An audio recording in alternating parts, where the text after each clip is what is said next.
on a set of undulating grasslands. Sizzle, sizzle, sizzle. And Lin held a spatula in one hand and a frying pan filled with rabbit meat in the other. Su Xiaolan sat off to the side with her hands supporting her chin as she looked at Lin with a faint smile. Spices, ginger, immortal oil. The rabbits here had particularly high fat content, so they smelled extremely delicious during the cooking process. Furthermore, Chef God Lin himself was doing the cooking, so the spicy rabbit dish presented a lethal temptation.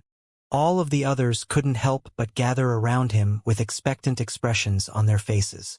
Senior Lin is the best. You're good at everything.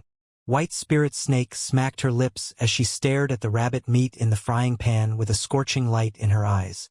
The battling Buddha was also very interested. Even though I no longer need to ingest food to survive, eating is still a great joy of life. Can I have a sample, Mr. Lin? You can eat meat even though you're a Buddha? And Lin was a little surprised. I've even eaten the monsters I've slain, so why can't I eat some rabbit? The battling Buddha shrugged. And Lin was speechless. Blue sky and white clouds, grasslands and barbecues. What a wonderful combination. Everyone was feeling very relaxed and carefree. An irresistible scent wafted throughout the grasslands. A little white rabbit over 6 meters tall skipped over from the distance before sitting down on the grass beside Lin with its pink eyes locked on the spicy rabbit meat within the frying pan. No one paid any heed to bite you to death if you don't cooperate, rabbit. It was far too weak to pose a threat to them anyway. Bite you to death if you don't cooperate, rabbit sniffed the air, and its entire body trembled. And Lin was feeling a little sorry for it upon seeing this. I'm sorry about this. I saw a few adorable rabbits and couldn't help myself. None of your brothers or sisters are in here, right? Bite you to death if you don't cooperate, rabbit shook its head. I don't have any siblings. And Lin heaved a sigh of relief. In that case, it probably wouldn't be too sad even if its brethren were being cooked. Thus, Lin continued to focus on his cooking. The rabbit paused momentarily before suddenly saying, "It smells so delicious. Can I have some?" And Lin almost dropped his spatula upon hearing this. What? He was completely astonished. All the others present also turned toward the rabbit with shocked expressions. I said, "The rabbit meat you're cooking smells really good. Can I have some?" Bite you to death if you don't cooperate, rabbit repeated. You're a rabbit as well. Are you a cannibal? And Lin had initially thought that the rabbit was here to criticize him for cooking rabbits. But who would have thought that it would be interested in having some as well? We're clearly not the same species. Bite you to death if you don't cooperate, rabbit shook its head. I am a bite you to death if you don't cooperate, rabbit, while they're just normal rabbits. Our names are different, so how can we be part of the same species? Besides, I'm so big and they're so small, so they're clearly not the same species as I am. And Lin's mouth gaped open. Su Xiaolan and the others were even more astonished. What twisted logic? But aren't rabbits herbivores? Lu Qinhuan was still perplexed. Normal rabbits are herbivores. But I'm bite you to death if you don't cooperate, rabbit. If I don't eat meat, how will I bite other uncooperative creatures to death? The rabbit replied with a serious expression. Everyone was convinced. But there isn't much rabbit meat here, and I have to split it between my friends. Why should I give you some to eat? And Lin spoke with a hint of a smile on his face. The rabbit was stumped. This was indeed a problem. Unless you tell me where treasures can be found in this small world. And Lin added with a smile, we won't take your treasures, we just want to have a look, Su Xiaolan. To his surprise, the rabbit shook its head. There are no treasures in this small world. This world is of too low a caliber and doesn't even have any spirit rank treasures. Everyone was taken aback by this response. Then why did Heavenly Monarch Bei Luo set up such a high-level restriction around this place? That restriction had misled everyone into thinking that this was a set of extremely high-level ruins. And Lin could determine using his divine sense that the rabbit was not lying. This small world really did not contain any treasures. Then do you have anything else of value that you can use to exchange for this delicious rabbit meat? And Lin turned toward the rabbit with an expectant expression. The rabbit thought about this carefully before replying. This small world is a place where heavenly monarch Bei Luo has imprisoned a spirit tribe enemy. I can take you to see her. She's very beautiful with fair skin, long legs, large breasts, and a gorgeous face. I think you'll like her. Can I use her to exchange for rabbit meat? Gasp! And Lin's flesh crawled. This was a very dangerous question, and Lin immediately turned toward Xiaolan. Xiaolan, what do you think? A nonchalant smile appeared on Su Xiaolan's face. Don't be so anxious. I trust you. I think we should go and see if we can gather some leads. Black Spirit Snake's brows furrowed slightly. The place where heavenly monarch Bei Luo has imprisoned his enemy. That should be the most important place in this world, right? You're gonna sell out heavenly monarch Bei Luo for some spicy rabbit meat. I already told you guys when you first appeared here. I'm only a tour guide here, so I have no attachment to heavenly monarch Bei Luo. The rabbit chuckled coldly and said, I was only pissed off because you guys were committing daylight robbery in such a justified manner. But now I've thought everything through. There's nothing good in this world anyway, so you can do whatever you want to it. And Lin was not fooled. This still doesn't change the fact that you're selling out heavenly monarch Bei Luo. Alright, I'll tell you the truth. I've been guarding this small world for tens of thousands of years. So why can't I sell heavenly monarch Bei Luo out once? The rabbit conceded with a sulky expression and said, He told me that he would come back to visit me after 1,000 years at most, but 36,000 years have since passed, and he still hasn't come back. Why can't I sell out a compassionless creature like him? The battling Buddha was stunned. What is this logic? In any case, everyone came to an agreement. Bite you to death if you don't cooperate. Rabbit joined in Lin and the others for a delicious spicy rabbit feast. The rabbit was almost brought to tears by the exquisite taste of the rabbit meat. It announced that everyone it had eaten before in its life was absolute shit, and that Lin had given its life a new meaning. After finishing the rabbit meat, the little rabbit began to skip ahead again, leading Lin and the others to where heavenly monarch Bei Luo had imprisoned his enemy. Everyone passed through a forest. The little rabbit continued to skip along, making the ground tremor and quake beneath its feet. All of a sudden, a spatial ripple appeared up ahead, and it disappeared. And Lin's expression shifted. So there's a spell formation here? This is quite a high-level spell formation too. I was unable to detect it even with the power of my consciousness. Even though he was only doing a very rough scan at that time, it still indicated just how extraordinary this spell formation was. And Lin made his way into the formation, and he too disappeared amid the surge of spatial ripples. The space around him transformed, and he arrived at a scenic valley. There was a waterfall tumbling in the distance above a mirror-like lake. There was also an extremely intricate little house constructed beside the lake and a mountain. The rabbit pointed toward the house. The beautiful woman is in there. And Lin followed along with a peculiar expression on his face. And Lin unleashed his divine sense surreptitiously to survey their surroundings. After focusing his divine sense here, he finally discovered what was so special about this place. There was an extremely terrifying formation here that had not only been set up according to the terrain here but also according to the entire heaven and earth and this entire small world. This beautiful, scenic location was the core region of this world and also the core of this formation. All of the power in this world was focused on the ceiling formation that was placed around the little house here. Most importantly, and Lin scanned the little house with his divine sense to find that a body of energy had been sealed here, but he did not discover any life forms, which was quite strange.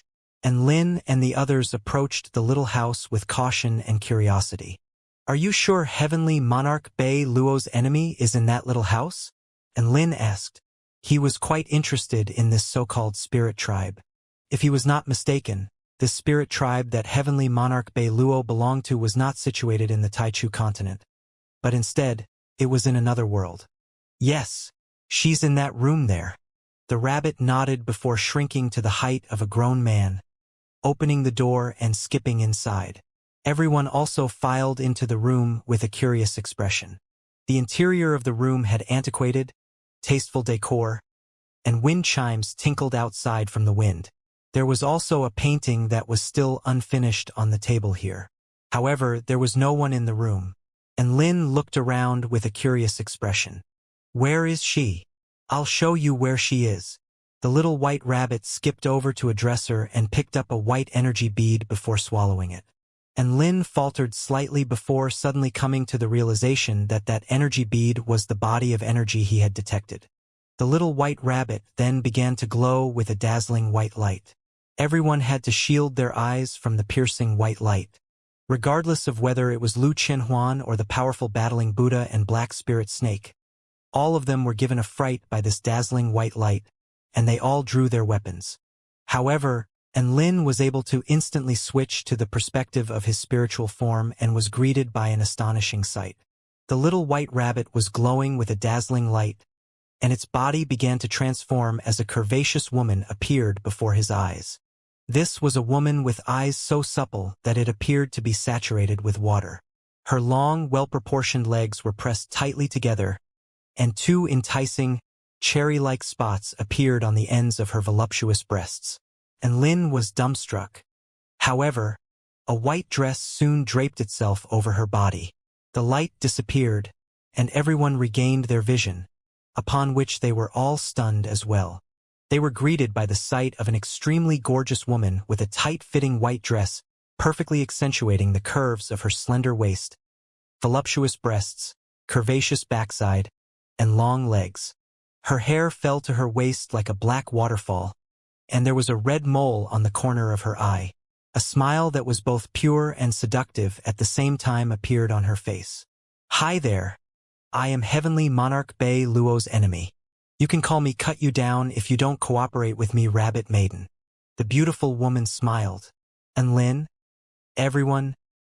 I feel like my intelligence has just been severely ravaged and insulted, Su Xiaolan said expressionlessly. So this rabbit told us that it would take us to see Heavenly Monarch Bei Luo's enemy. But it turns out that it was the enemy it was referring to all along? Lu Qianhuan drew a sharp intake of breath. To think that we were fooled by this rabbit demon. Son Goku gritted his teeth and raised his golden-banded staff. Black Spirit Snake also drew her massive sword. How about we have some more spicy rabbit meat? The woman turned pale with fright and retreated a few steps before she said in a panicked voice, I didn't lie to you. I really am Heavenly Monarch Bei Luo's enemy.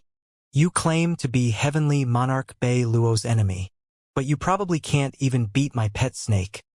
White Spirit Snake was not convinced. Ahem, this Cut You Down if you don't cooperate with me Rabbit Maiden is telling the truth. And Lin suddenly said with a resigned expression. The rest of them turned toward Lin with confused expressions upon hearing this. And Lin continued, There is a heaven and earth formation that can restrict her power, which is why she's so weak. The woman in white nodded as she turned to Lin with a grateful expression. The power of heaven and earth has sealed me to this place, and I can only leave my power within this bead while my rabbit form roams the other parts of this world. Su Xiaolan's brows furrowed. So you were Heavenly Monarch Bei Luo's enemy all along, which means that you never really betrayed him and extorted some free rabbit meat from us in the process. Cut you down if you don't cooperate with me, Rabbit Maiden blushed upon hearing this before turning toward Lin with an enticing light in her eyes. You can't put it that way. At least, this handsome gentleman here doesn't mind, right? She winked at Lin seductively as she spoke. She knew that Lin was the leader of this group, so all she had to do was get on Lin's good side. And Lin replied with an enraged expression. Whatever Xiaolin says is correct. If she says you extorted rabbit meat from us, then that's exactly what you've done. Hurry up and apologize. The Rabbit Maiden? Cut you down if you don't cooperate with me, Rabbit Maiden could only concede and deliver an apology to everyone. So why did you swindle us into coming here? And Lin asked. The Rabbit Maiden bit down on her lower lip. I've been trapped here for tens of thousands of years, and I'm absolutely sick of this place. I want you to get me out of here. The Rabbit Maiden continued with a seductive smile. If you save me, I can satisfy one of your demands, no matter how unreasonable it is. He gasped. Everyone took a deep breath. The Rabbit Maiden felt like the air within the room had suddenly cooled. Her instincts told her that if she continued to try and seduce Lin, she would soon go cold as well. She immediately added, "Of course, selling my body is out of the equation." The rabbit maiden looked around at everyone with a pitiable expression. "If you don't believe me, I can swear a heavenly Tao oath. Furthermore, don't be fooled by my power level now. This is all because my power has been restricted. I am Heavenly Monarch Shi Ling of the Spirit Tribe, and from a combat prowess point of view, I'm roughly comparable to the weakest god of creation in your world."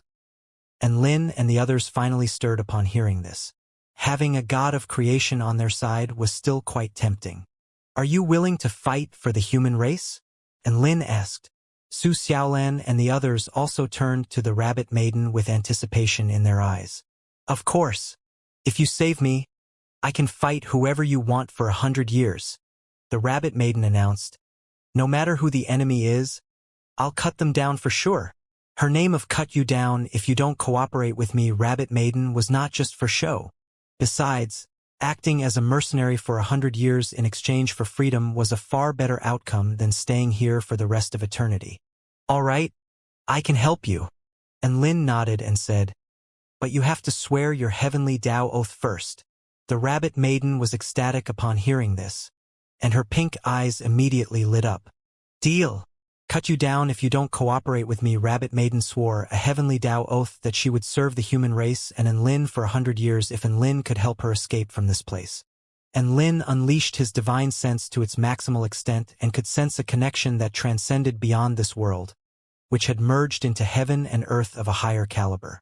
If one was to revoke a heavenly Tao oath, their Tao heart would be severely damaged, to the extent that even their Tao foundation could be completely destroyed, thereby making them lose their cultivation base. As such, no one would go back on a heavenly Tao oath barring extreme circumstances. "All right, I've sworn my vow. Can you help me get out of here now?" The rabbit maiden stared at Enlin with eager eyes. "Sure, what should I do?" Enlin nodded with a smile on his face. The rabbit maiden, "Chop this world in half. Absolutely destroy this place." Enlin, "Wasn't that what Black Spirit Snake had proposed?" Black Spirit Snake had almost saved the rabbit maiden without realizing it. Thank God White Spirit Snake prevented her from doing so. "So you can regain freedom after we destroy this world?" Lu Chenhuan was a little surprised. "That's right. The formation that has sealed me is directly related to this small world. If you can destroy this world, then the sealing formation would also be damaged, and after that I'll be able to escape from it," the rabbit maiden explained. "Then what if we incur backlash from this world?" And Lin asked. The rabbit maiden sighed. "Heavenly Monarch Bei Luo is very determined to keep me here, so he has turned all of the power in this entire world upon me.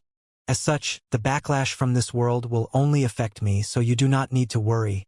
If you really do suffer even the tiniest hint of backlash, you can just stop destroying this world and abandon me." And Lin turned to look at everyone. "What do you all think?" "I think it's worth a try." The battling Buddha was itching to have a go. Su Xiaolan and the others were also of the same opinion. Lu Mingxian took a deep breath. He felt like his heart was about to give out during the short time he had spent with Enlin.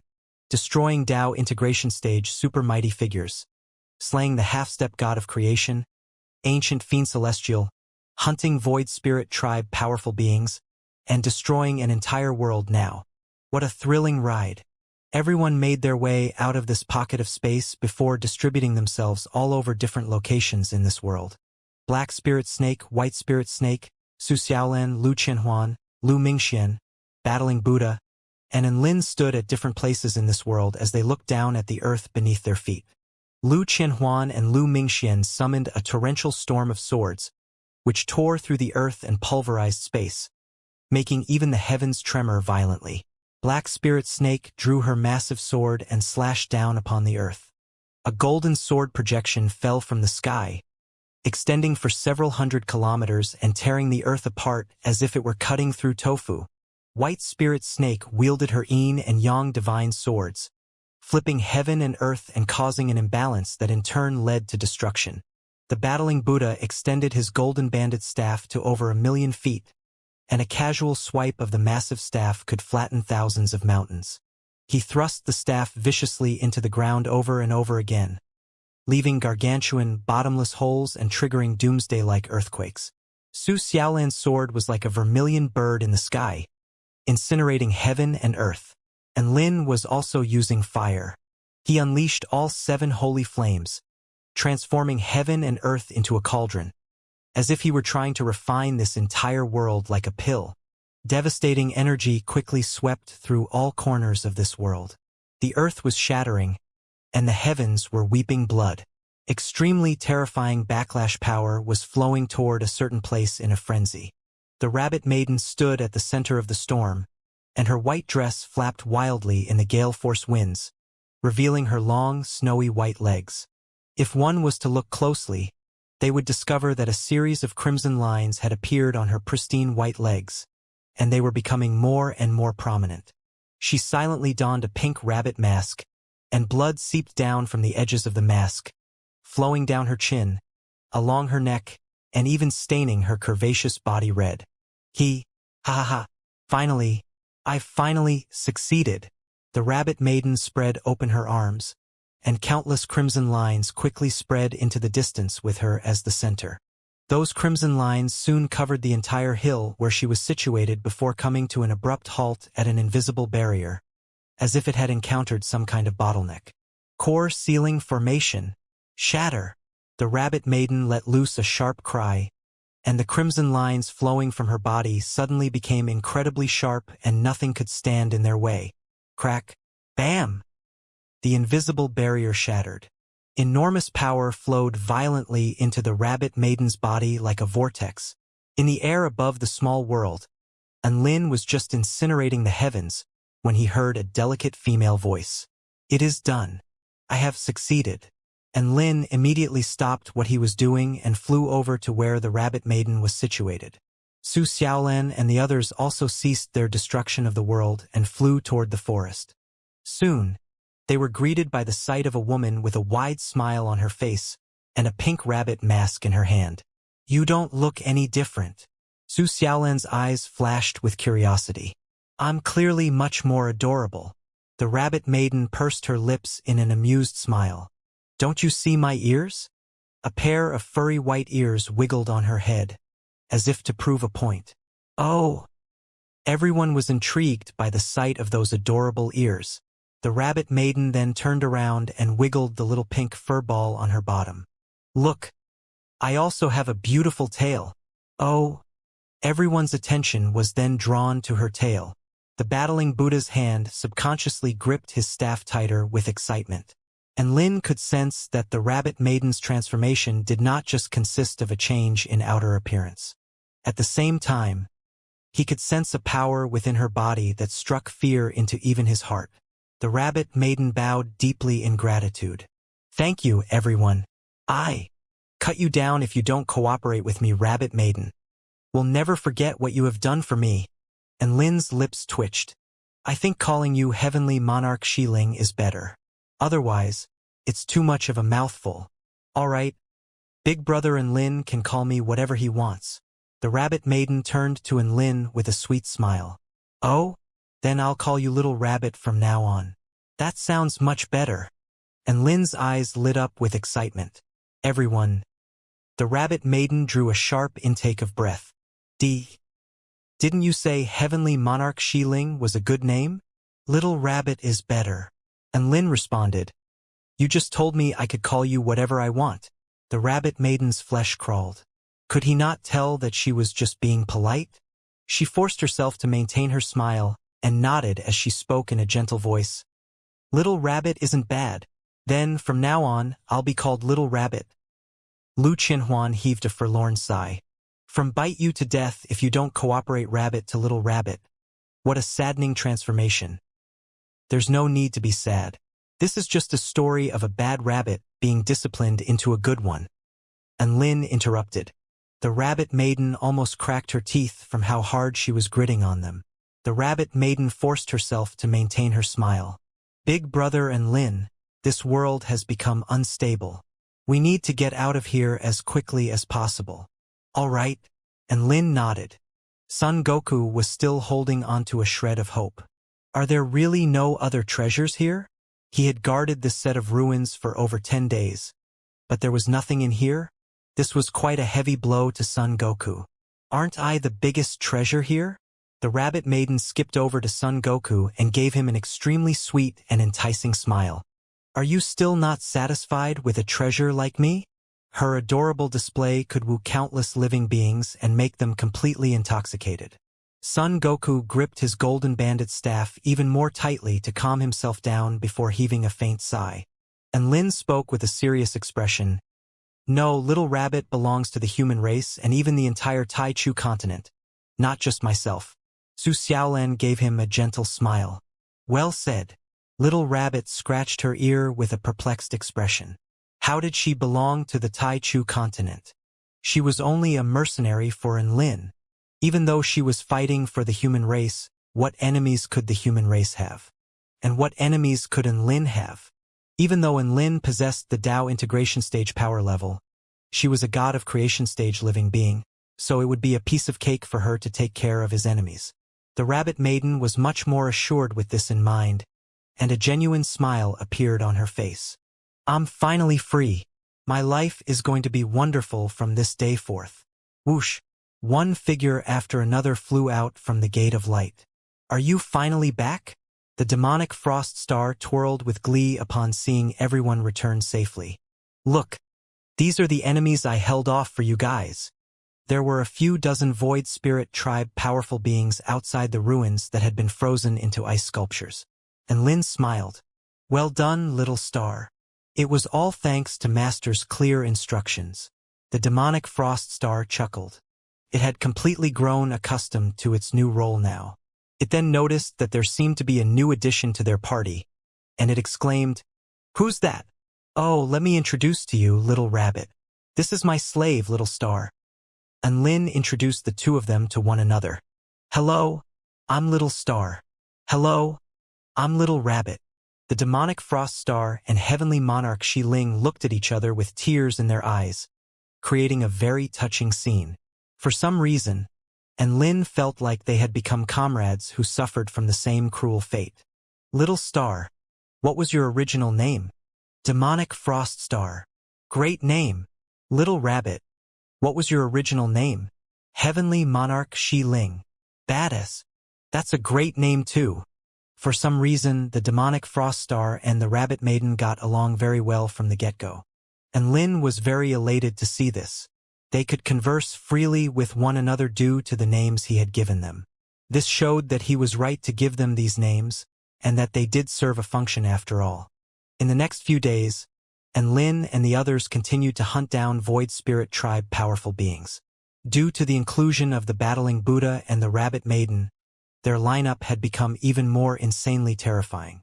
In particular, the Rabbit Maiden was very eager to prove herself and could even kill Soul Formation stage enemies from over 1,500 kilometers away with just a sharp exhalation, showing in Lin just how terrifying the God of Creation stage power was. After 5 days, they had slain 3 return to Void stage mighty figures, a few dozen Soul Formation stage powerful beings, and countless Void Spirit Tribe living beings below the Soul Formation stage. As for the Tao Integration stage super mighty figures, they didn't even encounter a single one. Perhaps they had somehow received news of this and had run away in advance. And Lin didn't really mind. This had already been a very bountiful trip. The Void Spirit Tribe had been severely weakened by his exploits, and they most likely wouldn't be posing any threat in the ongoing war. The exit to the Spirit Lake realm was a purple vortex in the Spirit realm. The Rabbit Maiden looked behind her at the Spirit realm with a forlorn expression before stepping into the vortex behind Lin and the others and quickly disappearing from this world. Above the icy lake, a few figures emerged. All of the bystanders immediately erupted into raucous cheers. Look! White Spirit Snake and Black Spirit Snake are back. The Battling Buddha, and Lin, and the Divine Phoenix Maiden have also returned. My God! Even Lu Chenhuan of the Sword Pavilion and sect leader Lu Mingxian are here. Wow! Is this the Tai Chu continent? The gorgeous Rabbit Maiden looked around at their surroundings with her curious pink eyes as she took a deep breath. As expected of the main continent, What rich vital energy! Only then did Lin realize that she was not from this continent. Furthermore, the reason why he wanted to meet Heavenly Monarch Bei Luo's enemy was so that he could understand more about the world outside of the Taichu continent. Thus, this was a perfect opportunity for him to do so. Black Spirit Snake and White Spirit Snake bade farewell to Lin and the others. They had to report their successful trip to Nuwa. The battling Buddha was also quite satisfied with this trip and also bade farewell to everyone. Lu Mingxian made his way over to Lin with an awkward, apologetic expression on his face. Sect leader Lin, I have to go as well. Thank you once again for your help. As for our differences in the past, that's enough. Lin interjected with a smile. We're comrades with a common enemy. You don't need to thank me for providing assistance to you. Upon hearing this, Lu Mingxian faltered slightly before a rare smile appeared on his face. All right, I'll be taking my leave now. He extended a salute toward Lin before turning to the woman beside him with a gentle expression. Chen Huan, I take back what I said in the past. I'm really glad that you chose to stay at the 4-9 Immortal sect. A vibrant smile appeared on Lu Chenhuan's face. Of course. This was the best decision I've ever made. The father and daughter exchanged warm smiles. Never had they exchanged smiles like this ever since Qiu Hong died over 100 years ago. At this moment, the two of them smiling at one another presented an extremely beautiful and enchanting scene.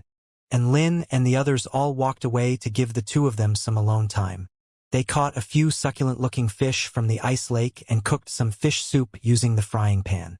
These were snowflake manta rays unique to this lake in the Spirit Lake realm, and they were renowned for being extremely delicious and juicy. The rabbit maiden was already swallowing her drool as she rubbed her hands together and stared at the fish cooking in the frying pan. Her heavenly Tao oath was the objective reason why she was staying by Lin's side, but his unbeatable cooking was the subjective reason why she was staying with him. Lu Chenhuan was already making her way over to them from afar before the fish was fully cooked. Lu Mingxian had evidently already left. Lu Chenhuan was slightly dazed at the sight of Lin and Su Xiaolan conversing joyfully beside the frying pan. Lin caught sight of her and waved with a warm smile. Come on. I've prepared a portion for you as well. This fish is really delicious. A vibrant smile appeared on Lu Chenhuan's face. All right, I'm coming. I can't let an opportunity to sample the chef god's cooking for free slip away. Lin, Su Xiaolan, Lu Chenhuan, and the rabbit maiden enjoyed a delicious meal of snowflake manta rays before tearing through space and returning to the 4-9 Immortal sect. The rabbit maiden used her special soul power to enshroud everyone, thereby enhancing their speed to be comparable to a god of creation and drastically shortening the time required for Lin and the others to arrive at their destination. Soon, an extremely grand and majestic sect situated on a set of vast and lush grasslands appeared before their eyes. Iridescent light shimmered in the sky above alongside graceful white cranes. Bai Ling had once again organized all of the sect disciples outside the sect to welcome their sect leader. Welcome back, sect leader Lin. The great sect leader's divine might is eternal, and he is unmatched in battle. All of the sect disciples looked up at the man in the sky with scorching reverence in their eyes as they chanted in unison. Oh, big brother Lin, you seem like a pretty important guy. The rabbit maiden's eyes widened in shock. Lin looked at the woman in white standing at the forefront of all of the disciples, and he heaved a resigned sigh. He had already told her many times not to organize welcomes like this, but Bai Ling always gathered a bunch of core disciples to welcome his return. In reality, Bai Ling was probably trying to use this process to discipline the disciples rather than actually to welcome his return. Have you brought someone back again, great sect leader? Are you going to introduce her? Bai Ling put on a pure and innocent front as she clasped her hands behind her back and asked with an enticing smile on her face. Sure. Let me introduce her. This is Little Rabbit. She's my new guard. Lin referred to the seductive woman with adorable rabbit ears beside him as he spoke. Oh, Little Rabbit. What an adorable name. She's just as adorable as her name. She must be very powerful to be able to become the sect leader's guard. Don't be fooled by her adorable appearance. She could just as easily transform into a terrifying monster that can rip Dao integration stage mythological beasts with her bare hands. All of the disciples discussed spiritedly among themselves.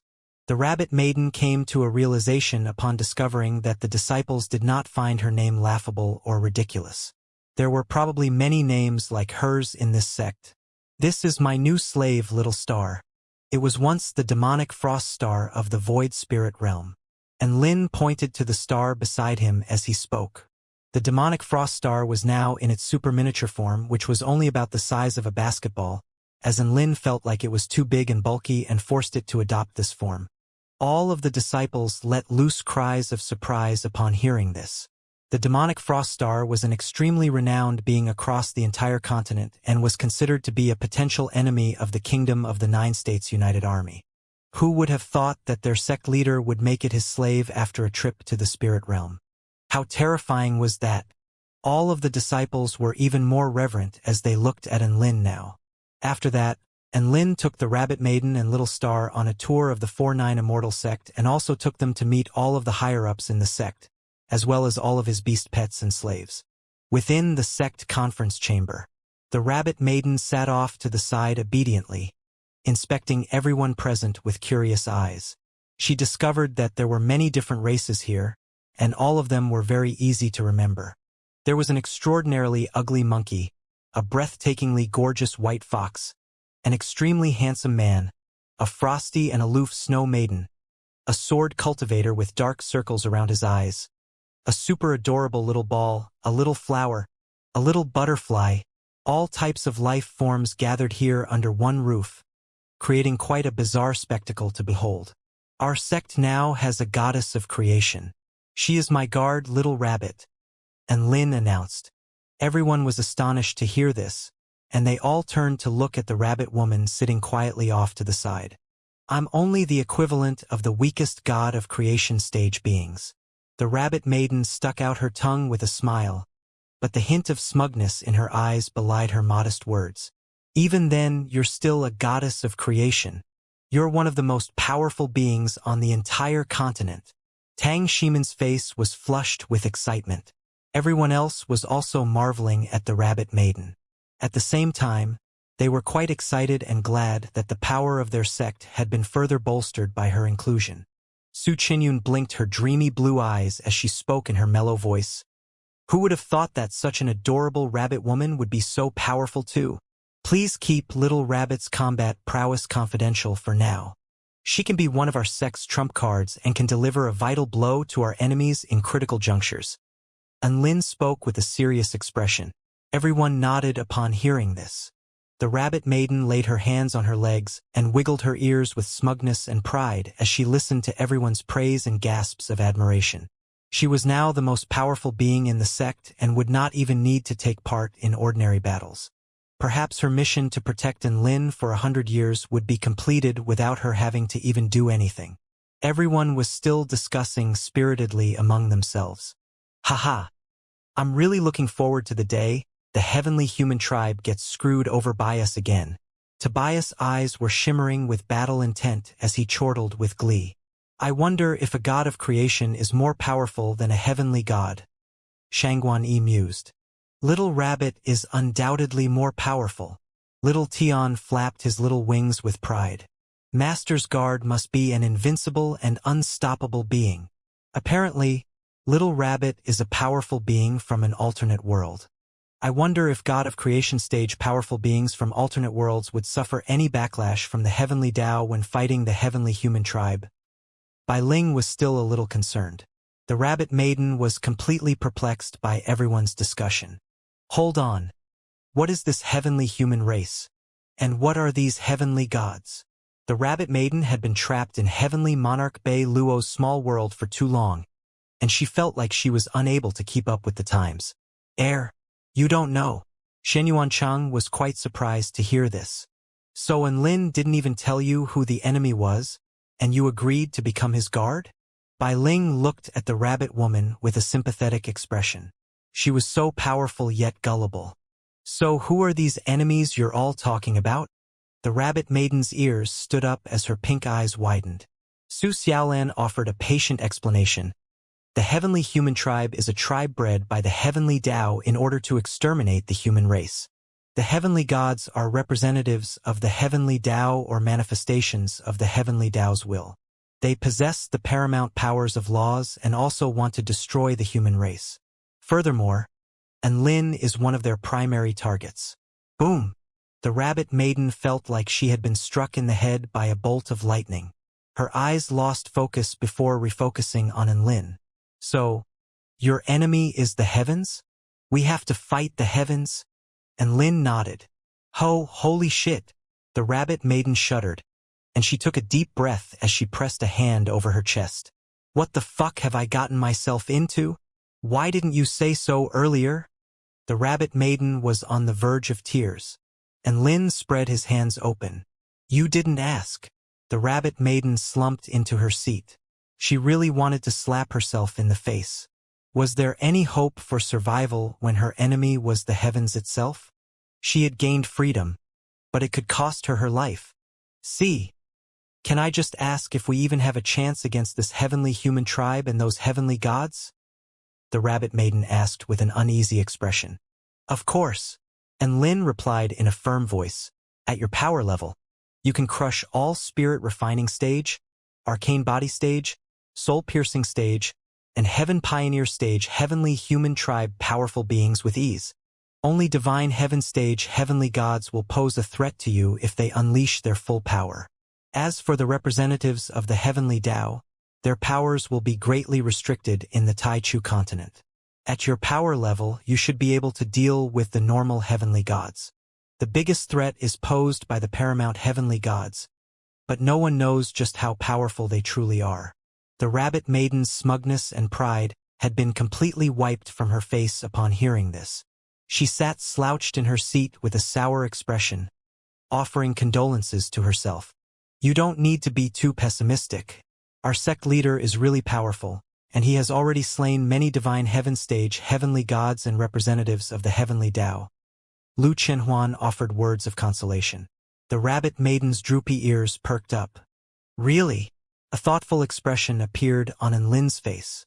Among the heavenly gods I have slain are the heavenly wind god, heavenly lightning god, heavenly goddess Linyu, heavenly mountain god, heavenly metal god, heavenly goddess Wu Ming, heavenly reality god, heavenly illusion god, and I think that's it.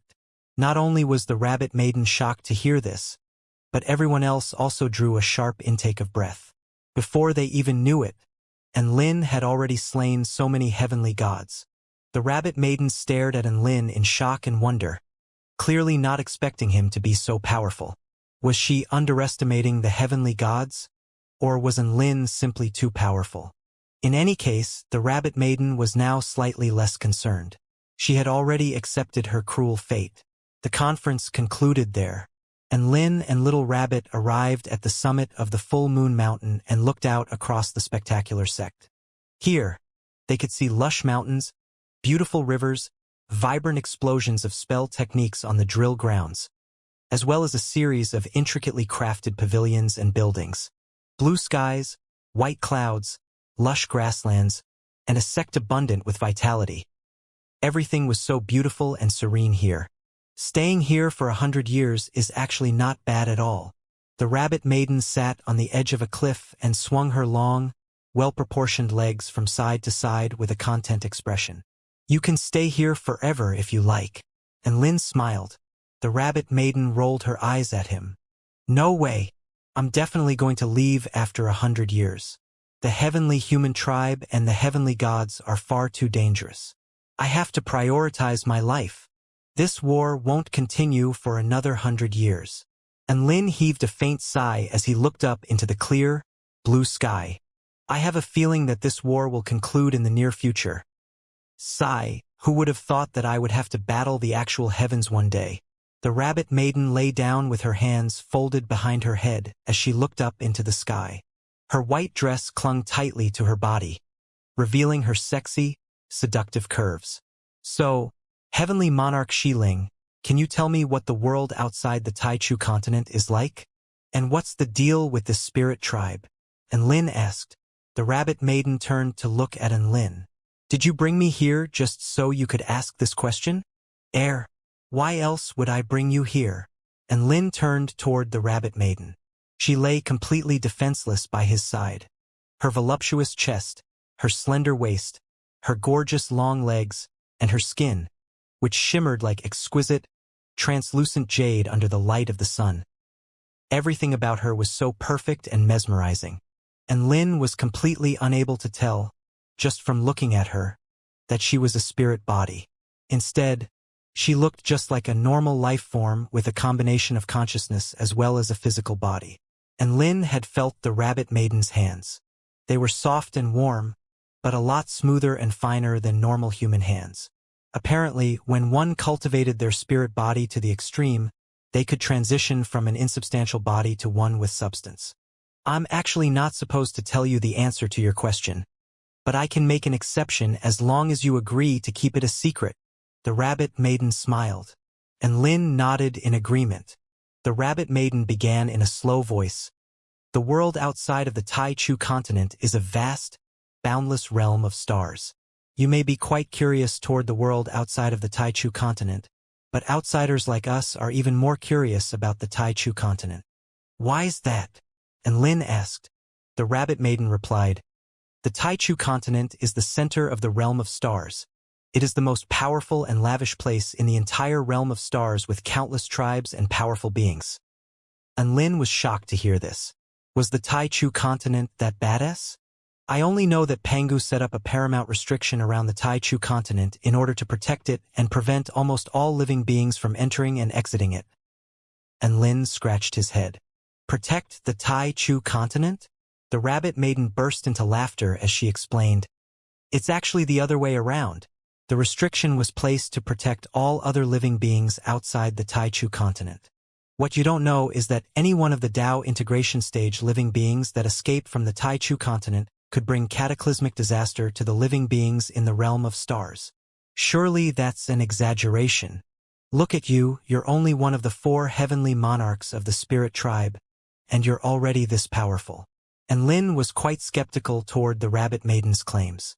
The rabbit maiden pointed at herself. Me? Do you know who I am? You're my little rabbit. And Lin replied. The rabbit maiden.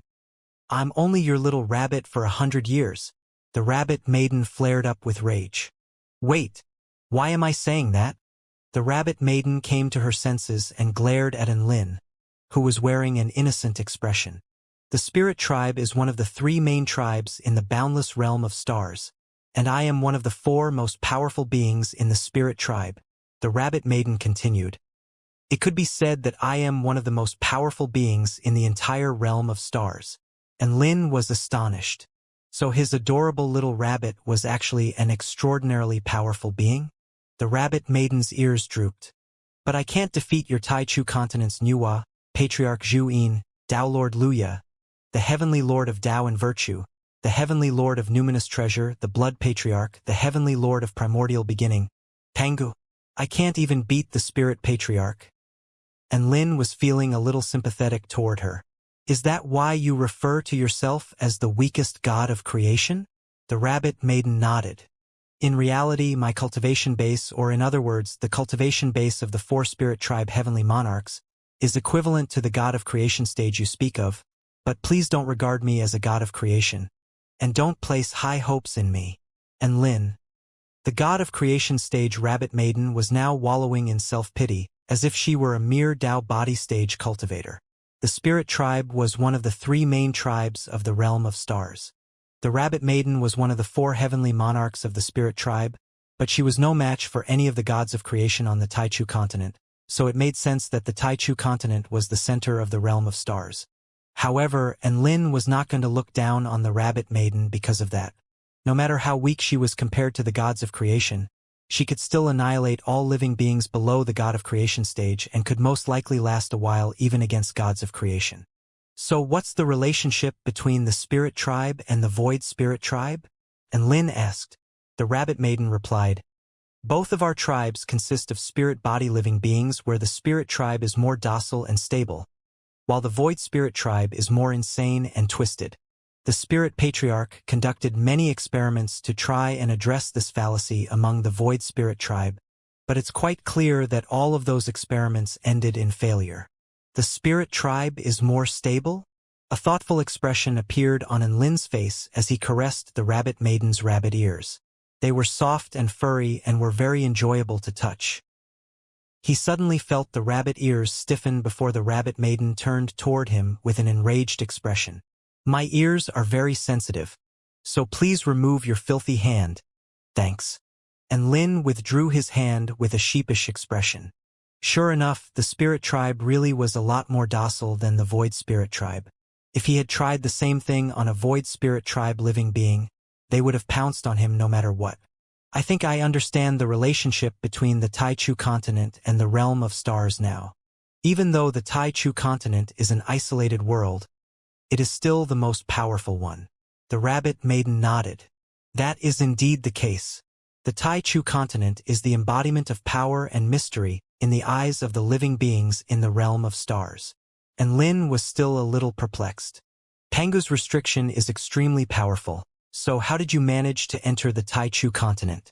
Could it be that the spirit realm doesn't belong to the Taichu continent? Hee, we smuggled ourselves here. A sly smile appeared on the Rabbit Maiden's face as she continued. You guessed correctly. The spirit realm doesn't actually completely belong to the Taichu continent.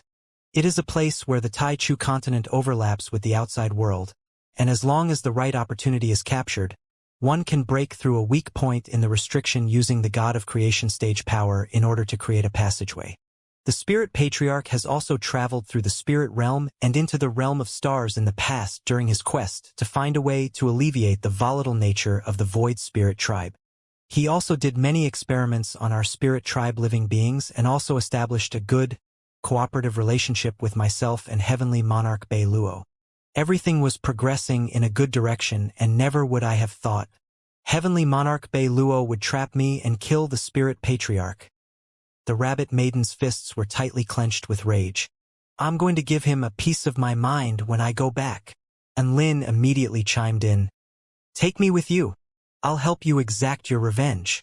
The Rabbit Maiden was slightly taken aback by Enlin's proposition. Are you that kind-hearted? Of course. And Lin patted the Rabbit Maiden's shoulder. That's what friends do. The Rabbit Maiden was very touched. In reality, Enlin just wanted to explore the outside world, and it would be great if he could have the Rabbit Maiden as his tour guide. Furthermore, he also had a bone to pick with Heavenly Monarch Bei Luo. He had inherited the Spirit Patriarch's power, and Heavenly Monarch Bei Luo was the Spirit Patriarch's murderer. As such, he had half a vendetta against Heavenly Monarch Bei Luo that would have to be settled.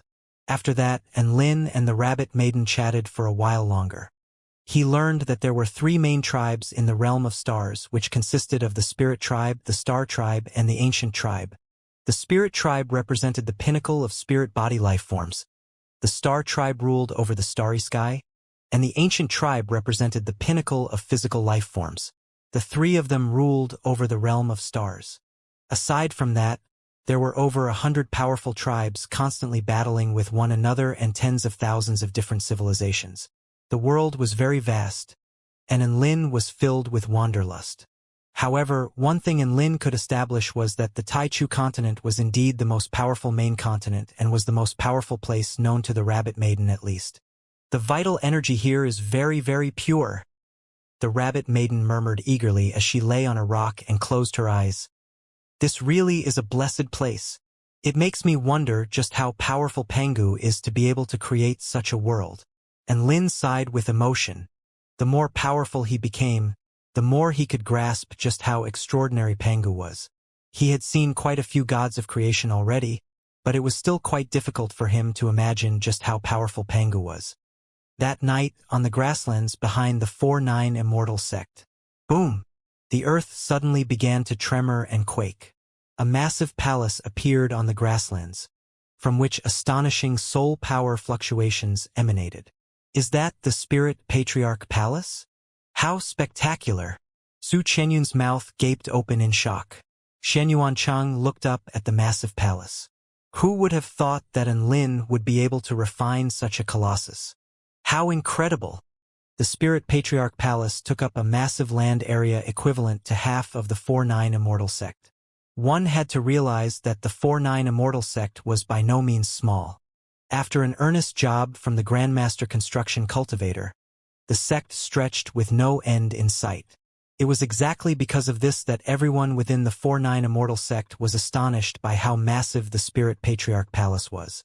A series of cultivators shot into the sky before staring blankly at the colossal building that had just spontaneously appeared.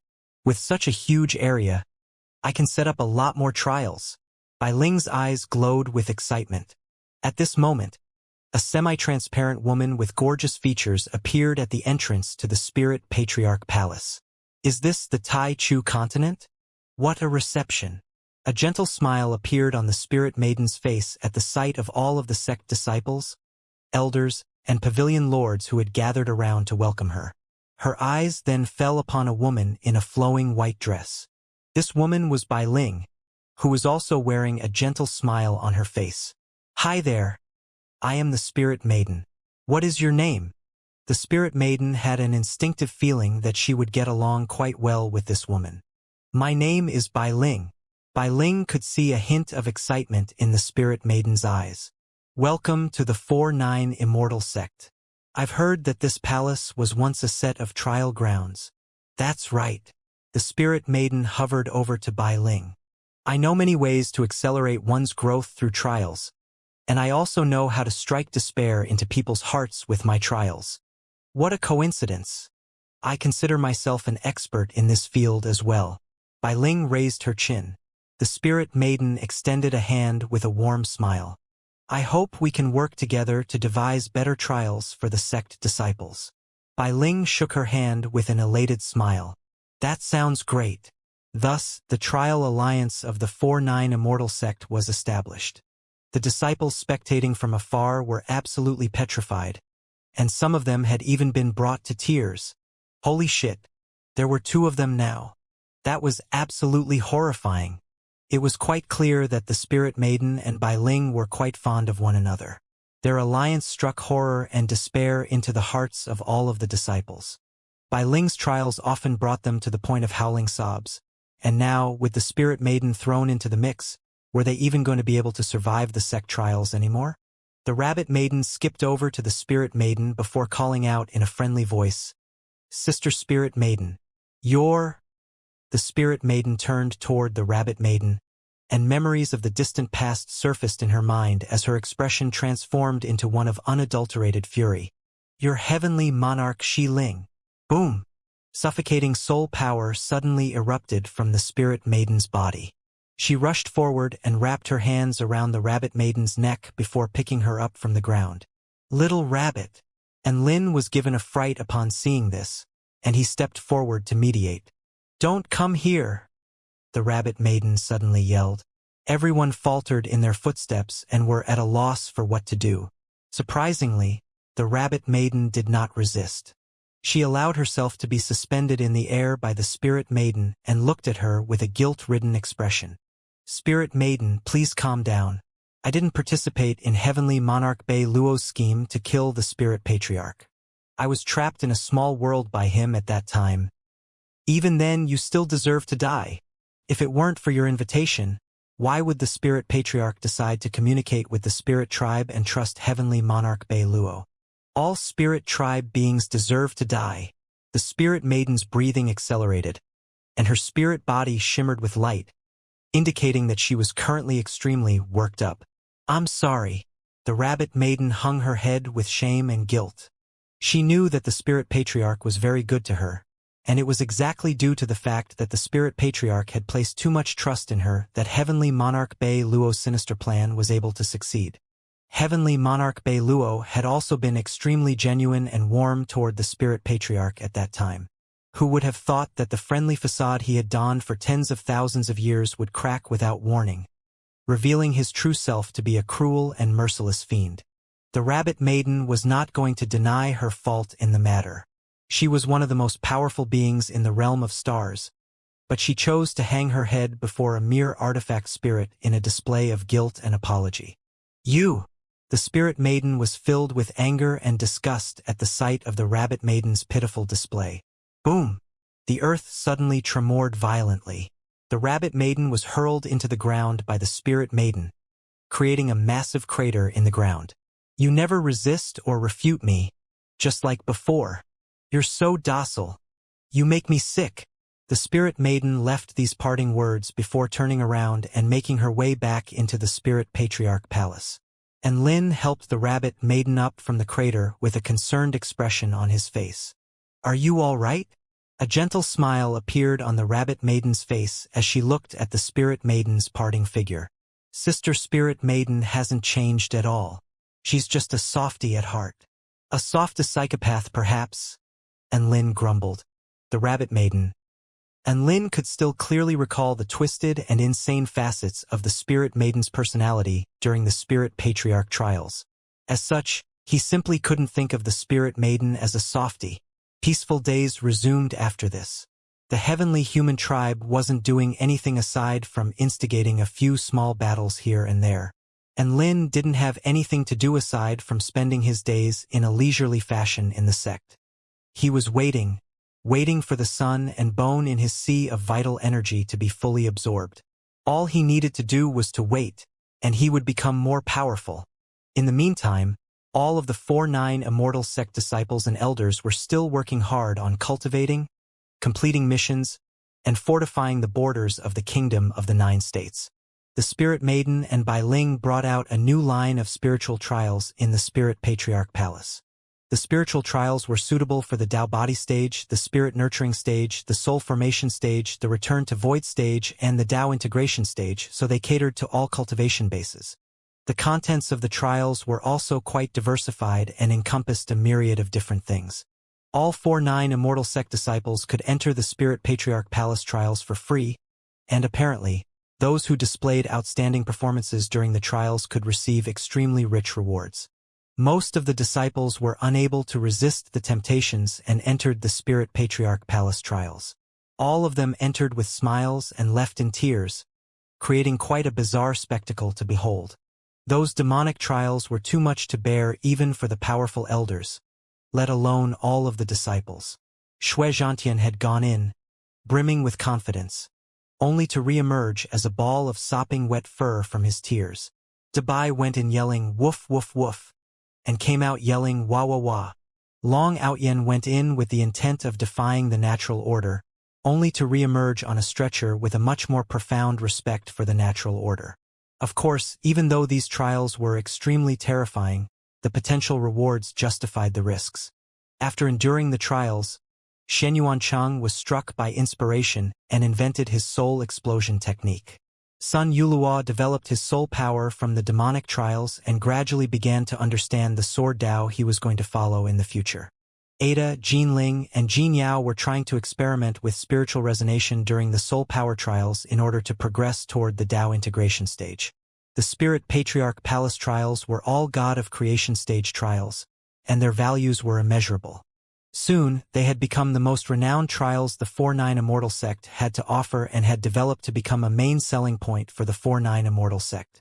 The aftermath of their spirit realm trip was already beginning to come to light. A massive number of Void Spirit Tribe supermighty figures and powerful beings had fallen, a fact which the Void Spirit Tribe was desperately trying to hide, but the 4-9 Immortal sect announced everything to the world. The God Engulfing Skeleton, Ember, Infernal Abyss Emperor, Chaotic Demon Ball, Sword Essence Emperor, Dark Soul Emperor, and Bright Soul Snake were all dead, and all of them were slain by the 4-9 Immortal sect. If the above super mighty figures were, in fact, not dead, then why didn't they come out and refute these claims? The Void Spirit Tribe refrained from delivering a statement on this matter. The entire world was in an uproar. As expected, the 4-9 Immortal sect once again dominated all mainstream headlines and further cemented their status as one of the most powerful forces on the entire Taichu continent. Not that this status required reaffirmation. And Lin was quite pleased to see this. He was simultaneously boosting the morale of his allies and striking fear into the hearts of his enemies at the same time. After all, the reason why the human race had been able to combat the heavenly human tribe, heavenly gods, and other races for all this time was because their unyielding morale and battle intent had carried them through all of these dark times. On a bright and sunny day, Lin lay on his lounge chair and flicked through all of the newspaper and magazine publications from all over the world with an elated expression.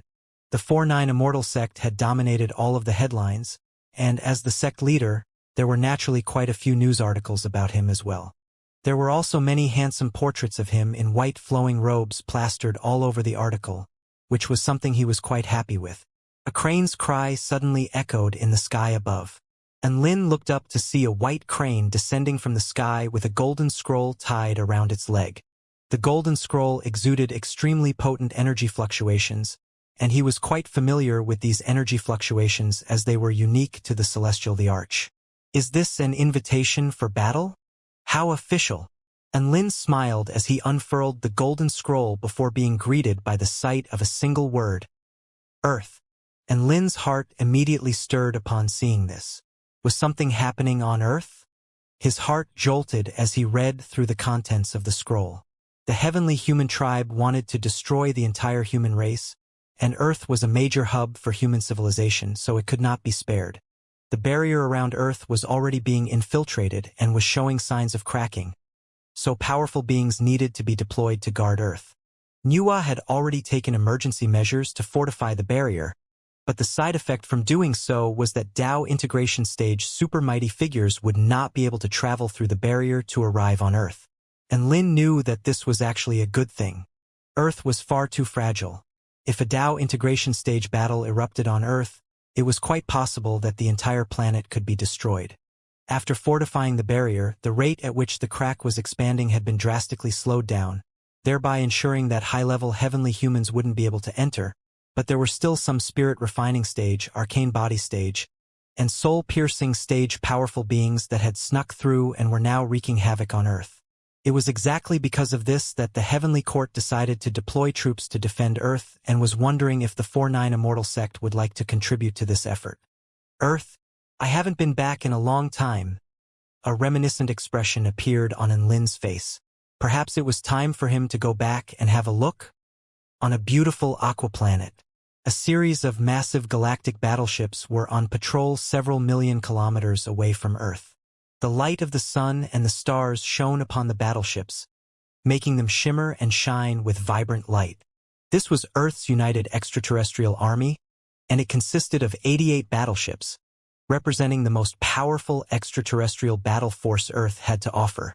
The human race had now reached the artificial intelligence age. All manual labor had been replaced by artificial intelligence machines in agriculture, industrial production, and even the service and hospitality sectors. 99% of jobs were now being completed by machines. Earth's human population had swelled to over 10 billion, and all of them had a lot more free time to pursue other endeavors as they didn't need to work.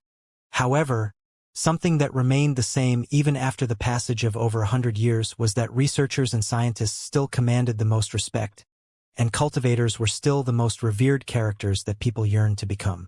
Cultivating was no longer something mysterious to them. Aside from the Hua Nation's Peace Sect, the European Holy Place, and the United States Gene Alliance, even the ethereal Heavenly Court was known to people all over the world, even though its existence was the extent of their knowledge. The power balance in the world had become extremely simple. It only consisted of three powers: the Hua Alliance, the European Alliance, and the American Alliance. These three powers did not oppose one another. Instead, they were unified against a common enemy, and that was the heavenly human tribe. This was an evil tribe that was trying to commit mass genocide on the entire human race, within a mountain area that had yet to be developed. There were lush forests here filled with beautiful flora and fauna, creating a placid and serene environment. Within the forest, there was an antiquated Tao temple with white bricks and green tiles. Clack, clack, clack. The sound of high heels clicking against the ground reverberated within the Tao temple. There was a tall and slender woman in a white blouse and a black pencil skirt making her way into the Tao temple. A pair of black stockings accentuated the contours of her long legs to perfection, and her footsteps were both light and sprightly, but they were also quite professional at the same time. Her name was Sun Luoqiu, and she was responsible for welcoming immortal ambassadors from the heavenly court. At the same time, she was already a colonel in the Hua Nation army at a very young age. She was here to welcome the newest group of immortal ambassadors as per her duties. However, she was immediately dumbstruck from the moment she walked through the door. There was a slightly thin, middle-aged man in an army uniform standing particularly straight beside the teleportation spell formation within the Dao Temple with a hint of anticipation on his face. Marshal Chun Jingua. An expression of shock appeared on Sun Luochio's face, and she immediately extended an official, military salute toward the middle-aged man. "Oh, it's little Chiu. You came just at the right time." The middle-aged man turned and gestured toward the tall and slender woman. "Come over here." "Marshal, why have you come here in person?" Sun Luochio was a little uneasy at the sight of Chun Jingua. This man was one of the cornerstones of the Hua Nation army and commanded millions of soldiers. Even leaders of major countries didn't warrant a welcome from him in person. "I'm here naturally to welcome an immortal worthy of being welcomed by me." Chun Jingua smiled as he looked at the glowing teleportation spell formation. "Someone worthy of being welcomed by you? Could it be a celestial immortal?" Sun Luochio let loose a cry of surprise. "Ha ha ha! Celestial immortal? That's nothing compared to the fake Taoist priest." A crisp and pleasant voice suddenly sounded from above. Sun Luochio looked up to discover a young woman with fair skin, twin ponytails, and a set of exquisite features sitting on the edge of the roof, looking down at her with a smile. A gentle breeze blew past, and her pink dress flapped gently in the wind, revealing sections of her well-proportioned legs. "Tian Lingling of the Peace Sect?" Sun Luochio's expression shifted once again. Tian Lingling was a top-rate cultivator at the soul formation pinnacle stage, as well as the #1 goddess of the cultivation world. She used her powerful cultivation base to redefine what it meant to be a goddess. Even a petite, flat-chested girl could become a goddess. Tian Lingling had never been bothered to attend to the immortal ambassadors who came to Earth. So why was she so eager now? And who was this fake Taoist priest she was talking about? Sun Luochio was quite confused. At this moment, a burst of hearty laughter sounded in the distance. A man standing atop a flying WRM over 1,000 feet in length flew over from afar. He wore a set of shimmering immortal armor, and he wielded a terrifyingly powerful immortal sword as he descended from above the clouds into the Dao Temple. Sun Luochio was shocked beyond words at the sight of this man. This was sect leader and Mingchuan of the most powerful sect in the Hua Nation, the Peace Sect. This was an extremely powerful man with extremely terrifying backers. No one in this world dared to get on his wrong side. He was only a soul formation intermediate stage cultivator, but he possessed extraordinary cultivation methods, countless pills and medicines as well as legendary equipment, thereby allowing him to fight on par with the first return to void stage cultivator of the Hua Nation, Yimu Senior and Ming Chuan. Sun Luochio immediately extended a panicked salute. "Uncle Len." Tian Lingling waved with a wide grin. "Taoist priest Ming Chuan." Even Chun Jingua extended a respectful salute. "Marshal Chun, there's no need for you to come in person. You should just leave trivial matters like this to me." And Ming Chuan laughed. "You're far too polite, Taoist priest Ming Chuan. The Prime Minister was too busy to come here, so he sent me in his stead." A rare, gentle smile appeared on Chun Jingua's face. Sun Luochio's heart jolted with shock upon hearing this. The Prime Minister was planning to come here? She was even more shocked and confused now. It looked like everyone knew who they were welcoming with the exception of herself, whose job was to welcome the immortal ambassadors. She was feeling a little depressed. May I ask who are the immortal ambassadors we're welcoming today?" Sun Luochio asked with a nervous expression. "What? You don't know who you're welcoming?" And Ming Chuan was clearly taken aback by her words. Ahem. This was quite a confidential matter, and people with low ranks don't have the right to know. An awkward expression flashed past Chun Jingua's face. Her rank was too low. Sun Luochio had always been quite proud of her achievements, and those words were like a sword to her heart. And Ming Chuan was just about to provide an explanation regarding the people they were welcoming when the teleportation spell formation lit up and a series of powerful figures appeared before their eyes. Sun Luochio's eyes widened, and she subconsciously stood up straighter, making her voluptuous chest strain somewhat against her tight blouse.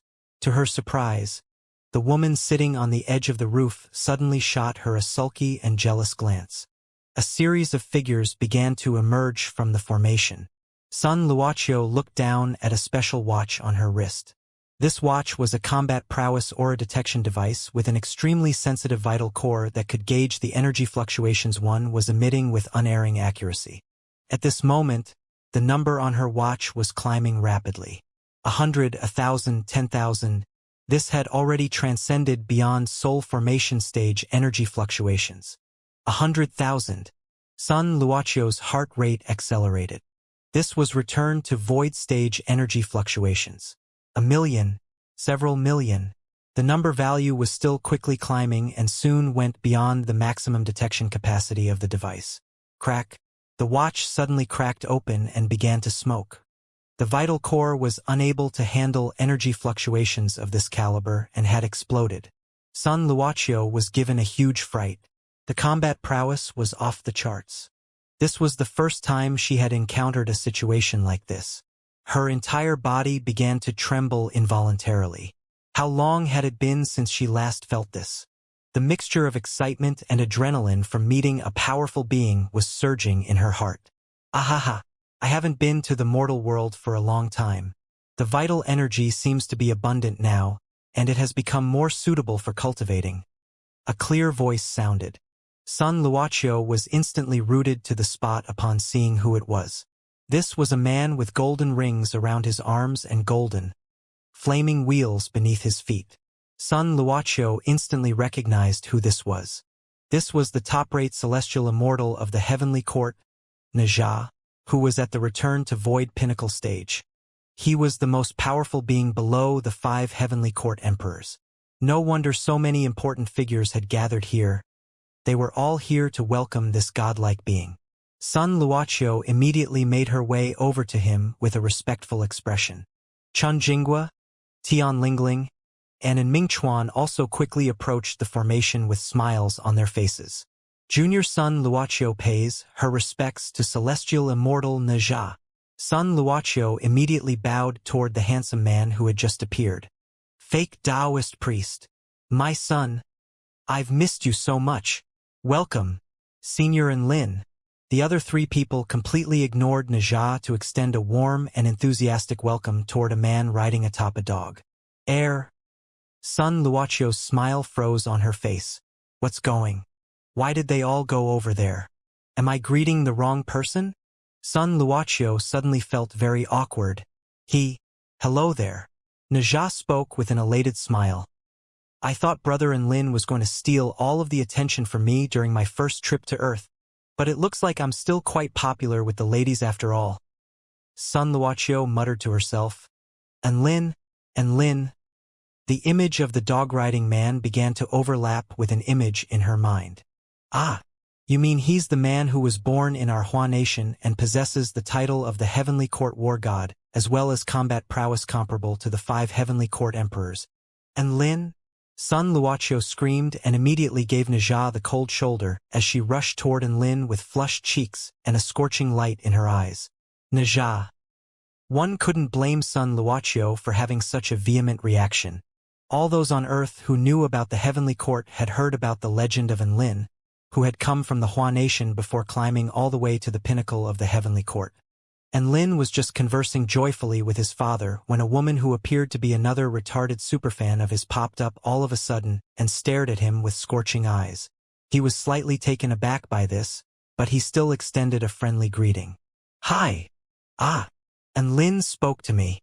Sun Luochio's blush deepened, and her eyes practically glowed as she stared at Lin. Lin. Tian Lingling. My subordinate here has heard a lot of great things about you, and her emotions are getting the better of her. Please don't pay her any heed. Chun Jingua spoke with an awkward expression. He was regretting his decision to give Sun Luochio the job of welcoming these immortal ambassadors now. Never would he have thought that son Luochio would worship Enlin to such an extent. Dad, you look like you've been doing quite well these past 100 years. Enlin was greatly elated by the sight of the healthy and vibrant middle-aged man standing before him. I'm doing all right. I only managed to create the #1 sect in the Hua Nation, and that was achieved only as I had a massive amount of resources at my disposal. I really have nothing going for me aside from the fact that I'm rich. And Ming Chuan stroked his immortal armor and sighed as he twirled his sea-splitting heavenly dragon sword, which was a pinnacle immortal sword. Is that the case? Well, that's awkward. And Lin's brows furrowed upon hearing this. I didn't really bring anything this time aside from resources. I have a massive bunch of spirit rank and immortal rank materials that I don't know where to offload to. Looks like I won't be able to help you much, Dad. Tian Lingling? Chen Jinghua. They couldn't even tell if this father and son duo were serious or just flexing. So cool. Son Luochio was completely intoxicated. By the way, where is my daughter-in-law, Xiaolin? Why didn't she come back with you? And Ming Chuan took a glance at Dabai before looking around with a disappointed expression. He discovered that this dog had appeared before him alongside his son more so than Xiaolin did. The formation has been fortified by Nuwa, and Xiaolin can't come here anymore as she's at the Dao integration stage. And Lin explained, that's a real shame. Make sure to be good to her. She has looked after me very diligently during the time that you were gone. And Ming Chuan gestured toward his sword and armor and said, these were all given to me by her. And Lin faltered slightly upon hearing this. Xiaolin had not mentioned this to him. Su Xiaolin wasn't as filthy rich as he was, and all of this immortal rank equipment was probably worth at least tens of millions of spirit stones, which was quite possibly the majority of Su Xiaolin's wealth at that time. And Lin was very touched by this gesture. When everyone thought that he was already dead, Xiaolin didn't give up on him, nor did she give up on his family. On the contrary, she was even willing to spend tens of millions of spirit stones on his father. Where else would anyone be able to find such a good wife? Don't worry, Dad. I'll be sure to treat Xiaolin well, and Lin promised. Fake Taoist priest, I heard you went to cultivate with Nuwa for 100 years. Tian Lingling spoke with curious eyes. What does Her Majesty Nuwa look like? Is she beautiful? Do you have photos? Only then did Lin recall that Su Xiaolin's excuse for his prolonged absence during this period of time was that he was cultivating with Nuwa and was unable to return to Earth as a result. Everyone stirred upon hearing the name Nuwa, and they all turned to Lin with a keen interest in their eyes, awaiting his response. They knew the insider information, and as such, they knew that Earth was also referred to as the Wa realm as it was a world created by Nuwa. In other words, Nuwa was the paramount goddess of Earth. She was the most powerful, mysterious, and unfathomable being. Of course, Her Majesty Nuwa is beautiful. She is the most beautiful being I have ever seen. As for photos, I obviously don't have any as I don't own her portraiture rights. And Lin responded after thinking about the question for a moment. By the way, I've come back this time to visit some family and friends, but also to see if I can fix the cracks in the formation around this world. And Lin said as he tried to change the subject. Chen Jinghua was already prepared and immediately presented a map upon hearing this. This map had detailed annotations of where the cracks were located. And Lin looked at the map to find that there were already several hundred cracks annotated upon it. There were also about a dozen or so large cracks that could allow access to soul-piercing stage heavenly humans. Most importantly, these cracks could not be forcefully closed, so armies had to be deployed to guard each and every one of them. There are so many, and they're only continuing to increase in numbers. Najah wore a grave expression as he inspected the map. We might not have enough cultivators on hand. There's no need to worry about that. A slightly smug expression appeared on Chen Jinghua's face. Human technology has advanced to the stage that our weapons are powerful enough to allow soldiers to fight heavenly human tribe cultivators. In fact, the main forces keeping the heavenly human tribe invaders at bay are armies from the three alliances. Really? Najah was a little surprised. Of course, technology is power. Cultivators are very powerful, but there is a limit to their power and numbers. However, technology can benefit the masses and create a massive army. Taking the current situation as an example, our armies comprise the main forces that keep the heavenly human tribe at bay, Chen Jinghua explained. And Ming Chuan nodded in agreement with this sentiment. And Lin chuckled with an intrigued expression. How interesting. I'm really curious to see just how far human technology has developed. Hee hee. Before that, don't you want to say hello to your old friends in the WeChat group? Tian Lingling asked with a smile. It has been over 100 years. And WeChat still exists? And Lin was shocked. Ha ha ha, of course. WeChat is immortal. WeChat is no longer the same as it once was. 1,068 updates have been brought out since you were last on Earth. Tian Lingling tossed a blue watch to Lin as she spoke. This is for you. I've already set up an account for you, and you can use this starputer to access the internet. Aside from that, it possesses functions such as observing your vital signs, administering emergency treatment, spatial scouting, hologram projection, supercalculation, and autonomous life replacement. It is the highest level and most limited edition starputer, and it's very expensive, so make sure to look after it, Tian Lingling cautioned. Oh, this little thing has that many functions. And Lin put on the starputer watch with an intrigued expression. Only now did he notice that Ming Chuan, Chen Jinghua, and Sun Luoqiu all wore similar watches like his. It appeared that these watches had taken the place of phones in human civilization. Sun Luoqiu wore an expression of envy. At her current rank, she wouldn't even be able to afford Lin's limited edition starputer even if she worked for another 10 years. But Tian Lingling gave one to him for free. Of course, Tian Lingling was acting quite nonchalant about it, but her heart was throbbing with pain. The Hua currency was becoming more and more important nowadays, and one could purchase many technological gadgets that even cultivators yearned for with sufficient Hua currency. It was exactly because of this that Hua currency was quite difficult to earn now. This limited edition starputer watch cost her a third of her savings, and she was using a lower-level one herself. And Lin put on the watch, and a string of information flowed into his mind, instantly telling him how to use the starputer. How interesting. It can even transmit information directly into my mind. And Lin nodded with approval. This is the signature technology of limited edition starputers and is not available on normal starputers. Sun Luoqiu spoke with a slightly envious expression.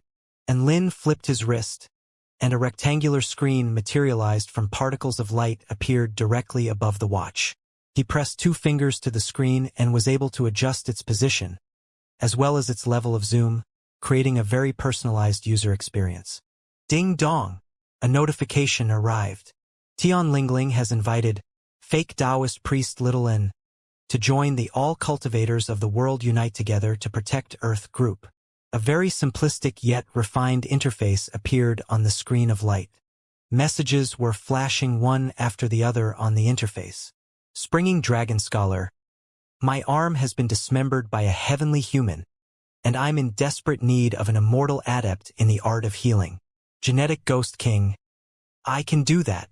I'll be waiting for you at the American Genetic Alliance headquarters. A hint of surprise appeared in Lin's eyes. There were foreigners in the group as well. Did that mean that cultivation has been globalized? Light Particle Bomb Fairy. Sigh. What another dreary day. The Savior. Be more optimistic, Sister Light Particle Bomb. Didn't you just obtain a low-rank spirit tool? Why are you so dejected now? The Light Particle Bomb Fairy sent a photo of a heavenly human with their asshole punctured by a spirit tool followed by a weeping emoji. My spirit tool has been soiled, and I can't help but feel like it smells weird even though I've cleaned it over and over again. The Savior. Atomic Bomb Fairy chortled with glee. That's what you get for fighting in that manner. Light Particle Bomb Fairy. Wah, I want to sell my spirit tool. Who wants it? The Savior. I can't afford that. Goodbye. Crackshot Clairvoyant. Can't afford +1. Green River Sword Immortal. +1. A faint smile appeared on Lin's face as he looked at these familiar and unfamiliar names. This group was still the same old group. As for the notification that he had joined the group, It had been inundated by a flood of messages, so almost no one noticed it. Dongfang Shui. I'm holding a concert tonight at the Hu City. A photo then appeared in the group chat. This was a photo of a beautiful woman in a flowing white dress standing atop a stage with a backdrop of a dazzling night sky. The Savior. I'll be sure to attend Ms. Dongfang Shui's concert. Green River Sword Immortal. Me too. I love Dongfang Shui. Bei Han the Enlightened. +1. Golden Jade. Are there still tickets left? A bunch of submarines immediately emerged from their hiding spots following Dongfang Shui's announcements. Dongfang Shui. All fellow cultivators in this group who want to attend my concert will get the best tickets. And Lin was quite intrigued and tapped on the photo Dongfang Shui had just posted. The scenes before his eyes instantly transformed as an exquisitely beautiful woman with a backdrop of a starry night sky appeared right before his eyes. Is this the hologram projection function? It's so realistic. I feel like I'm right there with her. And Lin tried to lay a hand on the woman in front of him, only for his fingers to pass through her body. Haha. Do you want to attend Big Sister Dongfang's concert? Her singing is only getting better and better. Tian Lingling chuckled. He recalled that he thoroughly enjoyed listening to Dongfang Shui sing, and that her voice was very beautiful. Before Lin had even said anything, Tian Lingling had messaged the group. Tian Lingling. Big Sister Dongfang. Save 2 tickets for myself and the fake Taoist priest. Dongfang Shui. Sure. 2 tickets for Little Ling and the fake Taoist priest. Scholar Tai Bai. Who is this fake Taoist priest? I recall seeing a notification for a fake Taoist priest Little Ling joining the group not too long ago. Is he a new friend? Dongfang Shui. Oh, fake Taoist priest. How familiar. He seems to be. All of the messages suddenly ceased in the lively group chat. Atomic Bomb Fairy. Holy fuck. The Savior. Holy fuck. Dongfang Shui. Holy fuck. A bunch of cultivators suddenly went insane in the group chat. Scholar Tai Bai had posed the question, but he was at a complete loss. Genetic Heavenly Tiger. Who is this fake Taoist priest? Golden Holy Worshipper. I'd like to know as well. No one answered them. All of the original group members from over 100 years ago were too busy discussing spiritedly among themselves. Atomic Bomb Fairy. A mushroom cloud has risen up in my heart. Dreamy Voice Fairy. I want to sing for joy. Taoist Wooden Ox. Big Boss, is that really you? Dongfang Shui. And Lin, is that really you? Fake Taoist priest Little Lin. It sure is. Long time no see, everyone. Enlightened Lazarite. Welcome back, Big Boss. Green River Sword Immortal. Welcome back, Big Boss. Dongfang Shui. Welcome back, Big Boss. Everyone in the group suddenly became a photocopier repeating the same message. Unbeknown to even Lin himself, he really missed this group of people. The passage of time did not seem to have affected them, and they were still just as adorable and fun as they once were. And Lin scrolled up to Dongfang Shui's photo. She was still just as beautiful and serene, and nothing about her suggested that over 100 years had passed. She was a singer who looked exactly the same now as she did over 100 years ago. Thankfully, the masses were aware of the existence of cultivators now. Otherwise, they would be absolutely flabbergasted by Dongfang Shui's insane longevity. After a burst of commotion, the group chat finally settled down. All of the new members of the group were finally enlightened by the original members and learned about who Lin was. Just one title was enough to strike reverence and shock into their hearts. Heavenly Court War God. This meant that one of the most powerful beings in the Kingdom of the 9 States had suddenly arrived in their small world. All of them were shocked beyond belief. One had to realize that Mingchuan was able to found the #1 sect in the Hua Nation just because he was Lin's dad. And now Lin himself had appeared in their group chat. How could they not be astonished? In just a minute, Lin received over 100 friend requests. Taoist Priest Xuyun. May I ask why Big Boss Lin has returned to Earth this time? Fake Taoist Priest Little Lin. I'm here mainly to inspect the cracks in the formation around Earth to see if there is any way to prevent them from splitting even further. All of the cultivators immediately became excited again upon hearing this. The heavenly human tribe enemies were increasing in both number and power levels, which was proving to be quite a distressing trend. With Lin here to take care of them, everyone felt like this would soon be a problem of the past. Taoist priest Xuyun, please feel free to tell me if you need any help from me. Enlightened Lazarite, me too.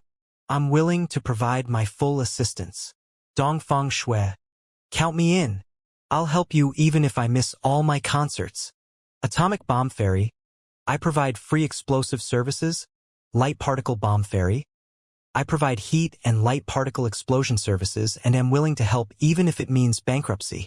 Crack Shot Clairvoyant, free fortune telling.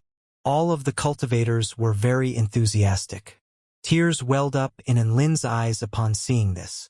He was very touched and replied that he would definitely contact them should their services be required. This group encompassed all of the most prodigious and most powerful cultivators on Earth, so it was pretty much the most powerful group chat on Earth. And Lin shut off the group chat and experimented with a few more of the Starputer's functions. The Starputer was capable of giving massages and could even provide projections that could satisfy all 5 senses. Naja and Dabai were quite excited upon seeing this, and both of them announced that they wanted Starputers as well. And Ming Chuan laughed heartily upon hearing this.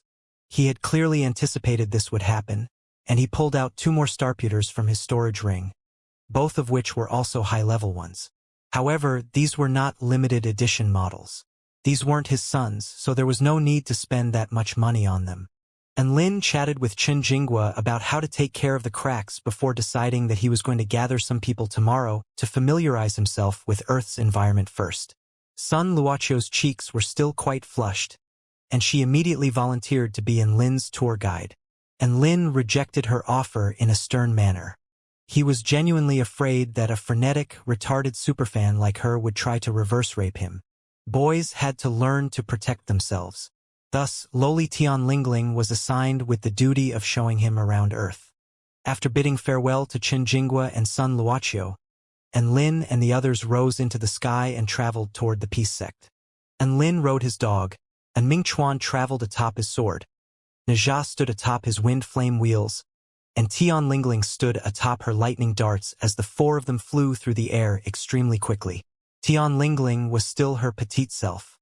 Her pink dress danced in the wind and had a very low collar, revealing her fair, smooth skin, and her intricate collarbone as well as the flat landing strip on her chest. She wore a pair of white tights and brown boots, further contributing to her lowly image. She had completely given up on her chest and her height, so she accepted reality and walked the lowly path to the very end. Tian Lingling's fingers quickly tapped the screen of light particles before her. So this is where you activate the massage. This is how you can inspect your vital functions. This is the game interface. Naja and Dabai flew along as they fiddled excitedly with their Starputers under Tian Lingling's instructions. There were many functions that they could achieve through the use of spell techniques, but the recreational functions like the game and video players were very tempting to them. Ha ha ha ha. This Heavenly Court Immortal battle game is really fun. Woof. Dabai pressed his paws all over the screen, controlling his true Lord Erlang avatar to battle Naja. This was a type of 3-dimensional hologram game where the fighting avatars literally jumped out of the screen and unleashed a series of powerful abilities, creating a spectacular sight to behold. Dabai was only playing this game for the first time, but his insane reflexes and timing allowed him to completely dominate Tian Lingling, who was a seasoned veteran. Never did she think that she would be destroyed by a dog in this game. Most importantly, this dog was only playing the game for the very first time. In the end, True Lord Erlang slew Naja and emerged as the victor. Naja is trash. Woof! A disdainful smile appeared on Dabai's face. The real Naja's expression darkened. Even though I know you're not talking about me, it still doesn't feel good to hear that. Woof! How do you know I wasn't talking about you? Dabai wagged his tail in a provocative manner. Hee hee. Naja cracked his knuckles. Thus, Naja and Dabai both logged on to the Heavenly Court Immortal battle game and engaged in an earth-shattering battle. A short while later, an extremely grand and majestic sect appeared before everyone's eyes. The massive, ornate pillars extending all the way into the clouds, and the golden peace plaque hanging in above the gate presented quite a spectacular sight to behold. Hurry! The sect leader is back. Elder Tian Lingling has also returned. The disciples standing guard by the gate immediately notified everyone within the sect upon seeing their sect leader flying toward the sect atop his sword. Bang bang bang! Streaks of vibrant light shot into the sky, forming a few large words.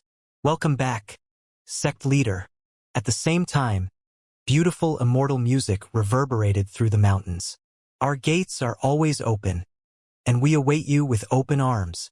Our bond was forged through cultivating together, and you will fall in love with this place. There is no need for formalities here. Regardless of where you have come from, we welcome you, peace welcomes you, and will cater for your visit. Air. And Lin was a little dumbstruck by these lyrics. An awkward expression appeared on An Mingxuan's face, and he heaved a faint sigh. I told them not to do this, yet they still insist on welcoming me like this every time. And Lin was in the exact same situation, and he nodded with a sympathetic expression. That's all right, at least it shows that everyone cares. There are over 3,000 members of the Peace Sect, among which were over 20 spirit-nurturing stage powerful beings, 4 soul formation stage Earth Immortals, including Tian Lingling and An Mingxuan, as well as even a return to Void stage mighty figure. Of course, this was not the first return to Void stage mighty figure on Earth, Yumu. Instead, this was a horned dragon that resided deep within the Kunlun mountain ranges by the name of Ao Leba. Back when Ao Leba was about to transcend his tribulation to the return to Void stage, he required many rare and exotic medicines to prepare his body. He was very poor and simply could not afford these, so he went to the filthy rich An Mingxuan. And Mingxuan just so happened to have all of those medicines and provided them to Ao Leba free of charge. Ao Leba was very touched by this kind gesture, and after transcending his tribulation to the return to Void stage, he became the Grand Elder of the Peace Immortal sect to repay An Mingxuan. There were only 5 return to Void stage mighty figures across the entire world, 1 in the Pacific Ocean, 1 in the American Alliance, 1 in the European Alliance, and 2 in the Hua Alliance. One of those 2 was Ao Leba of the Peace Immortal sect, and he had pretty much been bought using medicines. Ao Leba wore a set of golden robes and stood with his dragon horns raised tall and proud in front of the sect, awaiting the return of An Mingxuan. He had thought that he had already reached the pinnacle of this world. However, the terrifying auras approaching him struck fear deep into his heart. There was a man standing atop wind flame wheels with eyes as dazzling as the sun. Was that the legendary Neja? And there was a man who was riding on a large, white dog. Just the aura from that dog alone was more powerful than his. Could that be? Ao Leba drew a sharp intake of breath and immediately rushed over with a respectful expression. Junior Ao Leba pays his respects to sect leader An Mingxuan, Senior An Lin, and Senior Neja. There's no need for such formalities, Elder Ao. And Mingxuan immediately hurried over to help Ao Leba to his feet. And Lin nodded with a smile at the sight of Ao Leba. Who would have thought that there would be dragons of the Ao family here on Earth? And Lin had encountered many dragons and could sense the Ao family's bloodline in Ao Leba's body. Theoretically speaking, he was related by blood to Su Xiaolin.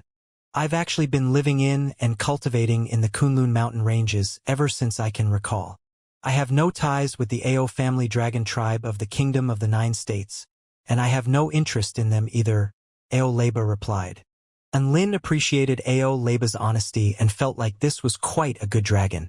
Thus, he pulled out a dragon tribe mantra from his storage ring and tossed it to Ao Leba. This might help you in your cultivation, and don't worry, it has nothing to do with the dragon court of the Eastern Seas.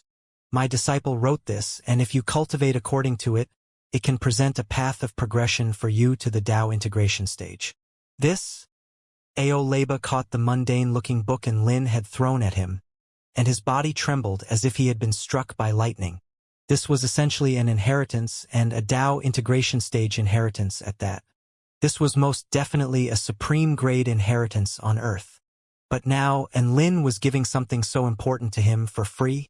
I, Ao Leba, hereby vow that I will protect the Peace Immortal sect with my life.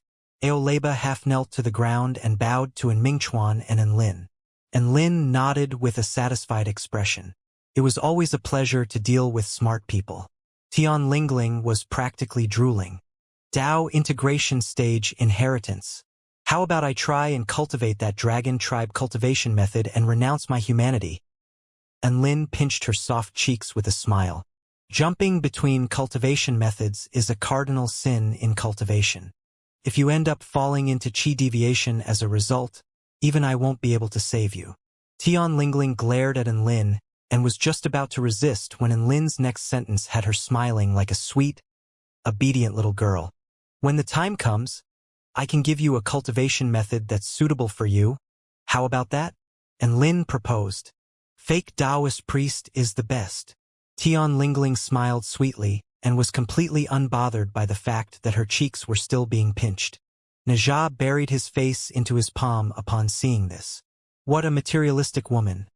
Immediately afterward, the Peace Immortal sect held a large conference with Enlin delivering an address.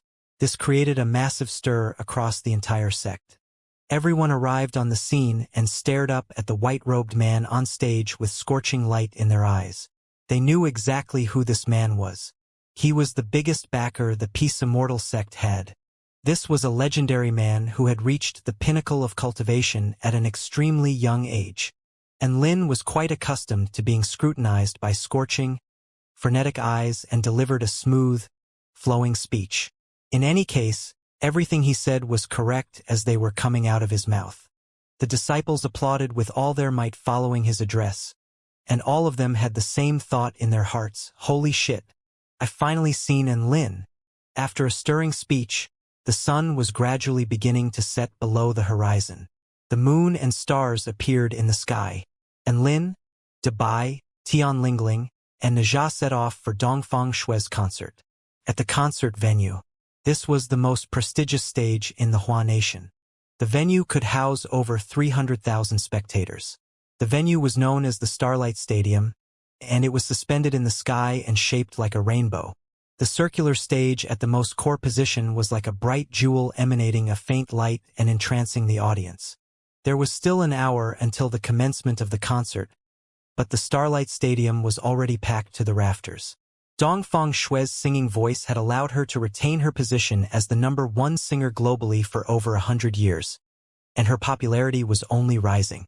Some of her rivals had already been laid to rest in coffins, but she was still at the height of her popularity. Dongfang Shui had an almost monopolistic hold over the music industry, and 300,000 tickets sold out in a flash. And Lin and the others all received front-row tickets and arrived at the Starlight Stadium. TSK, TSK, TSK. How lively! And Lin looked at the packed stadium and nodded with admiration.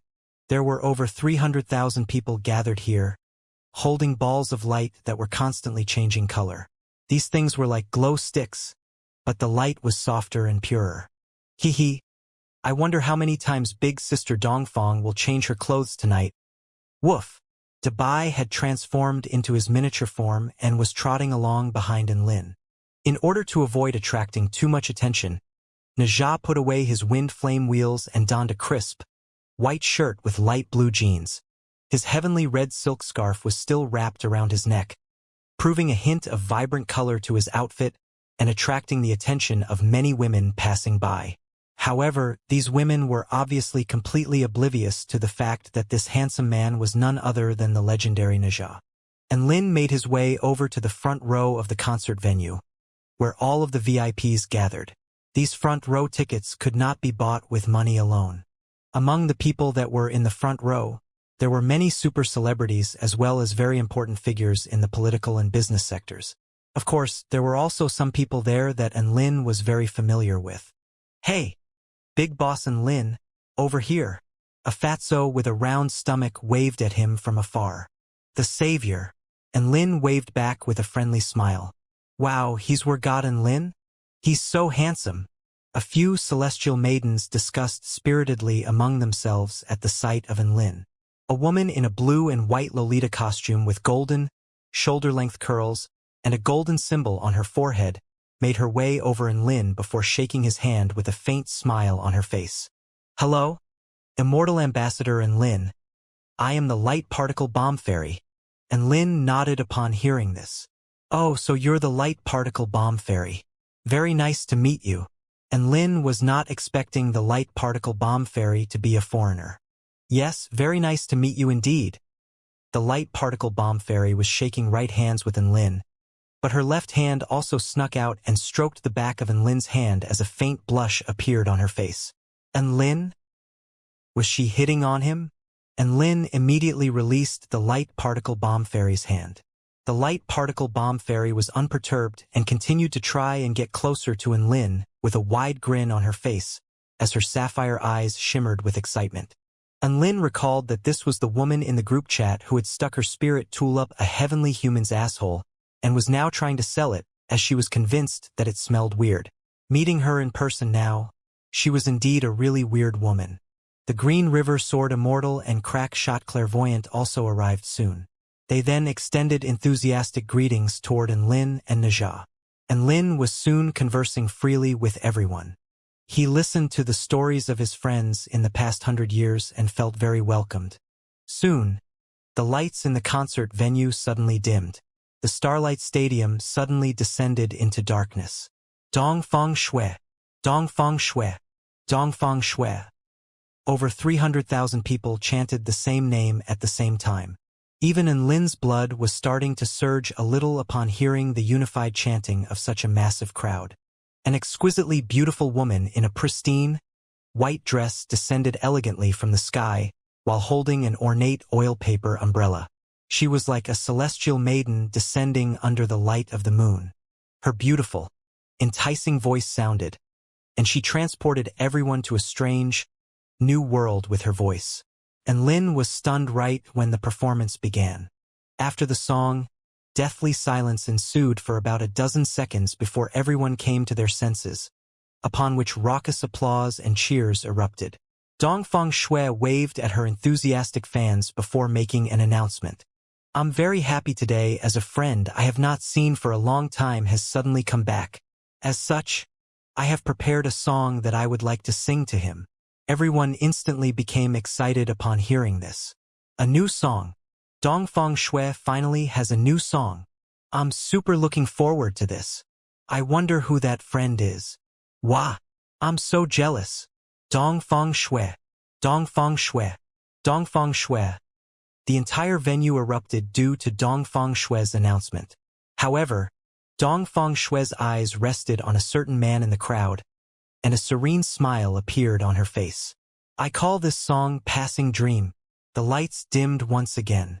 Everyone fell silent as a result. A severely ravaged battlefield appeared on stage. And Lin could see that heaven and earth had changed color. A crimson sun appeared on the horizon, covering the earth in a tragic sheen as sad music began to play. Dong Feng Shui was a student who was extremely fortunate to survive the battle during which her teachers, her fellow students, and her family had all perished. She held a bunch of flowers in her hand and sang on the battlefield that was filled with blood and death. Her voice was high and exorbitant at first, before falling into a serene lull, as if she were about to fall asleep. Tinkle, tinkle, wind chimes tinkled before gradually transforming into the ringing of the bell indicating recess. Dong Feng Shui was jerked awake to discover that it had all been just a nightmare. Her voice became more joyful and light. However, after a period of peace and elation, she reappeared on the battlefield for some reason. And Lin listened to the song and looked at the transitioning images, completely absorbed by the story that was being told. He could understand this song. It was a song about a very pitiable little girl. One day, she discovered that her dreams were becoming clearer and clearer. No matter what she dreamed of, her recollection of it would become deeper and deeper, as if it had actually happened. In comparison, her reality became more and more blurred. She would often wake up the next day and forget what she had done the previous day. Her dreams and reality seemed to be undergoing a mysterious transition. Reality was slowly getting away from her.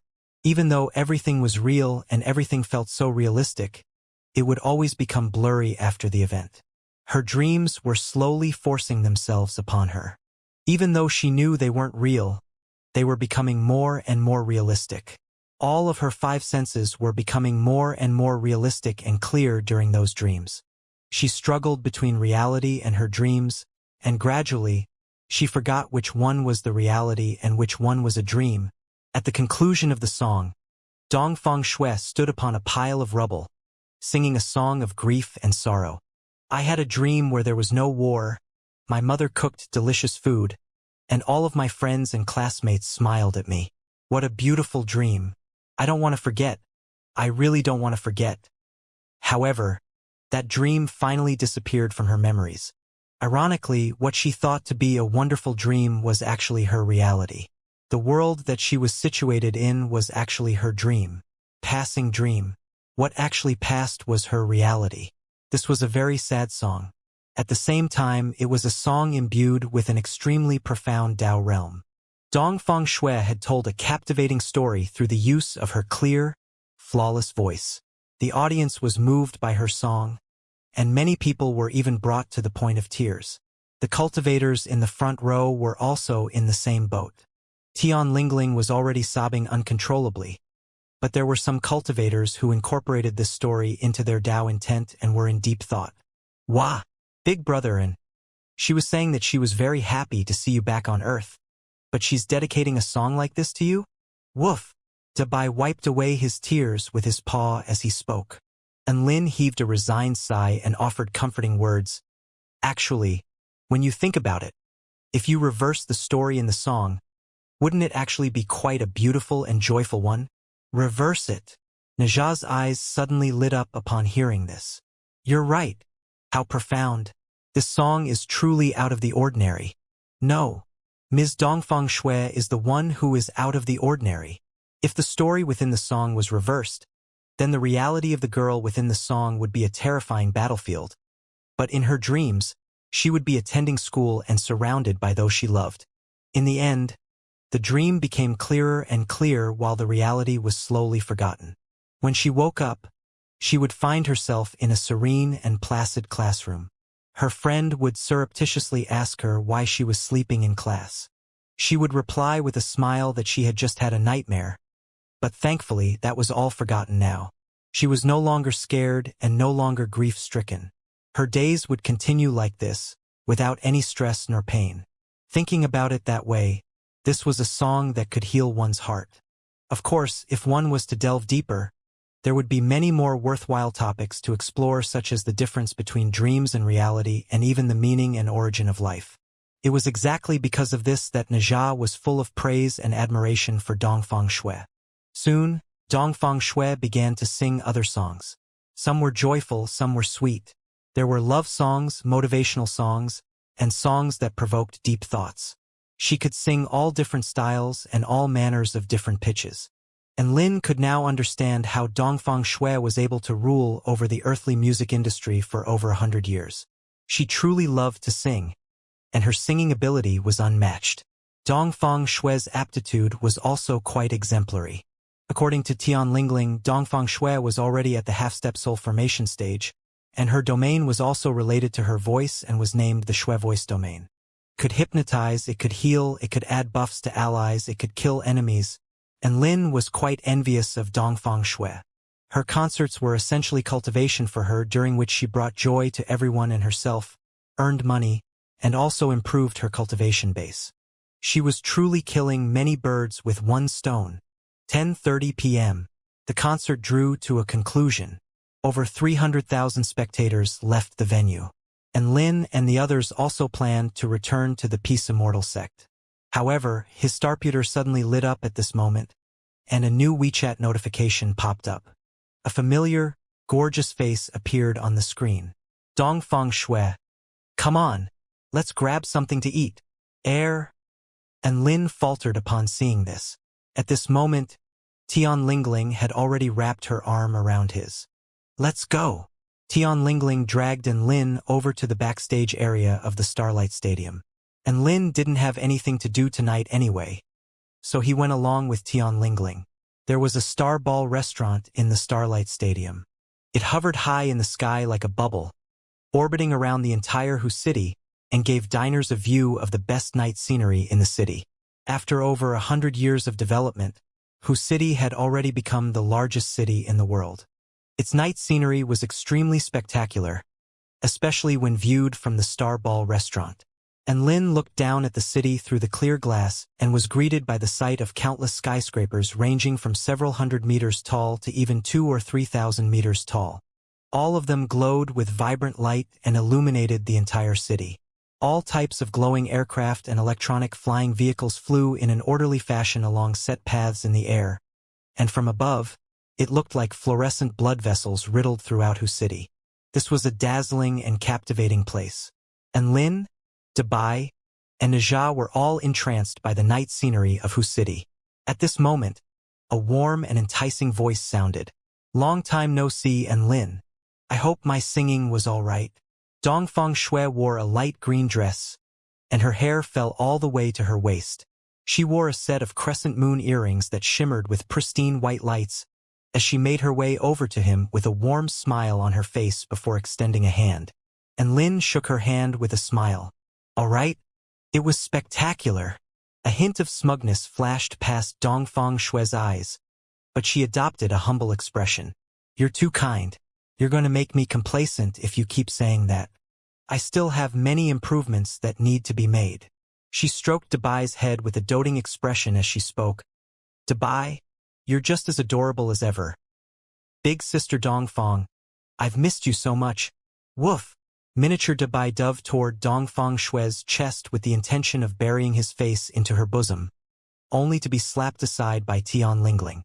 "You're just as perverted as ever as well." Tian Lingling harumphed. Dongfang Shui looked on at the bickering dog and lowly with a faint smile on her face.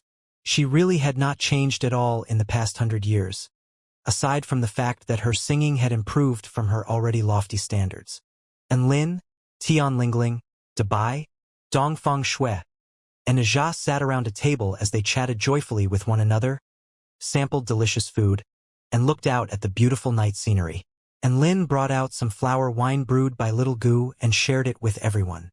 This was the first time Tian Lingling, Dongfang Shui, and Najah had tasted such sweet and delicious flower wine, and all of them were full of praise. Dongfang Shui even began an impromptu concert for everyone. The songs she sang were all songs that she had written but never released in albums or as singles. And Lin was fortunate enough to enjoy a second concert in one day, and these were all songs that had never been released to the public. What a fantastic day! After enjoying a wonderful meal, everyone flew toward an important landmark in Hu City. This was the new Oriental Pearl Tower, and it was 8,888 meters tall, making it the tallest building within the Hua Alliance territory. There were 2 balls, one large and one small, which were embedded into the center and top of the tower, and these 2 balls were emanating gentle white lights, like 2 moons imbued with infinite hope. A normal human would suffer from oxygen deprivation if they were to climb to the top of the Oriental Pearl Tower, but Lin and the others obviously did not have this problem. A chilly wind blew past. Dongfang Shui's hair danced in the wind, and her dress blossomed like a lotus flower in the night sky. She leaned on the railing and looked out across the vibrant city with countless colors reflected in her eyes. She could see the city in all its lavish and lively glory, but at the same time, she was seemingly far away from the city itself. It was as if she was situated amid the glitz and glamour, but at the same time, she was also situated in her very own world here. Najah's heavenly red silk scarf also danced in the wind. "This city is very modernized and reminds me of the cities during the Purple Star Civilization era. Perhaps this world will reach those heights one day." An expression of yearning appeared on his face. "Purple Star Civilization? What kind of civilization is that?" Dongfang Shui turned to Lin with curiosity on her face. And Lin offered an explanation.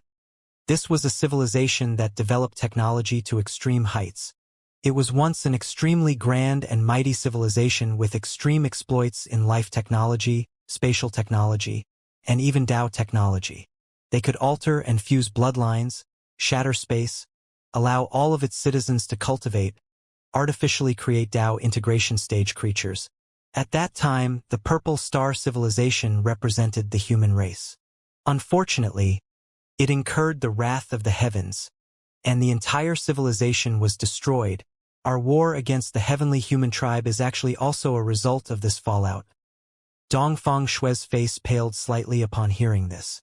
Tian Lingling's eyes widened as she gasped in shock. A civilization as powerful as that was destroyed? Are we really fighting against such powerful beings? Najah heaved a faint sigh. Earth hasn't even seen any Heaven Pioneer stage heavenly humans. So none of you have any idea about just how terrifying the heavens is. If it weren't for Enlin turning the tables and destroying 2 heavenly gates in quick succession, the kingdom of the 9 states may have already fallen. Fake Taoist priest is that powerful? Tian Lingling was astonished again. Hee. Is this the first time you've heard about how powerful I am? And Lin pinched Tian Lingling's delicate cheeks with a smile. Tian Lingling glared at Enlin with a sulky expression. I'll allow you to do this just this once, seeing as you're saving the world. Saving the world? Please don't force that tag on me. I'm just trying to protect those who are important to me. And Lin was not prepared to shoulder the monumental task of saving the world. Look! Dongfang Shui pointed at the city down below. This city is so beautiful. I really love this place, and I really love this world, but I'm useless and powerless to protect it. She turned toward Enlin with a downcast expression. I'm too weak. I can't even imagine how powerful our enemies are. Big Sister Dongfang. Tian Lingling latched onto her hand with a concerned expression. A vibrant smile suddenly appeared on Dongfang Shui's face. But I can sing. I'm going to dedicate my voice to this world and make it a better place. I can inspire more people to fight and protect this world. Perhaps this is my mission and my duty in this war. She stared at Enlin before speaking in a soft voice. I hope I can make you remember the beauty of this world and evoke within you the urge to protect it. Enlin was completely dumbstruck. Dongfang Shui's eyes were filled with sincerity without even the tiniest hint of impurity. The emotions being transmitted by her eyes were also quite simple. She didn't know how to do anything aside from singing, and she hoped to use her voice to make the world a better place. Don't worry, Earth is my home. I'm not going to just stand by and watch as my home gets destroyed. Trust me, I'm super badass. And Lin vowed in a firm voice. Dongfang Shui nodded with a gentle expression. I trust you. Whose city was a city that never slept. All of the bright lights only gradually faded when a new day arrived. The sun rose up in the sky, and Lin rode on to Bai and began his trip to explore the cracks in the formation. He decided to inspect a few of the largest cracks first. Soul-piercing stage heavenly humans could emerge from these cracks, so they were highly dangerous. After all, soul-piercing stage heavenly humans could crush all beings below the return to void stage, and a few soul-piercing stage heavenly humans working together could even combat a return to void stage mighty figure. Within the Kunlun mountain ranges, there was a place that shone with a white, metallic light under the sun. It looked like a sea of silver light from afar. However, if one were to draw closer, they would discover with a shock that these were actually Gundams, all of which were about 12 meters tall. They had thick and strong legs, agile arms, and stalwart chests that could be opened up to reveal cannons within. All of the Gundams were equipped with portable nuclear fusion missiles, super electromagnetic cannons, plasma cannons, and other types of cutting-edge weaponry. All of these Gundams were extremely expensive to manufacture, but they were also very powerful. Following a series of tests, it was determined that these Gundams were comparable in combat prowess to cultivators at the pinnacle of the spirit nurturing stage. From a destructive power standpoint alone, they could even rival soul formation stage powerful beings. There were no less than 200 of these Gundams here. Aside from that, there was a colossal, inky black structure behind the Gundams, which was over 500 meters tall and looked like a modern spin on the Egyptian pyramids. This was their mothership, the super battleship that could operate in the sea, on land, and in the sky. No wonder Qin Jingua could announce with confidence that the army was the main force combating the heavenly human tribe, not cultivators. Just these devastating weapons alone were not something even a top-rate sect on Earth could compare with. All of the Silver Gundams were assigned the name Hope and carried the hopes of the human race. That pyramid-like super battleship was named Dawn. The sun gradually began to rise. Sunlight shone down upon the inky black super battleship, Dawn, but a golden light was somehow reflected off its surface. Not only that, but the golden light spread across the surface of the structure, instantly making it a golden pyramid shining with boundless golden light. No matter how many times I witness the Dawn super battleship under the sun, I still can't help but praise it. To think that human intelligence is able to create something so beautiful. A middle-aged woman in a white blazer with her black hair piled up in a bun made her way out from her temporary lodging and looked up at the colossus before her. "Teacher, your contribution is undeniable for such a beautiful masterpiece to appear in this world." A man with golden hair and green eyes appeared beside her with a smile. The woman was a little entranced by the sight of the golden pyramid. "It has never once been in action during this war. I hope that things continue to remain this way." This middle-aged woman was a top-rate scientist in the Hua Alliance by the name of Wuxia. She was here conducting a series of experiments on the largest crack here in the Hua Alliance, trying to find a way to seal the crack. The young man with golden hair and green eyes standing beside her was her assistant, Derek. "Don't worry, teacher. With these 200 Hope Gundams at the ready, even if a soul-piercing stage Heavenly Human Tribe General appears, we can bombard them to death. The Dawn battleship will not be required," Derek said with a confident smile. He had also participated in designing the Hope Gundams and was very confident in their abilities. All of a sudden, the crack in the distance tremored. 2 white figures flew out extremely quickly from the crack. However, the 200 silver Gundams reacted even more quickly, and bursts of electromagnetic energy pillars tore through the air and destroyed the 2 flying white figures in the blink of an eye. Boom, boom, boom. After a series of earth-shattering booms, the 2 white figures had been reduced to nothingness. Derek inspected the number value on his watch and shook his head with a smile. To think that 2 arcane body stage heavenly humans would dare to invade us. How laughable. All of the cultivators hiding within the forests unleashed bursts of vital energy fluctuations, but those fluctuations quickly receded. Derek had also detected those energy fluctuations. He was a member of the Genetic Alliance and had reached extraordinary rank, which was the equivalent of the spirit nurturing stage. However, he shook his head with a disdainful expression. When have these cultivators ever done anything? If they were the only ones protecting Earth, Earth would most likely have already fallen by now. "Don't be so rude, Derek." Wuxia's brows furrowed.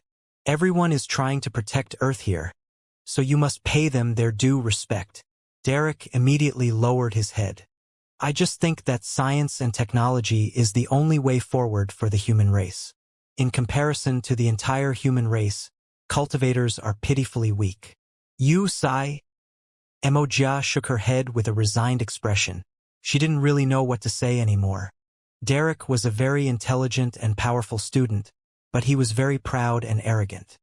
He would only respect things that he acknowledged and would look down on all other things. Wuxia didn't refute Derek. In fact, this was what she thought as well from the bottom of her heart. Cultivators were extremely powerful, but the prerequisites for cultivation made it an impractical endeavor. Among the entire Hua Alliance, how many soul formation stage cultivators were there? Probably no more than 30. However, there were no less than 200 Hope Gundams that could rival soul formation stage destructive power stationed right here at just this one crack. How could cultivators even hope to compare with this power?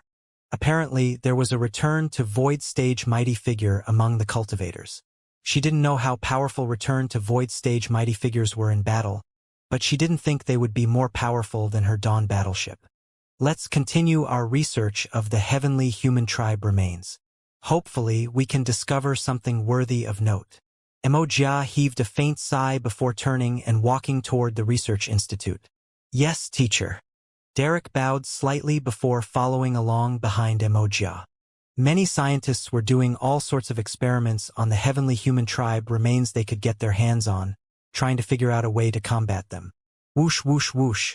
Whoosh, whoosh, whoosh. Bursts of whooshing sound erupted from within the crack. Wuxia and Derek's expressions both shifted upon hearing this. "This sound is..." Derek took a deep breath. "The heavenly human tribe is planning a large-scale invasion. Emojia's expression became extremely grave. The alarm also began to blare at this instant. All of the Hope Gundams instantly sprang into action. They knew that a battle was about to take place. Not too long ago, the same sound had emerged from the largest crack-on in the European Alliance territory, following which about a dozen or so soul-piercing stage and over 100 arcane body stage heavenly humans rushed out from the crack at once. This terrifying force vanquished their defensive lines, and the heavenly human tribe powerful beings slaughtered an entire city, resulting in several million casualties in a tragic calamity that shocked the entire world. In the end, the European Alliance was forced to unleash their most powerful strategic weapon to kill all of the heavenly human tribe powerful beings, but they paid an unimaginably heavy price during the course of the ordeal. We've gathered so much power this time, so that tragedy definitely won't repeat itself. Emojia took a deep breath, and a resolute expression appeared on her face. Powerful auras erupted forth from the crack. All of the humans on the Kunlun mountain ranges could sense a paramount aura, as if gods were descending upon this world, giving them no choice but to kneel and concede. All cannons at the ready. A general standing atop a battle platform roared. Whoosh, whoosh, whoosh. The silver Gundams raised their right hands in unison, and a series of inky black cannon barrels aimed themselves at the crack. At this moment, a huge number of white figures flew out from the crack at blinding speed. Fire! Boom, boom, boom. All of the cannons lit up with incandescent light, and a series of earth-shattering booms erupted. Blue plasma energy pillars streaked through the air and crashed upon the crack, destroying everything in their paths. A dozen or so heavenly humans were unable to react quickly enough, and they were all instantly reduced down to their most microscopic constituent particles. However, all of the heavenly human tribe powerful beings that followed were prepared, and they unleashed white barriers of light to encapsulate their bodies, thereby allowing them to keep the cannon fire at bay. Bursts of white holy light fell from the sky and landed upon the silver Gundams, making them cave in and even melting them with energy of extremely high density. An especially powerful pillar of holy light even managed to detonate a silver Gundam on the spot. Disperse! Qing Xinghui issued a loud command. All of the Gundams began to constantly change their locations while opening fire, adopting guerrilla warfare tactics. However, the heavenly human tribe powerful beings continued to bring down terrifying pillars of white holy light, and all silver Gundams struck by this light would be either destroyed or disabled. More and more heavenly human tribe powerful beings emerged from the crack, and the battle was becoming more and more intense. A heavenly human tribe powerful being with a golden barrier of light encapsulating his body spread open his wings and swung his white light sword through the air to slice the oncoming plasma energy blasts in half. He flashed through the air like a white streak of light, evading countless cannon blasts before slicing through one silver Gundam after another with the ease of a hot knife through butter. It's a soul-piercing stage, heavenly human. Focus your fire on him, Qing Xinghui instructed. The battle reached a climax, and all of the violent resulting explosions had razed several nearby hills to the ground. All researchers and scientists were quickly evacuated. Emojia looked at the starputer on her wrist, which was displaying the numbers and power levels of their enemies, upon which her features paled slightly. 23 soul-piercing stage and 156 arcane body stage. This is an invasion of a larger scale than even the European Alliance once faced. Furthermore, these numbers are only increasing. If things continue like this, our Gundams won't be enough. Rumble, the earth suddenly began to tremor and quake. An inky black hole suddenly opened up on the shimmering golden pyramid. The Dawn battleship was finally being put to use. Boom! Heavenly human tribe powerful beings continued to emerge from the crack when a small mushroom cloud suddenly erupted. The Hope Gundams unleashed small nuclear fusion missiles, twisting and warping the air with their extremely high temperatures and sending shockwaves surging through the air for several kilometers. 5 or 6 of the heavenly human tribe powerful beings didn't even get a chance to cry out before they perished. However, the 20 or so other soul-piercing stage heavenly humans instantly set up a joint defensive spell formation that kept most of the destructive energy at bay.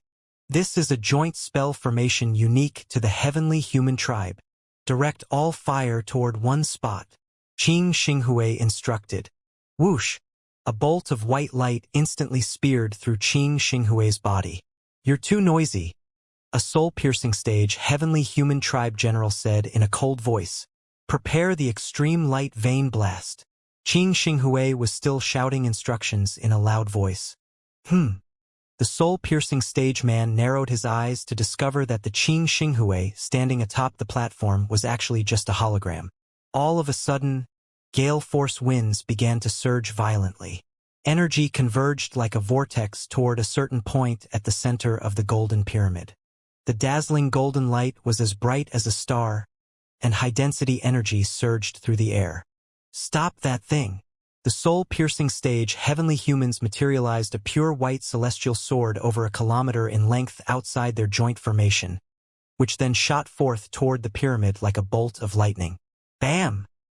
The celestial sword struck a dark red eggshell-like barrier, upon which a sharp screeching erupted, but it was completely unable to pierce through the barrier. The quantum resonance light shield has blocked the heavenly human tribe general's combined attack. Jia clenched her fists with excitement. The Dawn battleship lives up to all of our expectations. Derek's eyes shone with a scorching light, and the conviction in his heart grew more resolute. Right at this moment, the extreme light vein blast had already erupted from the Dawn battleship. A golden light shot through the air in a dazzling trajectory, striking the defensive formation set up by over 20 soul-piercing stage heavenly human tribe generals. The seemingly indestructible formation began to cave in before being punctured. Boom! The formation shattered. Before the soul-piercing stage generals could even react, the golden energy had already reduced their bodies to tens of thousands of cubes before reducing those cubes to hundreds of millions of cubes, completely eradicating their life force. The enemy's defensive line has been broken. All-out attack! Qing Xinghui urged in an excited voice that reverberated throughout the entire heaven and earth. Over 100 silver Gundams unleashed their cannons in unison. 500 inky black cannon barrels extended from the surface of the Dawn battleship, immediately following which cannon fire erupted forth, each blast capable of reducing an arcane body stage heavenly human to dust. The silver Gundams were initially struggling to hold on against the mass influx of heavenly human tribe intruders, but with the inclusion of the Dawn battleship, they were able to quickly turn the tables and gain the upper hand against the heavenly human tribe invaders.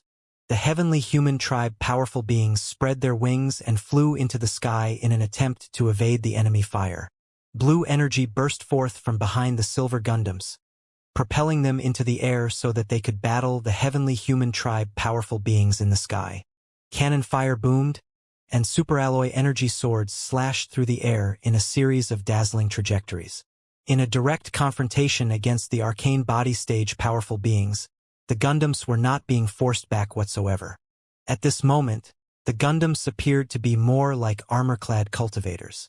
Following the mass influx of close to 200 arcane body stage and over 20 soul-piercing stage heavenly humans, spirit refining stage heavenly humans began to flood through the crack.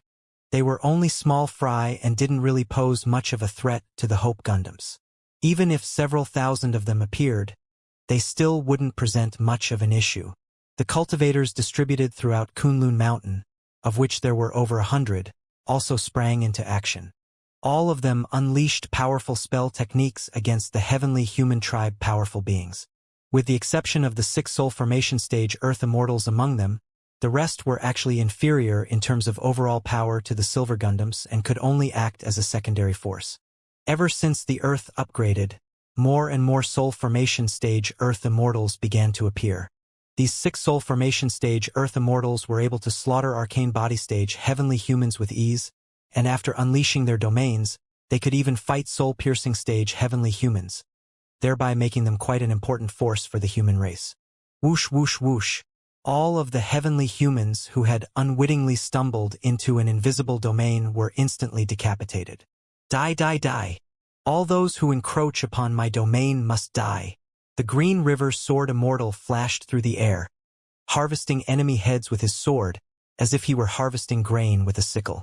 Elsewhere, a series of golden light orbs exploded relentlessly. A foreign woman with golden curls and features as intricate as a doll's, and who was wearing a Lolita dress set off explosions wherever she went. All of the heavenly human tribe powerful beings caught in those explosions would wither away and be reduced to black dust. The heavenly human tribe powerful beings that remained all had their assholes punctured by her spirit tool. The light particle bomb fairy didn't even care anymore. Seeing as she couldn't sell this thing, she would continue to use it as a rectal probe. Bam! An inky black bullet tore through space, covering a distance of several dozen kilometers before puncturing an arcane body stage powerful being's head with unerring accuracy. An adorable-looking man with a childishly round face lay at the summit of a mountain while holding a sniper rifle. That's 38. He was known as the Taoist priest of the Six Paths, a soul formation final stage Earth Immortal who was also an extremely competent sniper. The sniper rifle he was using was a special sniper rifle that was created through a mixture of technological and cultivation elements. The rifle was known as the PUBG Divine Rifle and possessed extremely powerful penetrative properties, thereby allowing it to easily puncture the defenses of a silver Gundam. This is nowhere near enough. I don't want just the glory of being the last man standing. I want to reach the pinnacle of glory by standing on the bodies of countless powerful beings. The Taoist priest of the Six Paths muttered as he scanned the battlefield with eyes as sharp and piercing as those of a falcon before aiming his rifle at a soul-piercing stage heavenly human tribe general in the extremely far distance. I need more blood from powerful beings. You'll be my next victim. The Taoist priest of the Six Paths chuckled as he brought out an inky black bullet, applied his homemade, highly toxic hydrosol onto the bullet, before looking through his sniper scope with one eye and unleashing his domain at the same time. His domain was very special in that it could allow him to sense and influence his surrounding environment to a great extent. Energy fluctuation analysis complete. Temperature, humidity, wind strength, and gravity analysis complete. Bullet path determined. Adjusting, adjusting, adjusting. The Taoist priest of the Six Paths wore an expression of extreme concentration. At this moment, he was a death god overlooking the battlefield. All those who appeared in the crosshairs of his sniper rifle must die. When all of his power was injected into that single bullet, he pulled the trigger.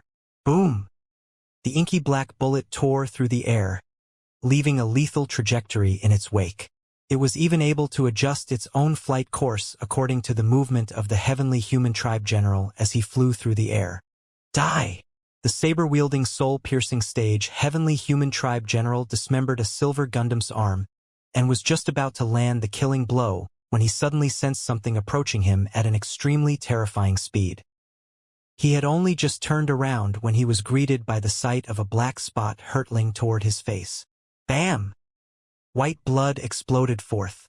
The heavenly human tribe general's headless body fell to the ground. The Gundam operator who had resigned himself to a fate of death stared blankly at the scenes unfolding before his eyes, unable to comprehend what had just happened. On the summit of a mountain several dozen kilometers away, the Taoist priest of the Six Paths blew away the white smoke wafting from the barrel of his sniper rifle. 39. Keep persevering, we can win. Qing Xinghui offered spirited words of encouragement. Over half of the silver Gundams on the battlefield were already out of commission, and over half of the heavenly human tribe powerful beings had also perished. They two sides looked to be evenly matched, but the humans still had the Dawn battleship, which was still completely unscathed. It opened fire relentlessly on the heavenly human tribe powerful beings in the distance, and even the soul-piercing stage heavenly human tribe generals were unable to keep its cannon blasts at bay. The humans held a significant upper hand. Jesse, I have to find a chance to destroy that pyramid. A tall and slender female soul-piercing stage general spoke in a cold voice. A male general holding a dagger in his hand nodded. All right, I'll launch a surprise attack to see if I can break through the defenses of the pyramid right when it's unleashing an attack. You will assist me and listen to my... Bam! An explosive bang erupted. White blood splattered all over Jesse's face. He faltered slightly at the sight of the headless body falling to the ground before turning toward the direction where the bullet had shot forth from with dazzling holy light erupting from his eyes. How dare you! The heavenly human tribe man gripped the air, and an almighty power instantly descended from the sky before converging to form a ball of light in his palm, which he hurled toward the summit of a mountain several dozen kilometers away. The Taoist priest of the Six Paths was just about to search for more prey when he spotted a terrifyingly powerful ball of light hurtling toward him, and he immediately fled for his life. Boom! The ball of light struck the summit of the mountain, and destructive energy exploded forth, annihilating all things. The entire mountain was razed to the ground in the blink of an eye. Phew! That was close. Thank God I noticed in time. The Taoist priest of the Six Paths wiped the cold sweat from his face. This place is too dangerous. I have to find a new perch. He began to quickly travel through the forest. In the extremely far distance, General Jesse soon lost sight of the Taoist priest of the Six Paths. At this moment, cannon blasts from the Golden Pyramid erupted, preventing him from being able to give chase. When Great General Qing Luo arrives, all of you will die. A vexed expression appeared on Jesse's face. At an observation point about 50 kilometers away from the battlefield, a group of researchers was observing and analyzing this battle. We're close. If things continue to progress like this, all of the heavenly human tribe powerful beings will be annihilated in less than 10 minutes. An elderly man with white hair said in an excited voice, "We are going to secure an unprecedented victory and create history in the process. Look at the European Union battle, then look at our battle. We will show the world what it means to be truly powerful." Derek looked at the battle being broadcasted on the screen, and his heart was filled with pride. However, Emojia's attention was focused elsewhere. She had been scrutinizing the massive crack this entire time. Perhaps it was just her imagination, but she felt like the crack was expanding slightly with the emergence of each heavenly human tribe powerful being. She hesitated momentarily before speaking into the starputer on her wrist. "Admiral Qin Xinghui, please unleash the cyclone particle dissolution area upon the crack." "Are you sure?" "Even the Dawn battleship can only unleash the cyclone particle dissolution area twice." Qin Xinghui's calm and collected voice sounded from the other side. "There's something not quite right with the crack. It's expanding at an abnormal rate," Emojia replied. "Understood," Qin Xinghua responded. In the next moment, the sharp tip of the Dawn battleship suddenly began to glow with a black light. Countless high-energy particles surged through the air, creating a black vortex area. The Dawn battleship then hurled the vortex as if it were hurling a grenade, and the vortex instantly descended upon the crack before expanding to encompass an area with a radius of over a kilometer, instantly dissolving and annihilating all things within that area. A few soul-piercing stage generals tried to destroy the vortex, all to no avail. It was like an indestructible black cloud that was fastened to a certain place, destroying all things that came into contact with it. After that, a few dozen more heavenly human tribe powerful beings flew out, but all of them were completely dissolved in less than 10 milliseconds, leaving no trace of them behind. The cyclone particle dissolution area is the most powerful attack the Dawn battleship is capable of. Why would you use it in a place like this, teacher? Derek was perplexed. According to his understanding, the Dawn battleship could steamroll their enemies. There was no need to unleash an attack that would expend such a massive amount of energy. Emojia was just about to say something when an incredibly oppressive power descended upon them, making them tremble involuntarily and even making it difficult for them to breathe. "Wah! What's going on?" Derek's teeth chattered as he turned toward a certain direction with an astonished expression. There was no need to look at the screen. Just his naked eye alone could see the extremely mighty being in the distance. A white eastern dragon several kilometers in length forced its way out of the crack with a heavenly human tribe man sitting on its back. This was a man with pure golden eyes, wearing a white robe with golden veined patterns, and he was able to slice the black, destructive vortex in half with a wave of his hand. The white dragon roared before swiping its claws violently toward the black vortex, upon which the cyclone particle dissolution area was completely vanquished. Boom, boom, boom. A massive amount of cannon fire was instantly directed toward this heavenly human tribe man. However, all of the energy seemed to have struck an invisible barrier and exploded before reaching the heavenly human tribe man, leaving him completely unscathed. How could this be? Derek stared blankly at the scenes unfolding before his eyes. Boom! A destructive, golden pillar of light erupted from the Dawn battleship. Extreme Light Vein Blast. This was the same attack that had once broken the combined defenses of over 20 soul-piercing stage, Heavenly Human Tribe generals in an instant. The Heavenly Human Tribe man's expression remained unchanged as he pressed a palm forward, upon which a white holy light enshrouded the area like a thin veil. Rumble! The destructive Extreme Light Vein Blast exploded, and everything that came into contact with the resulting golden light was reduced to smaller and smaller cubes before being completely annihilated. Even from a distance, this attack struck fear into the onlookers' hearts. What struck even more fear into everyone's heart was that such a powerful attack was unable to even break through the thin veil of white holy light. Great General Qing Luo. All of the Heavenly Human Tribe powerful beings present bowed toward that man. Qing Luo looked at the Dawn battleship in the distance with a cold, indifferent expression. A civilization that has not even mastered space cannot fathom what true power is. He swept a finger through the air, upon which a white streak of light parted heaven and earth. The entire world seemed to have fallen silent at that moment. In the southern region of the Hua Nation, this was a place with radiant and enchanting sunlight, tumbling waves, and a fine sandy beach. And Lin and Najah stood ahead of the army behind them and carefully inspected the crack up ahead.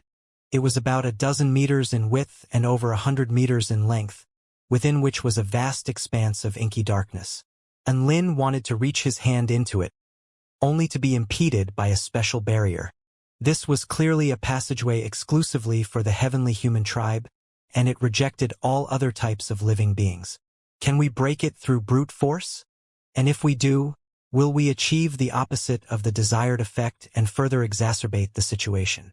A hesitant expression appeared on Lin's face. Right at this moment, a red light suddenly flashed from his starputer. An SOS signal? And Lin knew what this signal meant. It was the highest level signal meant for requesting assistance in cases of a dire emergency. He immediately opened his starputer, upon which a string of text and a set of coordinates appeared. The Kunlun mountain front is close to collapsing. Please deploy all available troops to the scene. The Dawn battleship, the strategic weapon of the Hua Alliance. The terrifying weapon that was the product of countless cutting-edge military technologies, had been sliced in half by a single finger from Great General Qing Luo. The energy core of the Dawn battleship had also been sliced apart. The energy within the energy core instantly ran wild and detonated the entire battleship. A mushroom cloud rose into the sky as heaven and earth tremored, creating a doomsday-like scene. All Gundam operators and scientists felt like their dreams and beliefs were crumbling before their eyes, followed by a crushing sense of despair. That great general that the Heavenly Human Tribe powerful beings are referring to, he must be a heaven pioneer stage heavenly human. This power is beyond the extent of my imagination. Mo Jia was very crestfallen. Impossible. The Dawn battleship is the most powerful weapon invented by mankind. How is it unable to even stand up against one attack? Derek shook his head relentlessly as his eyes glazed over in denial. Everyone felt like their worst nightmare had just been realized. The Taoist priest of the Six Paths had finally found a new target to snipe, but he didn't dare to pull the trigger. If I try to snipe this guy, he'll probably kill me with a single finger as well, right? Fuck. How am I supposed to play this game of PUBG when the enemy is using hacks? The Taoist priest of the Six Paths trembled uncontrollably as he hid in the tall grass. 3 silver Gundams rushed toward Great General Qing Luo from different directions, wielding light swords that could easily slice through all metals. Roar! The white dragon beneath Qing Luo's feet suddenly roared.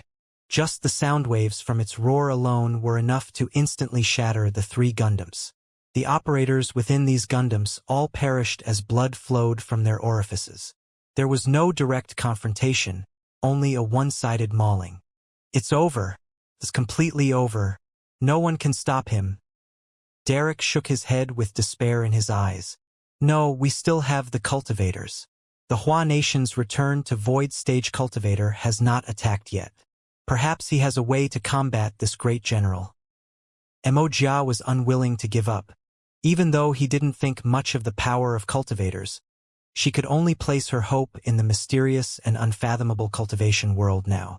Hee. Cultivators? A wry smile appeared on Derek's face. I am one of the core members of the Genetic Alliance, and our alliance leader, Yuan, is known as the human with the most perfect genes.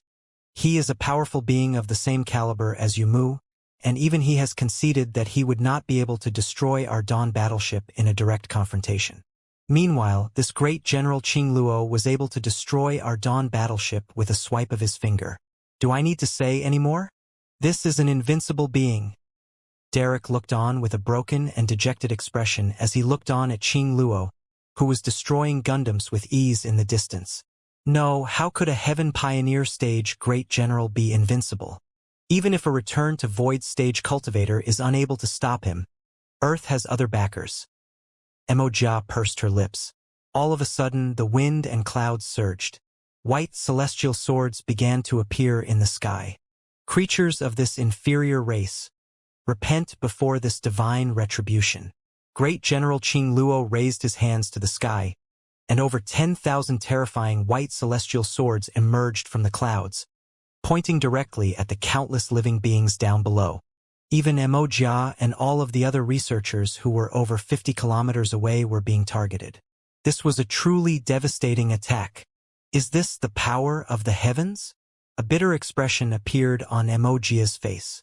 She had been comprehensively shown just how weak the human race was. Great General Qing Luo looked down at the despairing soldiers and cultivators down below. The birth of humans was a mistake. To the heavens, you're all trash, and trash has to be cleaned up, so it's time for all of you to disappear. The celestial swords tremored before falling like rain. There was no way to evade them. Humans are trash? You have no right to say that.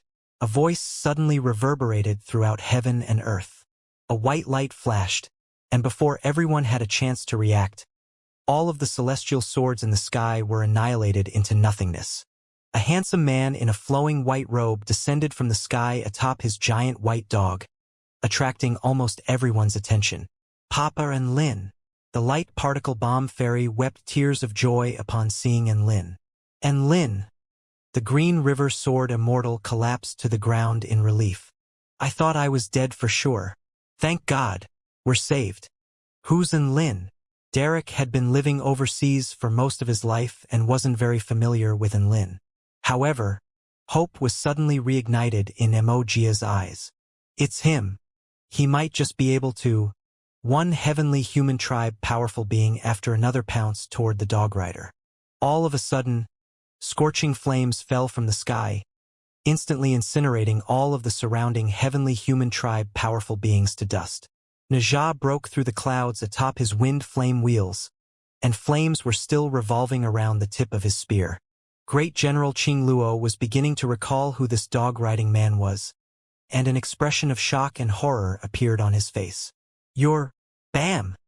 And Lin launched an almighty slap. Space twisted and incandescent light flashed. In the next second, Great General Qing Luo was reduced to dust. Deathly silence ensued. Everyone stared with wide eyes at the scenes unfolding before their eyes, unable to comprehend what had just happened. The seemingly invincible Great General Qing Luo was killed by a single slap from Enlin. Great General Qing Luo had struck shock into everyone's heart by destroying the Dawn battleship with one swipe of his finger. But now, Enlin had insta-killed Great General Qing Luo with a single slap. Even the cultivators who were familiar with Enlin felt like they were dreaming. They knew Enlin was badass, but they didn't know that he was this badass. This type of power was unfathomable to them. The Taoist priest of the Six Paths was also completely dumbstruck as he surveyed the battle through his sniper scope. What is even going on anymore? I don't understand. Derek was the most astonished one. He had always looked down on cultivators and thought that Yuan had reached the pinnacle of cultivation. He thought that only by developing science and technology could one tap into the infinite possibilities the world had to offer. However, Enlin had taught him a lesson here.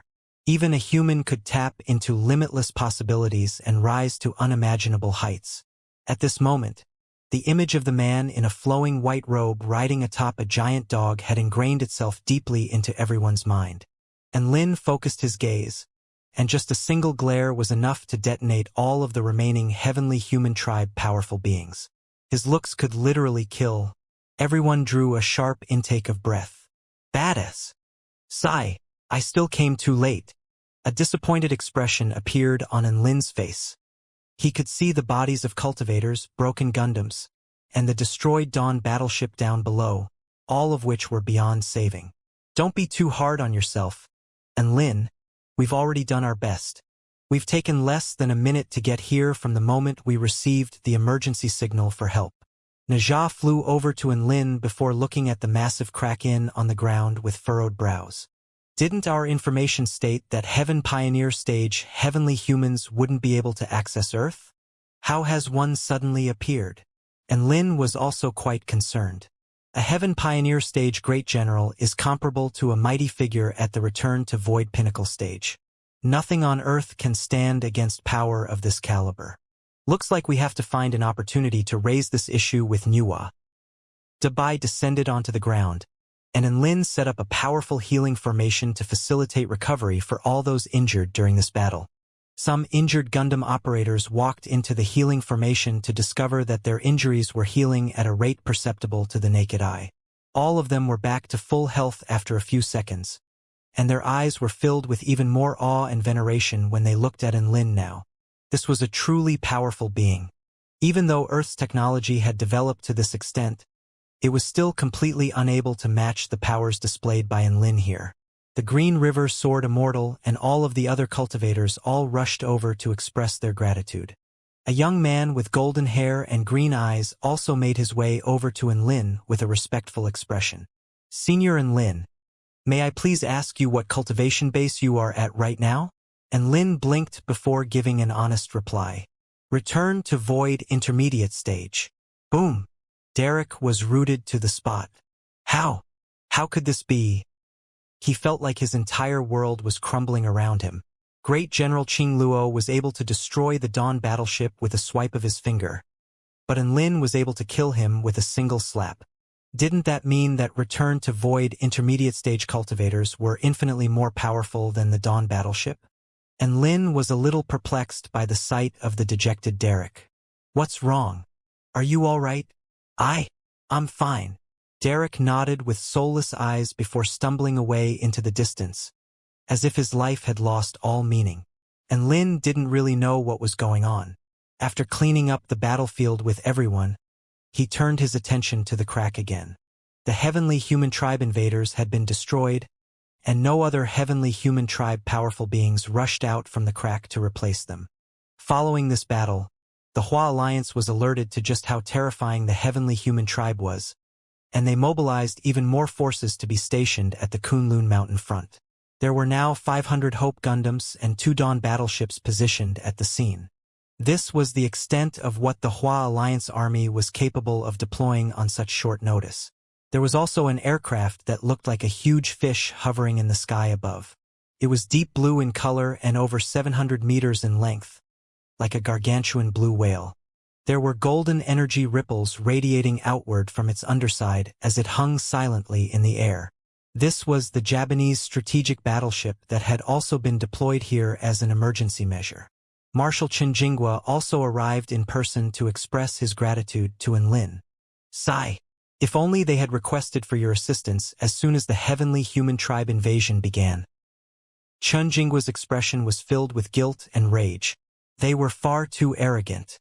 They thought that they could handle everything and only notified you after the Dawn battleship was destroyed.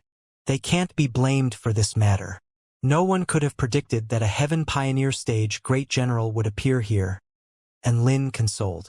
Is there any way for Earth to combat these Heaven Pioneer Stage Great Generals? Chen Jinghua asked. And Lin shook his head and heaved a forlorn sigh.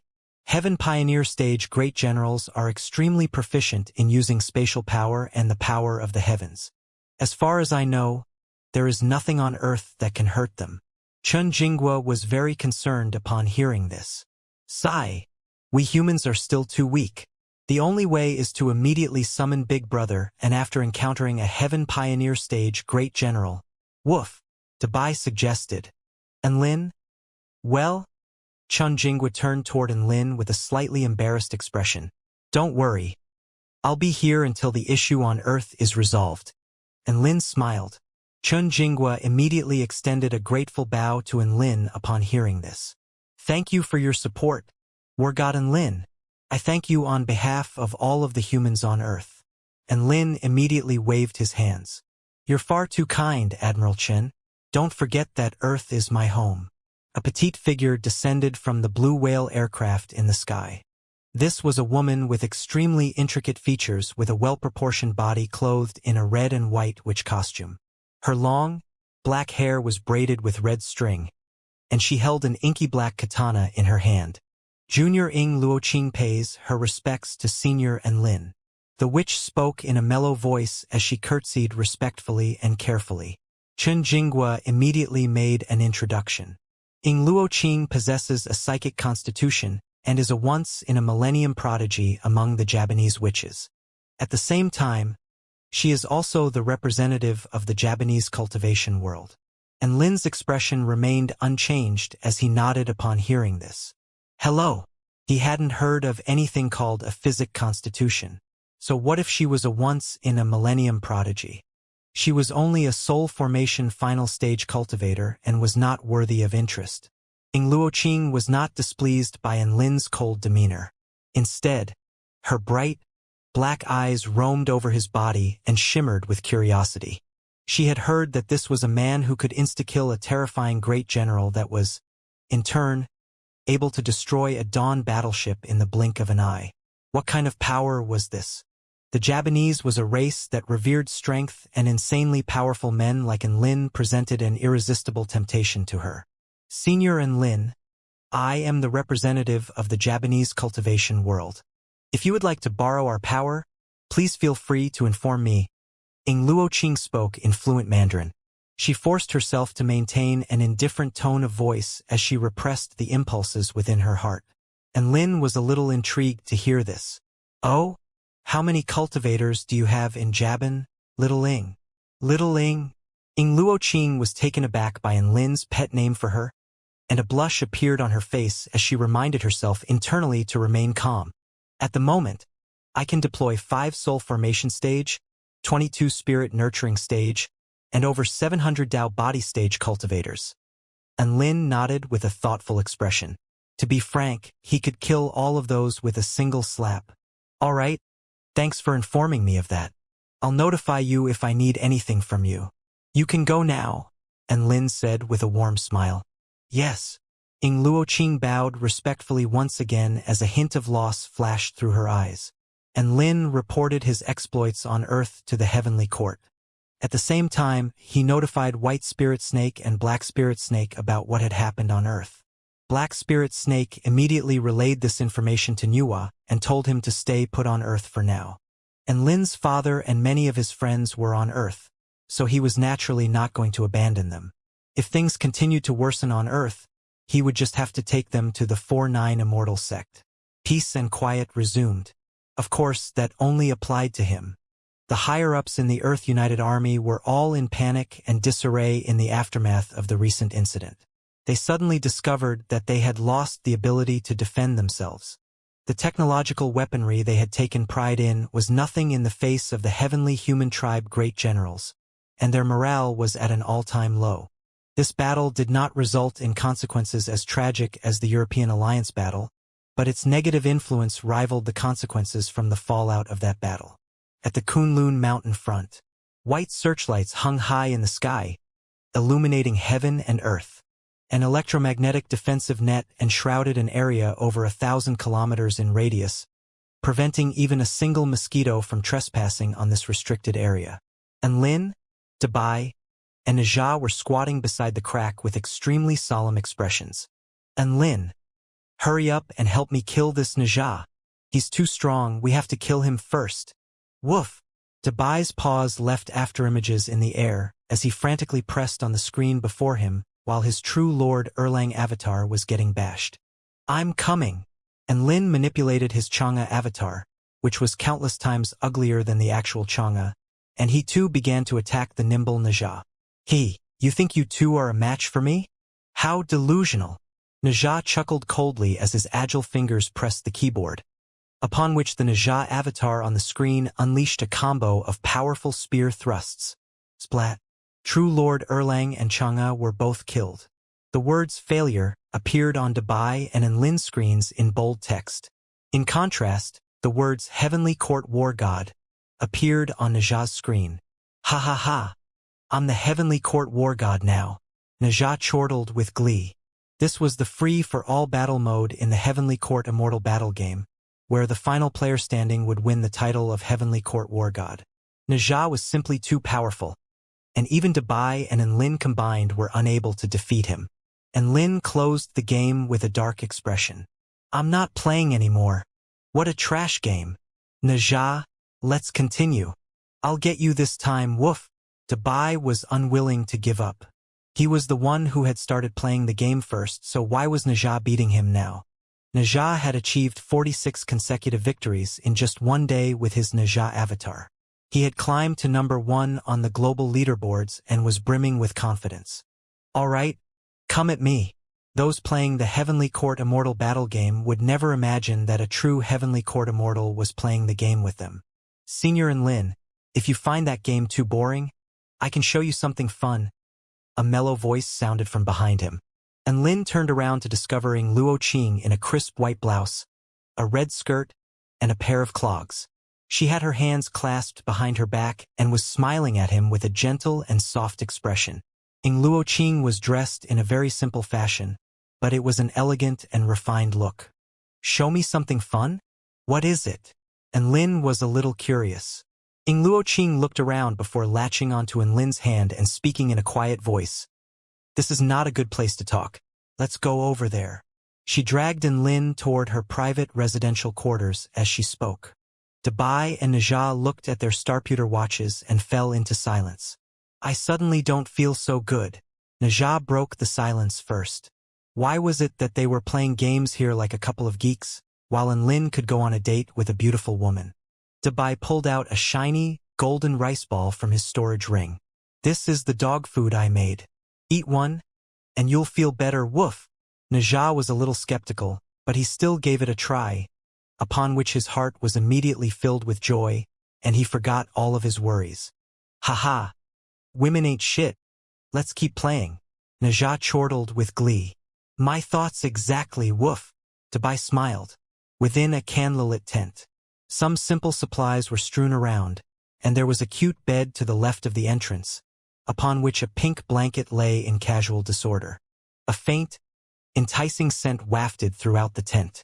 It was a scent quite similar to Luoqing's bodily scent. Why did you bring me here? And why are we trying to avoid everyone else? And Lin was perplexed. And Lin-san, I've already set up a spell formation here that can isolate us from the outside world. Luo Qing approached Lin in a seductive manner. So, Lin could sense the spell formation Luo Qing had set up, and it was one that he could break with a sneeze. A faint blush appeared on Luoqing's flawless features along with a sulky expression. And Lin-san really does like to play dumb. What I'm trying to say is, we can have some fun here. She suddenly untied the red sash around her slender waist. Her red and white witch costume slid to the ground, revealing the entirety of her delicate, curvaceous body. And Lin was astonished. Luo Qing wasn't wearing anything inside. No, that wasn't the point. The point was, why was she taking off her clothes? And Lin-san? Luo Qing called out in a gentle, seductive voice as she made her way toward Lin. And Lin was given a fright and instinctively pushed her away. Luo Qing was not expecting Lin to push her, and she was shoved to the ground. She faltered momentarily before a blush appeared on her face. Could it be that this is what Lin-san likes? She lay down onto the ground in a seductive pose as she spoke. And Lin. A gust of wind blew past, and the witch uniform draped itself over her body again. Luo Qing looked up with a dumbfounded expression at the enraged Lin, and she bit down on her lower lip. And Lin-san, are you afraid that I'm not clean? Don't worry, I haven't let anyone touch me before this. Lin's flesh crawled as he waved his hands. What are you doing? Surely I'm not charismatic enough for you to approach me like this. No, this isn't just a simple approach. This is already... Lin gritted his teeth as he looked down at the seductive woman before him. We've only just met for the first time. To be honest, this was the first time he had ever encountered something like this. He had seen some Japanese adult videos in the past, but none of them had followed such a ridiculous progression. And Lin knew that Ing Luoqing harbored no malicious intent toward him. If she did, she would have already been reduced to a pile of ashes. So that's what you're confused about. I knew that my irresistible charm wouldn't fail me for no reason. Ing Luoqing heaved a sigh of relief. She looked at Lin, and her blush deepened. I possess the psychic constitution, and if I engage in intercourse with a powerful being, I may be able to break through the final shackle and reach the return to void stage. And Lin, you are the most powerful man I've ever met. I am willing to give my first time to you. So that's the reason? And Lin was astonished. Ing Luoqing nodded and hung her head. That's right. So please, and Lin-san. Fuck off. And Lin roared. Boom. Ing Luoqing shuddered. She felt like she was being confronted by an enraged heavenly god. When she came to her senses again, she was the only one left in the room. And Lin-san? Ing Luoqing held her witch costume to her chest and looked around the room with a dazed expression. She recalled the paramount aura that had erupted from Lin's body, and she trembled as an intoxicated expression appeared on her face. So powerful. Near the crack, and Lin returned to his original post. Dabai and Najah were both a little surprised to see Lin back so soon.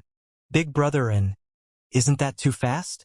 Less than 5 minutes have passed since you went in, woof. Dabai's eyes widened. Shush, Dabai. Never criticize a man for how long he lasts. Najah glared at Dabai before turning toward Lin with a sympathetic expression. And Lin? Bam! And Lin slapped Dabai in the head. Horny perverts. It's not what you think. What happened then? Najah asked. This? And Lin faltered momentarily. Was he supposed to tell them that Ing Luoqing stripped and tried to seduce him, only for him to glare at her and scare her shitless before leaving her behind? No one would believe him. Xiaolan, do you see how hard I'm working to save myself for you? A disconsolate expression appeared on Lin's face. Dabai and Najah thought that Lin was sad about his inability to last more than 5 minutes, and they both tried to comfort him, upon which they were both slapped into the ground again. Soon, Ing Luoqing had donned her witch costume again and made her way over to Lin. Her delicate cheeks were still a little flushed, and she bowed slightly to Lin. And Lin-san, I apologize for my impulsive actions earlier. And Lin waved a dismissive hand. Make this the last time. And Lin-san, if you ever change your mind, you can come and find me at any time. I'll be waiting for you. Ing Luoqing spoke in a faint voice as she hung her head. Her breathing was a little fast, and Lin could see her intricate collarbone as well as her smooth skin over her loose witch robe. She didn't wait for a response from Lin and immediately left, leaving Lin rooted to the spot. Lin? Dabai and Najah finally believed that things hadn't progressed as they had imagined. But why was it even more exciting now? All right, let's play some games. And Lin suggested. Dabai and Najah immediately raised both hands in agreement. The nature of the cracks had already been determined. An extremely powerful heavenly god had forcefully broken the formation around Earth, just like how the heavenly heaven god had broken into Tina's divine mirror world. However, the cracks that had been torn open this time were very stable and did not show signs of receding. Instead, they were constantly expanding and allowing more and more powerful heavenly humans access into Earth. Nuwa could only slow the rate at which the cracks were expanding, but she couldn't stop or reverse this trend. Nuwa was the goddess of creation of this world, so everything was up to her. They were still waiting for a verdict from Nuwa, and before that verdict was delivered, they had nothing to do aside from play games to waste time. Let's play another game, Najah suggested. I'm already sick of this game. He had already reached number 1 on the Heavenly Court Immortal battle leaderboards, and the loneliness of invincibility was taking its toll on him. Let's play this PUBG game. And Lin pointed at a game icon. This was a game he was very familiar with, but he didn't know what it would be like now after over 100 years. The three of them quickly made accounts, one of which was called Fake Taoist Priest, another of which was called Dubai is Very Pure, and the last one was called Naja is a Noob. Thus, they began their PUBG journeys. At this moment, the adorable Taoist priest of the Six Paths had just returned to his humble abode after a grueling battle and began a new stream. He was a renowned streamer on the internet and was one of the best PUBG players in the world. Hello! Long time no see, everyone. A bunch of loyal fans instantly logged onto his stream and were greeted by the sight of the Taoist priest of the Six Paths' smiling face. I've just endured a grueling battle, so I've decided to relax and play some PUBG unranked squad mode with 3 random viewers. In unranked squad mode, there were 25 teams with 4 players each, totaling 100 players. All 100 players would spawn on an island before collecting items and battling it out to decide the most powerful team. In this mode, one could encounter bronze rank noobs or grandmaster level veterans. Six Paths isn't playing ranked anymore. Holy shit. He's about to wreck some noobs. Please carry me, bro. All of the spectating fans became very excited. One had to realize that grandmaster rank veterans were extremely rare, and they normally steamrolled the opposition in unranked mode. Thus, the Taoist priest of the Six Paths began to play a guessing game. Alright, everyone, guess if I'm going to kill more than 50 or not in this round. Those who guess correctly will win prizes. Almost 90% of his fans vouched for him to kill more than 50. What a joke!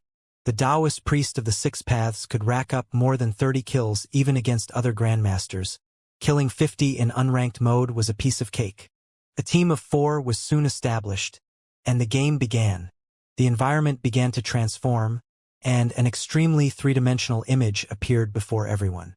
Through the stream, all of the viewers had the same perspective as the streamer.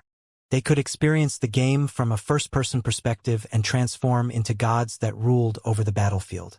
From the beginning, the Taoist priest of the Six Paths was parachuted down to a huge city, where the most intense battle was taking place. This city's rooms were loaded with countless equipment, and if one could quickly grab some high-level equipment for themselves, it would set them up for the rest of the game. The Taoist priest of the Six Paths rushed into a small apartment and picked up a pistol before insta-killing 2 enemies with headshots. Double kill from the get-go, badass. I'm looking forward to seeing Six Paths crush the opposition now. I'll eat my own shit while doing a handstand if Six Paths doesn't end up killing 50. All of the fans had erupted into a frenzy. Notifications popped up relentlessly in the lower left corner of the screen. Six Paths has killed Kitty of Hope with a pistol. Six Paths has killed Bei Chunchin with a pistol. Six Paths has killed Please Try Not to Fall in Love with Me with a Jacques assault rifle. The Taoist priest of the Six Paths went on a killing spree from the get-go, cutting down batches of enemies. His 3 comrades didn't even get a chance to shoot before their enemies were dead. They could only follow along and cheer the Taoist priest of the Six Paths on while picking up dropped equipment. At this moment, a series of unfamiliar notifications appeared on the bottom left corner of the skin. Fake Taoist priest has killed Shin Meng Please Love Me Again with his fists. Dubai is Very Pure has killed Nai Liang with his frying pan. Naja is a Noob has killed streamer Douyu with a gas can. The Taoist priest of the Six Paths took a quick glance at those notifications, but he didn't think much of them. He was busy concentrating on the environment around him. He was still burdened with his mission to kill 50 people, so time was of the essence. However, some of the more diligent fans noticed this and began to converse spiritedly among themselves. Holy shit, this fake Taoist priest killed someone with his fists? I haven't seen that in a while. Streamer Douyu died as well? That's my favorite streamer. And death by gas can? That doesn't even make sense. Ha ha ha, I've already taken a screenshot. I've got some dirt on Douyu now. I'm more curious about who this Naja is a Noob is. Was it a coincidence or? It must have been a coincidence. Killing someone with a gas can is impossible. Though you must have had something to do at that time and gone AFK. All of the fans were still discussing spiritedly among themselves. The Taoist priest of the Six Paths didn't have time to pay attention to the specific messages on the chat, but he could see that the messages were flooding in, and he became even more motivated, thinking that everyone was cheering him on. He traversed through the map and relied on his vast experience, superb awareness, and unerring aim to dominate the battlefield. As for picking up equipment, there was no need for that. The enemy's equipment was his equipment. He could just commit murder and robbery, so why would he make the effort to find equipment? Everything progressed very smoothly and quickly. Soon he had reached 30 kills. The playzone began to shrink. All those outside of the playzone would be poisoned, and they would slowly have their health points sapped away until they died. Hence, the battlefield was minimized to a smaller area. Whoosh! Splat! A man was struck by an arrow to the head and fell to the ground. Naja is a noob killed the Virgin Father with his crossbow. Wow! Naja is awesome. He can use a crossbow like a sniper rifle. A crisp and excited female voice sounded. This was the voice of one of Naja's teammates. There were 4 people per team, and they only had 3 people, so a girl named Chi-Chi was randomly assigned to their team. Chi-Chi was a platinum rank master, and she lamented her ill fortune when she saw her 3 bronze rank teammates. She was then greeted by the sight of 3 godlike players dominating the battlefield with all types of bizarre weapons. She came to the realization then that she had encountered experts far more adept than her. She thought she would get screwed over by them, but she was getting carried instead. Within a certain mansion in the Hua Nation, a young woman about 16 or 17 years of age wearing a set of loose teddy bear pajamas sat on her bed with her legs crossed. She was quickly following 3 godlike players on the holographic screen before her with excitement shimmering in her eyes. Wow!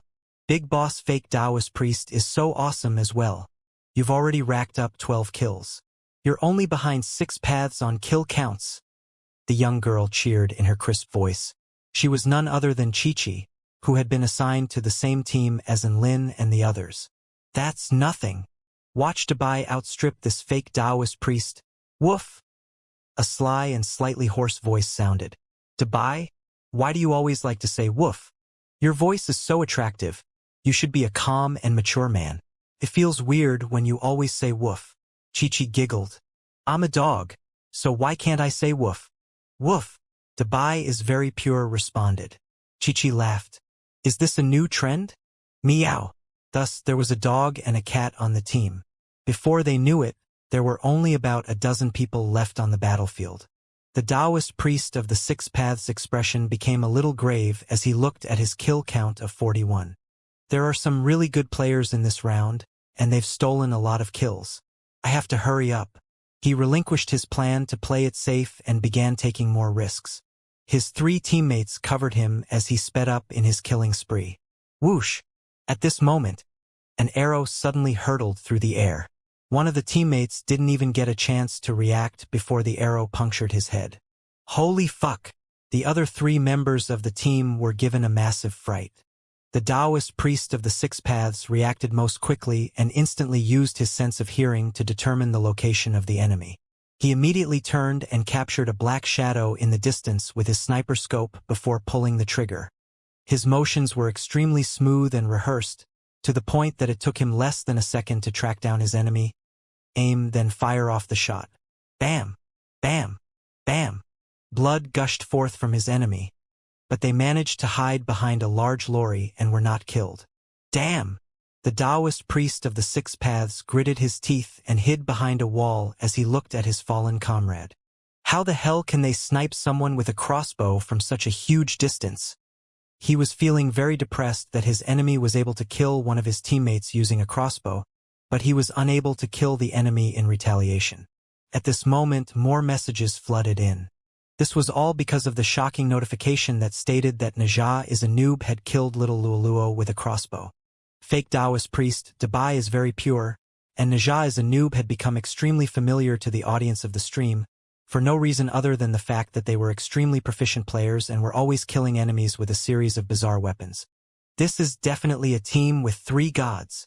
All 4 team members could be gods. One of them could be a secret weapon who's hiding and saving themselves for later. 6 paths. You've got to make an extra effort to reach your target of 50 kills. This is going to be fun. Haha. Didn't someone say they would eat their own shit while doing a handstand if the target of 50 kills couldn't be reached?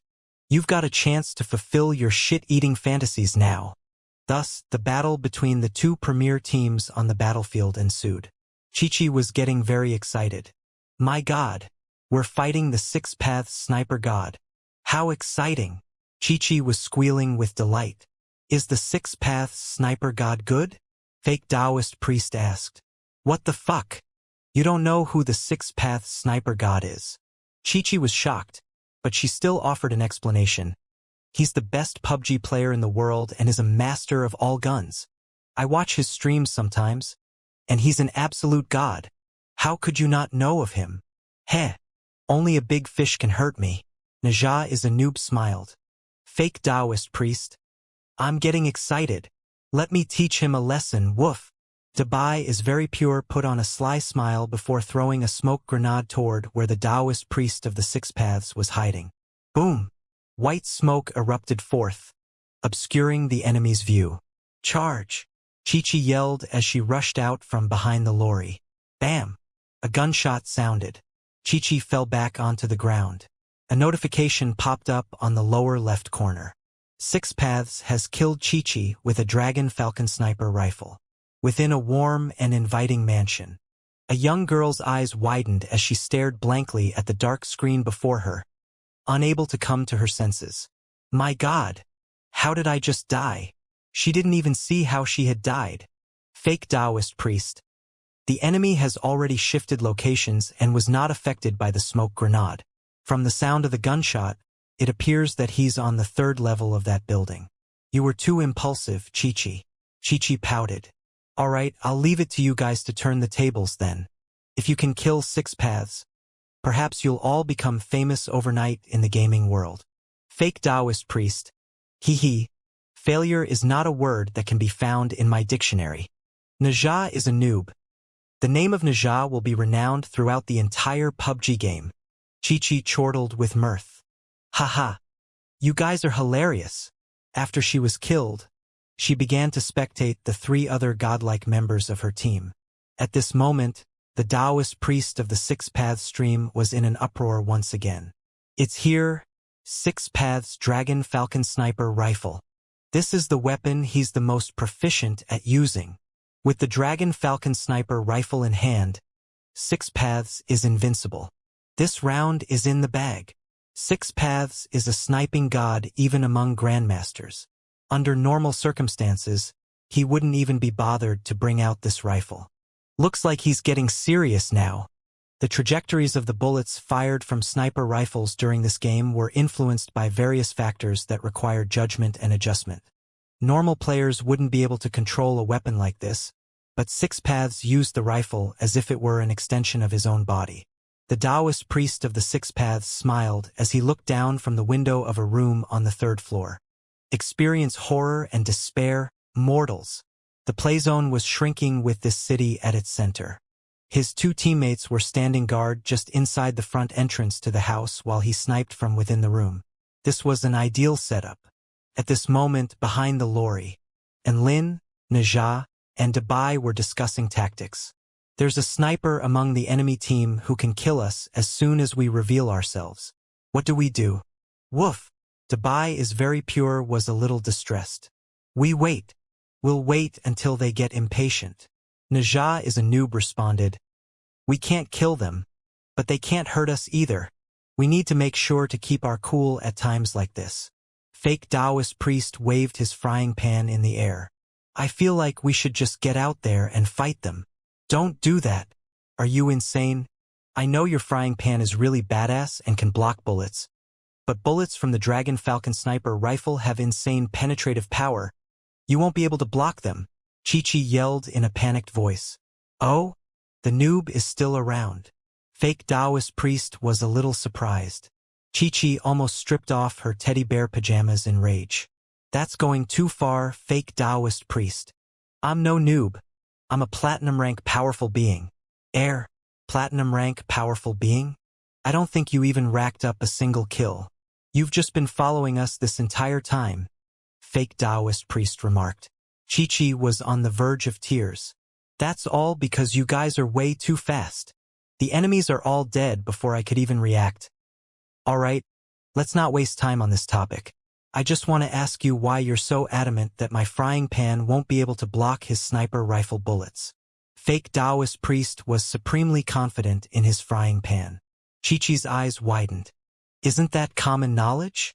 Everyone who has played this game would know about this. It's not like this is your first time playing this game. Fake Taoist priest. But this is our first time playing this game. Yeah. Naja is a noob chimed in. Chi-Chi. Hee. She was not going to believe them. If this was their first time playing this game, she would strip down until she was completely naked and streak through the streets. Chi-Chi's words provided a reminder to Enlin that the frying pan in his hands wasn't indestructible like the chaotic frying pan he had in real life. Thus, an impasse ensued. Bam! Another gunshot sounded. System notification. 6 Paths has killed Kill Me, and I'm a pig with a Dragon Falcon sniper rifle. Gasp! Everyone drew a sharp intake of breath. They were in an intense impasse, and 6 Paths still had the heart to go sniping others. Thus, only 6 people remained on the battlefield, which was exactly the number of the 2 remaining teams. The Taoist priest of the 6 Paths climbed onto the rooftop, and a smile appeared on his face. So they're hiding behind that lorry? And they poke out a frying pan from time to try and lure me into wasting my bullets? How naive. Let me show you why they call me the sniper god. There are only 7 bullets left, but that's enough. He ignored the frying pan that poked out from time to time. Instead, he aimed at a certain spot beneath the lorry before pulling the trigger. Bam! The bullet flew through the air, tearing through the lorry before crashing into a certain hard object within that it was unable to penetrate through. However, the lorry still began to tremor violently. The fans watching the stream all faltered upon seeing this. Could it be that 6 Paths is trying to... Not only did the fans catch on to what he was trying to do, even Enlin, who was playing this game for the first time, thought of a certain possibility, and he immediately yelled, "Run!" Bam! Another bullet shot through the air, passing through the hole that had just been made in the lorry with unerring accuracy. In the next instant, a massive explosion erupted. Boom! The lorry suddenly exploded, and flames swept forth alongside raging shockwaves. System notification. 6 Paths has killed Dubai is very pure with a lorry. What the fuck? Dubai stuck out his tongue with a shocked expression. I'm dead. Oh my god. This is a vehicle detonation skill. Chi-Chi exclaimed. It requires bullets with extreme penetrative power shot with incredible accuracy toward the energy core within the lorry. Furthermore, one bullet has to pave the way by destroying the defensive barrier around the energy core before a second bullet can gain access. This type of vehicle detonation is extraordinarily difficult to accomplish. Who would have thought that I would be able to witness the 6 Paths vehicle detonation prowess during my lifetime? Chi-Chi yelled with excitement. Fake Taoist priest's expression darkened. During your lifetime, my assy. You're already dead. Whose side are you on anyway? Chi-Chi faltered upon hearing this, and she chuckled sheepishly as she scratched her head. Sorry, I got too excited just then. Fake Taoist priest and Naja is a noob were only injured by the explosion.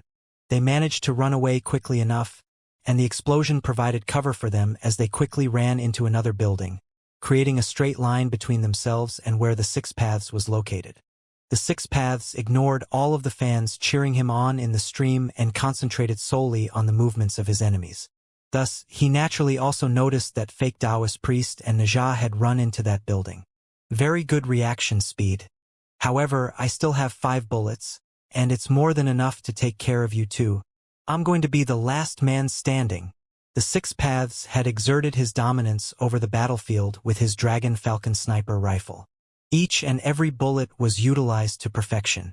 This was the sniper god who struck fear into the hearts of even Grandmaster rank veterans. Where are they going to attack me from next? The balcony? The rooftop? Or one of those 4 windows?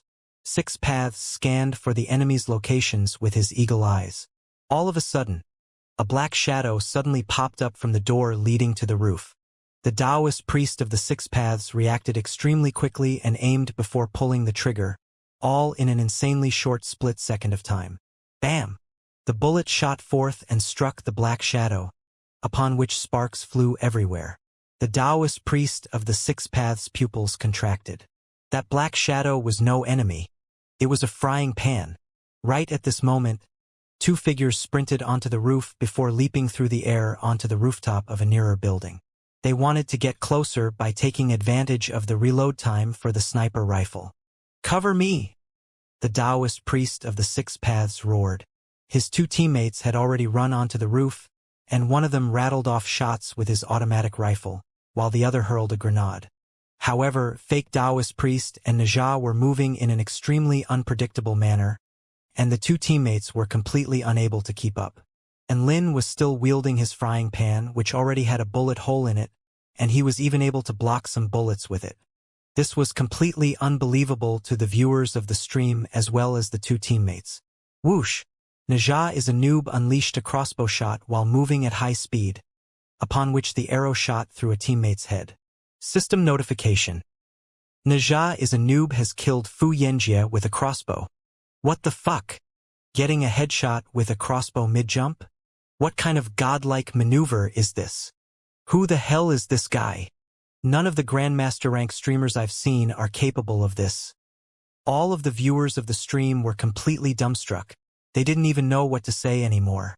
Chi-Chi was screeching with excitement, and Najah winced before putting her on mute. At this moment, the final teammate had already hurled his grenade. After the pin is pulled on a grenade, it will detonate in 6 seconds. 3 seconds have already passed. Fake Taoist priest muttered to himself before instantly switching over to his pistol and firing a shot at the grenade in the air. The bullet struck the grenade and sparks flew as the grenade flew back toward the Taoist priest of the Six Paths. Holy fuck! The grenade-hurling teammate was completely dumbfounded. What the fuck was going on? Was this bastard using hacks? The Taoist priest of the Six Paths immediately dove for cover. Boom! An earth-shattering explosion erupted on the rooftop. Rubble flew everywhere as the surrounding area was transformed into a sea of flames. System notification. Fake Taoist priest has killed my boyfriend's diabetes, gave me cavities with a grenade. Everyone was completely stupefied. Dire situations like this separated the best players from the great players.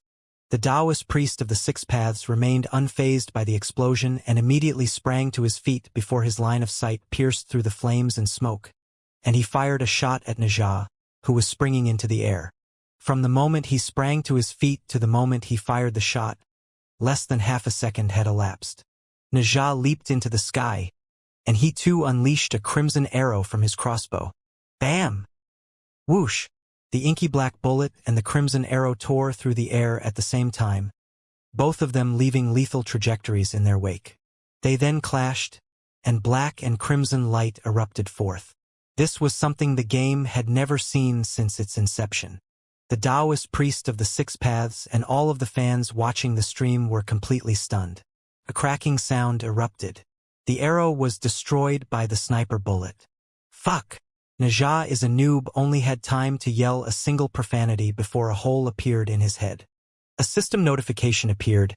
Six Paths has killed Najah is a noob with a Dragon Falcon sniper rifle. Najah had finally perished. Nice! The Taoist priest of the Six Paths yelled with excitement and quickly reloaded in preparation to aim again before he discovered that there was someone already pouncing toward him from the side. Holy fuck! The Taoist priest of the Six Paths shuddered. He was just about to dodge when an inky black frying pan fell mercilessly. Bam! System notification. Fake Taoist priest has killed Six Paths with a frying pan. Winner winner chicken dinner. Congratulations to the fake Immortal team for securing the final victory. Taoist priest of the Six Paths. The several million fans who had tuned into the stream. I just got bashed to death by a frying pan? The Taoist priest of the Six Paths was cast into severe self-doubt. He had never died in this manner ever since he first started playing this game. He was the sniper god of PUBG. How could he die to a frying pan? However, that was exactly what had happened. All of the fans watching the stream had fallen silent. They had just witnessed the most thrilling and most bizarre battle in PUBG history. This was certainly something to remember. Even now, they were still struggling to digest the astonishment that this battle had brought them. Chi-Chi stared blankly at the winner chicken dinner notification on her screen for a long time before she screamed with excitement. Fake Taoist priest is badass. Errorf. Please stop trying to kill my ears. And Lin winced. Fake Taoist priest killed the Taoist priest of the Six Paths with a frying pan. Holy shit. Fake Taoist priest is a badass. Naja is a badass. Dabai is a badass. Chi-Chi screamed like a mental asylum patient, clearly too excited to be able to control her emotions. This was like if you were playing League of Legends over 100 years ago and was assigned 4 bronze-tier teammates, upon which your team was then matched with Faker's team. Just when you thought you were screwed, these 4 bronze-tier noobs defeated the opposition through a series of outlandish ways. This thrill and shock were completely indescribable, and she was struck by the urge to go streaking on the streets. Right at this moment, a woman burst through Chi-Chi's door. Chi-Chi, are you still playing games? Hurry up and go to sleep. You still have classes tomorrow. The woman raged. Mom, I encountered some really awesome teammates, and they even managed to defeat the Six-Path Sniper God. They're super badass. Chi-Chi's face was flushed with excitement as she waved her hands in the air. The woman's expression darkened. What the hell are you talking about? Stop playing games with these random people and go to sleep. Chi-Chi pouted. You won't understand. She looked at the time to find that it was already past 12 a.m., and she heaved a forlorn sigh. Fake Taoist priest, Naja. Dabai, I still have classes tomorrow, so I have to log off now. Are you guys not going to sleep? We'll be playing games this entire night. Fake Taoist priest replied. Are you guys internet addicts? Staying up like this is not good for your health. Chi-Chi's brows furrowed. Fake Taoist priest replied in a resigned voice. We have no choice. We have to protect the earth and stand guard at the enemy's door. So we can't afford to rest. Ha ha! Chi-Chi chortled with mirth as she kicked her blankets. What a weird excuse, but it does match your style. Can you add me as a friend and carry me in the future? I can speak in a lowly voice, I can act adorable, and I can cheer all of you on, Chi-Chi asked in a soft, pleading voice. It didn't really matter to Lin and the others, so they added her as a friend. Chi-Chi joyfully bade goodnight to them before going to bed. What a wonderful game! She sighed internally with emotion as she tucked herself in. Within the Kunlun mountain ranges, 2 people and a dog sat around a massive crack, looking at their starpeter watches. That was way too close for comfort, woof. Dabai sighed. Who would have thought that we would encounter such a powerful enemy in our first game? It was already a good result that we were able to win at all. Naja savored the game that had just come to pass with a satisfied expression. And Lin chimed in with a nod. 6 Paths really is very powerful. We were 3 gods carrying 1 noob, but he was just 1 god carrying 3 noobs. If he had a slightly better team, it would be difficult to say who would have won. Games were only fun when they were challenging. They had almost lost in their first game, but that did not drown out their enthusiasm. Instead, they were even more interested in this game now and jumped into a second game after chatting for a while. Elsewhere in the Hua Nation, the Taoist priest of the 6 Paths didn't take notice of the torrential flood of messages coming into his chat room. He stared blankly at the 3 gamer IDs, Fake Taoist priest, Naja is a noob, and Dabai is very pure. For some reason, he recalled the username of a certain powerful being in his WeChat group. He had initially thought that this was just a coincidence. However, after witnessing their insane reaction speed and maneuvers, as well as the fact that this was their first recorded battle, everything became clear to him. The Taoist priest of the 6 Paths was no longer depressed. Holy shit, so that's who I was defeated by? In other words, I almost beat Lin and Naja. I can boast about this for the rest of my life. The Taoist priest was extremely elated with this in mind. He reappeared on his stream. All of his fans thought that he would be extremely depressed and frustrated after being bashed to death by a frying pan, only to find that he was in an extremely good mood, as if he had just won the lottery. All of the fans were shocked to see this and commended Six Paths on his optimism. Another day passed. The heavenly human tribe seemed to have slowed down in their invasion. There were only a few heavenly humans who would pop up from a few of the cracks, but no large-scale invasion had taken place. Has Nuwa still not delivered a verdict? Naja yawned, and his heavenly red silk scarf transformed into a hammock, which he then lied down in. This is a matter of vital importance that will impact the safety of all human beings on Earth, so Nuwa is right to be cautious about it. And Lin sipped on some immortal rank fruit juice as he looked up at the morning sun. Ing Luoqing led a bunch of Japanese cultivators on patrol around Kunlun Mountain. Along the way, she greeted Lin with a smile, as if the events that took place last night had never actually happened. Outside of Earth, 88 massive galactic battleships were already passing by the moon. The moon was no longer a mystery to the people on Earth. It was just a large satellite with bumps and craters all over its surface. Looking at the moon from Earth, it was like a beautiful and flawless plate, but from up close, it was just a massive, bumpy rock. A middle-aged man clad in a blue military uniform stood at the forefront of the battleship, looking at the large ball hovering in outer space. Marshal, our fleet is currently approaching the moon. Should we land on the moon for some rest and recuperation? A woman with short hair wearing a white military uniform asked with a solemn and respectful expression. Among the 88 galactic battleships, there was one admiral on each battleship commanding a space army of 3,000. However, among the over 200,000 space soldiers, Lu Songhai was the only marshal.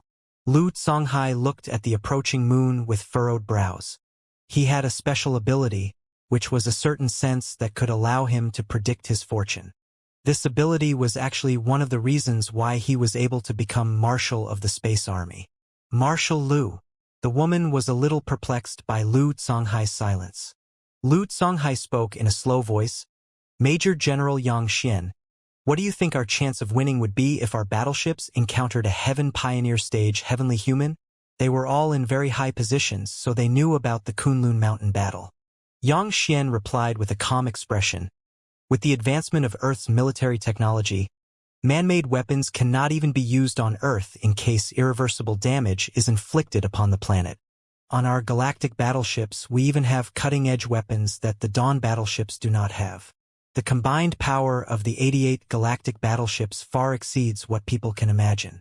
If we wanted to, we could even blast the moon before us to dust within a minute. Stop dancing around the question, and tell me what our chances are, Lu Songhai reiterated.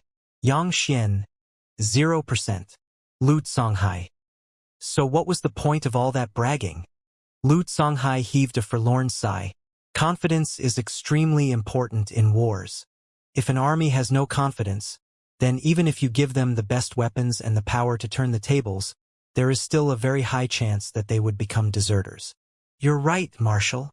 Xianxia lowered her head. Lu Songhai waved a hand. Don't underestimate your own power. Even against Heaven Pioneer Stage heavenly humans, we can still find a way. Xianxia didn't really understand where this was going, but she still nodded. At the moment, only high-level army officials were aware of just how powerful Heaven Pioneer Stage heavenly humans were. Political leaders and army officials were all very pessimistic toward the prospects of this war. If it weren't for the fact that Lin and the others were here to help them, they would have started panicking already. Notify the entire fleet to travel away from the moon at full speed, Lu Songhai suddenly commanded. Yes. Xianxia extended a military salute before carrying out the orders. Bright blue energy erupted from the battleships as they traveled away from the moon. At this moment, a violent explosion suddenly erupted on the moon. A dazzling holy light radiated forth, lighting up the entire moon. A deep, dark fissure that appeared to be a massive scar appeared on the moon. This fissure could even engulf light and appeared extremely sinister and terrifying. Lu Songhai murmured to himself upon seeing this. I was still too late. Who would have thought that the largest crack would be on the moon rather than on Earth? Marshal! This is the power of the heavenly human tribe. Xianxia was unable to keep her cool any longer. Don't panic. Do you remember what I said?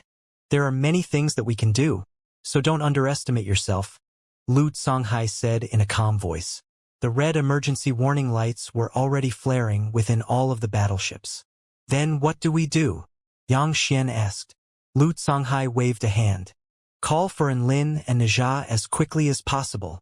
Xianxia. There were many things they could do, so all they could actually do was to call for help. All battleships disperse and prepare for battle. Lu Songhai issued a command through the radio system. All of the massive battleships began to transform as a series of huge cannon barrels extended, aiming directly at the crack on the moon. Silver energy particles created white barriers of light on the surfaces of the battleships, and they circulated like liquid, capable of remaining completely unscathed even against a nuclear explosion. At this moment, over 1,000 figures emerged from the crack, all of whom were glowing with dazzling holy light, illuminating the entire moon. Detected 1,672 life forms. A mechanical voice sounded. The battleships instantly determined the number of enemies. Fire! Lu Songhai issued a command to attack. Bursts of golden light instantly erupted from the cannons on the galactic battleships as high-density particle energy blasts fell like a torrential storm upon the massive crack on the boom. 5 life forms remaining. The mechanical voice sounded again. Keep firing. Lu Songhai's brows furrowed. Boom, boom, boom. Another salvo ensued. Particle energy cannons opened fire alongside antimatter annihilation cannons. Inky black cannon blasts left a dazzling trajectory as they streaked through the air. Attacks of this caliber could even knock the moon off its orbit.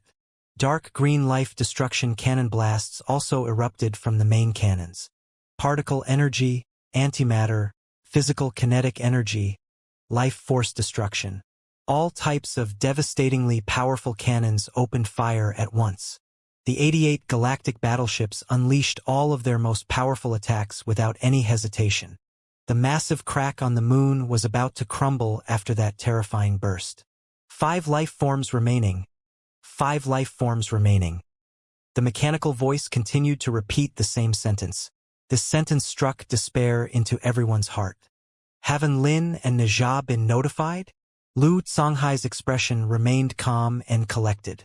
They've already been notified and are on their way here, Xianxia replied. She clenched her fists and tried to stop herself from trembling with fear. Whoosh!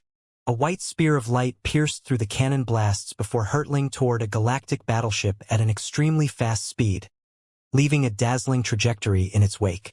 Evade! Hurry! The admiral on the battleship roared. The battleship began to quickly move to the side. However, in comparison to the spear of light, it was as slow as a turtle. The white spear of light adjusted its angle slightly and tore through the battleship like a bolt of unstoppable white lightning, entering from the front of battleship and exiting from the rear. Boom! The energy core of the battleship was punctured, and an earth-shattering explosion erupted. Boundless flames and destructive energy instantly engulfed the lives of the 3,000 people inside.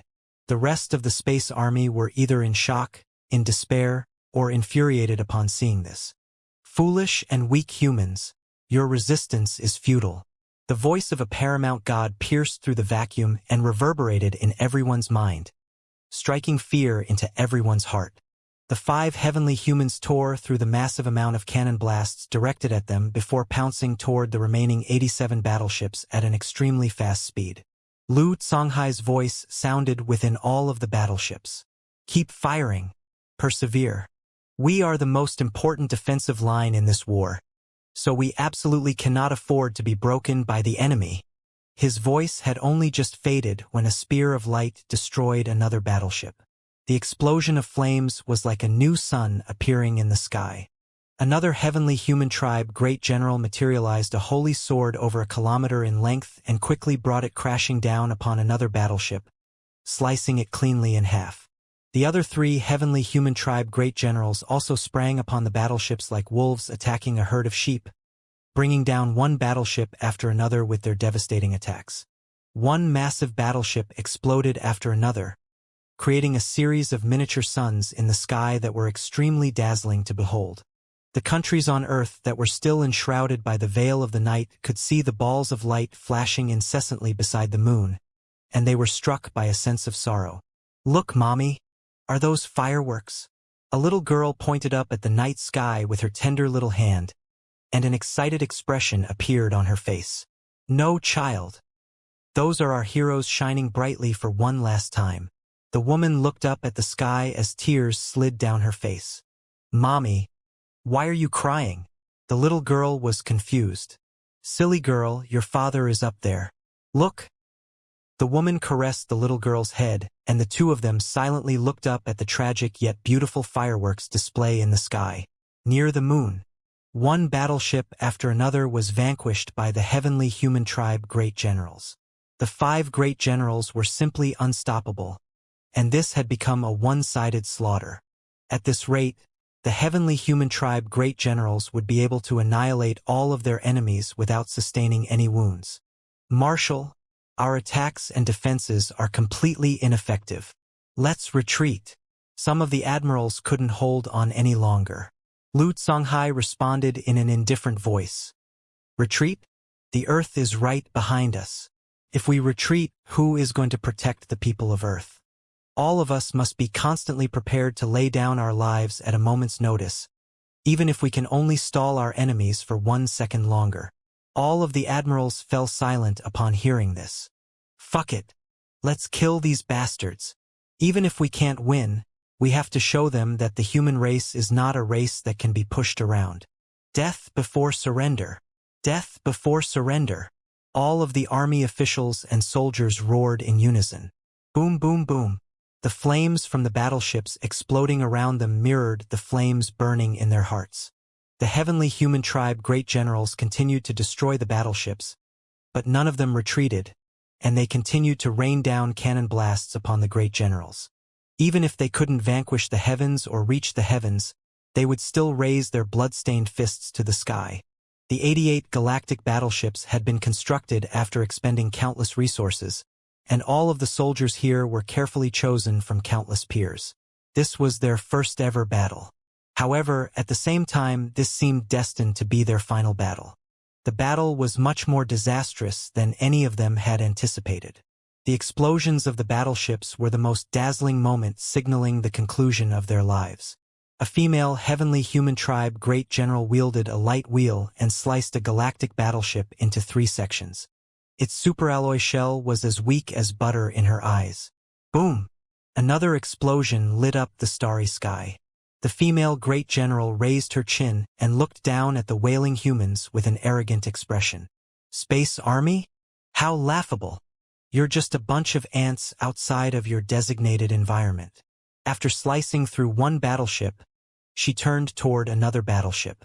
This battleship struck her as being quite special, as if all of the other battleships revolved around it. "Hee hee. Even though all of you have to die eventually, I like bringing down the leader first." A smile appeared on her face as she transformed into a streak of pure white light and hurtled toward that battleship.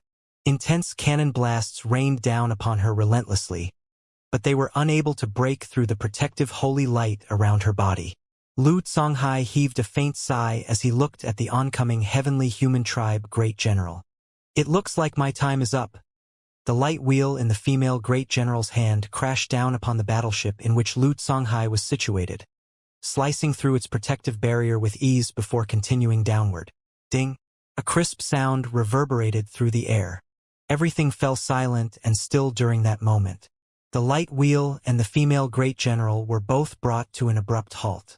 All of the soldiers within the battleships were rooted to the spot, and even their expressions had frozen on their faces. Xianxia wore an expression of horror and reluctance to leave this world. All of the soldiers wore an expression of rage and despair, and Lu Songhai's expression was just as calm as ever, but at the same time, he looked utterly exhausted. A white-robed figure had appeared at the forefront of their battleship. Slap! The white-robed figure shattered the devastating light wheel with his bare hands. An expression of horror appeared on the female great general's face, and she wanted to move only to find that the space around her had been completely frozen, rendering her completely immobilized. Is it fun to bully mortals like this? And Lin sighed as he looked around at the remains of all of the destroyed battleships. Why don't you pick on me instead? The heavenly human tribe great general trembled uncontrollably as a hand expanded in her field of vision. Bam! The seemingly invincible great general was slapped into mincemeat. She couldn't even offer any resistance. Gasp! The space army drew a collective sharp intake of breath upon seeing this. What kind of terrifying power was this? In the distance, a crimson line of flames tore through space as Najah hurtled toward the heavenly human tribe great generals atop his wind flame wheels. The heavenly human tribe great generals quickly banded together. Crap! It's Lin. We need to set up our combination formation. We can't afford to be split up here. The 4 remaining heavenly human tribe great generals immediately identified the best course of action. 3 of us can create a formation that can keep a veteran Dao integration stage super mighty figure at bay. With 4 of us here, we should be able to hold Lin off with no problems. No wonder great General Qing Luo fell. Let's retreat for now. The 4 Heaven Pioneer Stage great generals created a special formation and a barrier of indestructible holy light imbued with the paramount power of the great Tao of heaven and earth swirled around them. After setting up this spell formation, they immediately flew toward the crack on the moon. That's right, they had no intention of fighting Lin whatsoever. And Lin had immediately crushed the pride and battle intent of the heavenly human tribe great generals. Just how powerful was he? You're not going anywhere. And Lin chuckled coldly as a semi-transparent Blue and Lin leaped from his body before chasing down the 4 heavenly human tribe great generals at an extremely terrifying speed. Boundless soul power erupted forth, encompassing a radius of over 1,000 kilometers and crashing down upon the heavenly human tribe great generals with a devastating force. In the face of such terrifying pressure, even their white holy light barrier was beginning to tremor. What a terrifying soul power! Just its aura alone is almost too much for us to handle. This is God of Creation stage soul power. Impossible! Isn't Lin only at the return to void stage? All of the heavenly human tribe great generals were astonished. At this moment, the blue divine sense Lin had already reached the heavenly human tribe great generals, and a golden soul power sword suddenly materialized in his hand. Do you dare to take one of my sword strikes? The great generals' hearts thumped wildly. Could they say no? Scintillating light even more dazzling than the sun erupted from the soul power sword in divine sense and Lin's hand, and it seemed capable of slicing the entire outer space in half. No! The heavenly human tribe great generals were in complete despair and horror at the sight of the inescapable golden sword. Whoosh! The golden sword tore through their combination spell formation with ease before destroying both the consciousness and the bodies of the 4 heavenly human tribe great generals. The entire space army was genuinely entranced and intoxicated by the golden streak of light illuminating the starry sky. It was so beautiful, like the light of dawn breaking through the darkness of the night. Mommy, look, a shooting star. A little girl pointed up at the golden light in the night sky. Her mother clasped a hand over her chest and stared blankly up at the incandescent golden light in the sky. All of the people on Earth looking up at the night sky were entranced by the golden light. However, only those spectating the battle through the use of ultra-magnification telescopes could truly witness how spectacular that sword strike was, and all of them were completely dumbstruck. The battle was over just like that. A white-robed man stood in mid-air like an invincible war god. So even humans like us can reach such heights? An admiral stared at Lin with an entranced expression. Killing 4 heaven pioneer stage great generals with a single swing of his sword. How extraordinary! He must be the legendary Lin, right? I thought all of the rumors about him were mere hyperbole, but it seems that they actually don't do him justice. Lin is a powerful being that was born on Earth. It looks like there is hope for the human race after all, an admiral said with an elated expression. These admirals were all high-ranked officials who were familiar with the insider information, so they immediately managed to identify Lin. Lin turned and bowed deeply toward the remains of the destroyed galactic battleships. He then turned around and charged abruptly toward the massive crack on the moon. He 5 heavenly human tribe great generals at once? Not bad. This is a pretty big crack. And Lin's eyes shimmered with rage. If large numbers of heaven pioneer stage great generals could appear on Earth, then what was the point of Nuwa fortifying the formation around Earth? She would only be keeping the Tao integration stage super mighty figures out and leaving an impossible task of defending Earth to the return to void stage mighty figures. Mr. And Lin, calm down. Najah immediately gave chase on his wind flame wheels. Big brother and, wait for me. Woof. Dabai hurriedly rushed over as well. The space army was astonished by the sight of the giant white dog traversing through outer space without the need for a spacesuit or anything of that nature. They had seen cultivators travel into outer space, but they had never seen a dog fly out from Earth and enter outer space without any protective suit. And Lin arrived before the massive, inky black crack on the moon and detected its chaotic aura. This was the aura exuding from a passageway that had been forced open between the two worlds. To think that they would dare to open up such a massive crack. And Lin unleashed his God of Creation stage divine sense to infiltrate the inky black crack in a violent manner. Very good, because of how far they've gone. This passageway is no longer just accessible to the heavenly human tribe. And Lin took a deep breath as a hint of rage and anticipation appeared in his eyes. A water clone suddenly appeared in front of him, and it slowly transformed until it matched his appearance. And Lin then dripped a drop of blood essence and infused a wisp of his consciousness onto the water clone. Boom! A terrifying aura erupted from the water clone's body. What an insanely powerful clone! Even Najah was shocked by the aura emanating from this clone's body, and Lin nodded. Aside from the fact that it's unable to unleash the powers of the heavenly gods and some of my extremely advanced spell techniques, this clone's combat prowess is almost comparable to mine. It possesses Tao integration final stage power, but I can only maintain it for 15 minutes. This was the water clone created using Enlin's divine liquid creation technique. Water Enlin took a look at Enlin, and it immediately knew what Enlin intended. Thus, Water Enlin crashed through the inky black crack to see exactly what lay beyond. This was an extremely chaotic and unstable passageway filled with chaotic turbulence. Due to the extremely unstable nature of the passageway, it would have sealed over a long time ago unless a powerful being was forcefully maintaining it. An extremely terrifying power able to combat the power of Earth and Nuwa is forcing the passageway to remain open. Water Enlin detected the situation within the passageway and began to travel through it with an even greater degree of urgency. Soon, Enlin was greeted by the sight of an exit that was glowing with a soft holy light. He stepped forward and emerged on the other side. Rumble, everything transformed around him. And Lin saw an extremely unforgettable scene. He felt like he had come to the true Holy Land. 9-colored light rose into the sky from the ground, and vital energy flowed along the earth as streams. A series of lavish and grand white palaces were situated upon a set of lush grasslands, and they reflected a dazzling sheen from the 9-colored light shimmering in the sky. There were about several dozen divine trees several 100,000 feet tall growing in a ring shape around a mountain whose peak was completely out of sight. The leaves on these trees were pink, and they rippled like pink waves in the wind. Countless adorable miniature heavenly humans danced around the divine trees, laughing and playing joyfully with one another. There were all types of strange and exotic flowers and herbs growing all over the place, all of which were at spirit rank or above.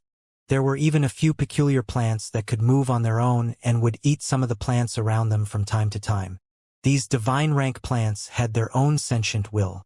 All types of terrifyingly powerful beasts that Enlin had never seen before flew in the sky above, and each and every one of their exhalations produced a peculiar type of energy that could nurture heaven and earth. What was most eye-catching was that in the extremely far distance, there was a set of plains that holy light shone down upon. There, trees over 10,000 feet in height grew, and they absorbed the energy within the holy light with elation and vigor. Green vines hung from the trees, at the ends of which were suspended huge eggs, most of which were white, but there were some that were light yellow, dark yellow, golden, and a tiny minority of black ones. This was the origin of life and creation. and Lin had only seen one other place like this, and that was Tina's Holy Land. However, this place was even more spectacular and perfected than Tina's Holy Land, and Lin was stunned by what he was seeing. However, he had no time to wallow in these emotions as he discovered that there was a massive number of heavenly human tribe powerful beings here, all of which turned to him with unfriendly expressions as soon as he emerged in this place.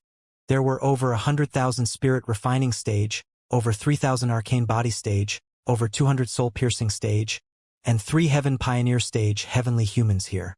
And Lin looked at the heavenly humans, and they looked back at Lin. A tense silence ensued. No wonder the team I deployed to destroy Earth failed. It makes sense seeing as you've been stationed on Earth. An extremely clear and gentle voice sounded. All of the heavenly humans stepped aside and bowed respectfully.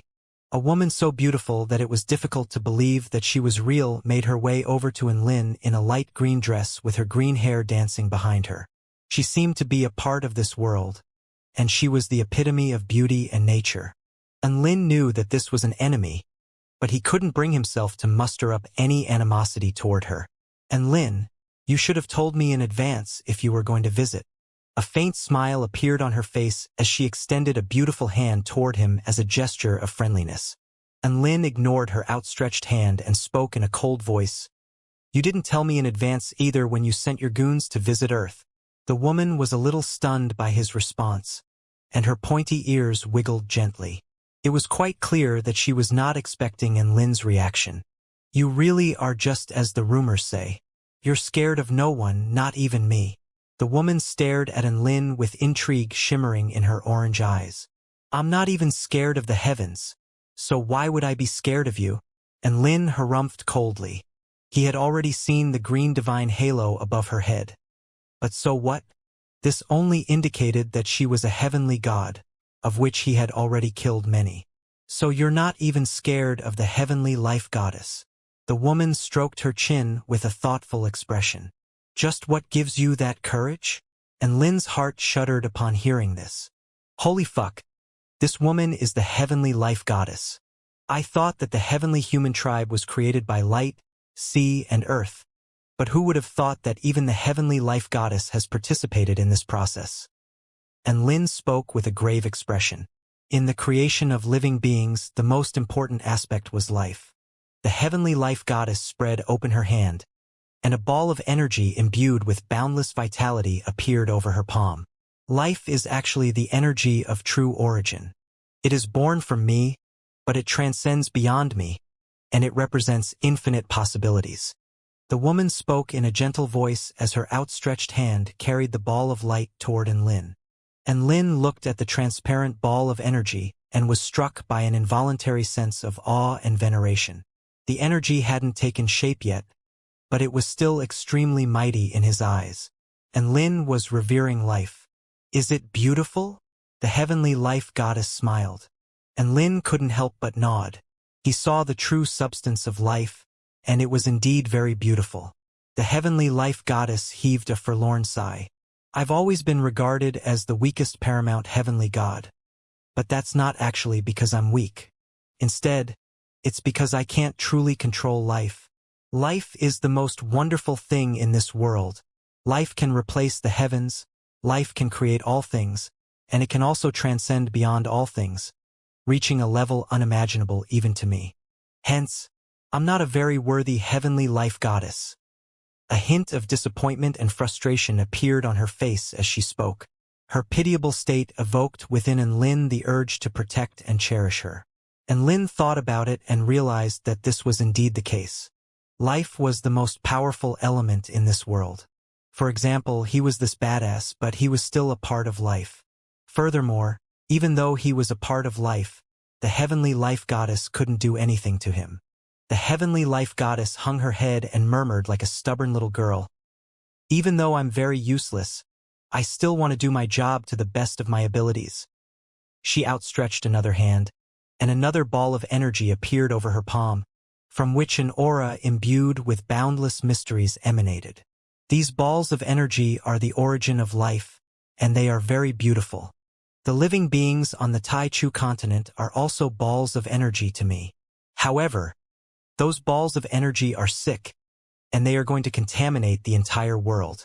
The heavenly life goddess scrutinized Lin with earnest eyes. If you became sick and lack of treatment could lead to your death, would you allow the sickness to progress? And Lin fell silent. The heavenly life goddess continued. As such, I want to clear out all of the balls of energy on the Taichu continent in their entirety. Then introduce new balls of energy that bring with them infinite possibilities. That way, the Taichu continent would start anew. So this is the reason why you want to kill all living beings on the Taichu continent. And Lin asked, illness must be treated. The heavenly life goddess gave a clipped response. And Lin asked again, how can you be sure that the next batch of balls of energy won't go bad? If they go bad, I'll just keep clearing them out. The heavenly life goddess replied without any hesitation. Her expression remained quite placid as she gave her reply. It was quite clear to her that the living beings on the Taichu continent were just beautiful balls of life energy to her, and they could be replaced at any time. And Lin knew that the heavenly life goddess viewed life from a completely different perspective to his own. If life is forced into a dire situation, what started off as a curable disease could quite possibly become an incurable one. However, if you give them a chance and allow them to recognize their mistakes and learn from them, they could improve. This would be a much better alternative to wiping the slate clean and starting anew. And Lin tried to stand in the heavenly life goddess' shoes in order to persuade her. The heavenly life goddess shook her head. These balls of energy are beyond saving. A long time ago I gave them a chance, but they still hurt me. If I continue to let them run rampant, they will truly be the death of me. The negotiation failed then and there. However, the heavenly life goddess still maintained a friendly smile. I wanted to meet you and ask you if you want to cooperate with me. And Lin's heart jolted with shock. The heavenly life goddess wanted to destroy all life forms on the Taichu continent. And she wanted his cooperation? Was she insane? If you help me destroy all life forms on the Taichu continent, I can allow you to choose 10 living beings that I will spare, and all of you can live on happily ever after. The heavenly life goddess smiled and asked, how's that? I'm sorry, but that simply won't work. I'm going to need you to spare more people. And Lin shook his head. How many people do you want? That's a negotiable term. The heavenly life goddess continued. And Lin thought about it for a moment before responding. About 300 billion. The heavenly life goddess' expression stiffened. Didn't you say this was negotiable? A hopeful expression appeared on Lin's face. The heavenly life goddess. Hee.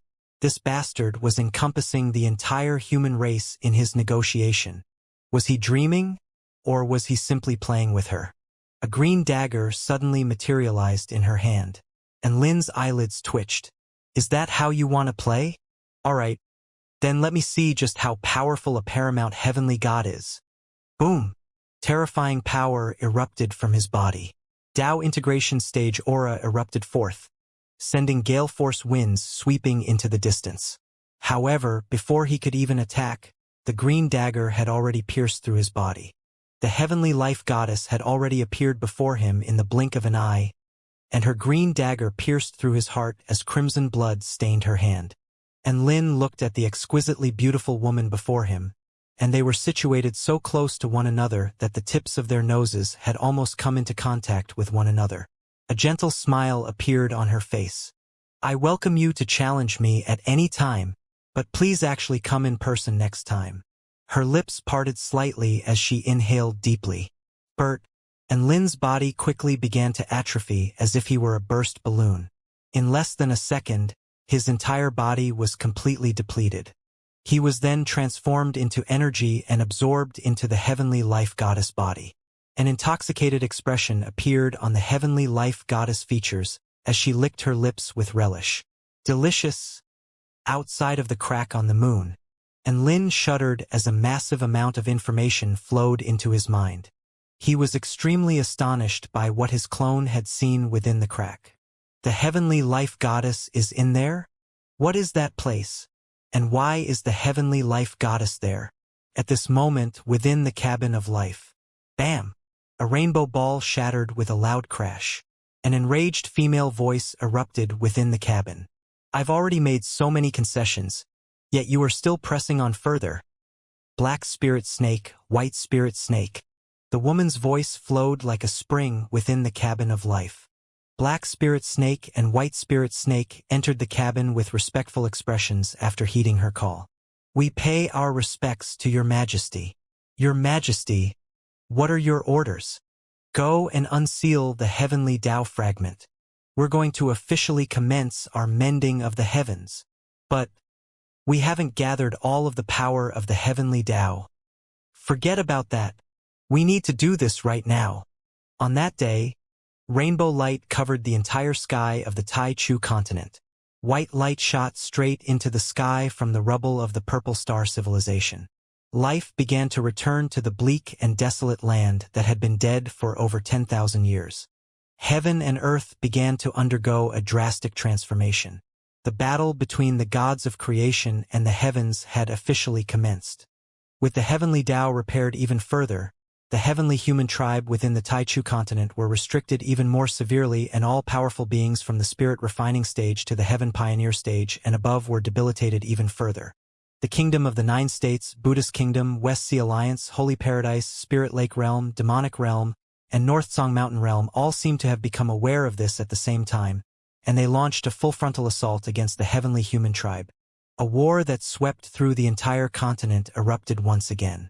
After the debilitation of the entire heavenly human tribe, the entire complexion of the war began to change, and the human race united army began to crush the heavenly human tribe united armies. In particular, the northern heavenly gate had no heavenly gods supporting them, and the entire heavenly human tribe united army there was almost exterminated. At the eastern heavenly gate, 7 heavenly gods gathered together with extremely grave expressions. Nuwa has already commenced the mending of the heavens, and as the heavenly Tao becomes repaired and refined, the subconscious will of the heavenly Tao will restrict us further and further. A male heavenly god with red hair and a crimson divine halo furrowed his brows. My abilities have been debilitated by about 10%, but there is one good thing about this, which is that as the heavenly Tao becomes more refined, the backlash we incur from engaging in battle is no longer as terrifying as it once was. A youth wearing a purple magician's hat with clown makeup on his face grinned. Even so, we can't allow things to continue like this. A male heavenly god with a massive golden saber on his back spoke in a cold voice. We can't keep cowering like this. We have to strike now and decide the outcome of this war once and for all. All of the other heavenly gods stirred upon hearing this. Wait for a while longer. An ethereal voice suddenly sounded in the sky above. All of the heavenly gods looked up to see a golden ball of light descending from above, illuminating the entire world. Within this domain of light, all of the heavenly gods lowered their heads with respectful expressions. Heavenly Light Goddess. The ball of light transformed into a humanoid silhouette. Do you know why Nuwa suddenly decided to mend the heavens? All of the heavenly gods shook their heads.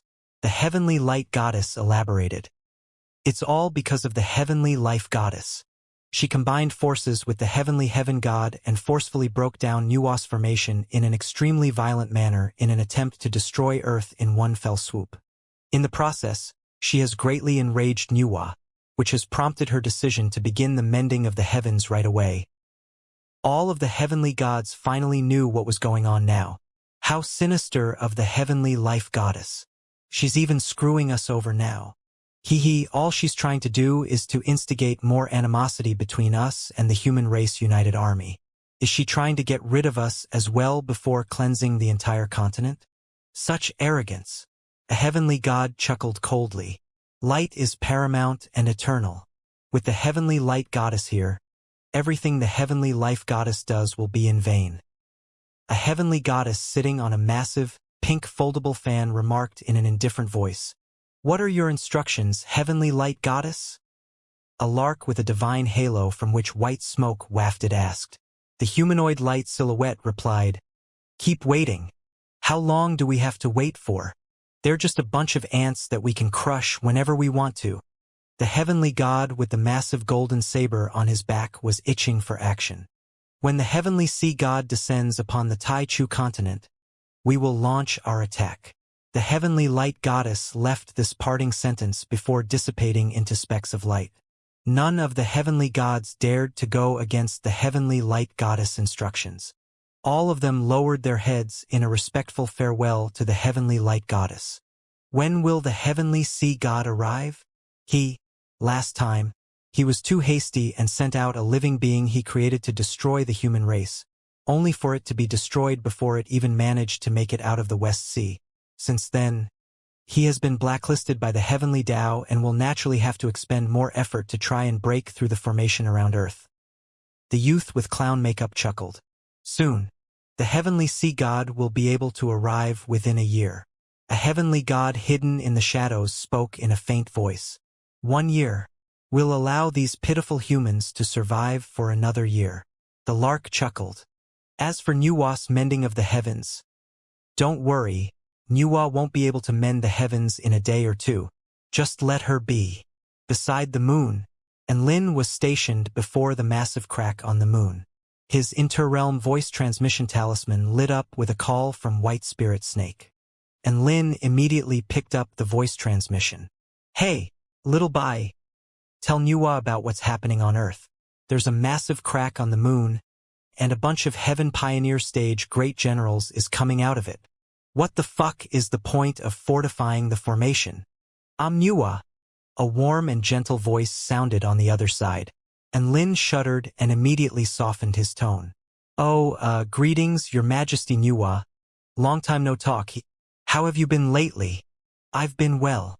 Thank you for taking care of Earth, Mr. and Lin. I owe you one. Nuwa's sweet and enticing voice was very pleasant to listen to. You're far too kind. Earth is my home as well. And Lin spoke in a modest manner. If you really do want to repay me, then you can just give me some practical and useful treasures. Please don't give me spirit stones. I'm not lacking in those. Nuwa. A brief silence ensued. Nuwa took a moment to compile her words before speaking again. A paramount heavenly god is responsible for the infiltration of Earth. With my abilities, I am unable to repair those cracks and can only barely maintain the current situation. I can prevent heavenly gods from coming through, but unfortunately, the same cannot be said about Heaven Pioneer Stage heavenly humans. And Lin's brows furrowed upon hearing this. If Tao Integration Stage super mighty figures can't come here, then we can only use Return to Void Stage Celestial Immortals to fight the Heaven Pioneer Stage Great Generals. However, all of the Heaven Pioneer Stage Great Generals are comparable in power to the weakest Tao Integration Stage super mighty figures. In this case, we'll need to deploy the most powerful Return to Void Stage mighty figures we have. That's right. The current situation really does limit our options. Nuwa was clearly very concerned about this as well. She couldn't give up on Earth, but there were too few Return to Void Stage mighty figures that could combat the Heaven Pioneer Stage Great Generals. If only I could permanently stay on Earth, I would be able to kill as many Heaven Pioneer Stage Great Generals as they can throw at us. But I have to return to the Kingdom of the Nine States to kill heavenly gods, and there aren't any Return to Void Stage mighty figures who are as badass as me. What a difficult predicament. And Lin sighed. Nuwa. Both of them fell silent. After a moment, and Lin broke the silence. Your Majesty Nuwa, I have a bold suggestion. What is it? Nuwa asked. I suggest that you completely disable the formation around Earth. And Lin replied. Completely disable the formation around Earth? Nuwa's gentle voice rose a few octaves with surprise. If she did that, even heavenly gods would be able to invade Earth. One had to realize that any heavenly gods would be able to destroy Earth with a single attack. That's right. If they want to come, then let them come. We'll station powerful beings here as well to combat them. And Lin elaborated. If you're worried about the battles affecting Earth, you can open up a passageway outside of the solar system as the official passageway to this world. After opening up a set passageway, everyone will flock toward that passageway, and the cracks on Earth will slowly heal over. That means that we will only need to defend one point. And Lin was very confident in his plan. I've thought about doing this in the past, But don't you think that finding Tao integration stage super mighty figures that can stand against heavenly gods is even more difficult than finding return to void stage mighty figures capable of combating heaven pioneer stage great generals? Nuwa asked. Nuwa was right. Even the vast majority of super mighty figures at the Tao integration pinnacle stage were no match for heavenly gods. People like the ancient dragon empress who were capable of standing against the heavenly gods were exceptionally rare. Well, I can suggest someone, and Lin offered. Don't talk to me about those heaven-crushing sect heavenly disciples. I don't trust them. I'm afraid that they might crush the heavens on earth and replace me as the paramount god. Nuwa spoke in a cold voice. And Lin? Don't worry, your majesty. This has nothing to do with the heaven-crushing sect. And Lin said as he reassured her. It can't be the celestial the arch either. He has to help me mend the heavens. Nuwa added. And Lin shook his head. It's not him either. A sigh of relief sounded from the other side of the voice transmission. I'm open to your suggestion then. As far as I know, there are some exceptional talents in your 4-9 Immortal sect that can combat the heavenly gods, but they're still a little lacking in terms of combat prowess. Nuwa was still a little concerned, and Lin smiled. It's not the people that you're thinking of. Recently, a new member has joined our 4-9 Immortal sect. She's super badass and can fight on par with a heavenly god. She will be the perfect candidate to come and defend Earth. Nuwa was quite intrigued upon hearing this. Who is she? Can you tell me about her? And Lin elaborated. Her name is Little Rabbit. Did White Spirit Snake and Black Spirit Snake not tell you about her? This is how I met her. So on so forth, so on so forth. Nuwa was enlightened upon hearing this. So it's heavenly monarch Shi Ling. Mighty figures of the outside world are generally fence-sitters when it comes to this war. After all, battling the heavenly Tao is extremely dangerous, and just one false step could spell their doom. I really didn't think that you would be able to recruit a goddess of creation from the outside world. Nuwa's voice was tinged with unadulterated approval and praise. So what do you think of this plan? And Lin asked. All right, we'll do as you say. Nuwa gave her final verdict. At the 4-9 Immortal sect, the Rabbit Maiden was still enjoying her carefree and leisure lifestyle when she was invited by Enlin to go for a holiday on Earth.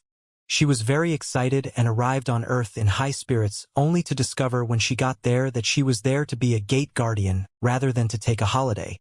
Furthermore, she was a guardian against heavenly gods. Wah! Let go of me. I want to go back. The Rabbit Maiden had tears streaming down her face as she attempted to fly toward the teleportation spell formation that would take her back to the heavenly court, only for Enlin to wrap his arms around her slender waist in order to prevent her from getting away. Little Rabbit, have you forgotten about the vow you've sworn? Your Tao foundation might crumble if you continue to resist. Enlin wrapped his arms firmly around her waist as he urged. Enlin, you bastard. This is not part of my vow to protect you. You're asking me to kill myself. I'm just an ordinary rabbit. Why do I have to endure all of this? The Rabbit Maiden still wanted to run away.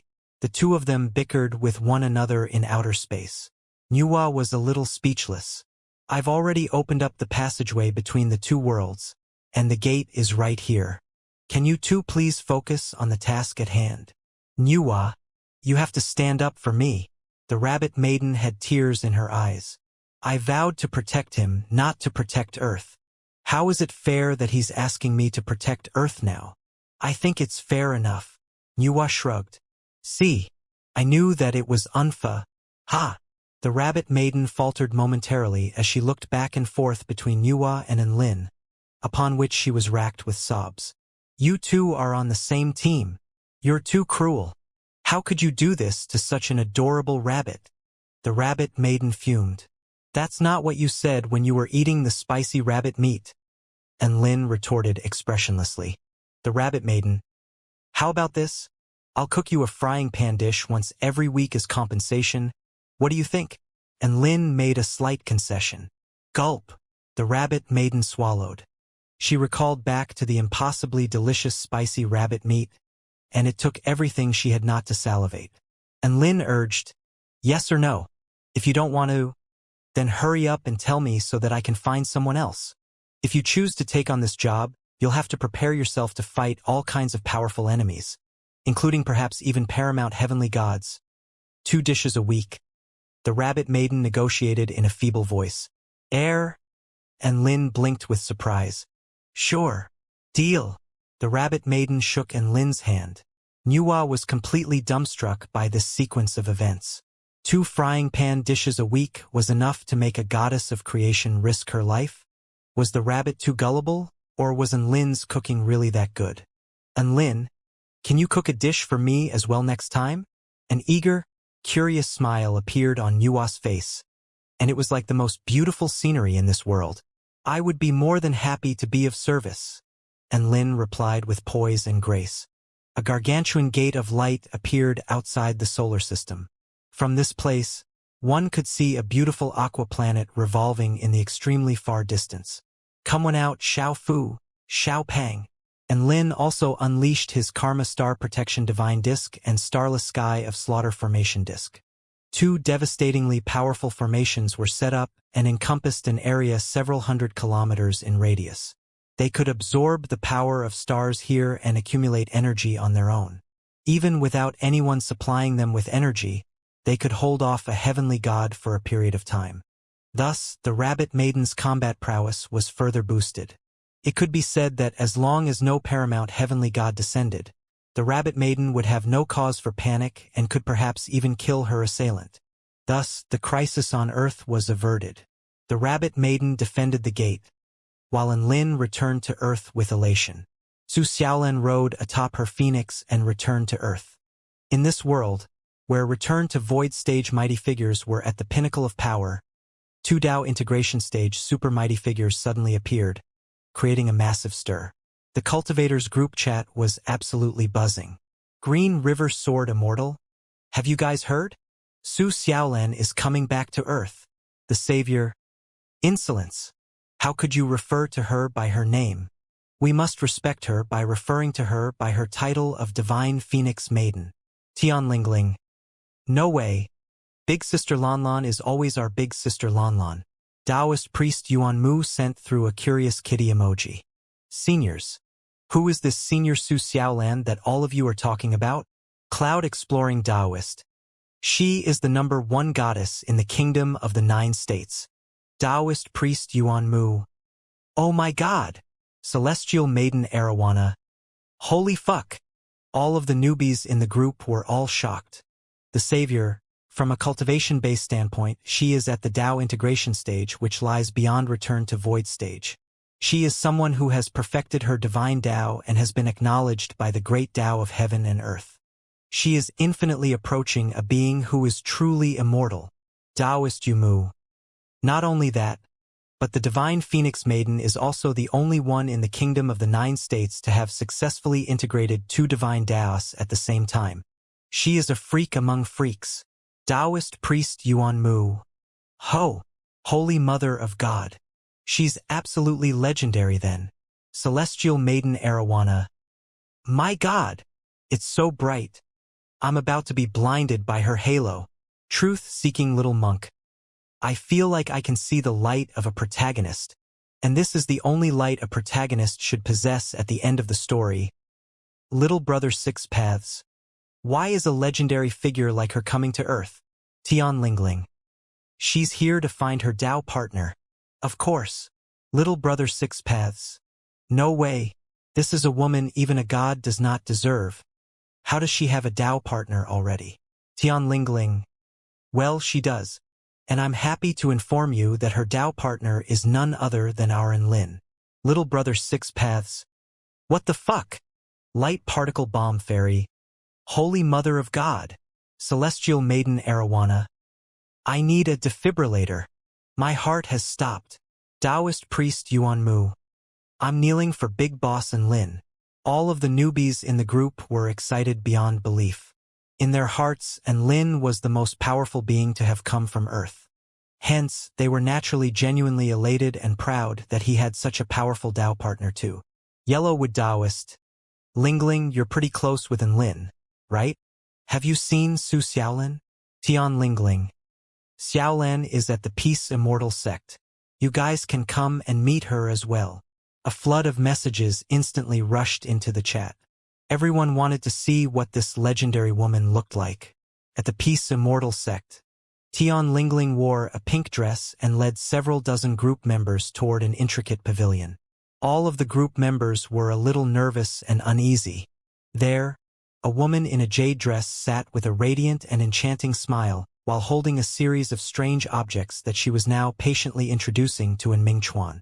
This woman was extremely beautiful with skin even fairer and more flawless than jade. Her smile was extremely gorgeous, and all of the spectating cultivators were completely entranced by the sight of her. Furthermore, her beauty was not invasive at all. Instead, it gave one a very warm and comfortable feeling. Even the likes of Celestial Maiden Arowana, who were fellow female cultivators, were simply unable to bring themselves to be jealous of her. Instead, they could only admire and revere.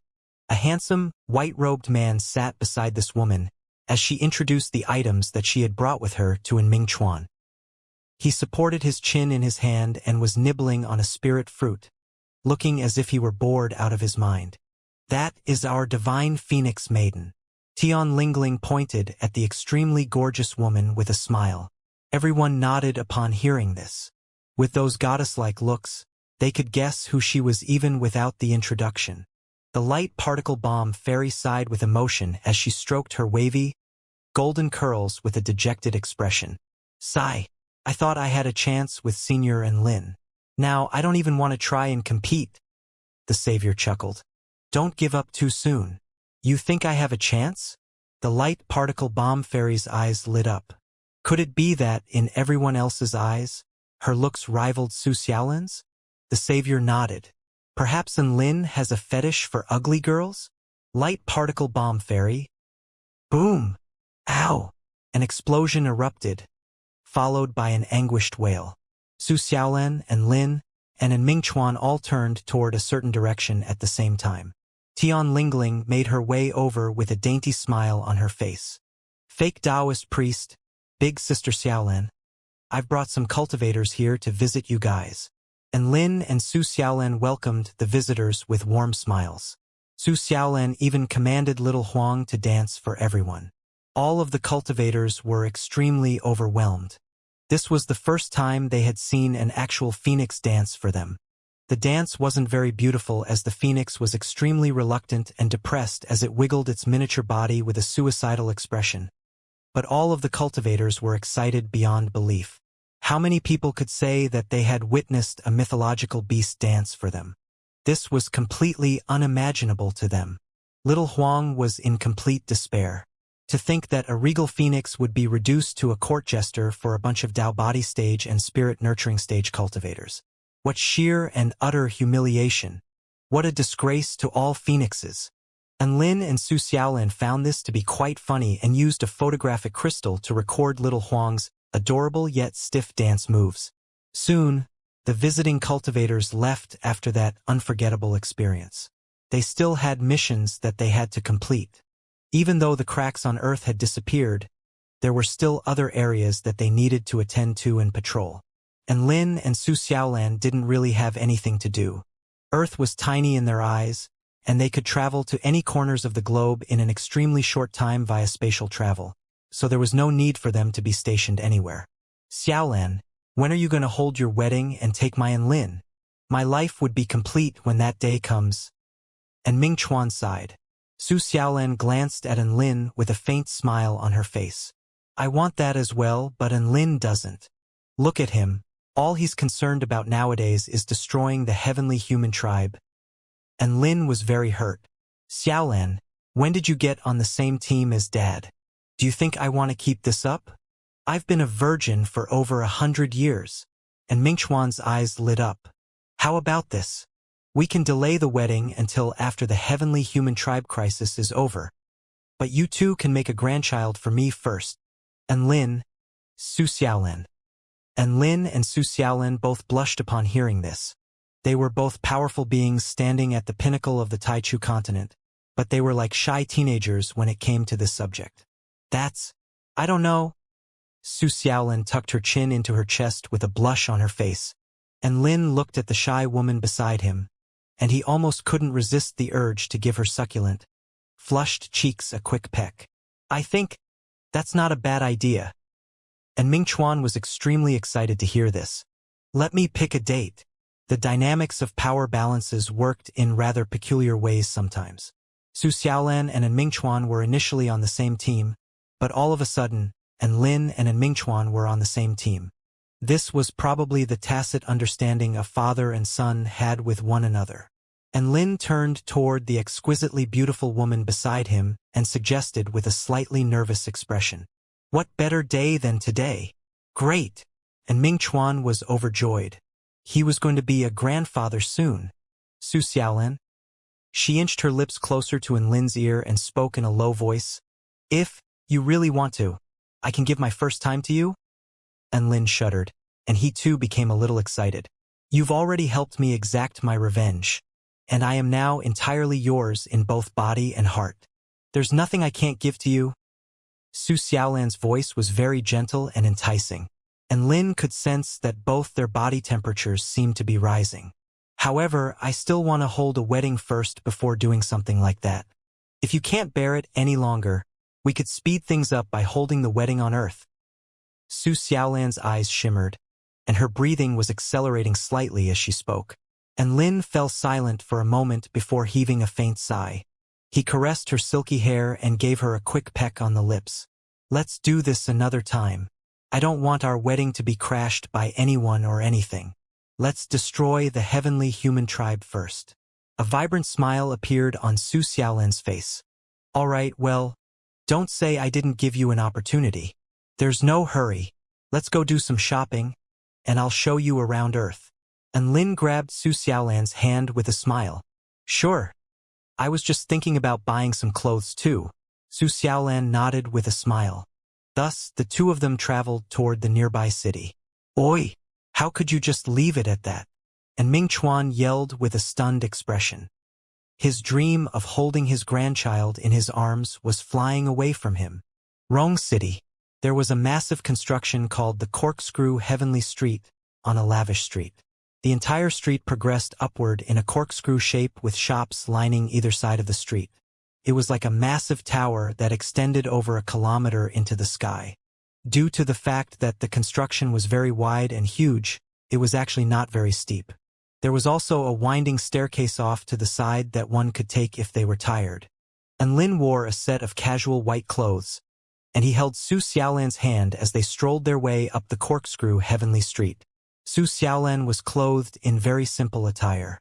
She wore a pair of light blue jeans, which perfectly accentuated the gorgeous curves of her legs. On top of that, she wore a short white blouse that revealed a section of her slender, delectable waist. She had transformed herself into an energetic and gorgeous young woman. Su Xiaolan was already trying to curb her charisma, but she was still very much the center of attention, receiving a head-turning rate of 200%, which meant that everyone turned around to look at her twice. "Sigh, I'm already trying to restrain my aura. Why are people still looking at me?" Su Xiaolan licked the ice cream cone in her hand as her brows furrowed slightly. "Even the ice cream vendor almost gave me a free ice cream cone." And Lin nodded with a resigned expression. Most importantly, that vendor was female too. Su Xiaolan heaved a faint sigh. "Why am I so attractive?" This was a problem the vast majority of people in this world did not have. The two of them made their way along the street, and clothes were what they purchased the most. After developing for another 100 years, Earth's fashion sense had ascended to a new level. All types of intricately produced clothes that were both beautiful and creative presented themselves to Su Xiaolan, and she thoroughly enjoyed browsing through them. There were three main fashion trends going around, one of which was that the clothes were more dynamic when their wearers moved, the second of which was that they were more comfortable and smooth on the skin, and lastly, they were more colorful and vibrant. Su Xiaolan's white blouse and jeans combination was a blast from the past. It had to be said that she was making a strong case for clothes of the past. She was basically the ideal model, and some of the nearby shops selling blouses and jeans suddenly received an influx of customers. And Lin shook his head with pity. They were simply being misled by Xiaolan's beauty into thinking that her clothes were also beautiful. And Lin, What do you think of this? Lovely. You look like a celestial maiden. And Lin, what do you think of this one? Gorgeous. You look like a holy maiden. Su Xiaolan's brows furrowed upon hearing this. So first I'm a celestial maiden, and now I'm a holy maiden? Just what am I to you? And Lin chuckled. Regardless of whether you're a celestial maiden or a holy maiden, you're my maiden. Su Xiaolan blushed. You're so annoying. The salesperson made their way over to them with a smile. Both of these look very beautiful on you. You should get them both. Su Xiaolan looked at the two items of clothing before checking their prices. The black one is too expensive. I'll go with the blue one. And Lin's lips twitched upon seeing this. Su Xiaolan was looking at the prices. With her wealth, she could easily purchase the entire corkscrew Heavenly Street. What was the point of looking at prices for clothes? Women really were unfathomable creatures sometimes. And Lin couldn't understand her logic. All he could do was to act as her personal compliment vendor and ATM.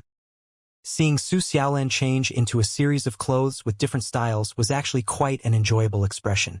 Upon the strong request from Lin, she even tried on a maid costume, an adorable set of cat ears, and a sexy sailor costume. And Lin was very pleased and was suddenly struck by the urge to get married again. The two of them bought a few items of clothing and put them into a storage ring before continuing on their shopping spree. At this moment, an impeccably dressed man suddenly made their way over to them with a scorching light in his eyes. Greetings. I am a Star Scout of Starlight Corporation Proprietary Limited. Chun Fei Bai. Starlight Corporation Proprietary Limited? Su Xiaolan blinked with a hint of confusion before turning to Lin with an inquisitory glance. Lin provided a patient explanation.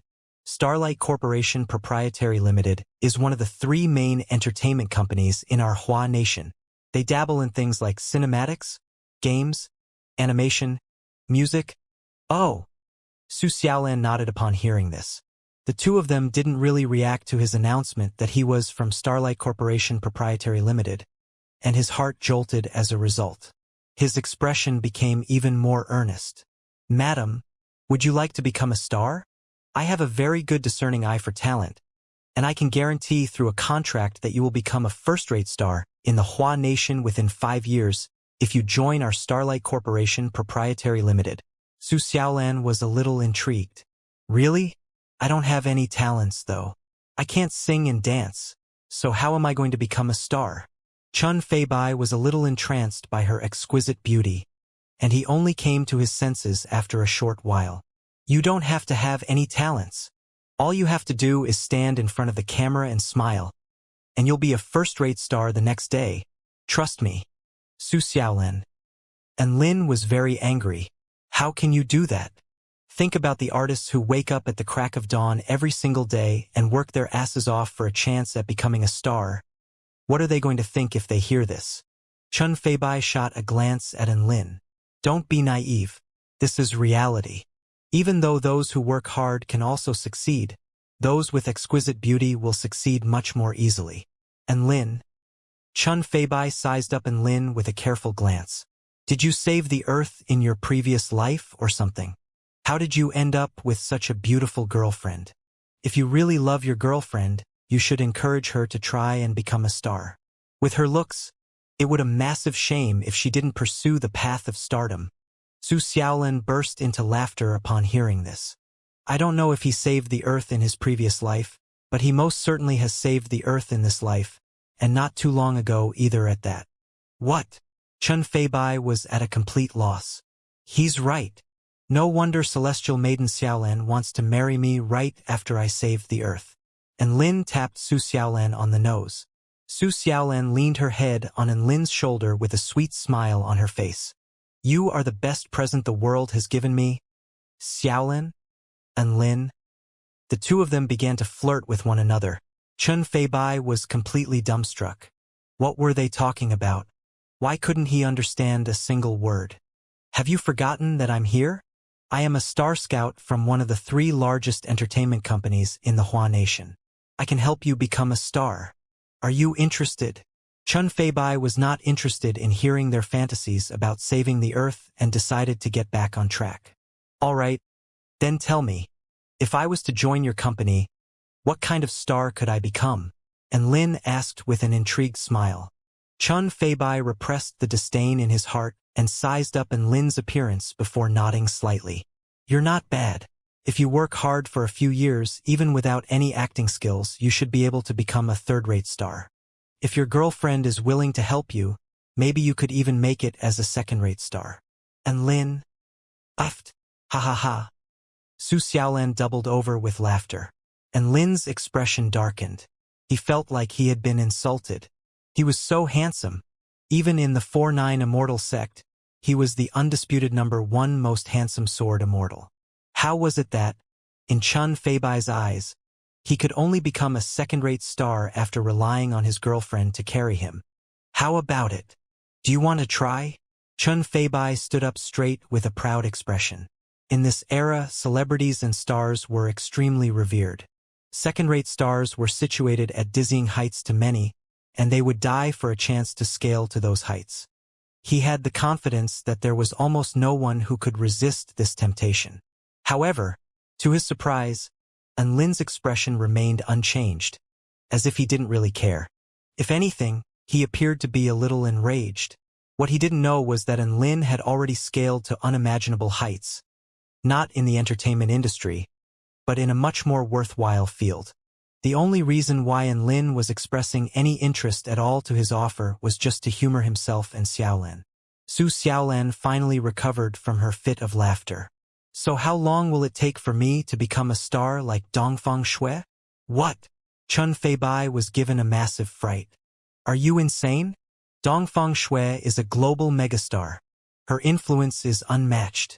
You want to be like her? Su Xiaolan was a little disappointed. Is it not possible? And Lin was very displeased now. This bastard is blind as a bat. You're clearly much better than Dongfang Shui. Let's go. And Lin left with Su Xiaolan as he spoke, leaving a stunned Chun Feibai in their wake. His mind was completely blank, and he was even starting to doubt the purpose of his life. Who am I? What am I doing? How could they leave just like that? Chun Feibai was completely dumbstruck. They don't want to become celebrities just because they can't reach Dongfang Shui's heights? Do they really think they're gods? And Lin continued to act as Su Xiaolan's lackey as they resumed their shopping spree. Chun Feibai took a deep breath as he looked on at the two of them before deciding to follow them. She was too perfect to miss, and he felt like he should strive further to recruit her. Chun Feibai knew that this extraordinarily beautiful woman actually took her boyfriend's opinion very seriously. As such, he should really be more responsible and think for her sake. Dongfang Shui was an extremely powerful cultivator, and she still ended up becoming a singer. No matter who that woman was, how could she compare to Dongfang Shui? It was simply a delusional pursuit. Please wait. Chun Feibai quickly caught up with An Lin and Su Xiaolan. He had already prepared a new plan of attack. He was going to lay out a model of her future progression as well as the conditions and benefits offered by the company. He was a star scout of one of the 3 premier entertainment companies in the Hua Nation, and this was certainly nothing to be scoffed at. He was going to recruit this woman for Starlight Corporation Proprietary Limited no matter what. Chun Feibai rushed over to them while smoothing down his hair and clearing his throat as he thought about what he was going to say next. However, what was surprising to him was that even though the two of them really did stop upon hearing his call, they did not turn around to look at him. Instead, they turned their attention toward the summit of the corkscrew Heavenly Street. Chun Feibai was quite confused and was just about to say something. Boom! A deafening explosion suddenly erupted up above. All of the people on the streets were given a massive fright. Immediately afterward, flames began to burn overhead. Everyone finally came to their senses and screamed as they fled the scene. Run! There was an explosion. We have to hide. Don't hide. Get down. This is a terrorist attack, and the corkscrew Heavenly Street is going to collapse. What do you mean by a terrorist attack? Which terrorist organization would dare to attack the corkscrew Heavenly Street? Those heavenly human tribe bastards are definitely responsible for this. Rong City is no longer safe. Panic had begun to set in, and everyone fled for their lives. The streets instantly descended into turmoil. Chun Feibai looked up at the thick smoke and blazing fire rising from the summit of the corkscrew heavenly street, and he finally came to his senses as he sought to run away. "What are you two doing? Hurry up and run." He discovered that the two people behind him were still standing on the same spot. The man turned around with a friendly smile. "You do that. We'll go up there and see what's going on." Chun Feibai's eyes widened. "Are you two insane?" His voice had only just fallen when pure white wings of fire erupted from Su Xiaolan's back, and he was completely entranced by the sight of her spreading her wings as feathers of flames danced through the air. She rose up and flew into the sky. A gentle breeze blew past, and Enlin sprang up, rising several dozen meters with each and every step before transforming into a tiny black in the blink of an eye. Chun Feibai's mouth gaped open upon seeing this. He could finally understand why these two were not interested in becoming stars. They were immortals, at the summit of the corkscrew heavenly street. This was where the most renowned museum in the southwestern region was situated. At this moment, there were roaring flames and thick smoke rising from the museum. The sound of a blaring alarm reverberated through the air. Enemy invasion. Detected extremely powerful energy fluctuations of the most dangerous level. The most powerful emergency measures within the museum were triggered as 5 armored robots wielding extremely powerful tasers were deployed before running toward the source of the energy fluctuations. Whoosh! A bolt of white lightning suddenly streaked through the air before slicing one of the robots in half. A young man with golden hair wearing a black jacket chuckled coldly as he rushed past the robot. His entire body was enshrouded in white lightning, and he slapped the robot's head flying for fun. "These toys are no match for me, the great Charles." A confident expression appeared on his face as crimson-veined patterns spread throughout his body, upon which the white lightning enshrouding his body became even more powerful. He swept a hand through the air, and 4 bolts of lightning shot forth at the same time, striking the heads of the 4 robots with unerring accuracy and detonating them. He held a skull with a black hole at its center, and a pleased smile appeared on his face. Who would have thought that the final fallen god crystal skull would be in a museum in Rong City? Each fallen god crystal skull contains secrets about life. It won't be too long until my title as the Flash Demon is known throughout the entire Genetic Alliance. Charles strode through the flames with blood and charred corpses all around him. He looked at all of the bodies on the ground with a faint smile on his face. The alarm has already been raised, and the Rong City police will get here in about a minute, but it will take at least 10 minutes for the Hua Nation cultivators to get here. I'll be long gone by then. Hee. I did not receive my title of Flash Demon by accident. There is no one in this world that can match my speed, and no one can deliver judgment on me. The man made his way out of the museum. Wah? A child was bawling with sobs in a corner.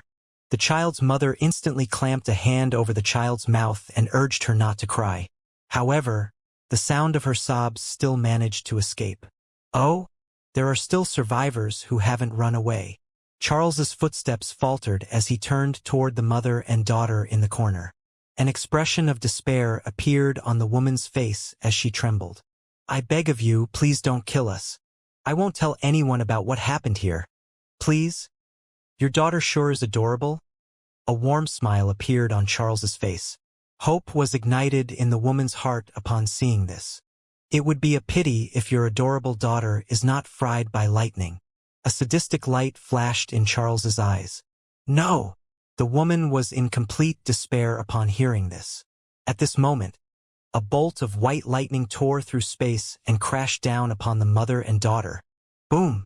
A deafening explosion erupted as a woman appeared before the mother and daughter and swatted the bolt of lightning into oblivion with a nonchalant slap. "Who's there?" Charles's expression shifted. How had this woman come here without him noticing? Run. He did not know how powerful this woman was, and as such, he chose to escape without any hesitation. Charles unleashed his most powerful fleeing mystic technique from the get-go as the white lightning around his body intensified to further elevate his speed. In his current state, he could cover a distance of over 1 kilometer per second. Even a soul formation stage powerful being would find it very difficult to chase him down. Whoosh! He had only just made his way out of the museum when a hand reached for him. Charles wanted to evade but was completely unable to. The hand before him was like heaven and earth, and it was completely inescapable. His expression shifted to one of horror. In the next instant, his neck was clamped tightly in a vice-like grip. Less than a second had elapsed since he unleashed his mystic technique, and he had already been captured. That crystal skull in your hand looks quite interesting. The man who had caught Charles was none other than Lin, and he inspected the skull with a hint of intrigue in his eyes. Senior, if you like this skull, I would be happy to offer it to you provided that you let me go. Charles trembled uncontrollably as he conceded. He was no idiot. He knew that this man must have been far more powerful than he was to be able to catch him so easily. There was no way a soul formation stage powerful being could do this.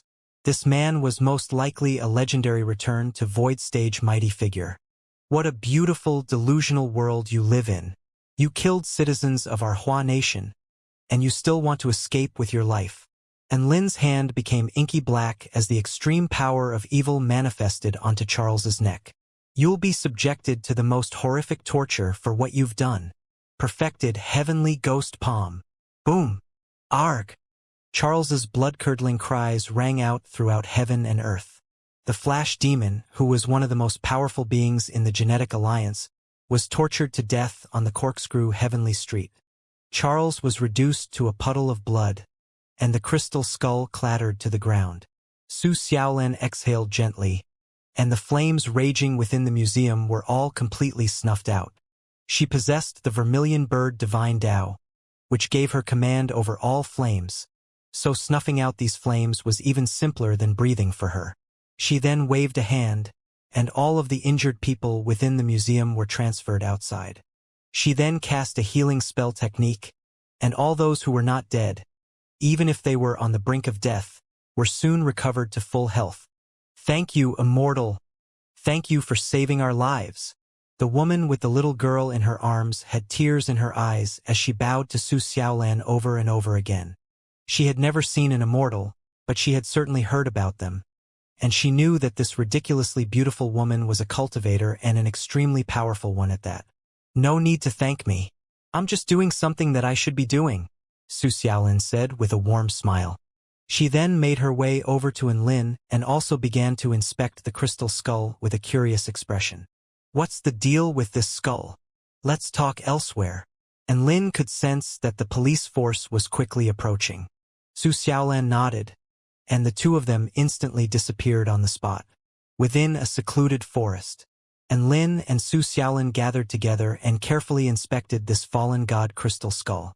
There is indeed a cultivation method related to life here, and it's an extremely high-level one that can reach even the Tao integration stage, Su Xiaolan remarked with a solemn expression. The most powerful beings on Earth are only at the return to void stage. How could there be such a high-level cultivation method here? The Heavenly Court is definitely not related to this. And Lin was also quite perplexed. As the Heavenly Court war god, he had surveyed all of the earthly missions in the Heavenly Court, and there were no missions regarding lost cultivation methods. As such, it was very strange that such a high-level cultivation method would appear on Earth. Wait, I seem to have discovered something. The terrifying power of Lin's consciousness flowed into the skull to analyze the cultivation method within, upon which he discovered a flaw in the cultivation method. This life cultivation method will make the cultivator unwittingly become aloof to human life and even develop enmity toward the human race. It will plant a seed in the cultivator's heart, and once that seed develops, this powerful being will engage in a senseless slaughter of all human beings. And Lin's expression became more and more grave as he made these observations. Su Xiaolan was also aware of the severity of this issue. These things have been hidden very well. Even at our power levels, we would not have been able to discover this hidden flaw unless we focused our attention on it. I can only imagine that other cultivators would easily fall prey to this. Furthermore, there's no guarantee that there is only one of these crystal skulls. They're like landmines that could explode at any moment. And Lin's expression had completely darkened. Is the heavenly human tribe trying to destroy the human race from the inside out? If this scheme is allowed to come into fruition, it would spell disaster for the human race. Cultivators were extremely powerful and also very mobile. Soul formation stage powerful beings could bring disaster to an entire city. A return to void stage mighty figure could even destroy an entire nation. And Lin and Su Xiaolan discussed among themselves before deciding to forcefully summon all cultivators on Earth in order to determine whether they had cultivated in this mysterious and sinister cultivation method. They could not expect cultivators to willingly admit to this. Sometimes, even if a cultivator became aware of the fact that this cultivation method presented a detrimental effect, there was a great chance they would continue to cultivate in it as it presented the almost irresistible temptation of potentially taking one to the Tao integration stage. Thus, the entire cultivation world on Earth was in upheaval. A summoning order spread throughout the entire cultivation world. The Hua Nation cultivation world, the European Alliance Holy Palace, the American Alliance Genetic Alliance, as well as all sorts of other cultivation powers were forcefully gathered without any exception. Those who did not want to attend were tied up and taken to the Peace Immortal sect like baggage. Following the investigation, it was discovered that there were several dozen cultivators who had cultivated in this cultivation method, and all of them had become aloof to human life or even developed hatred toward the human race. This further spurred on Lin's determination to investigate all cultivators in this world. In the Death Valley of the USA, within a cuboid building shimmering with rainbow light. Bastards! How dare the Heavenly Court Immortal ambassadors mess with our genetic alliance? A pristine white male baby who appeared to be about a year or so in age slapped his miniature office desk with fury etched all over his face. His name was Yuan, and he was the life form in the genetic alliance with the most perfect genetics. He was ranked alongside Yumu in terms of both cultivation base and combat prowess, and he stood at the very pinnacle of Earth. There were 2 crystal skulls on his table, and their inky black eye sockets shimmered with a faint red light. A few powerful beings with golden hair and green eyes stood off to the side with their heads lowered in a respectful manner. A beautiful woman stepped forward. Please calm down, Master Yuan. How about we send some people who haven't cultivated in the spirit life mantra, in order to delay the Heavenly Court's investigation and stall for some time? A brawny man with thick, coarse facial hair smiled. That's right. Once we perfect our concealment technique, the Immortal ambassadors wouldn't be able to blow our covers no matter how powerful they are. All right, very soon, we're going to show these Immortal ambassadors what true despair feels like. A cruel, sinister light flashed through Yuan Ying's bright blue eyes. Whoosh! The formation outside of the building was suddenly torn apart. It has been 3 days, and no one from the Genetic Alliance has come to our Peace Immortal sect. Seeing as you don't want to come to us, I'll come to you, woof! A mighty voice erupted throughout the entire heaven and earth. Who dares to trespass on my Genetic Alliance? Yuan roared with rage before bursting out of the building with his powerful subordinates right on his heels. Yuan was then completely dumbstruck by the sight of the intruder. This was not someone from the Peace Immortal sect, nor was it a mysterious and powerful Heavenly Court Immortal ambassador. Instead, it was some random dog.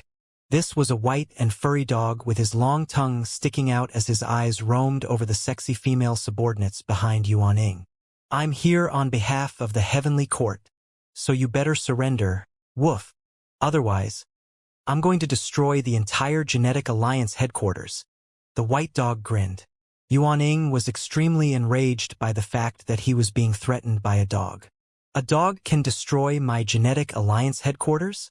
Do you really think my Genetic Alliance can be pushed around like this?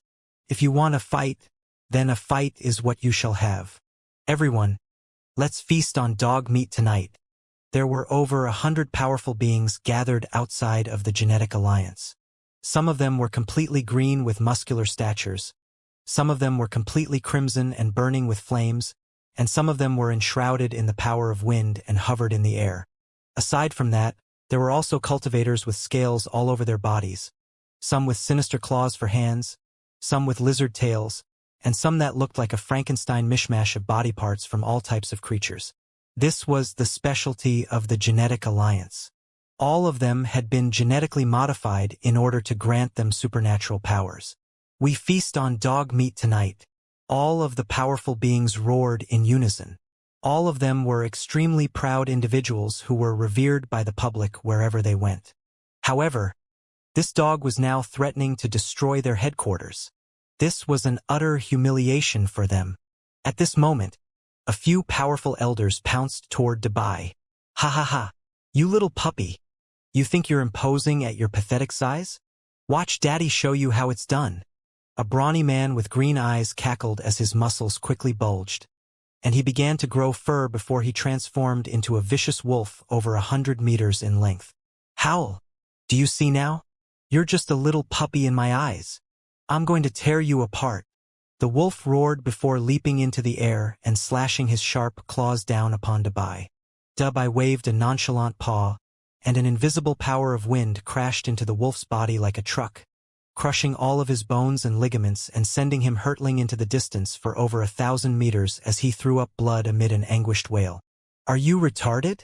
Being big doesn't make you more powerful, woof." Black Mist Wolf King. "This dog is not as weak as it looks. We have to combine our powers to fight it." Dark Night Poison Wind. Scorching Sun Flames. Lethal Lightning Arc. The Genetic Alliance elders sprung into action in unison. Dubai also raised his paws and swung them through the air a few times. Bam, bam, bam. He swatted aside all of the spell techniques with a single flick of his paw, and all of the elders were bashed into the ground with blood gushing from their mouths before lying motionlessly. No one knew whether they were still alive or not. At this moment, the other Genetic Alliance powerful beings were also upon him. Dubai opened his mouth, and white gale force winds exploded forth, shattering the earth within a radius of several kilometers around him. All of the Genetic Alliance powerful beings were severely wounded and fell to the ground. Even the rainbow cube structure in the distance cracked open slightly from the shockwaves of that attack. "This dog is a return to Void Stage mighty figure?" Yuan was astonished. This horny white dog could cultivate to the return to Void Stage? How was that fair? All return to Void Stage mighty figures on Earth, of which there were very few, were even rarer than one in a billion prodigies. The number one powerful being of the East, Yumu, was the first return to Void Stage mighty figure on Earth. The Dragon King of the Pacific Ocean had lived for over 10,000 years, and was a primordial dragon nurtured by the veins of the ocean. The dragon on Kunlun Mountain was also a primordial dragon that had been nurtured by the veins of the earth. Yuan himself had attained the most perfect genetic body after making countless modifications. What about this dog? This was just a mundane, horny dog. How did it become a return to Void Stage mighty figure? "Let me test your power." Yuan stamped a foot abruptly into the ground, and his body shot forth toward Dubai as a white streak of light traveling at an incredible speed. At the same time, extremely sharp energy claws materialized on his fingers, and they tore through space en route to Dubai's head. Peak Genetics. Divine Light Saber. Doggy Paddle Third Technique. Woof. Silver wind revolved around Dubai's claws as he swept a paw toward Yuan Ying's fingers. The two clashed, and a piercing blue light erupted forth alongside an extremely sharp screeching sound. Terrifying energy tore at once another, sending gale force winds surging through the air for several dozen kilometers. Crack. Arg! Yuan Ying's anguished wail erupted. He discovered that Dubai's claws were even sharper than spirit tools, and they were able to easily shatter his divine lightsaber. Blood began to gush from his fingers, and a series of massive gashes were inflicted upon his body as he crashed to the ground like a cannonball. Boom! Heaven and earth tremored violently. Yuan Ying's entire body was stained by blood, and he left a massive crater in the ground. "I refuse to accept this." Arf! Yuan Ying leaped from within the crater, and a red light erupted as a ball of red energy encapsulated his body, making all living beings who came into contact with it perish from genetic destruction. Peak Genetics. Divine Destruction. A sly smile appeared on Dubai's face at the sight of the oncoming Yuan Ying. "I'll beat you up until you're forced to accept this." Woof! Dubai was completely unfazed by the red energy Yuan Ying unleashed, and he swept his claws through the air again. Doggy paddle fifth technique. Woof! His claws tore through Yuan Ying's divine destruction like a hot knife through butter before crashing heavily into Yuan Ying's infantile body. Bam! PFFF. Yuan Ying threw up a mouthful of blood and was blasted flying again, having sustained more severe wounds in the process. This is bullshit. Genetic annihilation mode. Yuan Ying suddenly transformed from an infant several dozen centimeters tall to a massive infant about a dozen meters tall. Both his power and speed were explosively enhanced as he threw himself at Dabai again. Dabai's paw fell again. Bam! PFFF. The massive baby hurled through the air, and his body shrank like a leaky balloon. Yuan Ying was like a defenseless child against Dabai, and he was completely unable to retaliate. Soon, Yuan Ying lay on the ground, half dead, unable to get up again. He was cast into severe self-doubt. I possess the most genetically flawless body. How could I have been defeated by a dog? All of the other genetic alliance powerful beings wore expressions of grief and despair. Not only had Yuan Ying been defeated by a dog, but the entire supernatural forces of the American alliance had also been stomped into the dirt by this very same dog. Who are you? Yuan Ying was in complete disbelief. Me? I'm Dabai, an adorable and innocent doggo. Dabai replied with a pure and innocent smile. Yuan Ying. He almost threw up a mouthful of blood upon hearing this. Couldn't this dog boast about how badass it was? It was making him feel like he had just been bashed by an ordinary dog. You should have just accepted the investigation. Why do you insist on resisting and fighting me? Woof! Dabai shook his head with a forlorn expression. Yuan Ying's expression was very dark. If he accepted the investigation, then their covers would be blown for sure. The only chance they had was to hide the truth. Unfortunately, even a dog from the other side was this powerful. It had destroyed the entire Genetic Alliance headquarters and afforded them no chance to escape.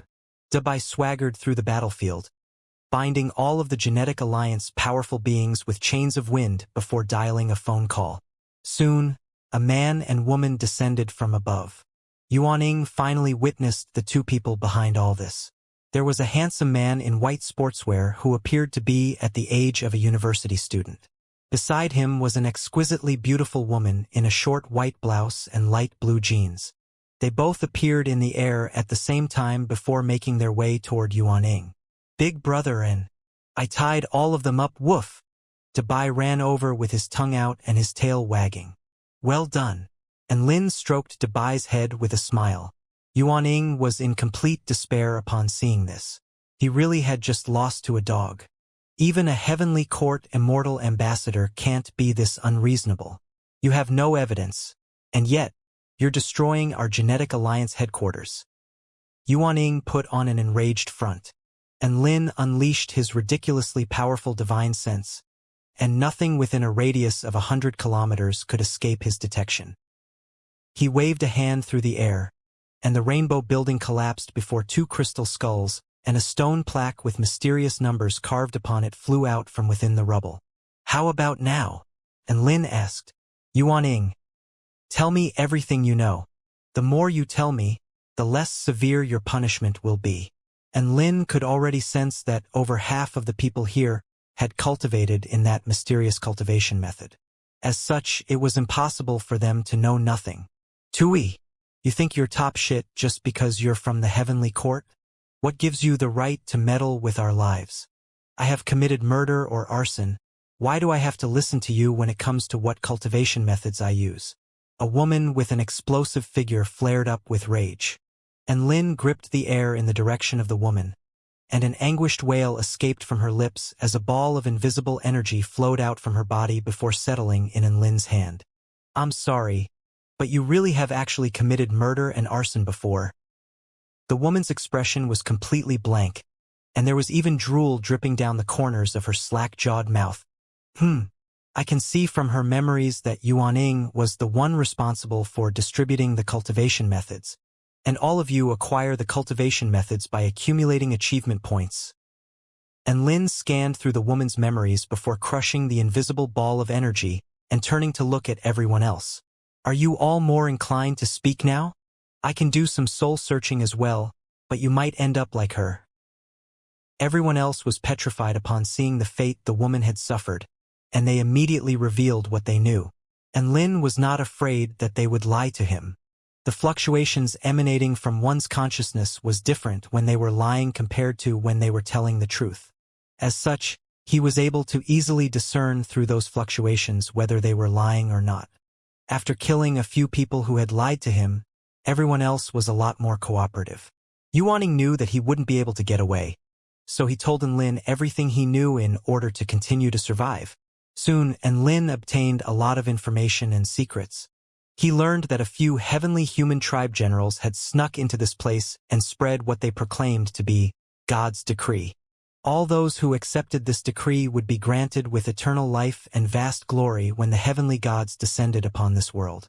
Yuaning and the others cultivated in the cultivation methods left in the crystal skulls, and their cultivation bases really did improve by leaps and bounds. This gave them the confidence that heavenly gods really could grant them eternal life and unimaginable power. After learning about this situation, he commanded Dabai to transport all of these people to the prison within the Peace Immortal sect to await further judgment.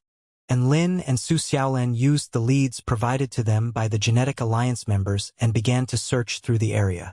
Sure enough, there really were a few heavenly human tribe generals lurking around, but all of them were tough cookies, and they immediately self-detonated as soon as they saw Enlin. Atop a volcano, a heavenly human tribe general wanted to self-detonate in order to trigger a volcanic eruption, only for Enlin to put an end to their life before they could do so. Phew, that's the last one. What a nuisance. Enlin shook his head. It's worth the effort. Earth is now safer than before.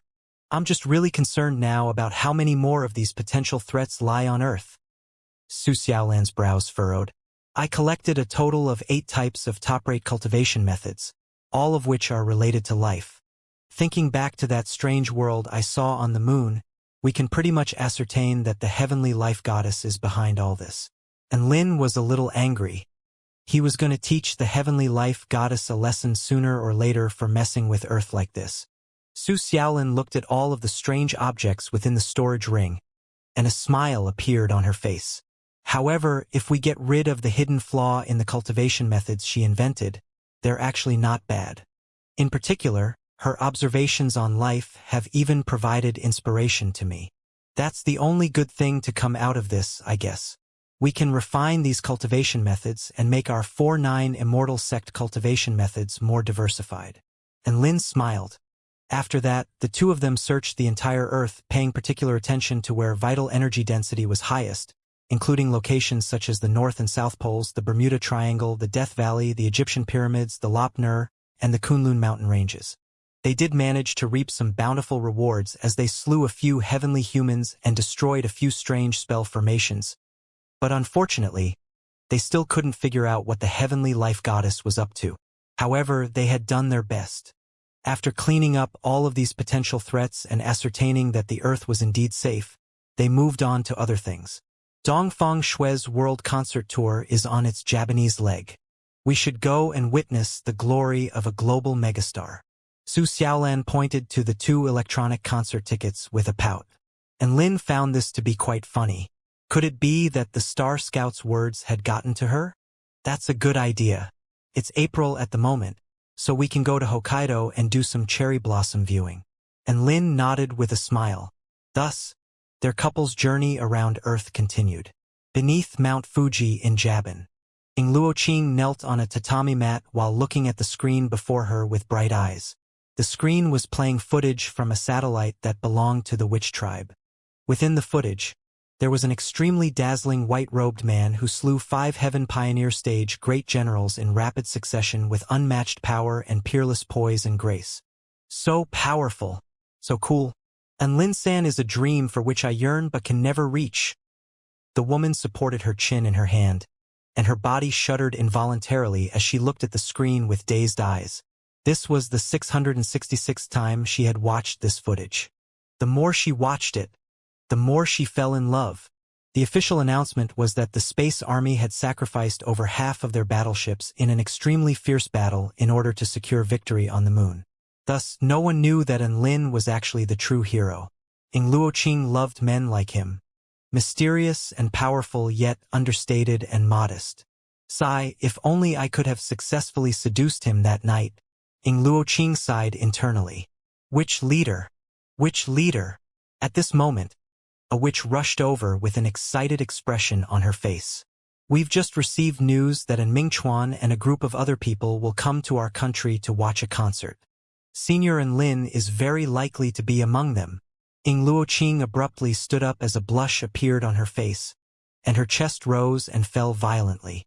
Beneath a moonlit night, a thin veil seemed to have settled over the snowy Mount Fuji, making it appear holy and ethereal. Cherry blossoms flourished around the mountain, creating an extremely vibrant and enchanting sight.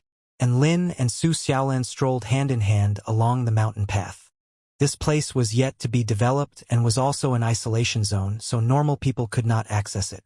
The reason they had chosen to take a walk here was that the scenery was very beautiful here, and it was an ideal place to view cherry blossoms.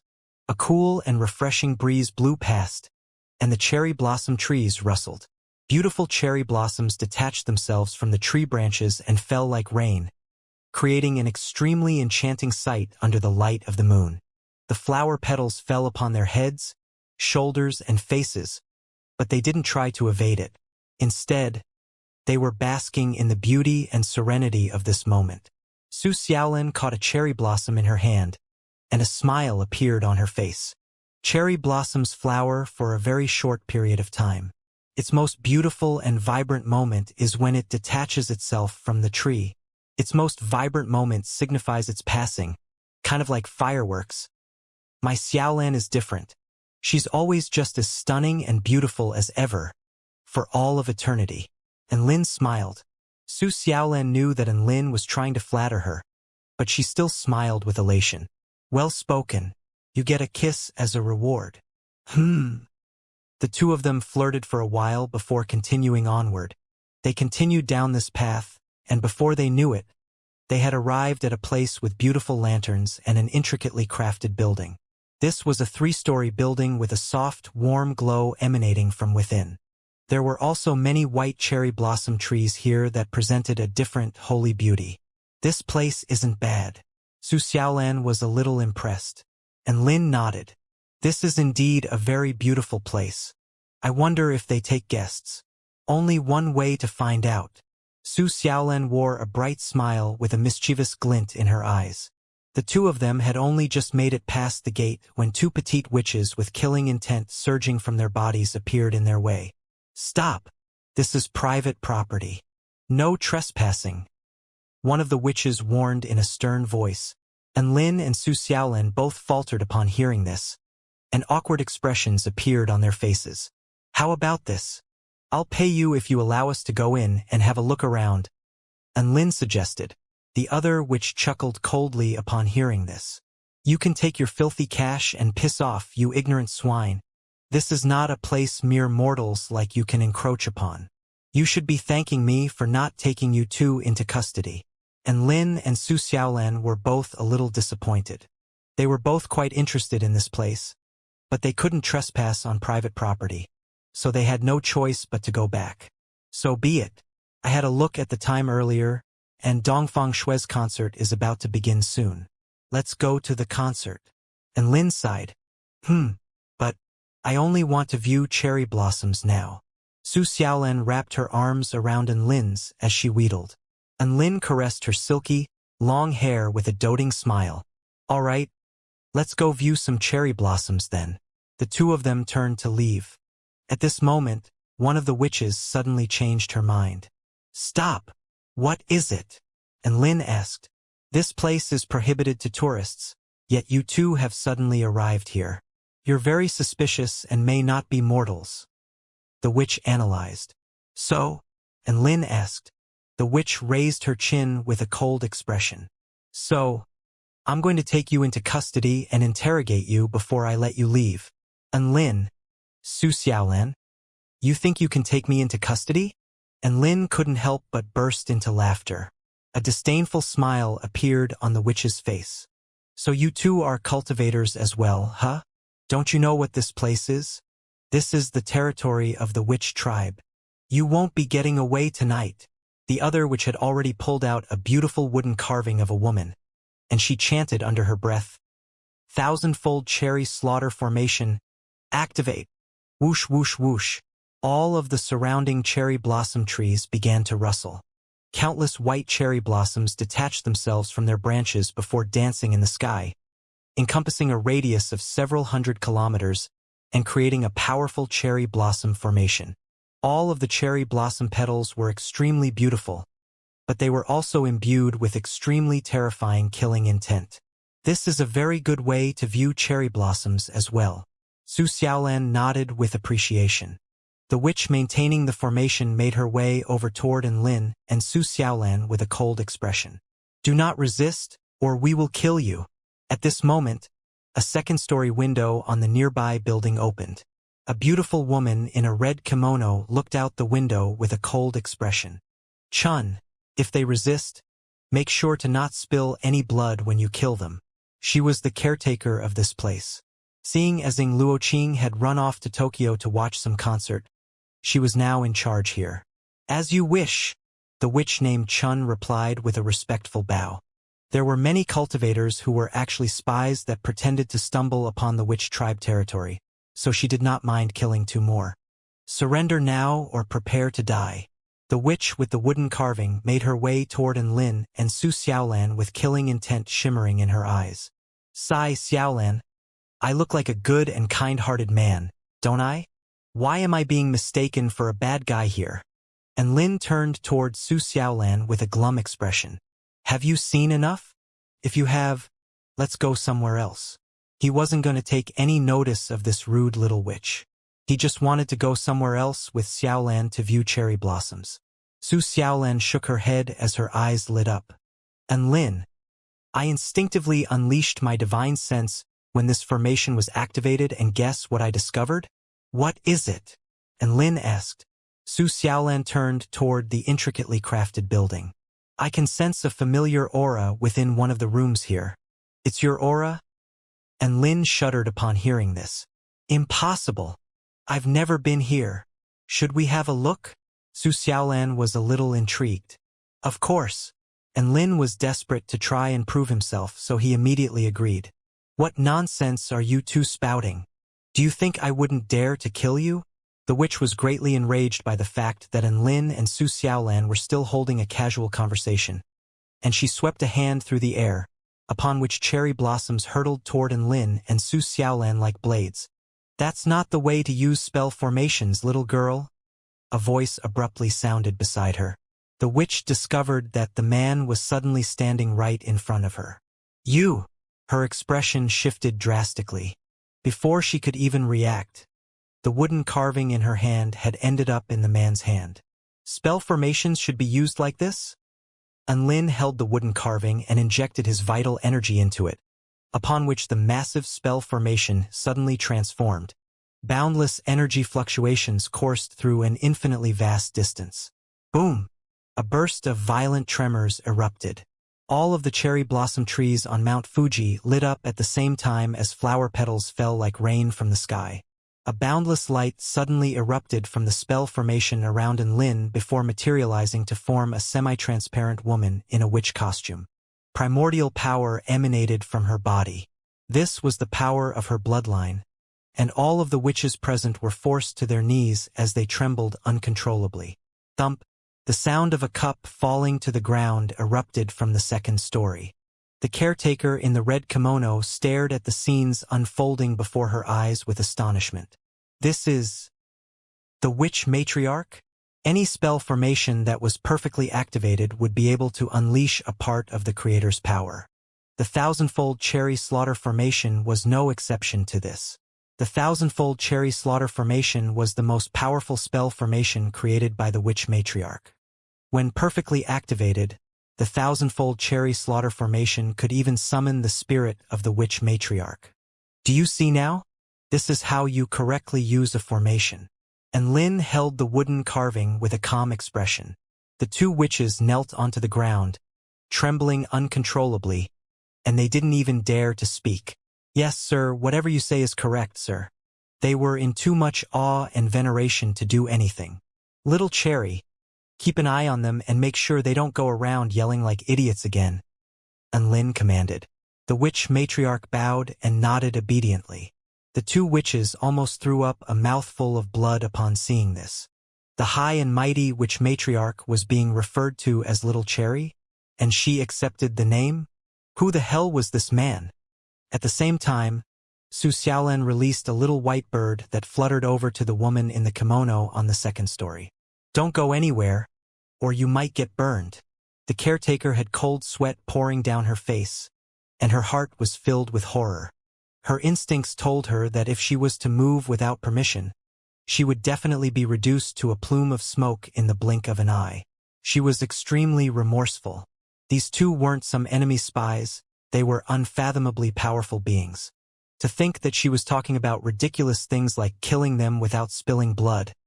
All she wanted to do was to slap herself right now. Powerful beings like them could come and go as they pleased. She could only hope that these two mighty figures weren't short-tempered and would spare them out of the kindness of their hearts. And Lin and Su Xiaolan ignored the three trapped witches before making their way into the building. The decor within the building was very intricate and filled with an antiquated beauty. The entire space was very comforting and inviting with painted screens, beautiful calligraphy, and an incense burner emanating a faint, fragrant aroma, striking one with the involuntary urge to relax. There were mysterious mutant beasts painted on the walls, and off to the side was a tea table crafted from some sort of unidentifiable wood. From that tea table, one could see through the window and their gaze would rest on the cherry blossom forest outside.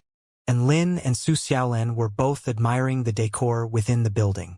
The owner of this place had a very good aesthetic taste.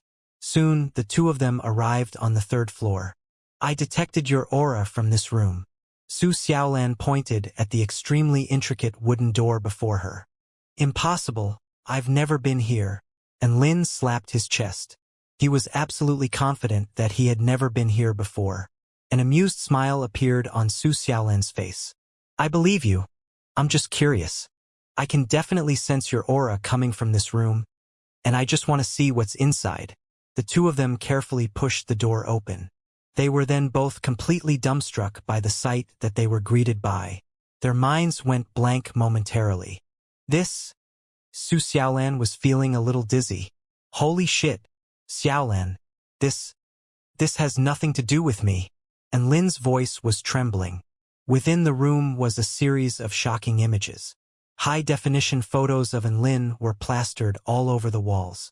And Lin enjoying a meal, and Lin playing games, and Lin in silence, and Lin with his brows furrowed, and Lin with a warm smile on his face, and Lin in battle. These walls were like a caricature of Lin's life. On the table, there was a cup with Lin's photo plastered upon it, as well as an intricate miniature resin carving of Lin.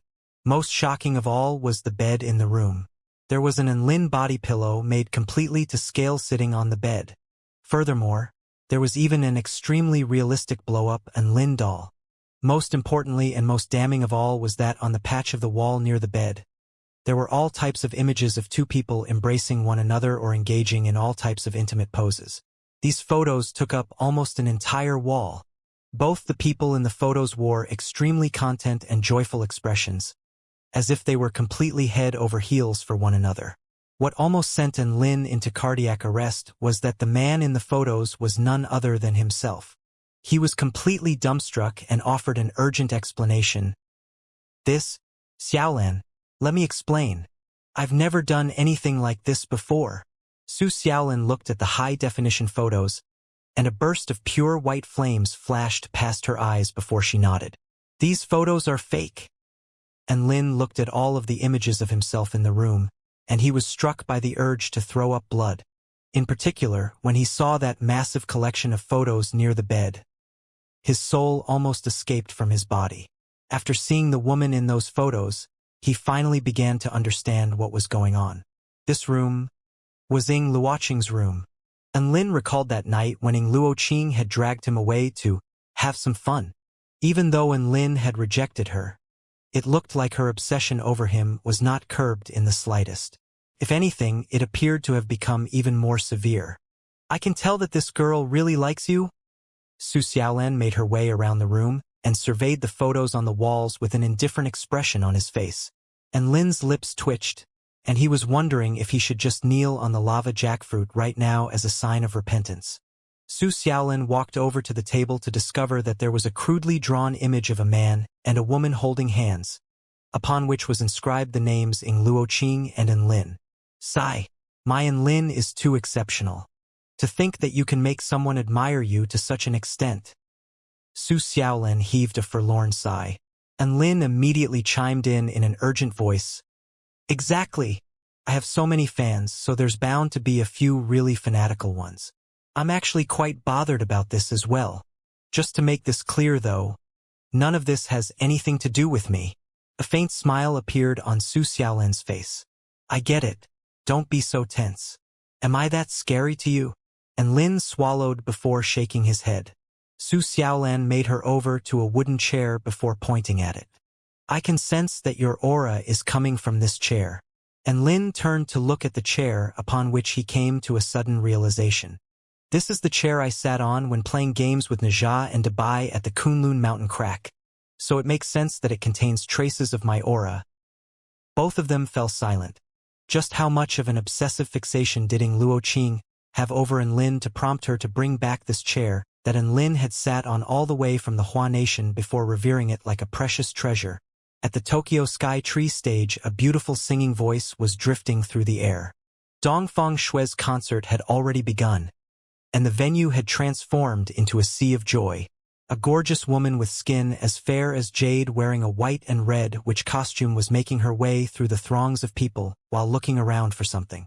Her exquisitely beautiful features drew a lot of attention from Dongfang Shui's fans.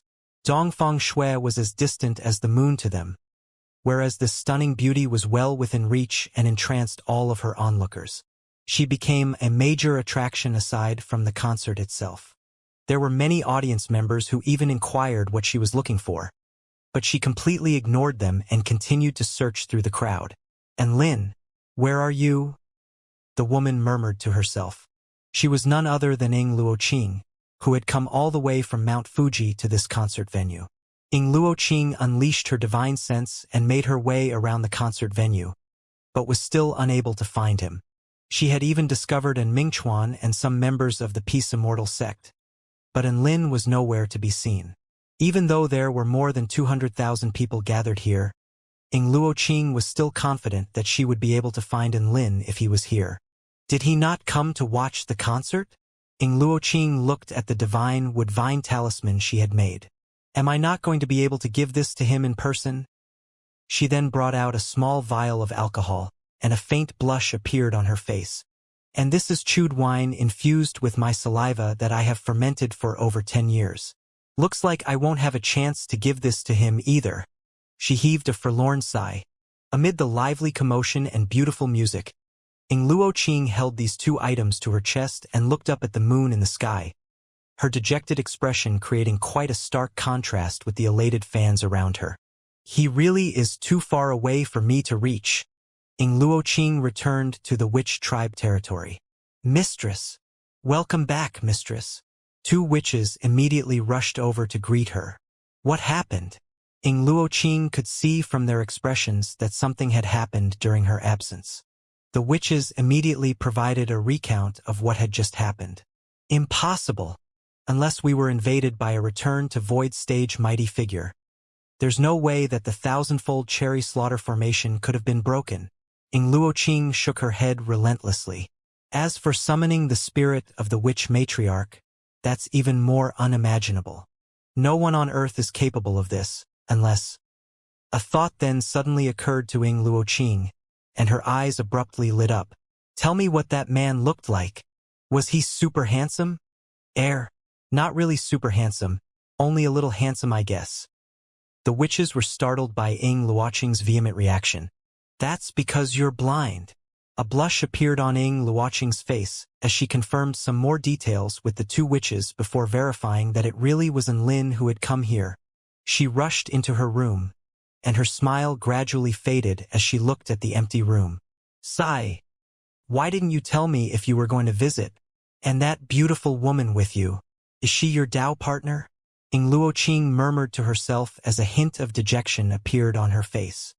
She picked up the resin carving of Lin on the table and poked its face as an intoxicated smile appeared on her face. I wonder what Lin San's reaction was after seeing my room. I really want to know. He must have been very adorable. And Lin and Su Xiaolan had already left. They were off on their cherry blossom viewing journey. In the end, they arrived at a natural hot spring on a snow mountain, and they bathed in the hot spring as they looked up at the stars in the sky. And Lin told Su Xiaolan about the realm of stars outside of the Taichu continent. Of course, these were all regurgitated words from the rabbit maiden's mouth. This world is very big, and there are many more places we can explore. And Lin smiled. Su Xiaolan's expression was also filled with yearning. Let's go explore the realm of stars after we take care of the heavenly human tribe.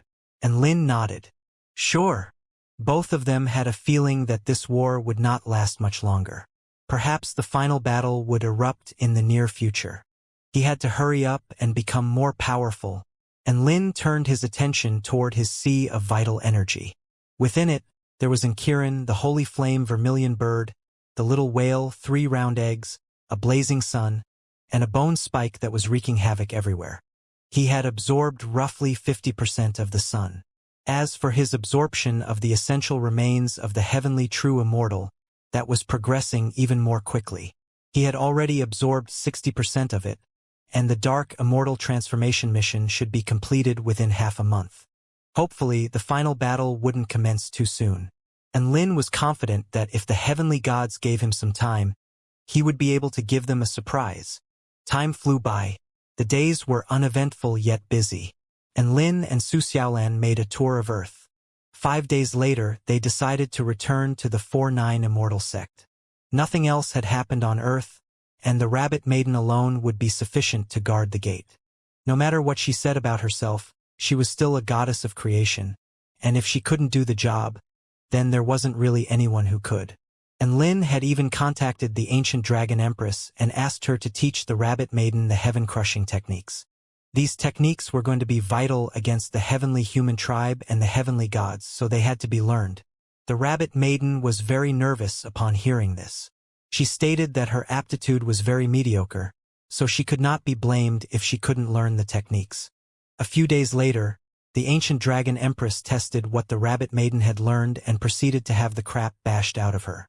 And Lin, I'm never teaching any of your people heaven-crushing techniques again. The ancient dragon empress, enraged and indignant voice erupted from the voice transmission talisman. Why?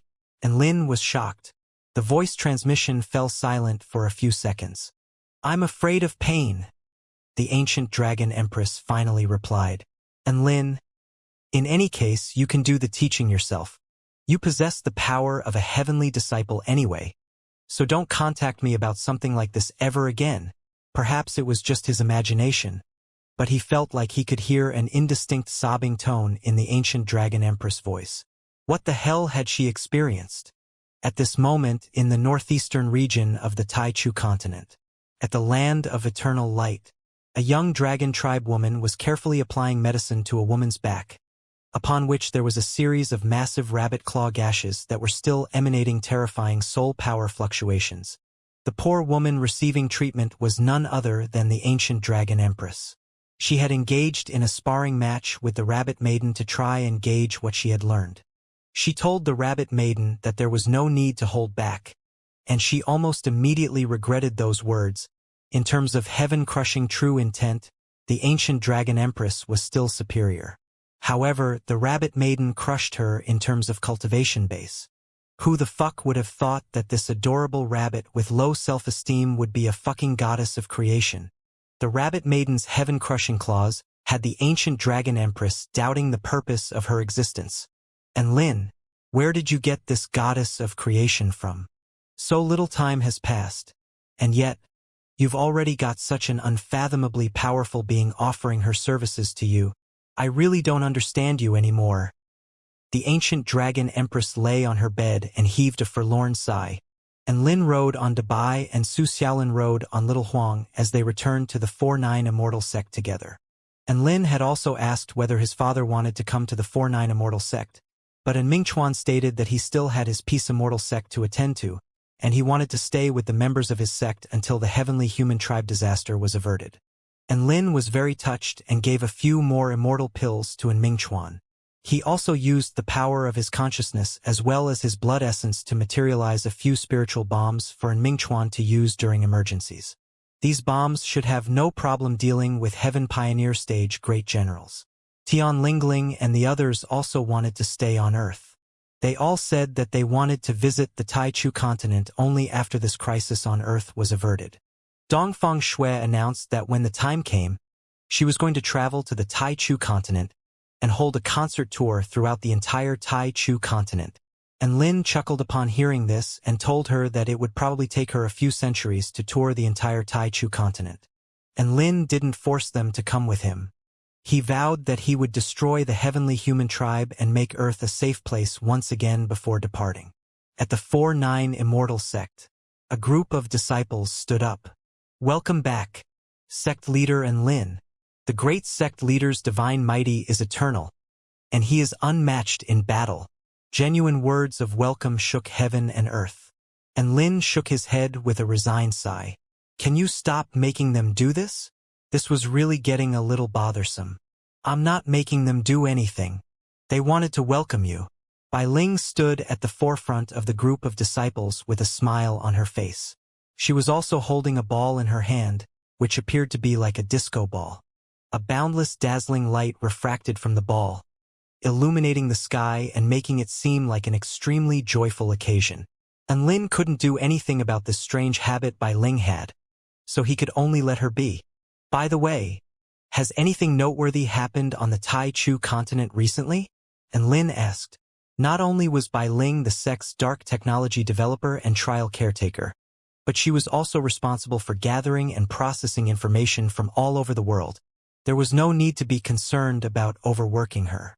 As the most flawless human being created by the Purple Star civilization, her brain capacity was absolutely phenomenal, and she could process a massive amount of information in a short time. One had to realize that all of the core knowledge of the entire Purple Star civilization had been crammed into her head. This was the knowledge of a civilization at the pinnacle of the 4th tier. It was completely incomparable to the likes of the knowledge on Earth. Even with so much information stored in her mind, she was completely fine. Apparently, she was only using less than 10% of her full brain capacity. This was an indication of just how powerful Bai Ling's brain was. "There were a few noteworthy events," Bai Ling replied with a solemn expression. "Oh? What are they?" And Lin asked. "Massive pillars of light have extended into the sky from the dead land of the Purple Star civilization, reaching into infinity and beyond. On that day, iridescent light appeared over the entire continent and an extremely potent power of healing, as well as indescribable energy of matter, flowed into the sky over the Purple Star dead land. After analyzing all types of statistics, I can determine that Nuwa has officially commenced her mending of the heavens. She has announced to the entire world her stance in this war," Bai Ling analyzed. And Lin nodded. He had heard about this from Nuwa when they last met not too long ago. At that time, he had asked Nuwa about the chances of her successfully mending the heavens. The reply Nuwa gave him was, "There is infinite hope for the future. They will either be reborn from this hope or die within this hope." What a fucking pointless response. However, he still nodded with a thoughtful expression as if he found her answer to be worthwhile. "By the way, Bai Ling, can you calculate the probability of Nuwa succeeding in her mending of the heavens?" And Lin asked. A thoughtful expression appeared on Bai Ling's face before she heaved a forlorn sigh. "To be honest, Nuwa is only repairing the heavenly Tao on a physical level, which means that she's mending the heavenly Tao fragments. Doing so can make the heavenly Tao more complete, but the probability of completely mending the heavenly Tao would be 0. And Lin and Su Xiaolan's expressions became quite grave upon hearing this. Back when the Purple Star civilization stabbed a hole into the heavenly Tao, they also tried to repair it. However, what they required was not only the heavenly Tao fragments. Most importantly, they required something that would represent the power of the heavenly Tao. That power could be the force of interaction between particles, or the kinetic energy within objects, or spatial power, or the power of time. All intangible powers and forces in this world can be described as the power of Tao. It encompasses all things and is the origin of all things. A forlorn expression appeared on Bai Ling's face. If Nuwa can't find the missing power of Tao and is unable to repair that missing power of Tao by fusing it back together with the heavenly Tao, then the mending of the heavens is just a laughable dream. Su Xiaolin asked, then, has Nuwa found the missing power of Tao yet? Bai Ling shook her head. It doesn't look like it. The heavens can't be mended in a day or two. Perhaps she feels like there isn't enough time, so she's going to commence the mending of the heavens on a physical level first. Bai Ling speculated. During this process, aren't the heavenly human tribe and the heavenly gods going to attack her? And Lin was a little concerned about Nuwa's safety. Don't worry about that. Bai Ling smiled and said, Nuwa's mending of the heavens is beneficial to the heavenly Tao, so she will be protected by the subconsciousness of the heavenly Tao. If the heavenly gods attack Nuwa, then it will be seen as threatening the heavenly Tao, upon which the heavenly Tao would immediately kill them through the backlash. And Lin nodded upon hearing this. That made sense. This was like a man who had been severely wounded and a doctor had finally appeared to treat him, only for a bunch of annoying delinquent kids to try and kill that doctor. The man would definitely flare up with rage and beat the crap out of those kids. Bai Ling continued. The second noteworthy thing is that after Nuwa commenced her mending of the heavens, the heavenly Tao was further repaired, and the restrictions placed upon the heavenly human tribe and the heavenly gods by the heavenly Tao have increased. Hence, their combat prowess has been negatively affected, and we have a greater chance of victory now. As for the third noteworthy thing, the kingdom of the 9 states, the Buddhist kingdom, the Holy Paradise, the North Song Mountain realm, the West Sea Alliance, the demonic realm, and all other kingdom of the 9 states united army forces have launched a counterattack against the heavenly human tribe and secured a resounding victory. Over 50 million heavenly humans perished as a result of that battle, and the entire heavenly human tribe united army on the northern front has been exterminated. Only after the heavenly gods intervened was this momentum arrested. And Lin was quite amazed upon hearing this. A god of creation is indeed extraordinary. Nuwa's actions have changed the complexion of this entire war. There were still many badass beings in this world, and Lin was quite badass himself, but he certainly couldn't be ranked alongside the beings that stood at the very pinnacle of this world. The fourth thing is also the most important thing. Bai Ling continued, and Lin and Su Xiaolin both stirred upon hearing this. Bai Ling continued, the heavenly gods who used to only attack during special circumstances are now attacking with a lot more regularity and have begun assassinating the powerful beings on our continent. So far, 2 Tao integration stage super mighty figures and 23 return to void stage mighty figures have fallen. Due to the mending of the heavens, the heavenly gods have had their powers debilitated, but the backlashes they suffer from attacking are also severely diminished. This is why they are able to attack with increased regularity. And Lin was shocked to hear this. You mean the heavenly gods have abandoned the heavenly gates and are now engaging in guerrilla warfare? Su Xiaolan's brows furrowed. Doesn't the heaven-crushing sect have spell techniques to detect the location of the heavenly gods? Are they not afraid of being surrounded and killed by powerful beings from the heaven-crushing sect? A resigned expression appeared on Bai Ling's face. The heaven-crushing sect has scouting spell techniques, but the heavenly gods have ways to bypass them. If they operate in groups, they would exude extremely powerful energy fluctuations, which would allow the heaven-crushing sect to detect them. However, if they split up and use concealment spell techniques, the story becomes completely different. The heavenly gods are constantly obscuring their auras and stalking their prey before attacking and finishing off their prey as quickly as possible. By the time the heaven-crushing sect gets there, the heavenly gods are long gone, and their prey has already fallen. They're like a bunch of top-rate hunters who we can't do anything about. And Lin stroked his chin. That's the downside to Nuwa's mending of the heavens. Hence, All mighty figures are living in a constant state of anxiety, and only by banding together can they derive a sense of security. By Ling's side, are the cultivators below return to void stage not concerned about this? And Lin asked. Even though the backlash for striking out has decreased for the heavenly gods, they still suffer backlash to a certain extent. As such, the heavenly gods must feel like it's not worth suffering that backlash in order to kill weaklings. Bai Ling explained. No wonder some people made reservations for me to help them transcend their tribulations, only for them to mysteriously disappear later. Everything became clear to Lin now.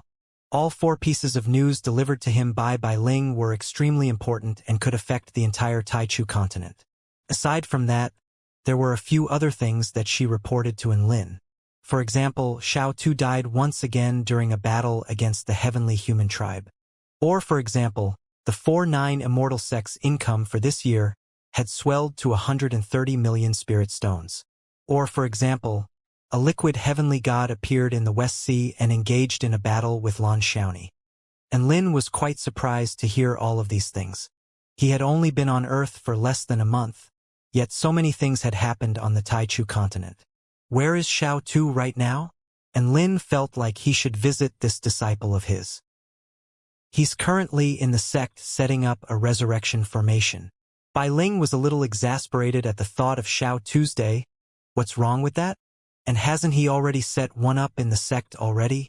And Lin was confused. Bai Ling massaged her brows. He said that the Spirit Patriarch Palace has good feng shui, so he's going to set up a resurrection formation in the Spirit Patriarch Palace. And Lin, Spirit Patriarch Palace. Within a small mystic realm with extremely rich soul power. The Spirit Maiden was clothed in a red dress, and she wore a frosty expression with her hands on her hips as she glowered at the man working nearby. This was a man with a pair of inky black dragon horns, and he was humming a light tune as he dropped a few drops of blood essence from time to time, then occasionally laying down some materials and carving some energy-veined patterns. At this moment, a voice sounded from nearby. Xiao Tu, are you still not done with your resurrection formation? The man turned around with elation on his face. Xiao Tu pays his respects to Master. I have to carefully set up my resurrection formation and examine it meticulously to make sure that there are no fallacies whatsoever. Otherwise, the formation will be completely ineffective. Resurrection, resurrection, resurrection, that's all you think about. The Spirit Maiden glowered. Can't you just fucking die less? Sister Spirit Maiden, you have to realize that no one wants to die. Xiao Tu replied in a meaningful and heartfelt manner.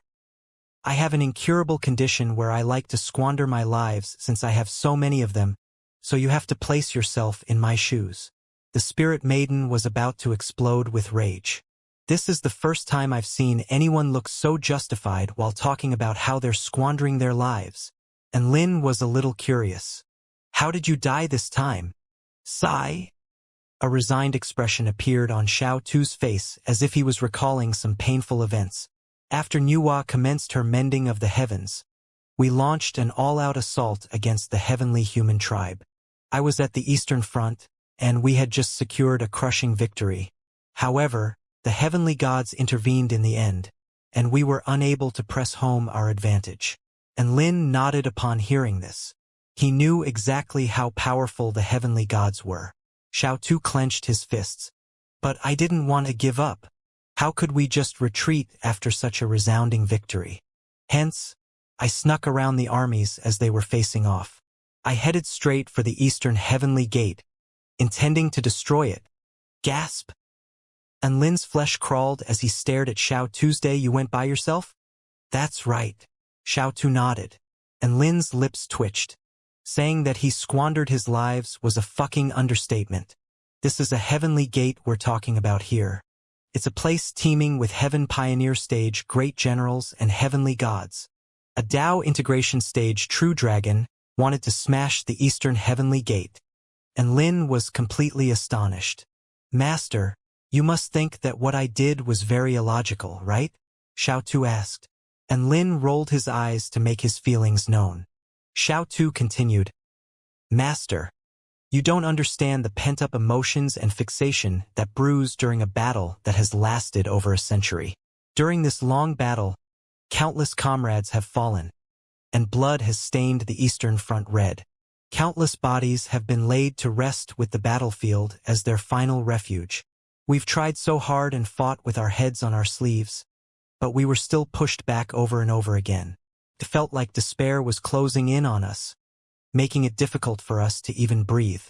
Now, we finally secured a crushing victory and destroyed the heavenly human tribe army. All of the pent-up emotions from over 100 years completely exploded, and the flames of our wrath scorched the earth. Xiao Tu's cheeks were flushed with excitement. I was also influenced by this enormous battle intent, and I wanted to do more. After battling for over a century, none of us have ever even seen the Eastern Heavenly Gate. This is a massive disgrace to our army on the Eastern Front. Hence, I took it upon myself to launch a surprise attack on the Eastern Heavenly Gate. Even if I couldn't bring the Heavenly Gate down, I had to vent my wrath upon the Heavenly Gate. I had to let our enemies know that we have what it takes to strike back. And Lin nodded with an earnest expression.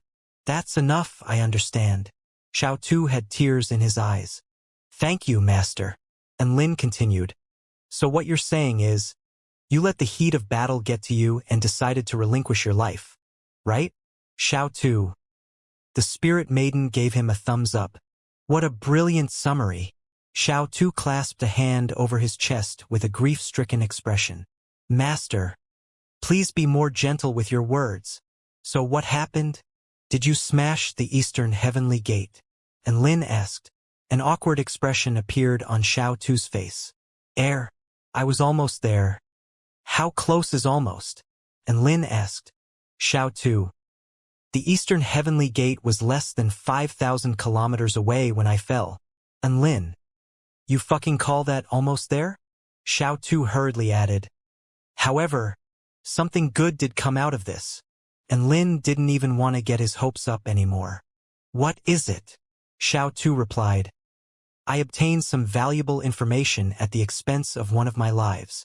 At the end of the East Sea, where the Eastern Heavenly Gate is situated, there is a place with no sense of direction and a vast expanse of white mist that can disable one's divine sense. If it weren't for the fact that I was able to see through the white mist with my powerful dragon eyes, I wouldn't even have been able to see the Eastern Heavenly Gate. And Lin could already see where this was going. And then you were confronted by heavenly gods along the way, right? Xiao Tu nodded. They were extremely fearful of me and deployed 3 heavenly gods to kill me. Add that to the 3 heavenly gods who were fighting our Eastern Front army. That shows that there are at least 6 heavenly gods at the Eastern Heavenly Gate. And Lin's expression remained unchanged upon hearing this. What happened next? After that, I managed to glean the abilities of the 3 heavenly gods through battle. This information will perhaps be beneficial to us in the future. And Lin's interest was finally piqued upon hearing this. Indeed, all heavenly gods possessed mysterious and unpredictable abilities. If they could be alerted to the enemy's abilities in advance, they would be able to make preparations in accordance, thereby raising their chances of victory. Xiao Tu replied. One of the heavenly gods wielded a massive saber with golden symbols on it. His saber techniques were extraordinarily skillful and powerful, allowing him to easily slice through my true dragon scales. Even in my true dragon form, I was sliced into several hundred pieces by him. There was also a heavenly god with a crimson divine halo. He wielded the most powerful flames in this world, and just one slap from him roasted my entire body. The final heavenly god was a really peculiar one. Its entire body was shrouded in mist, and it only touched my body gently, upon which all of the tissues within my body began to quickly decay and atrophy. Not only that, but I was reduced to a lower level of life form as my bloodline degenerated, and I was reduced to a snake in the end. After that, right when I was on the brink of death, a pure white light suddenly erupted in the distance. The light was seemingly imbued with boundless hope, and I knew that if that light came into contact with me, my existence would be completely wiped away, leaving me unable to even resurrect myself. So I chose to self-detonate. and Lin's heart throbbed for Xiao Tu upon hearing his tragic experiences. Xiao Tu, this was no battle, you went there to be tortured. Xiao Tu stood up straight with a proud expression. The process is not important. What's important is the result. The result is that you died. The spirit maiden crossed her arms. Xiao Tu refuted. No, the result is that I managed to glean the abilities of 3 heavenly gods, and I managed to resurrect myself as well. As such, I have achieved something other than just dying. A gratified expression appeared on Lin's face. This is indeed very valuable information, but please don't be so impulsive next time. The light you encountered at the end was most likely the power of the heavenly light goddess. If you didn't self-detonate in time, you could have permanently died. Xiao Tu was quite pleased to be acknowledged by Lin, and he continued to hum a joyful tune as he worked on his resurrection formation. The spirit maiden was still very angry. This was the place where the spirit patriarch had been buried, so it was a sacred place to her. The fact that Xiao Tu was strutting around and setting up his formation here really pissed her off. However, she knew that those who were alive were more important than the dead, so she did not stop Xiao Tu and could only fume in silence. And Lin was feeling quite sympathetic toward her and gave her a few spirit fruits that would help to improve her soul power in order to curb her rage. After that, he returned to the sect leader palace.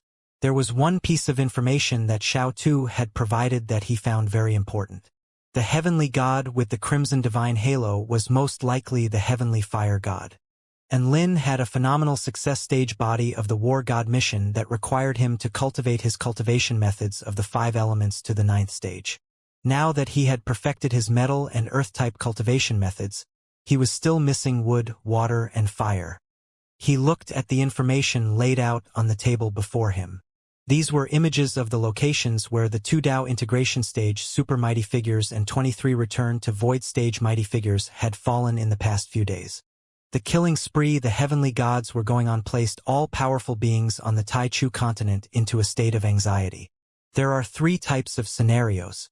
The victims were either crushed into mincemeat, twisted into strange shapes, or completely burned away into nothingness with scorched earth at the scene. And Lin made a decision upon surveying these images. Little Ling, summon the blood martial wanderer. And Lin instructed. Yes, master. Ling bowed before departing to carry out his instructions. Soon, a humanoid living being with pristine, white skin with a crimson cross on his face, dressed in a black robe and a conical bamboo hat appeared before Lin, upon which he immediately extended a respectful bow. Blood martial wanderer pays his respects to sect leader Lin. No need for formalities. And Lin smiled. The blood martial wanderer was a mighty figure at the return to void pinnacle stage who liked to travel throughout the Taichu continent. However, the recent events had struck fear into his heart, so he came to the 4-9 Immortal sect in order to seek refuge. After all, the heavenly gods generally targeted powerful beings who traveled alone and did not attack large sects. I've summoned you here as I need you to do me a favor. And Lin stood up. Please feel free to tell me what you need, and I will be sure to do my best to help you. Sect leader Lin. The blood martial wanderer was very grateful to the 4-9 Immortal sect for taking him in during some tumultuous times, and he was willing to help in any way that he could. Ling stood off to the side and blinked with curiosity. Please stand there and don't move. Blue, liquid tentacles suddenly appeared behind Lin, and they emanated a peculiar blue light before elongating and extending toward the blood martial wanderer. Let me examine you. Ling was astonished.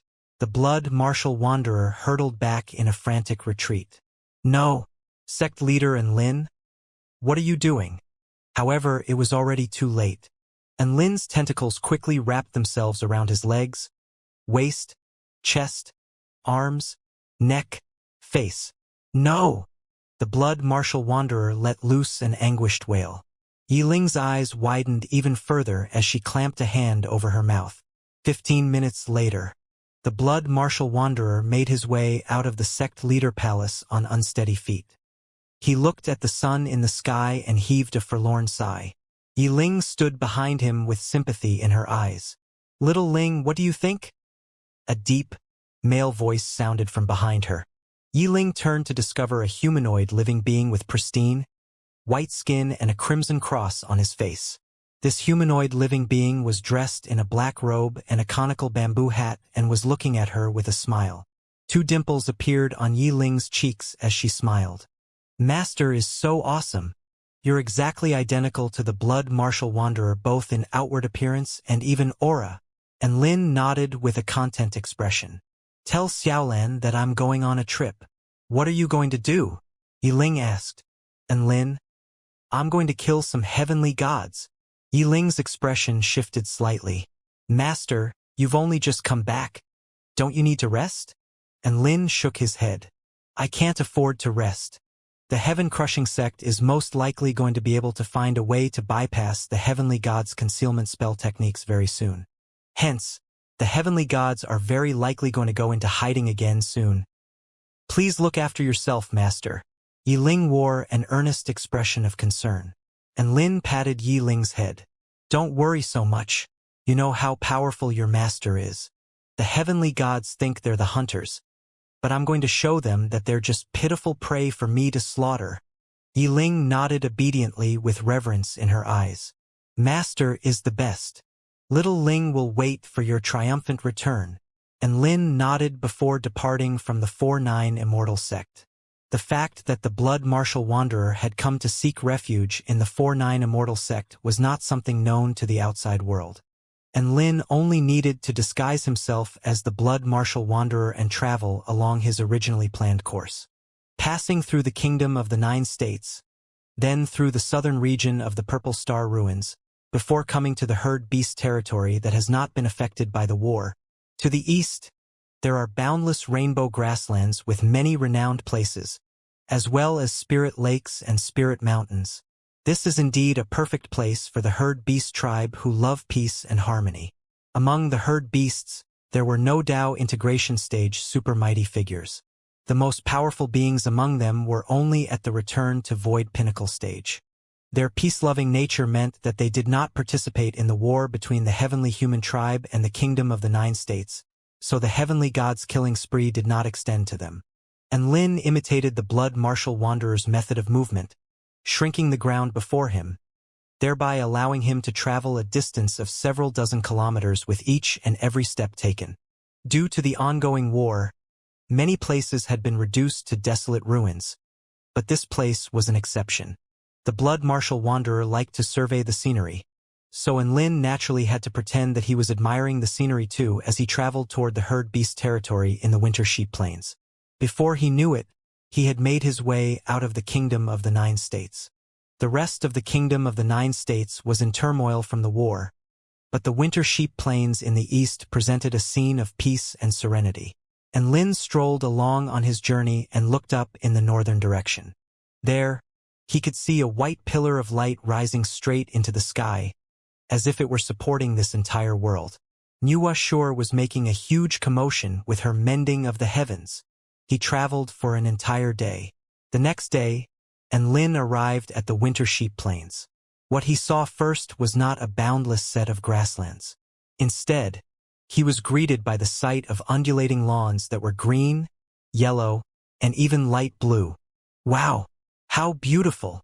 And Lin gasped in amazement before snapping a few pictures with his photographic crystal. This was a habit the blood martial wanderer had as well, and he imitated it to perfection. He stepped onto the soft, lush grass and inhaled the fresh air, and he suddenly felt like he was back at the 4-9 Immortal sect. Oh, such wonderful air! And Lin's golden eyes narrowed as he praised with a genuine smile. All of a sudden, an enraged roar suddenly erupted in the distance. Stop! Don't run! A dragon-head centaur let loose a loud cry as she raced ahead at an extremely fast speed, chasing after a leopard with red flames shooting from its paws. Keep running and I'll kill you. Hi there, beautiful madam.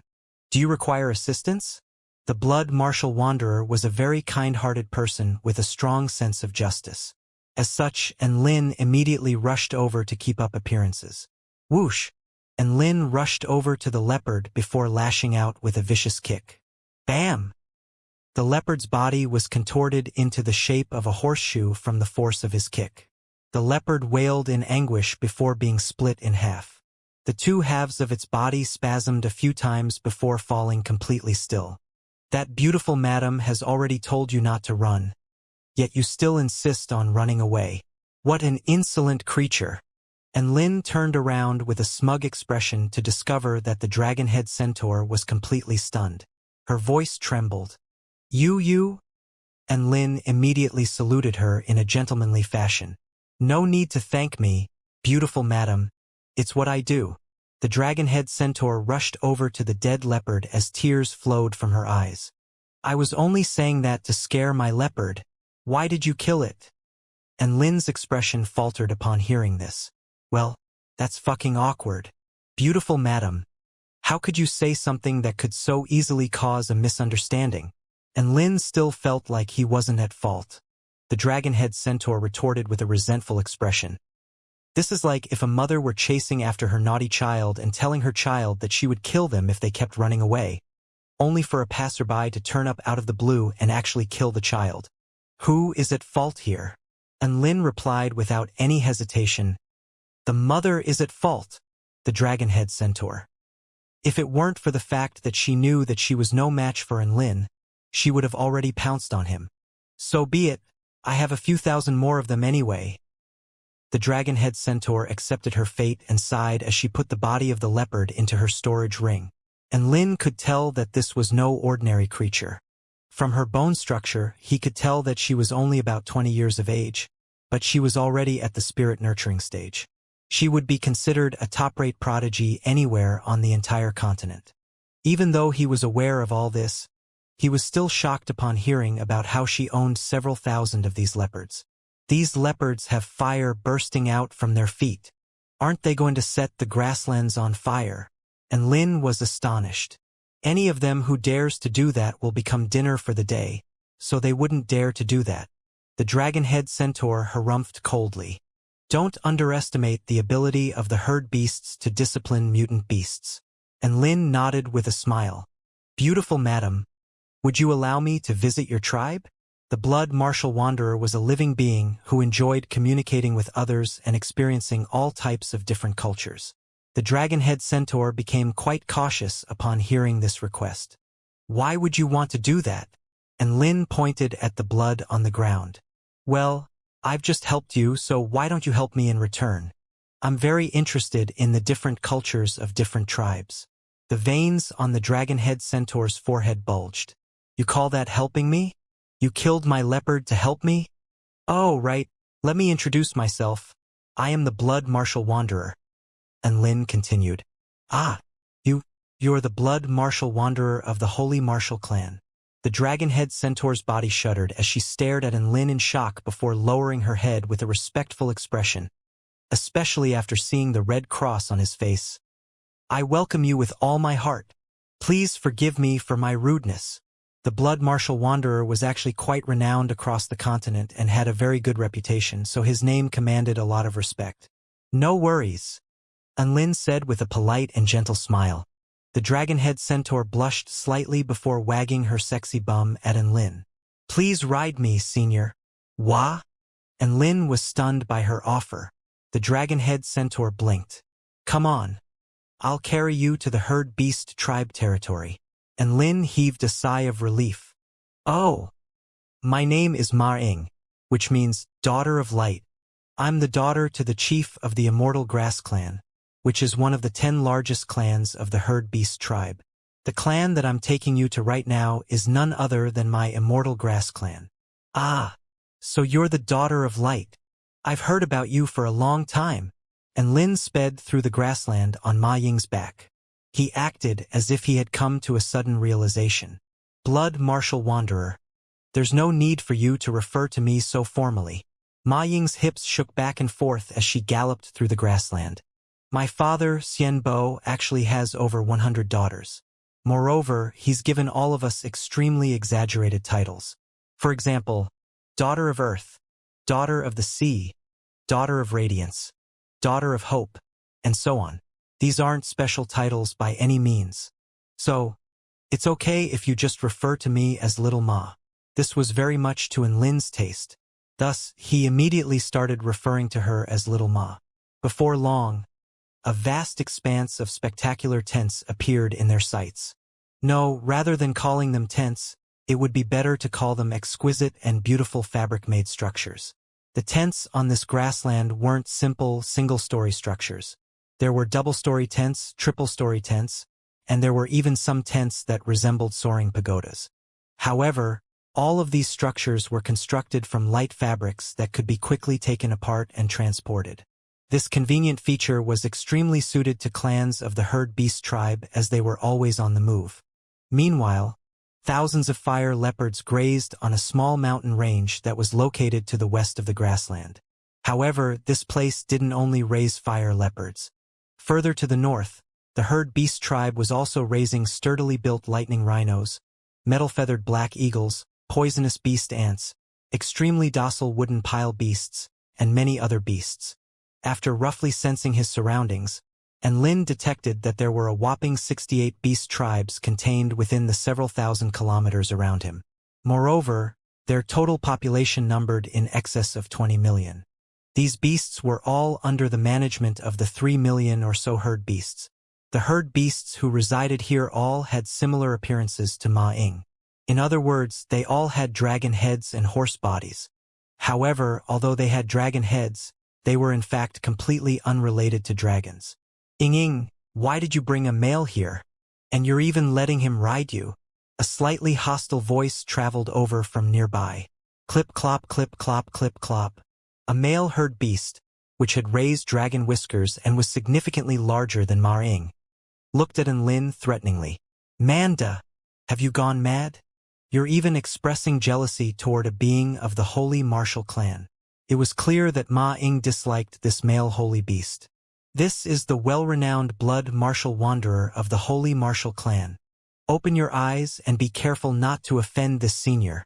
Manda was startled by her words, and he immediately apologized to Lin, as if he couldn't be bothered bickering with such measly ants. Lin remained aloof and indifferent the entire time. He didn't attempt to hide his presence, so news of his arrival quickly spread through the entire Immortal Grass clan. Lin's arrival startled the chief of the Immortal Grass clan. Xianbo decided to hold a magnificent welcome feast for Lin, in accordance with the blood martial wanderer's habits. Lin enjoyed the local customs of the Immortal Grass clan to his fullest. In other words, he asked them a bit about their living conditions and their historical development, then chatted with them about the interesting matters that had occurred in their clan. Afterward, he feasted on meat and wine as he enjoyed the performances of the beautiful female herd beasts. As he sat in the large golden tent, Lin struggled to appreciate the beauty of the dozens of flirtatious female herd beasts dancing before him.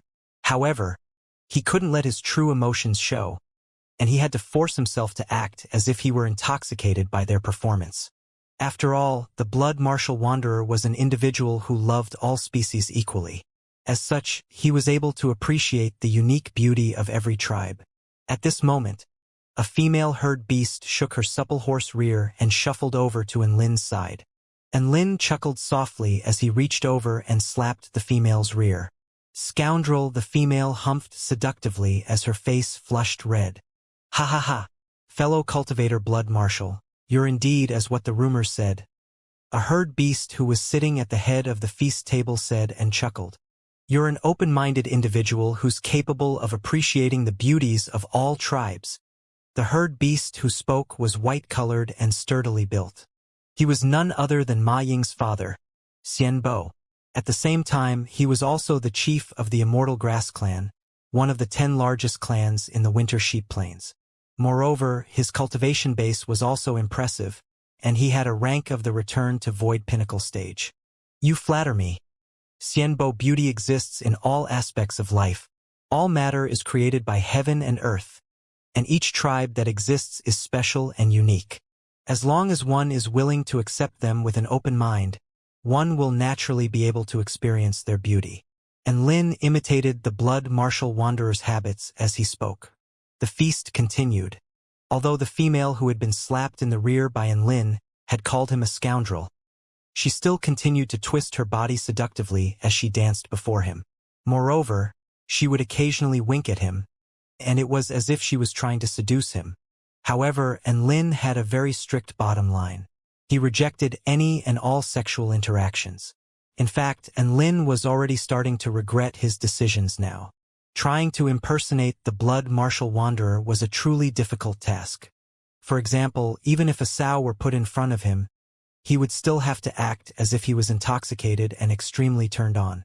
In fact, he would even have to act as if he wanted to mate with the sow. This wasn't an exaggeration. The blood martial wanderer had mated with beings from at least several hundred different species. Apart from humanoid species such as the True Demon Tribe and Light Wing Clan, he had also mated with non-humanoid species such as the Netherworld Flame Birds, Mountain Coiling Cows, Western Dragons, Black-Feathered Pythons, 9 Bamboo Insects, Mystical Flame Ghosts, and so on. The blood martial wanderer euphemistically called his peculiar fetish an effort to strengthen the tribes and species of the world. This was what he claimed, and it was indeed also what he did. According to unofficial figures, he had genuinely created over a dozen new species. Thus, it was no surprise that the dancing herd beast female was trying to seduce him. There was an expectant look in her eyes, and it was as if she was saying, "Come fuck me! Come fuck me!" Even so, Lin still had to maintain an appreciative expression. This really put his acting skills to the test. Before long, Ma Ying also arrived at the feast. There was a slight blush on her face as she walked toward Lin. Moreover, she even held a cup of milky white liquid in her seductive dragon whisker. "Blood martial wanderer, I've specially made this milk for you," Ma Ying said sweetly. "Please kindly accept it." She placed the cup of milk on the table before Lin. "This is..." Lin could detect Ma Ying's scent in the milk. Ma Ying lowered her head and said shyly, "This is my milk. It tastes really good. Ha ha ha. I've tasted Sister Ma Ying's milk before." Some high-ranked herd beast chuckled. "It's silky smooth and deliciously sweet. It's indeed delicious. The lingering aftertaste that it leaves is also a thing of beauty." Another herd beast nodded in agreement.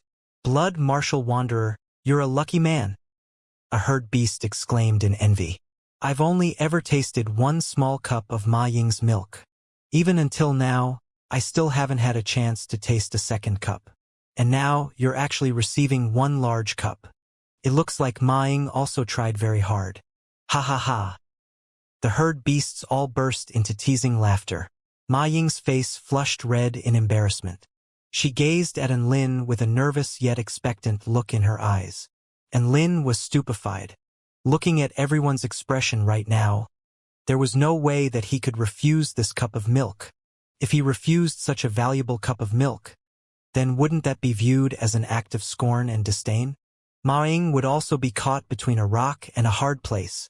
But Lin was extremely conflicted as he stared at the cup of fragrant milk before him.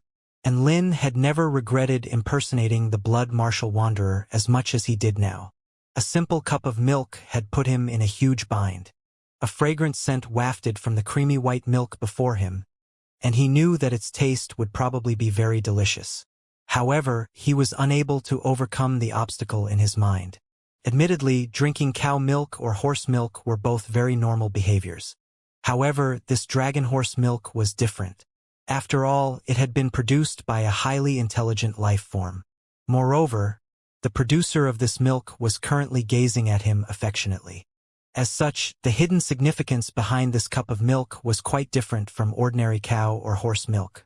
Lin was extremely hesitant at this moment. Was his hard-to-maintain disguise going to crumble here? "Blood martial wanderer, what's wrong?" Xian Bo asked in curiosity upon seeing Lin's hesitation. "You look quite pale in the face. Could it be because of this milk? Does the blood martial wanderer not like it?" Ma Ying tapped her hooves uneasily as she turned her gaze toward Lin. Right now, she looked like a little girl who had done something wrong and had gotten into trouble. A brilliant thought suddenly flashed through Lin's mind. "To tell you the truth, I've made a promise with Princess Bai Tongue of the Mountaintop Spirit Cow Tribe. I promised that in this lifetime of mine, I would only ever drink her milk. I'm an honest and faithful person, and there's truly nothing more I can do. Anyhow, I would like to thank you for your great kindness, Sister Ma Ying." The herd beasts were all astonished upon hearing this. Heavens! I heard before that the blood martial wanderer had ventured to the mountaintop spirit cow tribe. Who would have thought that his relationship with Princess Bai Tung was so intimate? Not only that, but they even made such a promise. As expected of the amazing blood martial wanderer, everyone spoke in admiration and envy as they looked at the blood martial wanderer.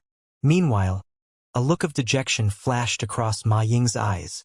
Milk produced by cows from the mountaintop spirit cow tribe was famous throughout the entire beast world. Moreover, Princess Bai Tung had a very lavish upbringing, and she was also especially beautiful. As such, her milk was even more attractive and alluring. Who would have thought that the blood martial wanderer had such an intimate relationship with Princess Bai Tung? Although the herd beasts were all astonished, they didn't find this promise to be odd in the slightest. And Lin smiled and remained silent. The blood martial wanderer had indeed visited the mountaintop spirit cow tribe before. It was also true that he had met with Princess Bai Tung. However, the peculiar promise that Lin spoke of was obviously a load of bullshit.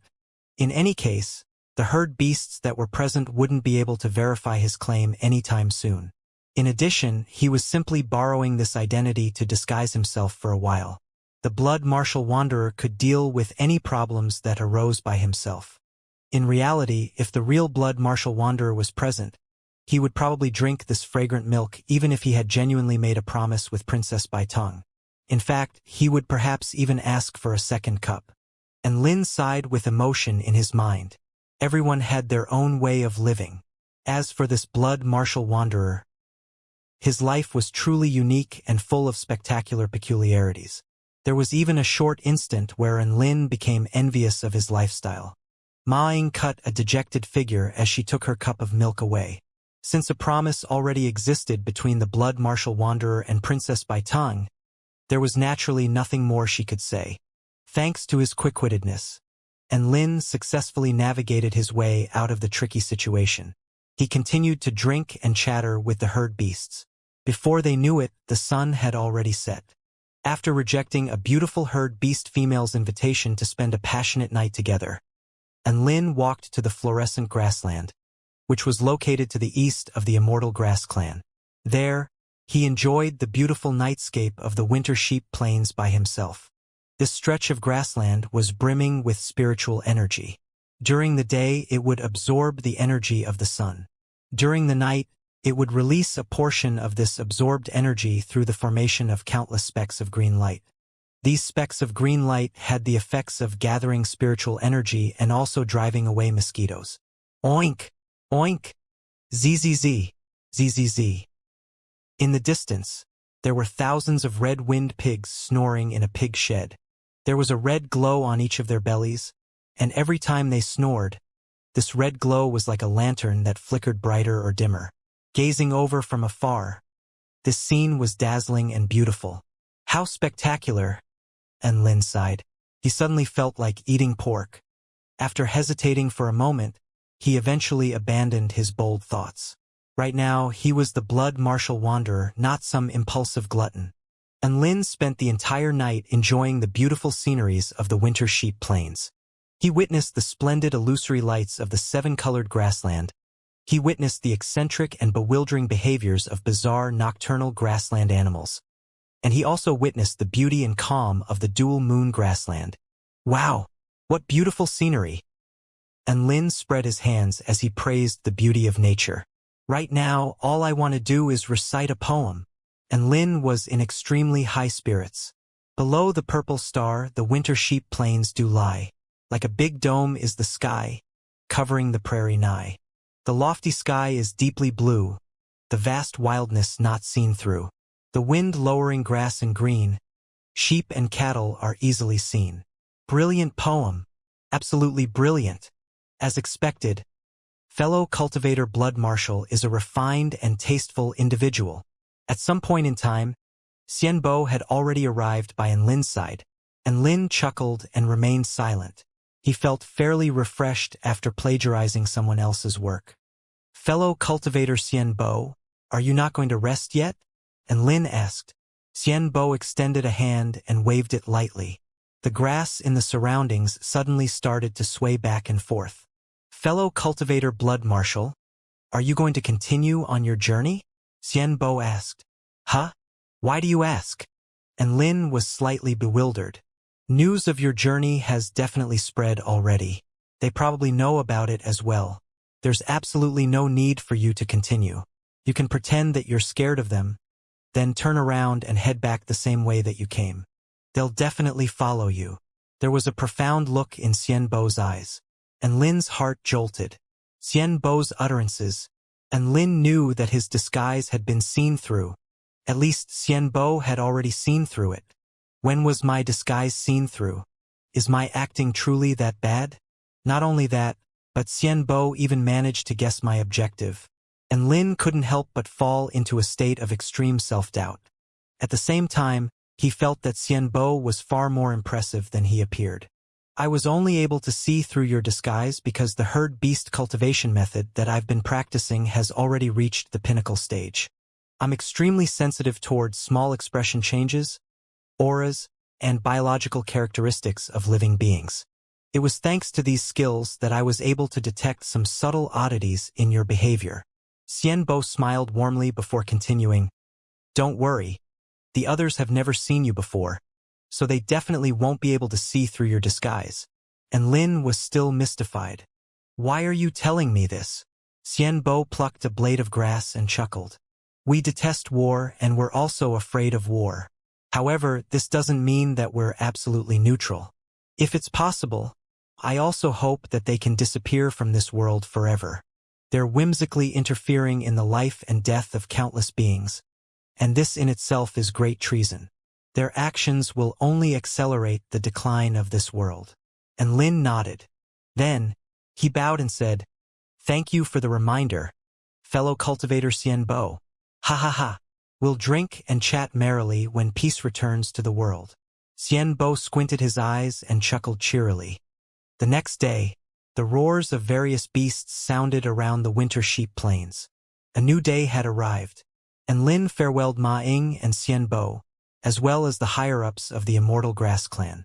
Then, he set off on his journey back toward home. He stopped heading toward the east. Instead, he changed his route so that he would pass through the holy glacial lands. Normalcy resumed. One day later, on the winter sheep plains, for some reason, a male suddenly appeared before Xianbo, who was currently training his immortal beasts. This was a male who wore a purple top hat and had his face made up like a clown. He tossed two small red balls in his hands as he strolled toward Xianbo leisurely. An exaggerated smile spread across his face. Hi! Do you want to play a game with me? Xianbo was struck by a sense of indescribable terror upon seeing the clown-faced male. Every cell in his body was trembling, and his body was also shuddering uncontrollably. Who are you? Xianbo asked with difficulty. It's not important who I am. Let's play a game together. If you win, then I'll let you free. The clown started cackling with laughter. Xianbo knew that refusing was not an option. A bitter expression fell across his face as he appeared to realize the identity of the clown. Why are you targeting me? I've clearly done nothing wrong. You wronged by communicating with a member of the Holy Martial clan. We won't allow any hidden dangers to lurk. Enough with the nonsense. The game shall begin now. A large, multicolored ball suddenly appeared beneath the clown's feet. The clown started to hover around as he stood on top of the ball. The sight of this was extremely ridiculous. At the same time, the clown was also giggling to himself as he juggled 5 red balls in his hands. Because he was so quick, the 5 red balls eventually became streaks of red afterimages. The name of the game is Spinning Demonic Power of Love. The rules of the games are as follows. In a moment, I'll stand on this large, multicolored ball and spin around you within a radius of 3 meters. If you can catch me within 10 seconds, then you win the game and I'll let you go free. However, if you can't catch me within the time limit, then you lose the game. The consequence of losing is being transformed into a fried dough twist. A flicker of hope ignited in Xianbo's heart when he heard these rules. The clown would only be 3 meters away from him at most. Meanwhile, he could form tens of thousands of arms in an instant and have them fill up the entire space. How could he lose? Moreover, the clown didn't restrict him from using spell techniques, meaning that this was within the bounds of the game's rules. He had a very good chance of winning this game. Then let the game begin, the clown suddenly exclaimed. Xianbo's expression became solemn as he prepared to activate his myriad immortal hand technique and catch the spinning clown. Boom! The large, multicolored ball blast past his face.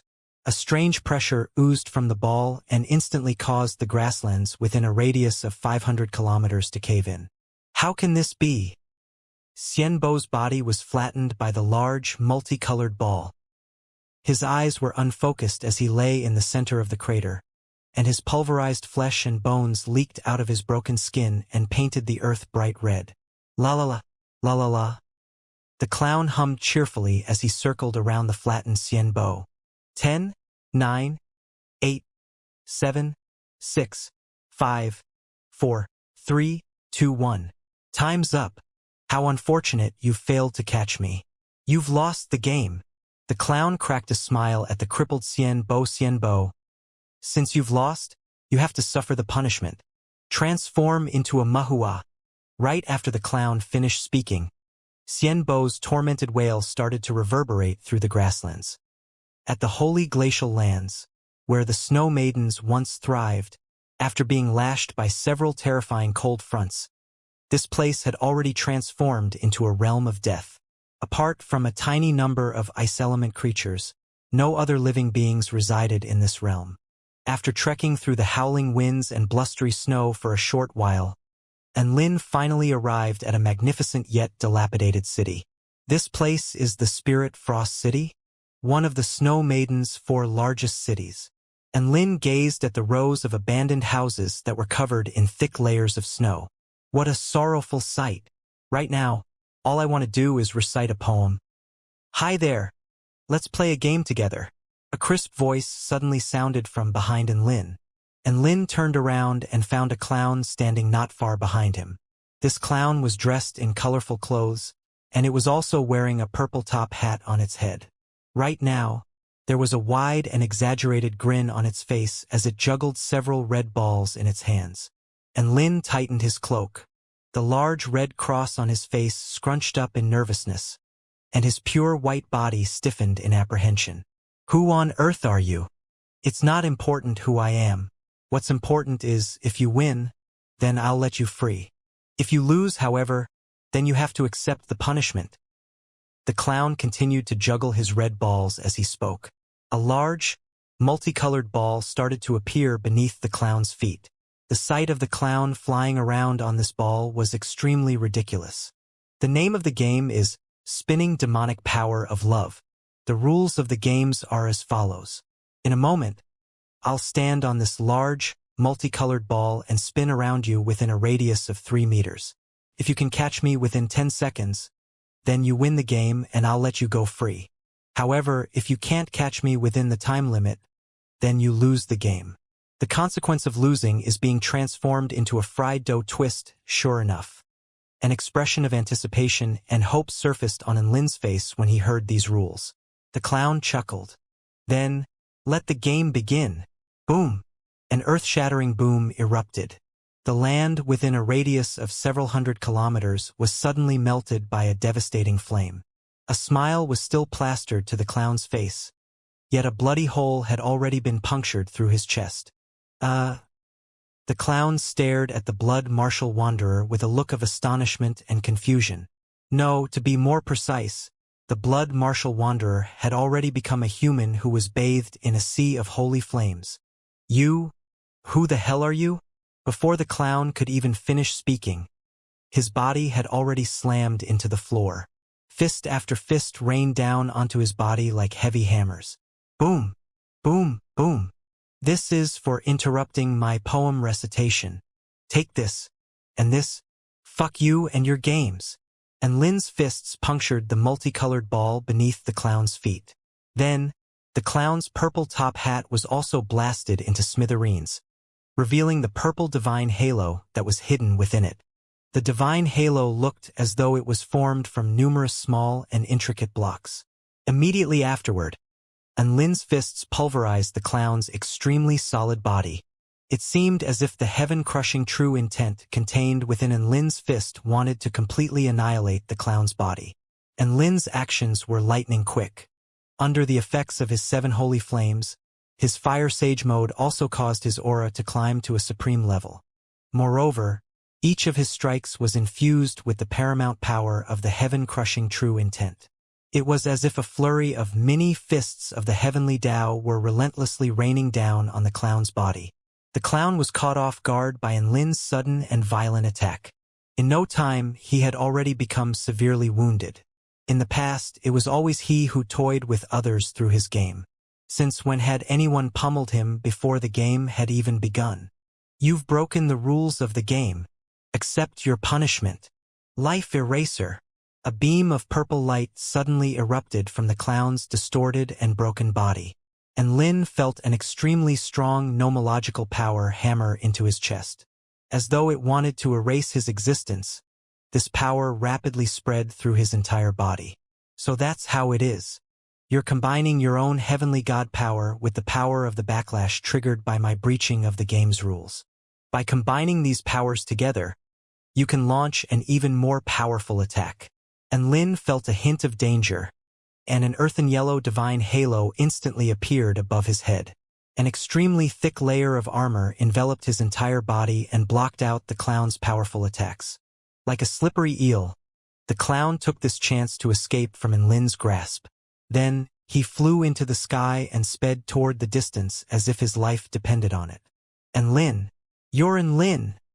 The clown shouted in surprise and anger. He instantly understood that he had already fallen into his enemy's trap. He had already become Lin's prey. Didn't you want to play a game with me? Don't run. A blue, semi-transparent Lin suddenly appeared before the clown. A sinister smile slowly stretched across his face. Boom! Drawing on the power of Xianwu, the divine sense Lin threw a punch and hammered the clown into the ground.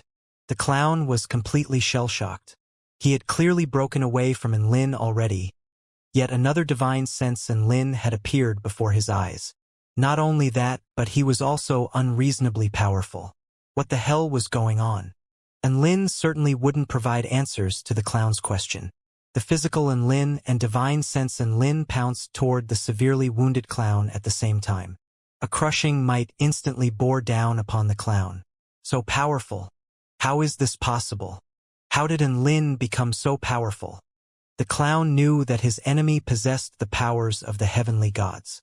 He also knew that 10% of his own power had been suppressed due to Nuwa's patching up of the sky. However, this difference in power was nowhere near large enough to prevent him from escaping from Lin's grasp. When the clown saw Lin charge over, the purple divine halo on his head lit up with a dazzling radiance. He had finally used his most powerful heavenly god technique, Game Realm. Boom! Heaven and earth instantly began to twist and distort. Before the two Lins could even react, they realized that the space around them had already become completely different. The sky in this realm looked like it had been casually graffitied by all kinds of random colors. As for the ground, it was densely packed with various types of childish structures. There were castles from fairy tales, dreamy treasure pagodas, and all kinds of small and exquisite houses. Playing cards, dice, and all kinds of roulettes could be seen in this realm. In the center of this realm, a needle indicator that radiated with a brilliant purple divine light hovered in midair. Right now, this razor-sharp needle was pointing at the ground. An intriguing, fast-paced melody suddenly started playing. Welcome to my game realm. I'm the heavenly game god. The two Lins were both momentarily dazed. Then, they continued to charge at the heavenly game god. They couldn't care less about being sucked into this realm. In any case, everything would return to normal once they killed the clown on the ground. The clown shuddered upon seeing Lin's reaction. He still hadn't finished introducing himself yet. Game pause. Seeing Lin's fist draw closer and closer, the clown shouted a command that sounded like a heavenly decree. Ring. An invisible energy wave instantly enveloped the entire game realm. Space, Time, particles, life, everything was frozen to the spot. In this game realm, the clown was the one and only supreme ruler who had the right to play games. If he asked for the game to be paused, then everything in this game realm had to become static. The confident and exaggerated smile returned to the clown's face as he picked himself up from the floor. And Lin, so what if you're powerful? Since you've entered my game realm, you've got no choice but to abide by the rules that I've set. A die suddenly materialized in the clown's hand. Let's play a dice game, he said and chuckled. The die in my hand has 6 sides. In a moment I'll toss this die. If I toss a 1, then you'll become a fried dough twist. If I toss a 2, then your body will be dislocated in 100 locations. If I toss a 3, then your entire body will decompose. If I toss a 4, then your head and body will become separated. If I toss a 5, then you'll be allowed to leave this game realm. If I toss a 6, then I'll toss the die again. The clown left Lin a very slight chance of survival. In this game realm, the fairer that a game was, the more terrifying its might would become. Although the clown couldn't ensure absolute fairness, he could still leave Lin a very slim chance of winning. This way, if he managed to toss one of the first 4 numbers, then even someone as powerful as Lin would face an existential catastrophe. In other words, Lin would be executed by the game realm if the clown managed to toss 1 to 4 on the die. I'm tossing the die. The clown chuckled giddily as he held a large die in his arms. Then he tossed the large die into the sky. The die flew through the air. There was an eager expression on the heavenly game god's face. All of a sudden, a large hand shot over and grabbed onto the die. Then, following a series of cracking sounds, the die was forcibly crushed into fine particles of dust. The clown was stupefied as he stared at the die destroyer. Lin, what's going on? Didn't I already pause the game? Splat. An extremely sharp golden sword pierced through the clown's head. A tremendous soul power fluctuated through the surrounding heaven and earth. Game pause. At some unknown time, the divine sense Lin had already appeared beside the clown. He gripped his golden sword tightly and chuckled. Weak, unbelievably weak. Do you think a useless heavenly god such as yourself is worthy of setting the rules of a game? Boom! The physical Lin tore through the void and instantly materialized before the clown. Then, he stabbed his hand into the clown's chest and mercilessly crushed his heart to a pulp. No one can weigh me down with their own rules. You're not worthy enough to force me into a game with you either. When Lin was paused, the heavenly god power in his body instinctively activated and clashed with the clown's heavenly game power.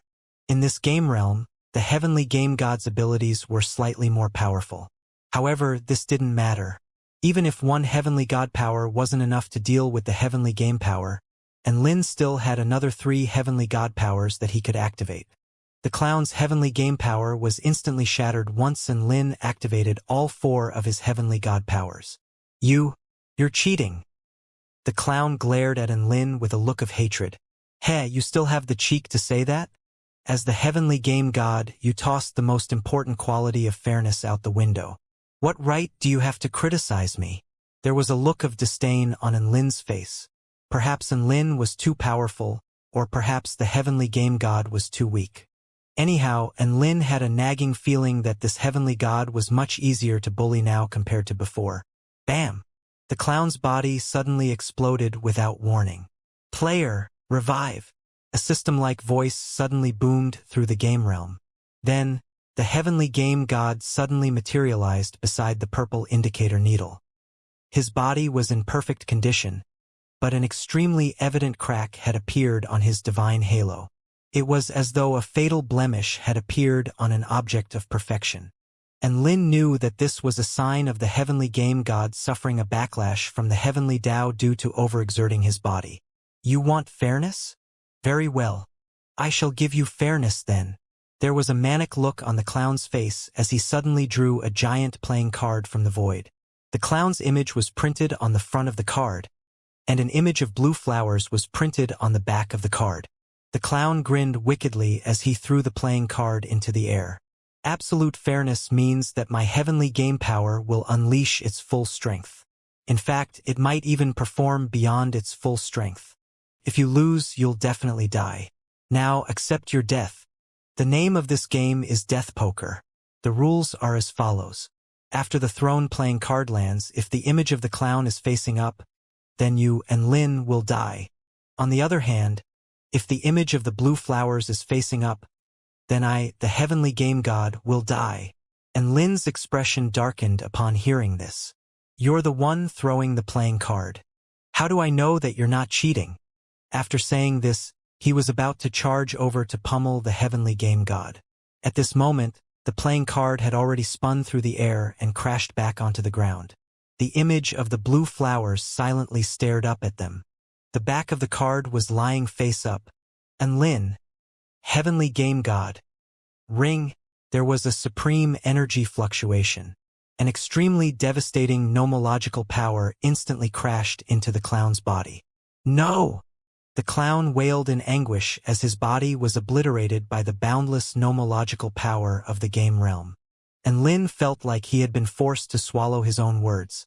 Through his actions, the clown had proved that this game was indeed absolutely fair. And Lin felt like he had come across a dumb cunt opponent. He had seen opponents accidentally wound themselves before, yet this was the first time he had seen an opponent kill themselves through playing a game. Most importantly, this retarded opponent was a paramount heavenly god. Player, revive! A mechanical voice boomed through the game realm again. The purple indicator needle, which hovered in the center of the game realm, lit up with a brilliant divine light. Threefold, Fire Sage Fist, Realm Creation's soul power golden sword. A scorching flame that was capable of incinerating all matter burst forth from the physical and Lin's fist. Meanwhile, the Divine Sense and Lin summoned a supreme Divine Sense holy sword that was capable of cutting through all matter. Both and Lin's attacked the purple indicator needle at the same time. It was very likely that this indicator needle was the core of the game realm. Boom! Flames exploded outward. As though it had struck an indestructible barrier, the physical and Lin's fist came to an abrupt halt 10 feet away from the indicator needle. And Lin's expression became serious. In terms of strength, his fist had already surpassed the level of the Dao integration pinnacle stage. Moreover, it was imbued with an extremely pure heaven-crushing true intent, meaning that it was powerful enough to cripple a heavenly god. Yet he was unable to shatter this barrier? Ding! His golden soul power sword transformed into a streak of piercing golden light and stabbed into the invisible void surrounding the indicator needle. Like the physical and Lin's fist, however, it was also impeded by some invisible barrier. However, as the golden light quivered, it actually managed to creep forward slowly. At the same moment, the entire game realm expressed a feeling of fear. Detected player attempting to vandalize the game. Now activate the obliteration mechanism. An irritated voice boomed through the game realm. A train that was chugging along on the ground instantly blew its air horn and crashed into the sky toward Lin. A toy bear that was resting against a castle also let out a roar before lunging at Lin. Elsewhere, a pair of scissors sliced through the air and chopped at Lin's neck. A small golden speaker also started to blast demonic music into Lin's ears. One after another, the toys and props in the game world started to move. Each of them was imbued with a supreme nomological law, and Lin was unable to ignore the powers that they unleashed. Fuck off! 7 holy flames burst into life around the physical and Lin. Like raging flames of destruction, they swept through the surrounding space and incinerated everything that flew toward Lin. The physical and Lin focused on defending against the obliteration mechanism of the game realm, and the Divine Sense and Lin focused on breaking through the invisible barrier that surrounded the purple indicator needle. Amid the boundless sea of holy flames, there was a single pocket of space that remained unconsumed by the fire. The clown's body rematerialized in the air. However, an extra crack had appeared on the divine halo above his head. Moreover, there were a series of small fractures surrounding the 2 cracks, and it seemed as though the divine halo was about to crumble at any moment. And Lin die. Death poker. The clown had clearly descended into a state of violent rage already. Once again, a gigantic playing card materialized in his hands. After quickly reciting the rules of the game, the clown tossed the playing card into the air. With absolute fairness comes supreme power. This time, I'll definitely make you experience the supreme power of the heavenly gods. Die! Boom! The playing card crashed to the ground. The image of the blue flowers silently stared up at them. The clown's smile froze on his face. And Lin? Rumble! The devastating nomological power of the game realm crashed into the heavenly game god's body once more, mercilessly tearing him to shreds. And Lin was at a loss for words. He had no idea how to mock this heavenly god anymore.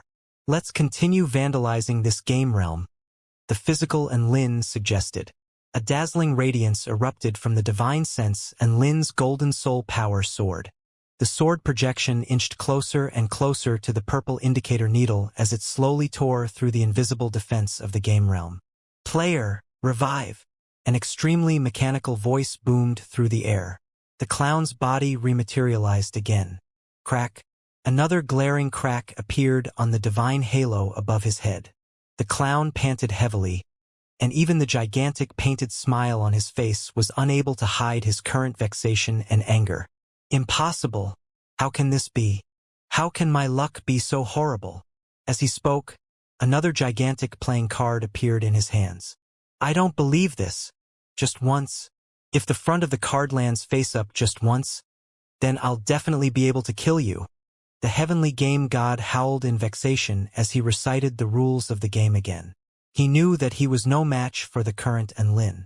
If he didn't use this kind of method to maximize his heavenly god power, then he stood absolutely no chance of defeating Enlin.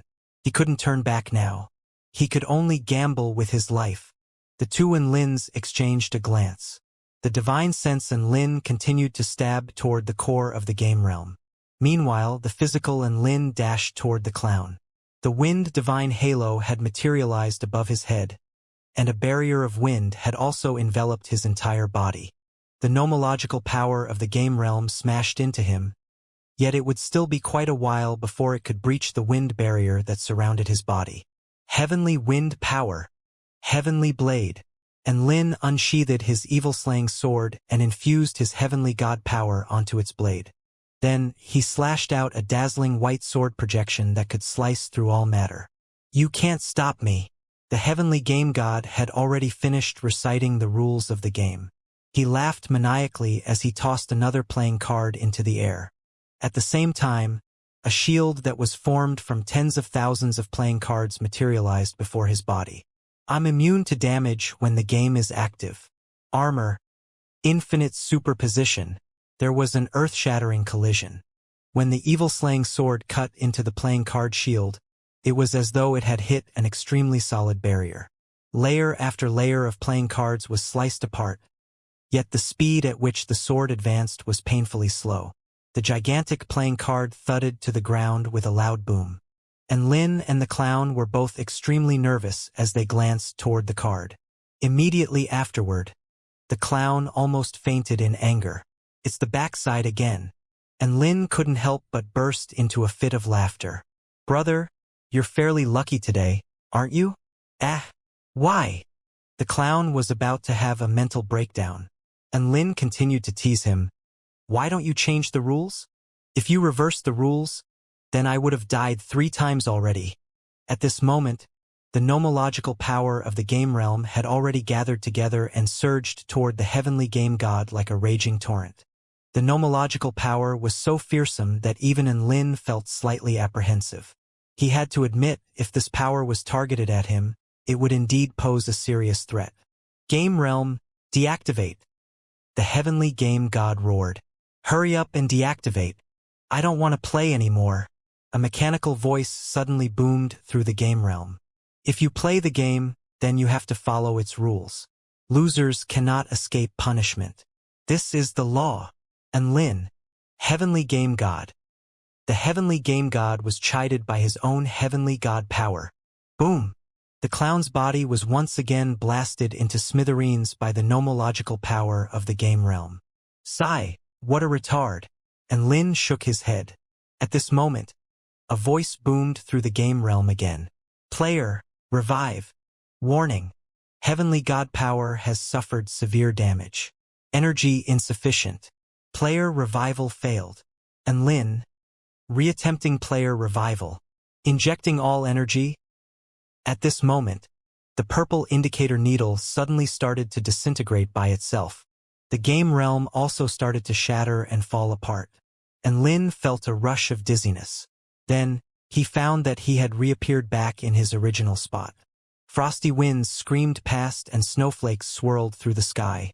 The heavenly game god panted heavily as he half-knelt on the ground.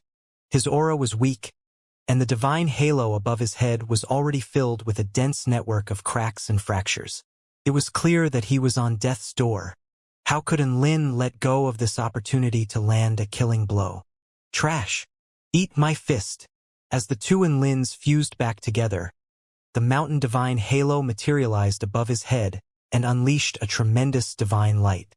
This power fused into Lin's fist and caused it to feel like a boundless mountain that could crush all matter. Game protection.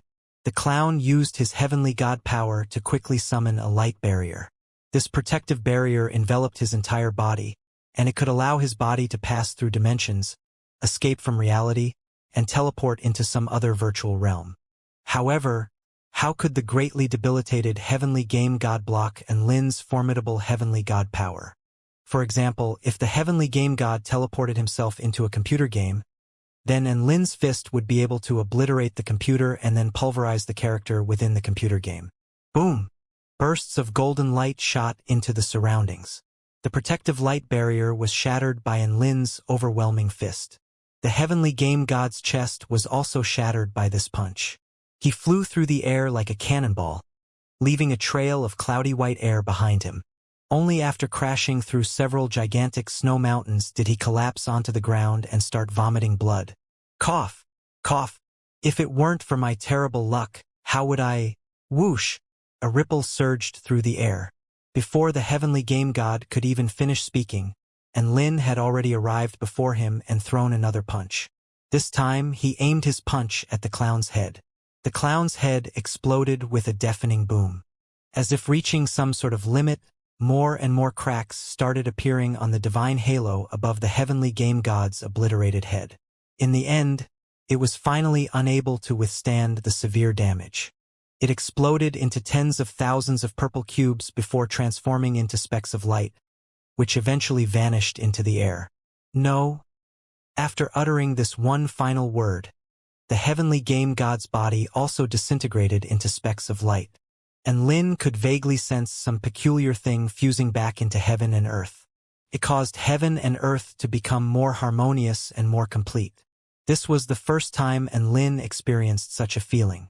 When he killed heavenly gods in the past, he didn't experience this kind of feeling. Why do I get this feeling after killing a heavenly Tao-wielding heavenly god? Could it be that the sentient state of the heavenly god power is also a reflection of incompleteness in the eyes of the heavenly Tao? There was a puzzled look on Lin's face. He knew that the ancient Tai Chu realm had been annihilated due to the unconscious expansion of the heavenly Tao. It was also because of this that the supreme heavenly Tao of the Tai Chu continent gave birth to sentient and self-aware heavenly gods. This was the heavenly Tao's attempt at self-readjustment. Could it be that the heavenly Tao is changing its mind again? There were a lot of questions floating around in Lin's mind. However, he knew that no one could answer these questions right now. He looked at his fist. Then he looked at the vast expanse of snow-covered land before him. He suddenly sighed. How weak!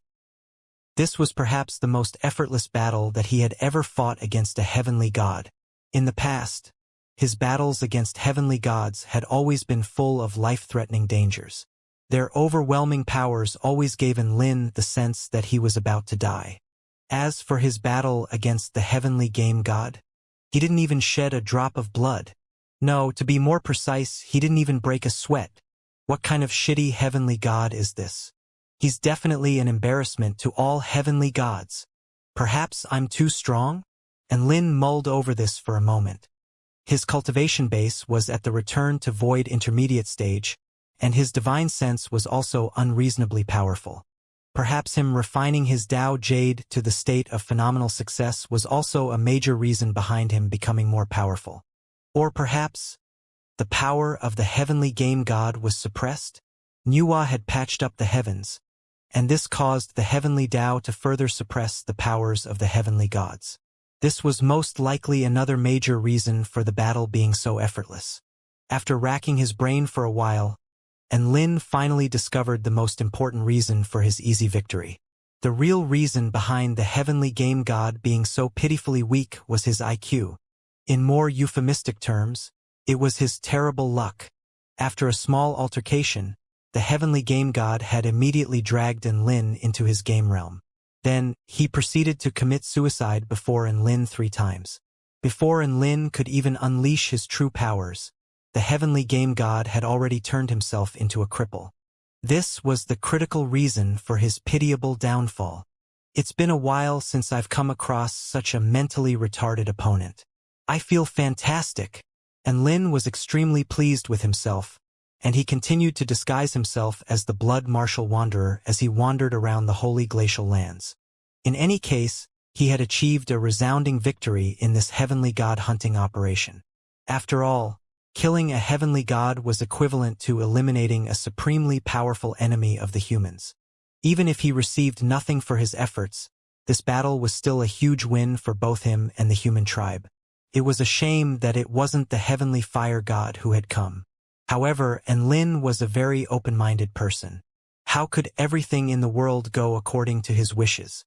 It was better to let nature run its own course. Meanwhile, near the eastern heavenly gate, boom! The mists in the surroundings suddenly started to swarm about violently. A calm voice, which was majestic yet carried a hint of sadness, echoed through the air. The heavenly game god has been killed. The expressions of the 4 present heavenly gods all changed drastically. How is that possible? Didn't he go to ambush powerful beings of the Taichu continent? He's always been extremely measured with his actions, and he never picks fights with difficult opponents. Who's capable of killing him? Could it be the heaven-crushing sect? That makes sense. The heavenly disciples of the heaven-crushing sect are the only beings in this world who are capable of preventing the heavenly game god from fleeing. At this moment, the ethereal and majestic voice traveled over once more. No, Cyril and Chun Chun are both under our detections. They still haven't launched into action yet. Apart from Nuwa, no other gods of creation have appeared to make any moves either. The heavenly gods all fell silent upon hearing the heavenly light god's words. Although the ancient dragon empress was powerful, it was unlikely that she was powerful enough to prevent the heavenly game god from fleeing. Could it be that someone who was more powerful than the ancient dragon empress had appeared? Might it be Lin? A lark who had a smoking white divine halo above its head suddenly speculated. The remaining heavenly gods didn't refute this speculation. It was clear that they all acknowledged this to be a possibility. A male heavenly god who had a gigantic golden saber strapped to his back couldn't help but swear in frustration. Fuck!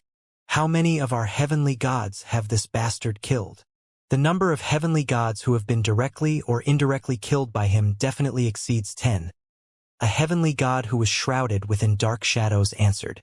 Is he a heavenly god-destroying machine? If we're talking about which human the heavenly gods hate most, then Lin definitely takes the top spot. If it was truly Lin, then this is quite frightening. His strength is increasing far too rapidly.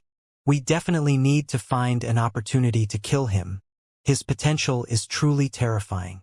The expressions of the 4 heavenly gods became increasingly serious as they discussed this topic. With regards to Lin's identity, the heavenly earth god has already formed a preliminary speculation. For now, we'll refrain from clashing with him head-on. Tell the heavenly fire god and heavenly god Linghua to come back. The heavenly light god's voice traveled over once more. I'll call them, the lark said. I have the Skyheart net. The lark possessed an ability that allowed it to connect with the heavenly gods' hearts. Through this ability, it could contact the heavenly gods in real time. After saying this, the lark started to chirp at the sky. After a short moment, however, the lark's face suddenly started to go pale. Shit! I'm unable to contact the heavenly fire god. An ominous feeling welled up in the heavenly gods' hearts. It can't be, right? The heavenly game god has just been killed, and we can't contact the heavenly fire god now? Is he still alive? If he's alive, then why isn't he replying? The male heavenly god who had a giant saber strapped to his back was extremely anxious. The space around the heavenly fire god has been sealed off by some power, the lark replied grimly. I'm unable to reach him using my skyheart net. It's very likely that the heavenly fire god has come across an enemy. The heavenly god who was shrouded in dark shadows said solemnly. Moreover, his enemy is definitely very strong. After all, they're even able to hinder the skyheart net of the heavenly evolution god. Also, the heavenly fire god and heavenly game god are located in different regions, so their enemies definitely aren't the same person. Who on earth is it? Some unseen being asked. At this moment, the furious voice of the heavenly light goddess traveled over. Very well, since you've appeared, then don't blame me for being cruel and merciless. You forced me to do this. The expressions of the heavenly gods all changed upon hearing the heavenly light goddess utterances. This enemy was even able to infuriate the heavenly light goddess. They were definitely no ordinary being. Heavenly light goddess, who on earth is targeting the heavenly fire god? The lark asked curiously. It's Chun Chen. A distant and barely discernible voice traveled over. I'm heading out for a while. A ray of light suddenly streaked through the sky in the east and shot toward the Taichu continent. Wow! Are these the ruins of the Holy Glacial Land's #1 Holy Palace? Would you look at that? The extreme conditions of this place have already ravaged it to such an extent. A white-skinned male who was dressed in a black cloak and wearing a bamboo hat exclaimed in surprise as he looked at an orb of light before him. This orb of light possessed the immensely destructive power of the extreme cold. What a forlorn sight! This feeling, this scenery. Right now, all I want to do is recite a poem. The weather is bleak, and the north wind is cold. The thick gloominess wishes to brew snow, and the cloud couple is beep, beep, beep. The voice transmission talisman in the male's storage ring suddenly lit up with frantic pulses of light. Sigh. Why do people always interrupt me when I'm reciting poems? There was an exasperated look on the male's face as he picked up the voice transmission talisman. The voice that traveled over caused him to shiver involuntarily. And Lin, where are you right now? Chun, why are you suddenly calling me? There's no time to explain. Hurry up and send your location to me. I'm going to give you a huge surprise. And Lin's heart jolted. A huge surprise? Chun Chen's huge surprises are never too shabby, right? And Lin was feeling quite excited, and he immediately sent his location to Chun. 15 minutes later, a slightly frail figure appeared in the blustery snow. And Lin, why did you come to this kind of place? Chun asked in a calm and amiable voice. He walked before the cloaked male. Then, upon seeing the jade-white body of the male, as well as the gigantic red cross on the male's face, he was slightly taken aback. What the hell are you doing? And Lin hurriedly transformed back into his original self. Then, he chuckled and said, Nothing much. I just felt like impersonating someone else in order to draw out and kill the hidden heavenly gods. A look of realization appeared on Chun Chen's face. Did you succeed? I killed the heavenly game god. And Lin replied, Impressive. Chun Chen gave him a thumbs up. Meanwhile, and Lin saw that the male before him had a rectangular black object strapped to his back. He couldn't help but ask curiously, What's that strapped to your back? Oh, I captured a heavenly god, Chun replied indifferently. He unstrapped the rectangular black object and placed it onto the ground. And Lin, Chun opened the rectangular object. Inside it lay a red-haired male who had a crimson divine halo above his head. He struggled with all his might, yet the golden ropes that bound him held him firmly in place. This is the heavenly fire god, and he's my huge surprise for you. Do you like it? The male smiled faintly as he looked at Lin. And Lin's mouth gaped open in astonishment as he looked at the struggling heavenly fire god. Why yes. He had never dreamed that someone would actually give him a heavenly god as a present. Was this a pleasant surprise? Of course. This was an immensely pleasant surprise. This heavenly fire god was exactly what he needed. He had just told himself that not everything would go according to his wishes, and that it was best to let nature run its own course. Yet, a short while later, Chun had come to gift him the heavenly fire god. This natural event had occurred far too soon. This heavenly fire god was fated to become his prey. To tell you the truth, I've been eager to capture this heavenly fire god for a long time. There was a look of fervent excitement in Enlin's eyes. I know. To Enlin's surprise, it seemed as if everything was within Chun's expectations. The heavenly god powers that you can absorb are all related to the fundamental elements of the world. Following that logic, you should be able to absorb the heavenly god powers that are related to the 5 fundamental elements. Thus, I've also had my eyes on the heavenly fire god for a long time. There was a smile on Chun's face as he explained this. And Lin was extremely moved. Chun, you're such a good person. MMPH.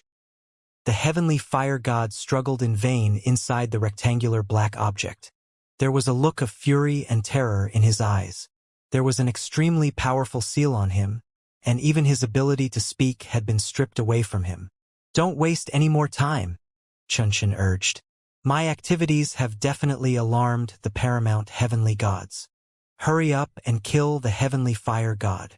And Lin was even more moved upon hearing this. Chun had risked being attacked by the paramount heavenly gods in order to capture the heavenly fire god for him. This kind of favor was brimming with a feeling of friendship and affection. All right, and Lin nodded. He unsheathed his evil-slaying sword without any hesitation. Then he slashed a series of deadly sword projections toward the defenseless heavenly fire god. Rip, rip, rip. Blood sprayed through the air. Every single one of Enlin's sword strikes was imbued with his most powerful heaven-crushing true intent. MMPH. The heavenly fire god wanted to scream in pain. However, the seal on his body prevented him from doing so. Plunge in, pull out, plunge in, pull out, plunge in, pull out, just like that, and Lin mercilessly stabbed the heavenly fire god tens of thousands of times. Bam! Following a crisp cracking sound, the heavenly fire god's divine halo exploded into countless specks of light. An expression of torment and resentment was still frozen on his face. In the very next instant, however, his body also burst into a ball of flames before disappearing from the world. And Lin exhaled softly. He still wore a slightly dazed expression on his face. The heavenly fire god died just like that? He felt like he needed to apologize to the heavenly game god. The heavenly fire god was the heavenly god who he had killed the most effortlessly. Not only did he not shed a single drop of blood or sweat, but he didn't even need to activate a single enhancement technique. He had killed the heavenly fire god merely by repeating the same action over and over again. That's right. In less than an hour, the heavenly fire god had forced Enlin to swallow his own words. He proved that there was no easiest battle, only easier battles. Boom! The system in Enlin's mind rumbled violently. A huge amount of information regarding the true intent of fire surged into Enlin's mind. It was as though the gigantic fire Dao realm was going to drown out and engulf his entire consciousness. Congratulations, host! Your Wings of True Fire has progressed to the 3rd stage. Congratulations, host! Your Wings of True Fire has progressed to the 4th stage. Congratulations, host! Your Wings of True Fire has progressed to the 5th stage. Congratulations, host! Your Wings of True Fire has progressed to the 9th stage. You have received the heavenly fire power. Messages continually popped up on the system interface as the boundless true intent of fire surged into Enlin's body. Enlin instantly gained the most fundamental understanding of this world's fire element. His eyes became extremely bright, and Chun felt like they were more dazzling than the sun in the sky. Have you succeeded? Chun asked. Enlin smiled and replied, Of course. Chun breathed a sigh of relief. It looks like the risk that I took was worth it. Enlin walked up and gave Chun's frail body a quick hug. I don't know what to say. Thank you, brother. Chun Chun pushed Lin away lightly. There was an awkward expression on his face, and he explained, no need to thank me. Also, I don't really like being hugged by other people. And Lin chuckled casually. Right now, he had already perfected 3 of the 5 elemental cultivation methods and was one step closer to attaining phenomenal success for his body of the war god. At the same time, he had also obtained 1 more heavenly god power. This put him in an extremely good mood. Not only that, but he also discovered that his 7 holy flames had become purer and richer due to his wings of true fire cultivation technique reaching a stage of perfection. As a result, the might and power of his holy flames increased drastically. If he used the Fire Sage mode now, how insanely powerful would he become? The Eastern Heavenly Gate deployed several heavenly gods to the Taichu continent in order to hunt and kill powerful enemies. This operation has undoubtedly ended in a massive loss for them. It's been such a short time, yet they've already lost another 2 heavenly gods. And Lin sighed with emotion. Chun Chin nodded in agreement. In a time when our enemy is stronger than us, we need to seize their mistakes as opportunities to counterattack. That way, we can turn the tables in our favor. However, our losses have also been heavy this time. Ever since the heavenly gods became hunters, we've already lost 3 Dao integration stage cultivators and 31 return to void stage cultivators. Huh?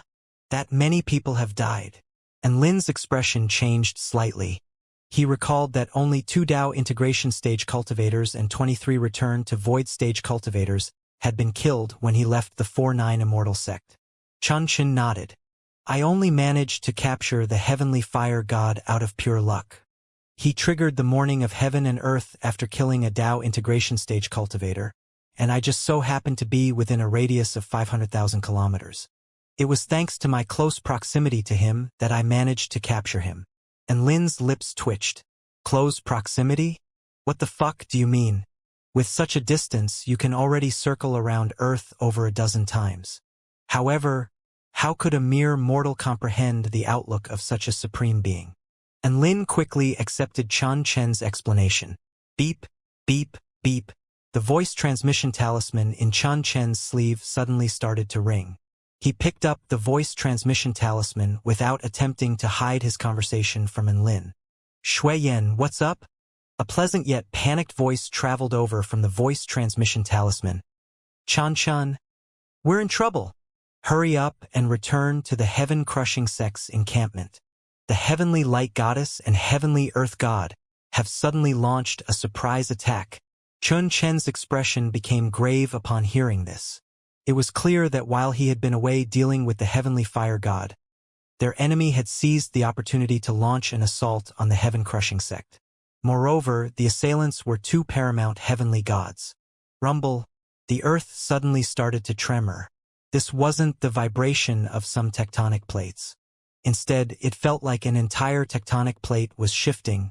At the same time, it seemed like streaks of white light were descending from the sky in a region that lay to the southeast of the holy glacial lands. Although they were extremely far away, he could still sense their extraordinarily powerful auras. I need to go back. And Lin, don't participate in this battle. Right now, you're still unable to battle against such supreme beings. Chun Chun warned before disappearing from the holy glacial lands. Chun Chun, can I go to spectate the battle? And Lin shouted. However, there was no reply, as Chun Chen's body had already disappeared from this region. It was clear that he had left in a hurry and had no time to discuss such trivial things with Lin. And Lin looked toward the direction of the Purple Star Civilization's ruins. Resting there was a large expanse of land that lay to the northeast of the Kingdom of the 9 States and to the southeast of the Holy Glacial Lands. As though it had been cursed, that land was barren and lifeless.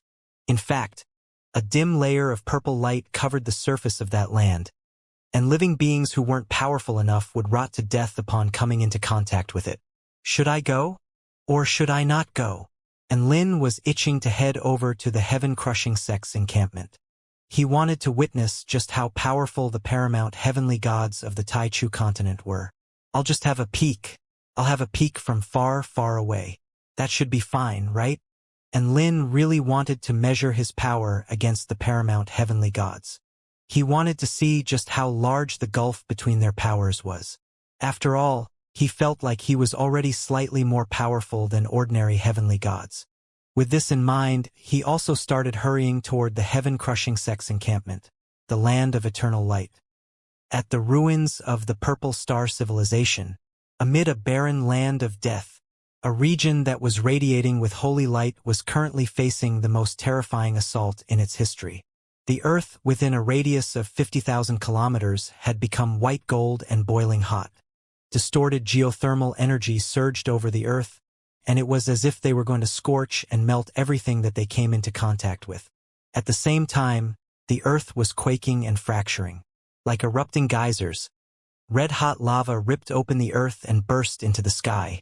They then transformed into slithering lava dragons that lunged toward the land of eternal light. Each of these dragons measured 50 kilometers in length, and like gigantic flaming rivers, they blotted out heaven and earth. The might that they exuded was as tremendous and as boundless as that exuded by true dragons of the Tao integration stage. More crucially, there were hundreds of these devastating lava dragons streaking through the sky. Time after time, they crashed into the spell formation surrounding the land of eternal light. Each time they struck the spell formation, it was as though a devastating nuclear bomb had exploded. The shockwaves produced by these collisions were capable of annihilating everything in the surroundings. The supreme beings who were practicing the heaven-crushing techniques in the land of eternal light had never seen such terrifying enemies before. The color drained from their faces as they watched the devastating scenes unfolding before them. Without the protection provided by the land of eternal light, this group of cultivators wouldn't last a single second against the mighty lava dragons.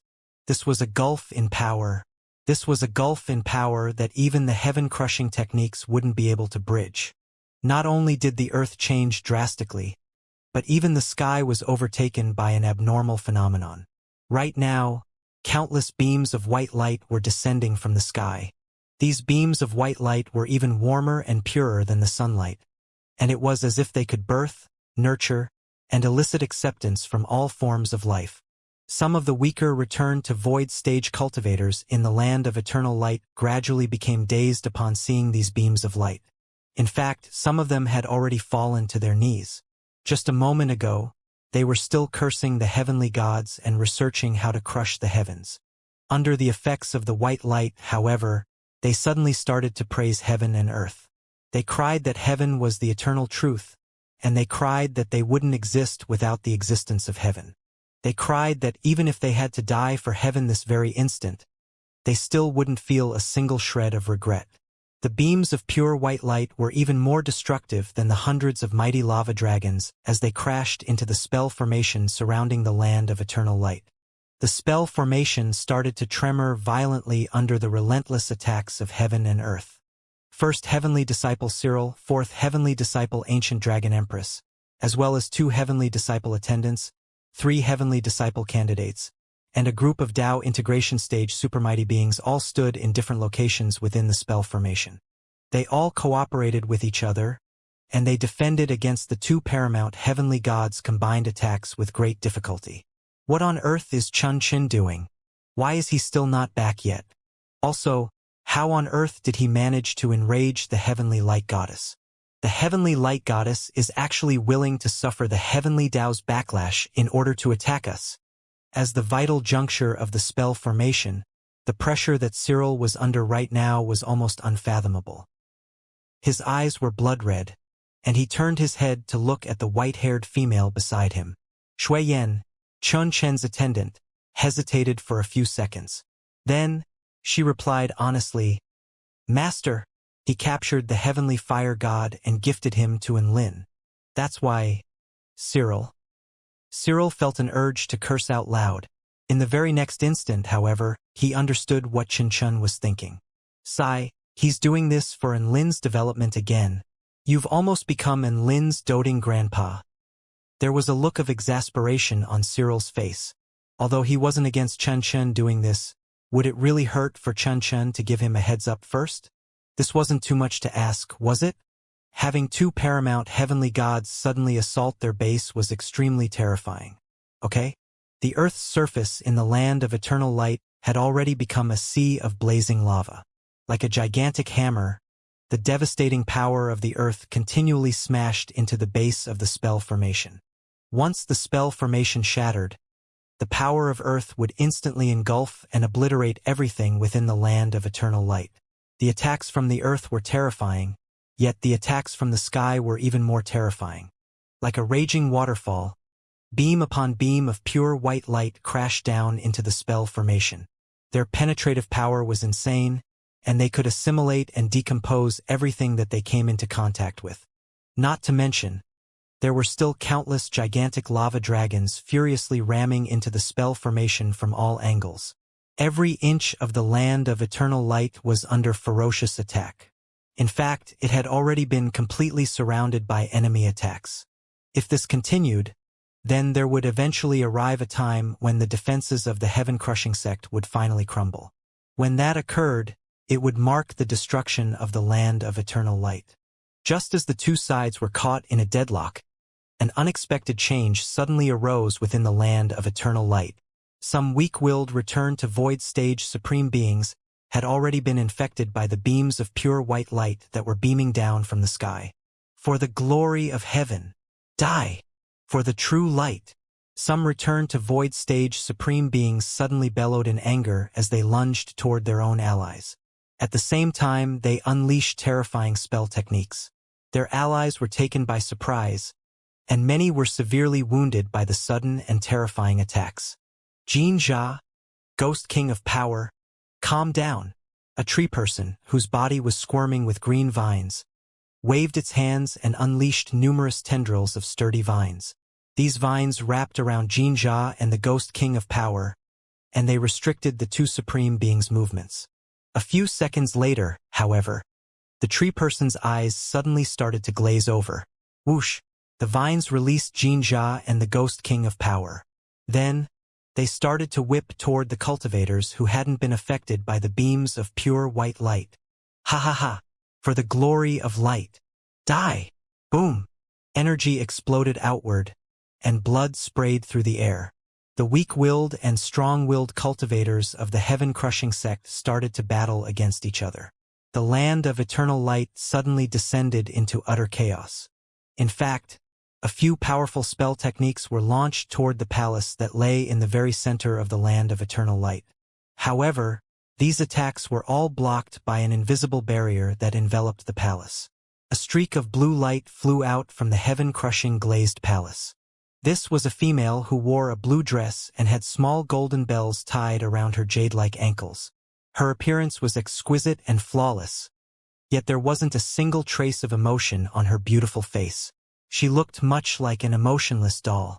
Her most eye-catching feature was her long white hair. This hair was longer than she was tall, and like a small and dazzling silver river, it reflected the holy light beaming down from the sky as it billowed through the air. It's the second heavenly disciple's attendant. Shui-Yen has finally come. The powerful beings of the heaven-crushing sect were all filled with excitement upon seeing Shui-Yen arrive.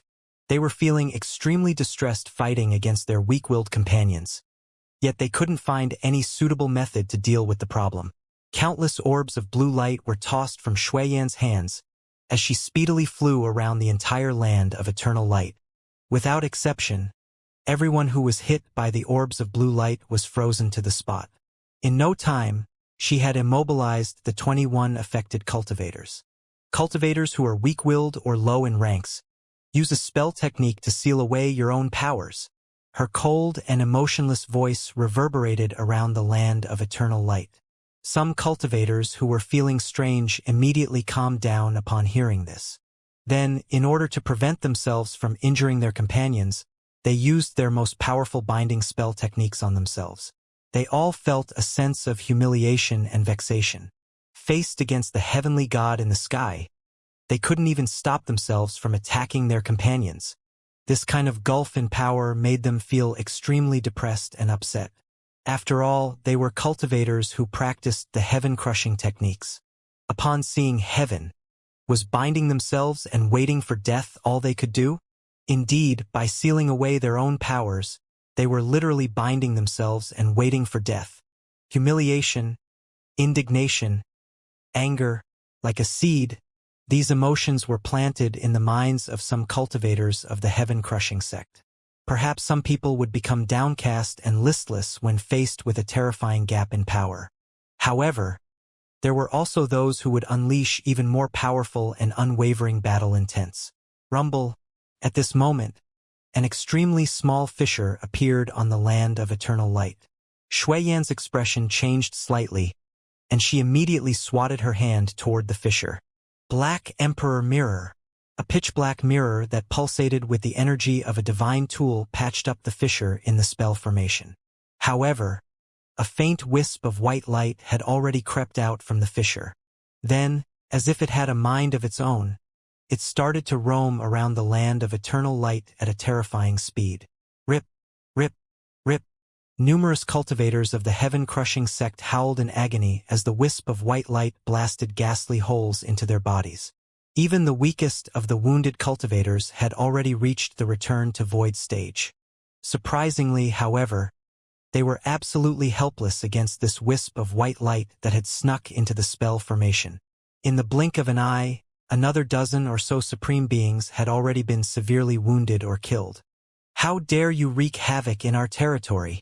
Shuiyan performed a spatial skip and quickly arrived on the path of the white light. Then, she ruthlessly slapped her hand toward it. Boom! The wisp of white light tore through Shuiyan's pale hand and almost obliterated her arm along with it. Shuiyan groaned in pain as blue blood seeped from the corners of her mouth. In the end, however, she eventually managed to destroy the wisp of white light. Crack! Another crisp sound echoed through the air. As the cultivators hurriedly looked toward the spell formation, they despairingly discovered that it had cracked open again. Moreover, there was more than one crack this time. We're finished. This was the thought that appeared in everyone's mind. They were unable to defend against a single wisp of white light.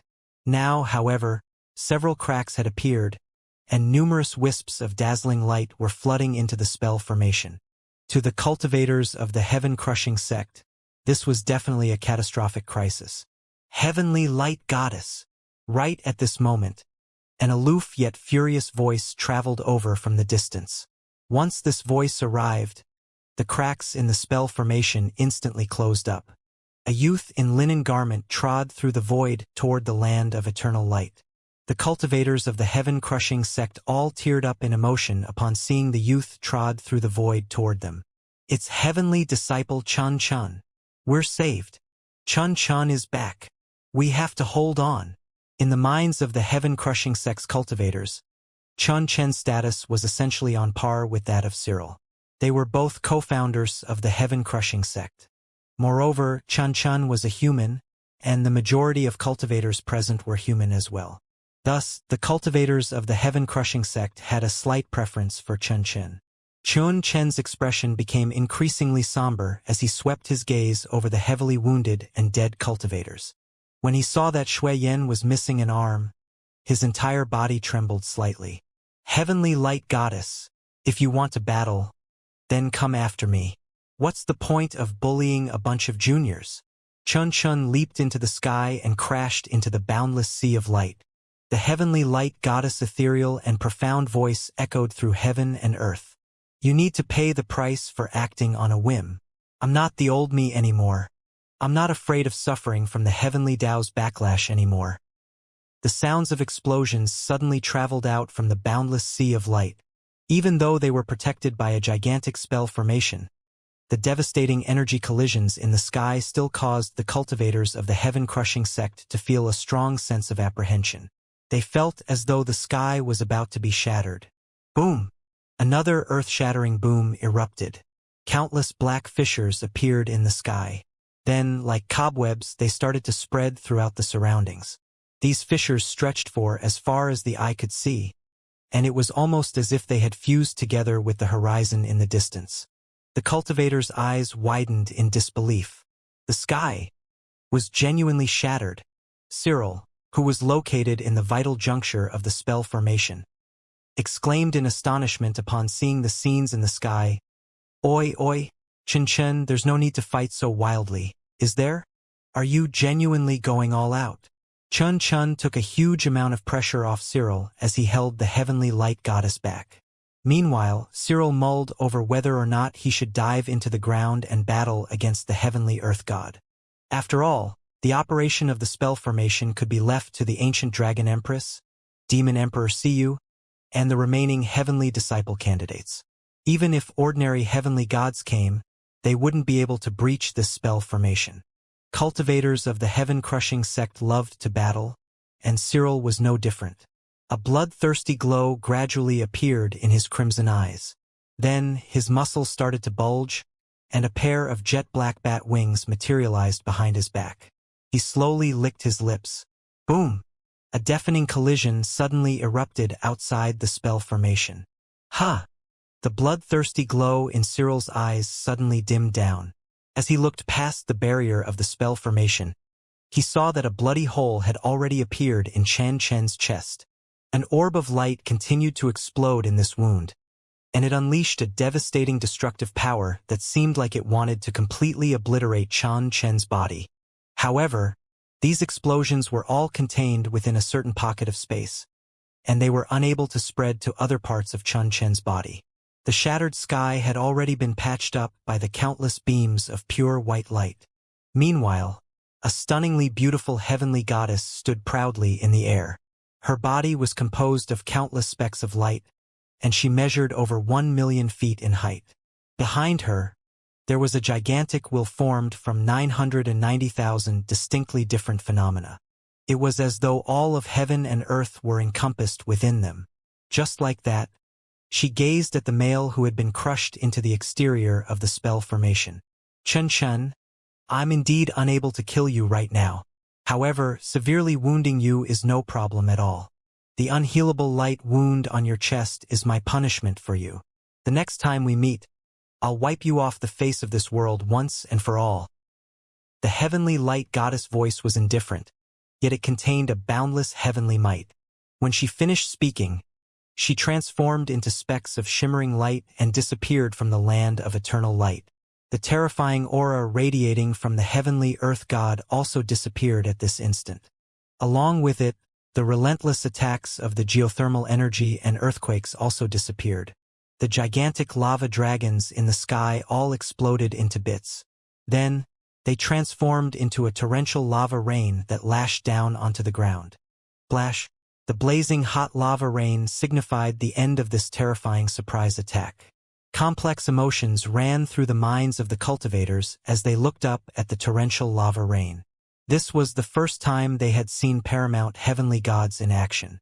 However, the overwhelming power they possessed and the devastating attacks they launched all made them feel a deep sense of helplessness.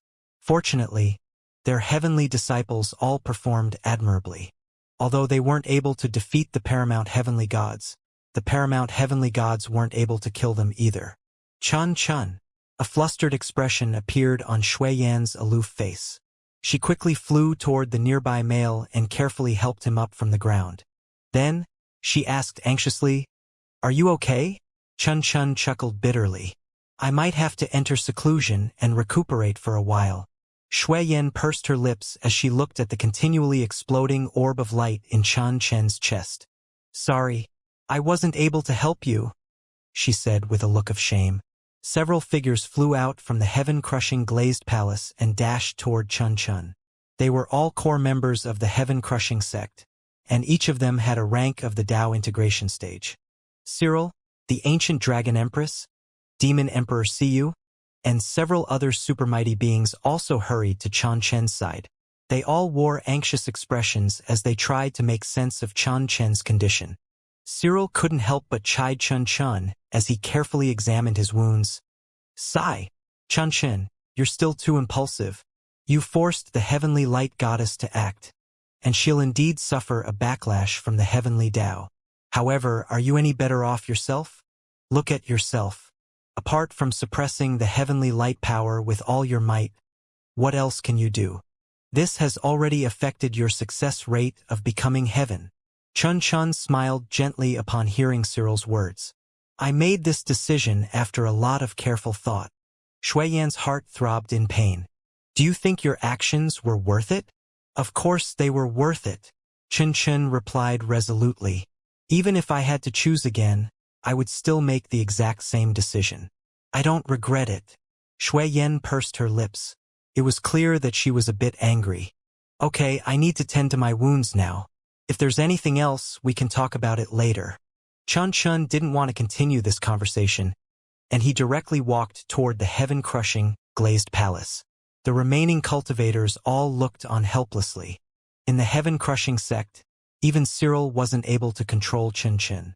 With that being the case, what could these remaining cultivators do? Even the ancient dragon empress could only look on helplessly. Why does Master treat Lin so well?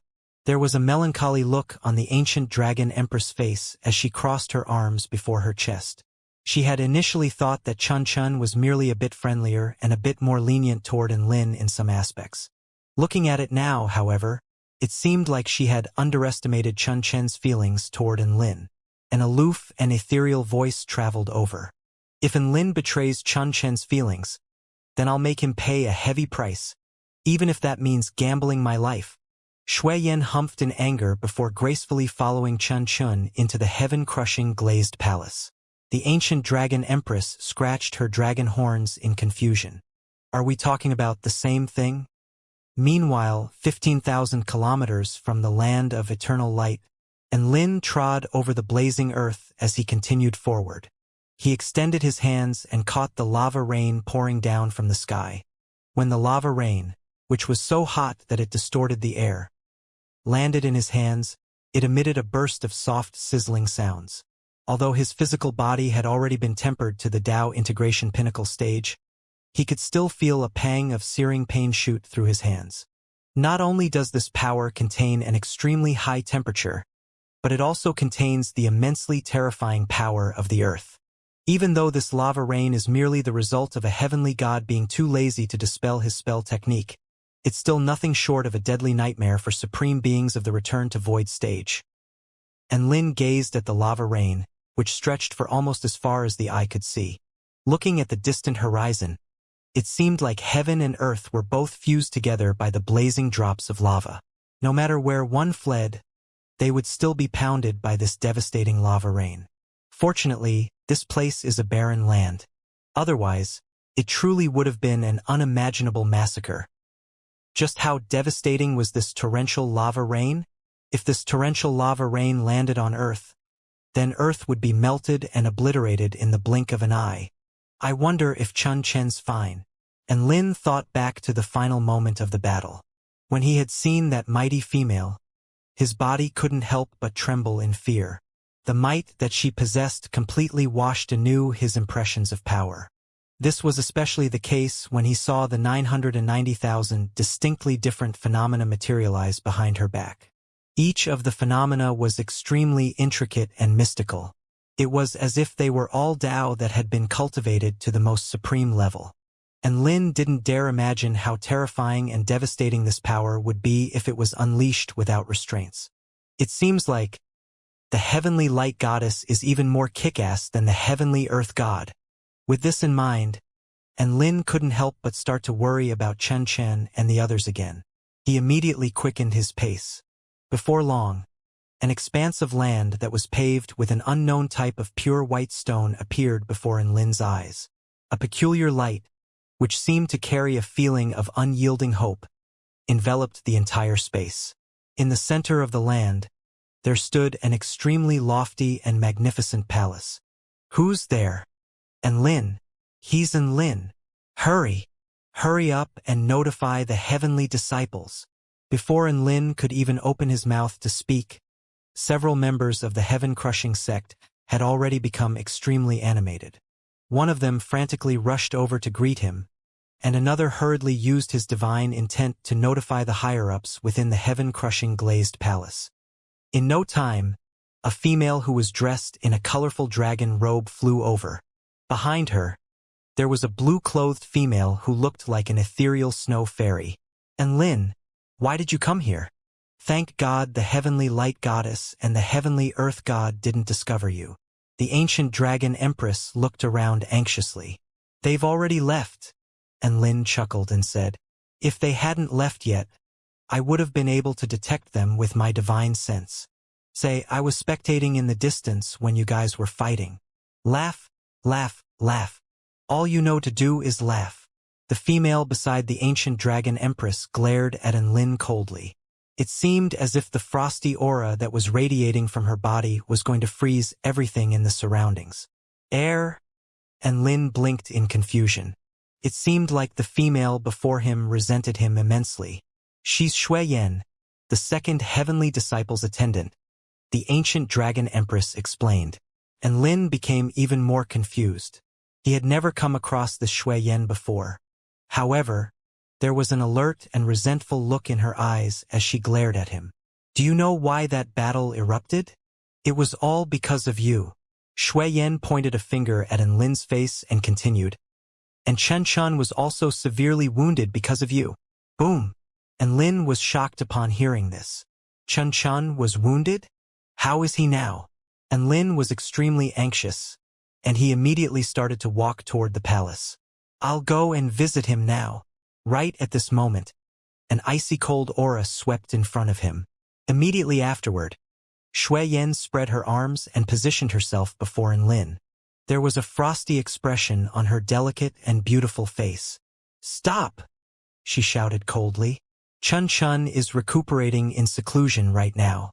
No one is allowed to visit him, and you're not allowed to disturb him either." And Lin was feeling quite guilty at this moment. "I can't even exchange a few words with him and ask him about his condition? Although I don't want to admit it, he'd definitely agree to your request if he were the one you were asking right now." As if trying to intimidate him, Shui Yan leaned toward Lin and stared him in the eyes. Her slightly cold breath tickled against his face. "However, I'm sure that you also understand. His agreement doesn't signify a genuine and wholehearted agreement. It's merely a demonstration of his feelings toward you. If you truly care about him, then I suggest you don't go." And Lin was stupefied. What on earth is she talking about? What does she mean I understand? I don't understand anything. The ancient dragon empress felt a slight headache as she looked at the two individuals who seemed to be on the verge of breaking into a fight. She immediately tried to defuse the situation. Okay, let's not talk about this first. And Lin, you've never been to the land of eternal light before, have you? I'll give you a tour of this place. How does that sound? For the first time in Lin's memory, the ancient dragon empress put on a sweet and friendly smile. She had no other option. If she didn't defuse this situation quickly, then it was hard to say whether or not the two individuals before her would suddenly break into a fight.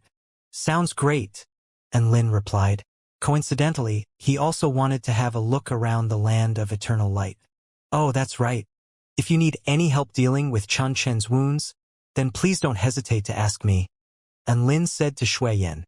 Shui Yan cocked her head to the side and humphed coldly. "Humph! I don't need your help." The ancient dragon empress smiled apologetically. "Shui Yan is only a child. Don't mind her. If we need your help with anything, I'll definitely notify you." And Lin nodded. He felt quite guilty about the fact that Chun Chun was wounded because of him. "I'll be leaving now. Sorry for troubling you, Sister Jean Ling." It was clear that Shui Yan couldn't be bothered to talk to Lin anymore. She gracefully flew toward the heaven-crushing glazed palace. The ancient dragon empress was also slightly exasperated upon seeing Shui Yan's attitude. "And Lin, sorry about her behavior. Shui Yan isn't normally like this. Perhaps she's feeling jealous because of Chun Chen's recent actions." "Jealous? Jealous of whom?" There was a look of confusion on Lin's face. The ancient dragon empress turned her crimson eyes toward Lin and huffed. "Who else can she be jealous of? Of course she's jealous of you." "What?" And Lin's mouth gaped open in shock. The ancient dragon empress calmly explained the situation to Lin. "It's a well-known secret among the higher-ups that Shui Yan likes Chun Chun. However, your appearance has made her feel a sense of danger. After all, Chun Chun treats you far too well. To tell you the truth, even I'm a bit jealous of you. And Lin, Chun Chun and our relationship is very pure," and Lin said with great difficulty. You think that girls won't feel jealous just because your relationship is pure? You're severely underestimating the jealous nature of females. The ancient dragon empress couldn't help but chuckle upon seeing Lin's distressed expression. Sister Shui Yan has never seen Chen Chen treat anyone better than he treats her.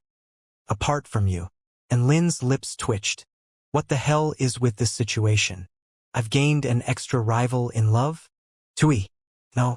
I've become Shui Yan's imaginary rival in love? Shui Yan looked so cold and aloof.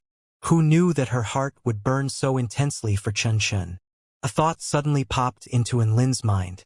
The poker-faced Chen Chen and this aloof Shui Yan seem like a fairly good match. If I can set them up with each other. And Lin suddenly felt like this would be a lot of fun. The ancient dragon empress showed Lin around the land of eternal light. She was dressed in a belted dragon robe, and her slender waist appeared especially delicate and slender. Her chest was voluptuous, and her figure was tall and shapely. Her long and slender legs were vaguely visible through the slit that ran down from the waist of her dragon robe. Meanwhile, the dragon horns on her head appeared to be as exquisite and as flawless as red jade.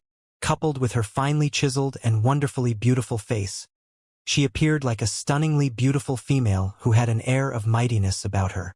And Lin could sense that, after experiencing several huge and tumultuous events, the ancient dragon empress aura had already become increasingly mighty and profound. She wasn't as piercing and as aloof as before but was instead more like a light-hearted and friendly big sister now. However, Lin knew that this wasn't a sign of her piercing nature being ground flat. Rather, it was as if a raging volcano had been contained within her body. Once it erupted, its power would rock both heaven and earth. This is the heaven-crushing sect's third echelon drill ground. The ancient dragon empress pointed at an expanse of land that was enveloped within an eggshell-like light barrier. This stretch of land had a perimeter of around 150 kilometers. Right now, there were numerous return-to-void stage supreme beings practicing their heaven-crushing techniques on this drill ground. At the tip of the light barrier, there was also a large, ink-written heaven. Most of the supreme beings were launching their heaven-crushing techniques toward this gigantic word.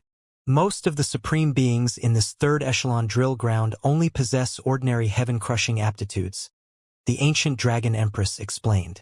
Only after destroying the encasement heaven are they promoted to the second echelon drill ground. There, they'll be classified as heaven-crushing elites. Impressive. They're able to simulate obliterating the heavens right after entering the sect, and Lin exclaimed in marvel. He could sense a film that was extremely similar to the power of the heavens resting above the encasement heaven. The ancient dragon empress pointed toward the encasement and said, "If one can destroy that encasement, then they'll be powerful enough to wound a heavenly human of the Heaven Pioneer stage." And Lin nodded. Even the weakest official member of our heaven-crushing sect has a rank of the Return to Void stage. The ancient dragon empress smiled and said, "Moreover, around 80% of our members are able to destroy that encasement heaven. The members of your sect who I taught are all able to destroy that encasement." A smile spread across Lin's face. Phew. Thank God they didn't disappoint teacher ancient dragon empress. The ancient dragon empress smiled faintly. The best is yet to come. Follow me. I'll show you the heaven-crushing sect's core power. And Lin's interest was instantly piqued. They walked toward the east of the land of eternal light. After a short while, they arrived before a protective barrier that seemed to glow with 9 vibrant colors. Resting within this protective barrier was a huge expanse of space. And Lin could detect 9 powers of different attributes radiating from this protective barrier. In fact, the power that was imbued in this protective barrier was the power of heaven. Moreover, it was various different types of heavenly powers. They were layered and intertwining, and they formed into an even sturdier and even more powerful heaven. There were only a few solitary figures training in the space within the protective barrier. The powers that they unleashed were immense, and even Lin was slightly astonished by the might that they displayed. In total, there were only 6 people training on this drill ground. There was 1 individual of the Return to Void intermediate stage, 4 individuals of the Return to Void final stage, and one individual of the Tao integration stage. Here, Enlin saw two powerful celestial immortals of the heavenly court, the giant spirit god, and true Lord Wuda. This is where the core power of our heaven-crushing sect trains. Each of these cultivators is able to endanger the great generals of the heaven pioneer stage. Right now, most of them are already stationed around with the Kingdom of the Nine States United Army. That's why it seems like there's barely anyone here right now. These 6 cultivators are either here to rest, or here to attempt the heaven-crushing 9-layered heaven trial. If they succeed in breaching this 9-colored barrier, then they'll have earned the right to become the heaven-crushing sect's first echelon members.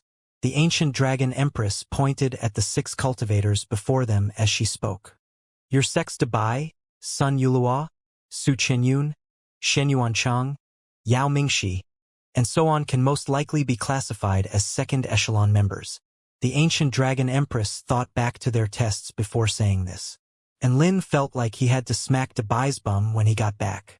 That bastard wasn't a member of the first echelon. How embarrassing. Afterward, the ancient dragon empress led Enlin to the side of the heaven-crushing glazed palace. There, they entered a place that was surrounded by layer upon layer of restriction spells. At that place, Enlin detected a terrifying power that ruled over the nomological laws. His vision distorted, and the space around him transformed. Heaven and earth instantly shifted appearances, and Lin felt like he had arrived at a primitive and chaotic world. What entered his sights was a blood-red and desolate expanse of land.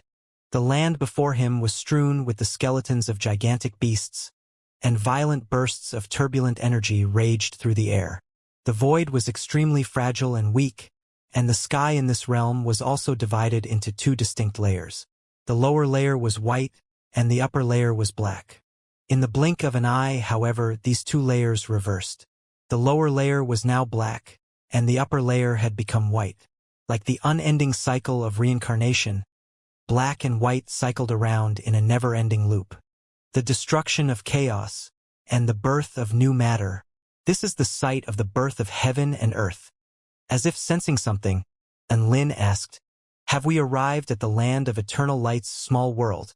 The ancient dragon empress mouth curled up into a slight smile. To be more precise, we've arrived at a simulated small world. However, all the properties of this simulated world are identical to those found in the worlds created by ordinary gods of creation. In fact, this simulated small world might be even sturdier. And Lin saw a being of the holy martial clan meditating in the distance. The energy that radiated from this being swarmed about relentlessly, and it condensed into an almost physical form as it rippled outward and diffused throughout heaven and earth. And Lin exclaimed in admiration. Not only was this being at the Tao integration intermediate stage, but even the heaven-crushing true intent that this being released was extremely pure. This is the practice arena for the first echelon members of the heaven-crushing sect. Your sects Xiao Hong, Cassidy, Tobias, Shuizhantian, Little Huang, Xiao Zhe, Xiao Tu, and so on are all members of this first echelon. The heavenly court's 4 emperors and the Tao integration stage cultivators of the 4 great sects are also members of this echelon. The cultivators who are able to enter this echelon are all the most skilled practitioners of the heaven-crushing techniques. This small world is a place for them to cultivate and train. If they want to advance further, then they only need to do one thing. The ancient dragon empress pointed at the black and white sky. They need to use their strength, as well as the heaven-crushing techniques, to crush the heaven of this small world. Simply tearing the sky isn't enough. Rather, they need to destroy the heavenly Tao of this small world, then replace it with themselves. And Lin couldn't help but suck in a deep breath as he looked at the chaotic sky and sensed the indestructible nature of the small world. This is a bit insane. The ancient dragon empress chuckled and said, "And Lin, isn't crushing this heaven an extremely easy task for you? All you need to do is unleash your finger of the heavenly Tao at full power. As for superseding heaven, if you join the heaven-crushing sect, then Cyril and Chun Chun will teach you the method." "Oh, there's no need for that," and Lin said as he shook his head. "Chun Chun has already taught me that method in secret." Ancient Dragon Empress. "So, How many things have Chen Chun kept secret from us? Even if you give preferential treatment, there still needs to be a limit. The ancient dragon empress suddenly felt a bit depressed. And Lin was still sighing with emotion. Who'd have thought that the heaven-crushing sect would genuinely prepare a small world for its members to practice heaven-crushing techniques in? This kind of massive investment is truly... What happens if someone genuinely obliterates this heaven and supersedes the heavenly Tao? And Lin asked curiously. The ancient dragon empress chuckled and replied, if that happens, then they'll become a heavenly disciple candidate of the heaven-crushing sect. In theory, they'll be powerful enough to battle against heavenly gods, both ordinary ones and ones who possess heavenly Tao power. The heaven-crushing sect will provide as many resources as possible to train these heavenly disciple candidates. We'll give them every chance to become a true heavenly disciple. Currently, we only have 3 heavenly disciple candidates: the Buddhist kingdom's battling Buddha, the Garden of Eden's holy angel Michael, and the Dark Knight Spirit Realm's fairy queen Yun Menjing. They're all trying their best to become the 5th heavenly disciple. And Lin couldn't help but sigh with emotion again. The heaven-crushing sect is truly brimming with talented individuals. He understood what the power to destroy and then reconstruct the heavenly Tao of the small world meant. This was definitely a power that surpassed even super mighty beings of the Tao integration stage. The ancient dragon empress sighed softly. We initially had 4 heavenly disciple candidates. It's a pity that the Dark Thunder Emperor died in the heavenly god execution battle. That's right, your 4-9 Immortal sect is the one that's truly brimming with talented individuals. An envious expression suddenly appeared on the ancient dragon empress face. If your sects by Ling, Tina, and Su Xiaolin join the heaven-crushing sect, then they'll undoubtedly become heavenly disciple candidates. Even in the heaven-crushing sect, they'll still be regarded as pillars who hold up the entire sect. If all goes smoothly, they might even become genuine heavenly disciples. Stop dreaming about poaching members from my sect. They're all so adorable. There's no way they'll ever join your heaven-crushing sect. And Lin ruthlessly shattered the ancient dragon empress' wishful thoughts. A keen sparkle appeared in the ancient dragon empress' eyes. How about you join the heaven-crushing sect? You'll immediately become the 3rd heavenly disciple. You should seriously consider this, given that Chan Chun loves you so much. And Lin almost spat out a mouthful of blood. Who'd have thought? Even you've learned to become naughty. The ancient dragon empress wore a refreshing and gentle smile on her face. She waved a hand and said, all right, I'll take you to meet Cyril now. The 2 of them left the small world and walked into the heaven-crushing glazed palace. The entire palace was constructed from an extremely unique type of glazed stone. The lighting inside was spectacular, and the architecture of the palace was grand and magnificent. Not only was the energy density in the glazed stones very high, but one could even look through them and see a completely different expanse of sky, depending on which region of stone one looked through. Some areas of the sky were gloomy and overcast, while other areas of the sky were bright and sunshiny for as far as the eye could see. There were also areas of the sky that were raging with blizzards, as well as areas of the sky that were filled with a torrential sea of blood, and Lin flew around the ceiling as he enjoyed the various different types of scenery. Some of the skies were extremely twisted and chaotic, and they displayed a state of unreasonable amorphousness. However, he had an intuition that these skies truly existed in some place unknown to him. Fellow cultivator and Lin, we meet again. At this moment, a calm and gentle voice suddenly traveled over, and Lin looked up and saw that Cyril was currently walking toward him with a smile on his face. He had a handsome face, and he was currently dressed in a red Taoist robe that was decorated with images of the sun, moon, and stars. A pair of gigantic bat wings was folded neatly behind his back. His eyes were red, yet they appeared especially gentle and warm. Upon seeing it, one would feel relaxed and comfortable. Including our meeting on Earth, this is our 2nd time meeting each other, Cyril chuckled and said. A look of guilt appeared on Lin's face. I'm sorry for troubling you with the matters regarding the heavenly fire god. Fellow cultivator and Lin, please don't apologize for that.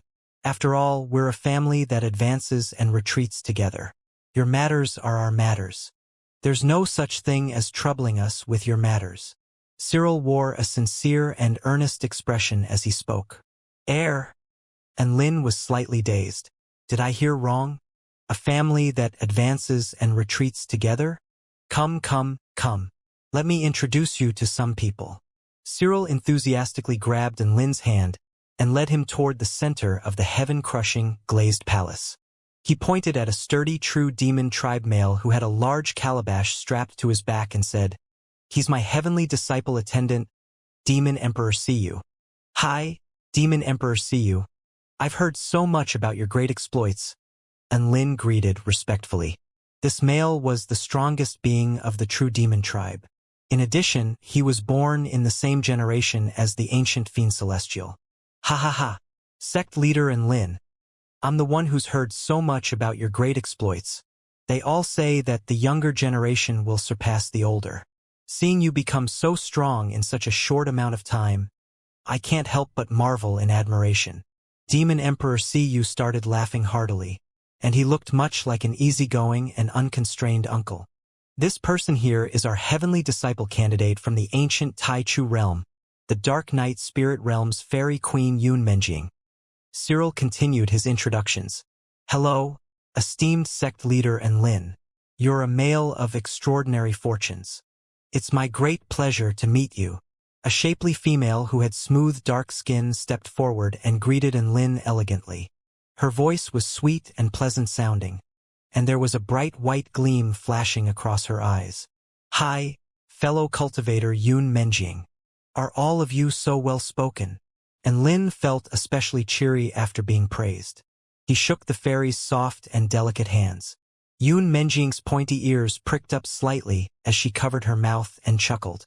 "All of the heaven-crushing sect's members are this well-spoken. Do you want to join us?"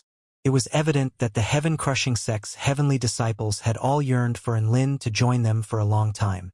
The ancient dragon empress had invited him not long ago, and now it was Yun Menjing's turn to invite him. "Haha, we can discuss that another day," Lin replied hurriedly. Yun Menjing moaned seductively. Then, she leaped directly into Lin's arms. A warm and fragrant body pressed into Lin's chest. "Really? Do you want me on top? Or do you want me on top?" A sweet fragrance blew from Yun Menjing's mouth as she whispered this question. Even though her skin was dark, her delicate and flawless beauty still made her radiate with a unique type of charm. And Lin was utterly stupefied. What on earth is going on now?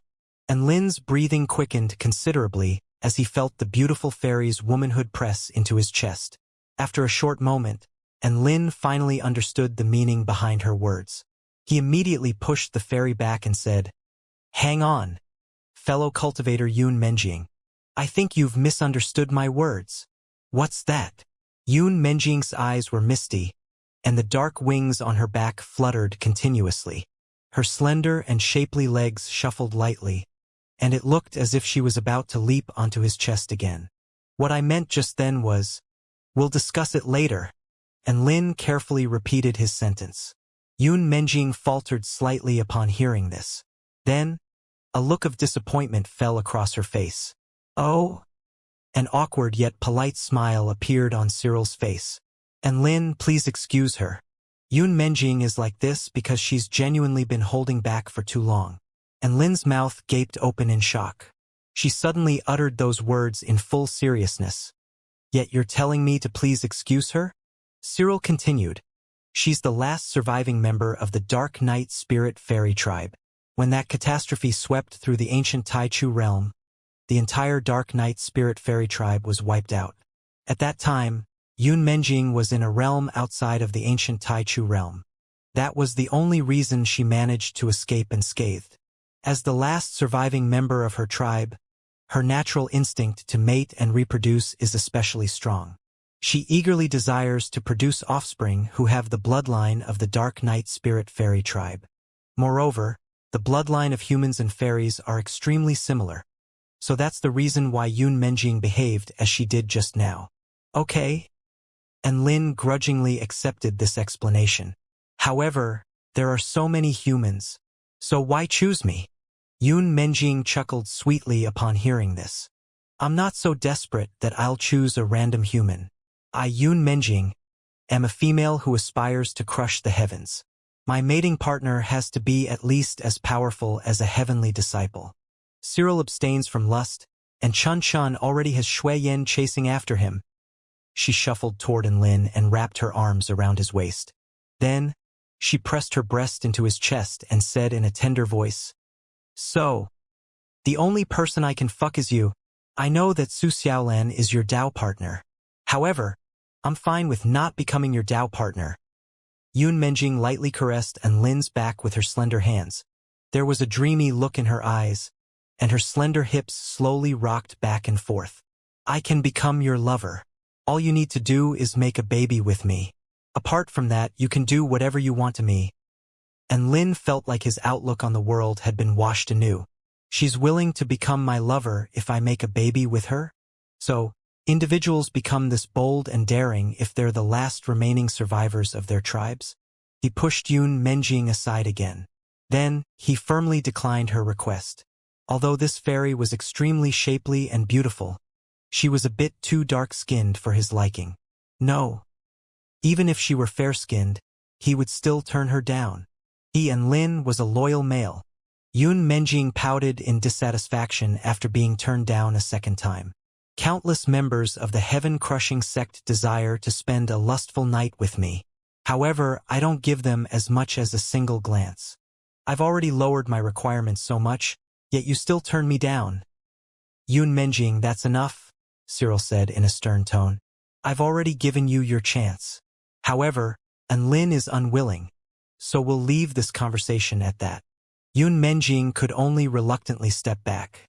However, before she stepped away from Enlin, she still forcefully cajoled him into giving her his voice transmission talisman contact details. It looked as though she still hadn't given up hope. Cyril was very hospitable, and he took Enlin to visit the core region of the heaven-crushing sect. This was an extremely small spell formation. It was only the size of a pancake, and according to rumors, this was the key to crushing the heavens. Enlin could sense that this small spell formation was merely a button. It was a fuse to activate a much larger spell formation. As for the actual spell formation, it had probably been fused into heaven and earth already. It was formless and shapeless, ethereal and undetectable. Once it appeared, however, it would definitely trigger an unimaginably terrifying event. Crushing the heavens is a matter that is brimming with a profound artistic spirit. This is especially the case when the aim is trying to crush the supreme heavenly Tao that pervades throughout the entire universe. This is the most magnificent form of art in the world. Cyril smiled happily as he caressed the small spell formation. The heaven-crushing sect is an inclusive and welcoming sect. As long as you're talented and powerful enough, you'll be able to attain the position of heavenly disciple. Once you attain this title, then you'll have the chance of becoming the true heavenly Tao. There's only one heavenly Tao, yet there are so many heavenly disciples and heavenly disciple candidates. How are you going to decide who supersedes the heavenly Tao? It can't be that you're going to fight over it, right?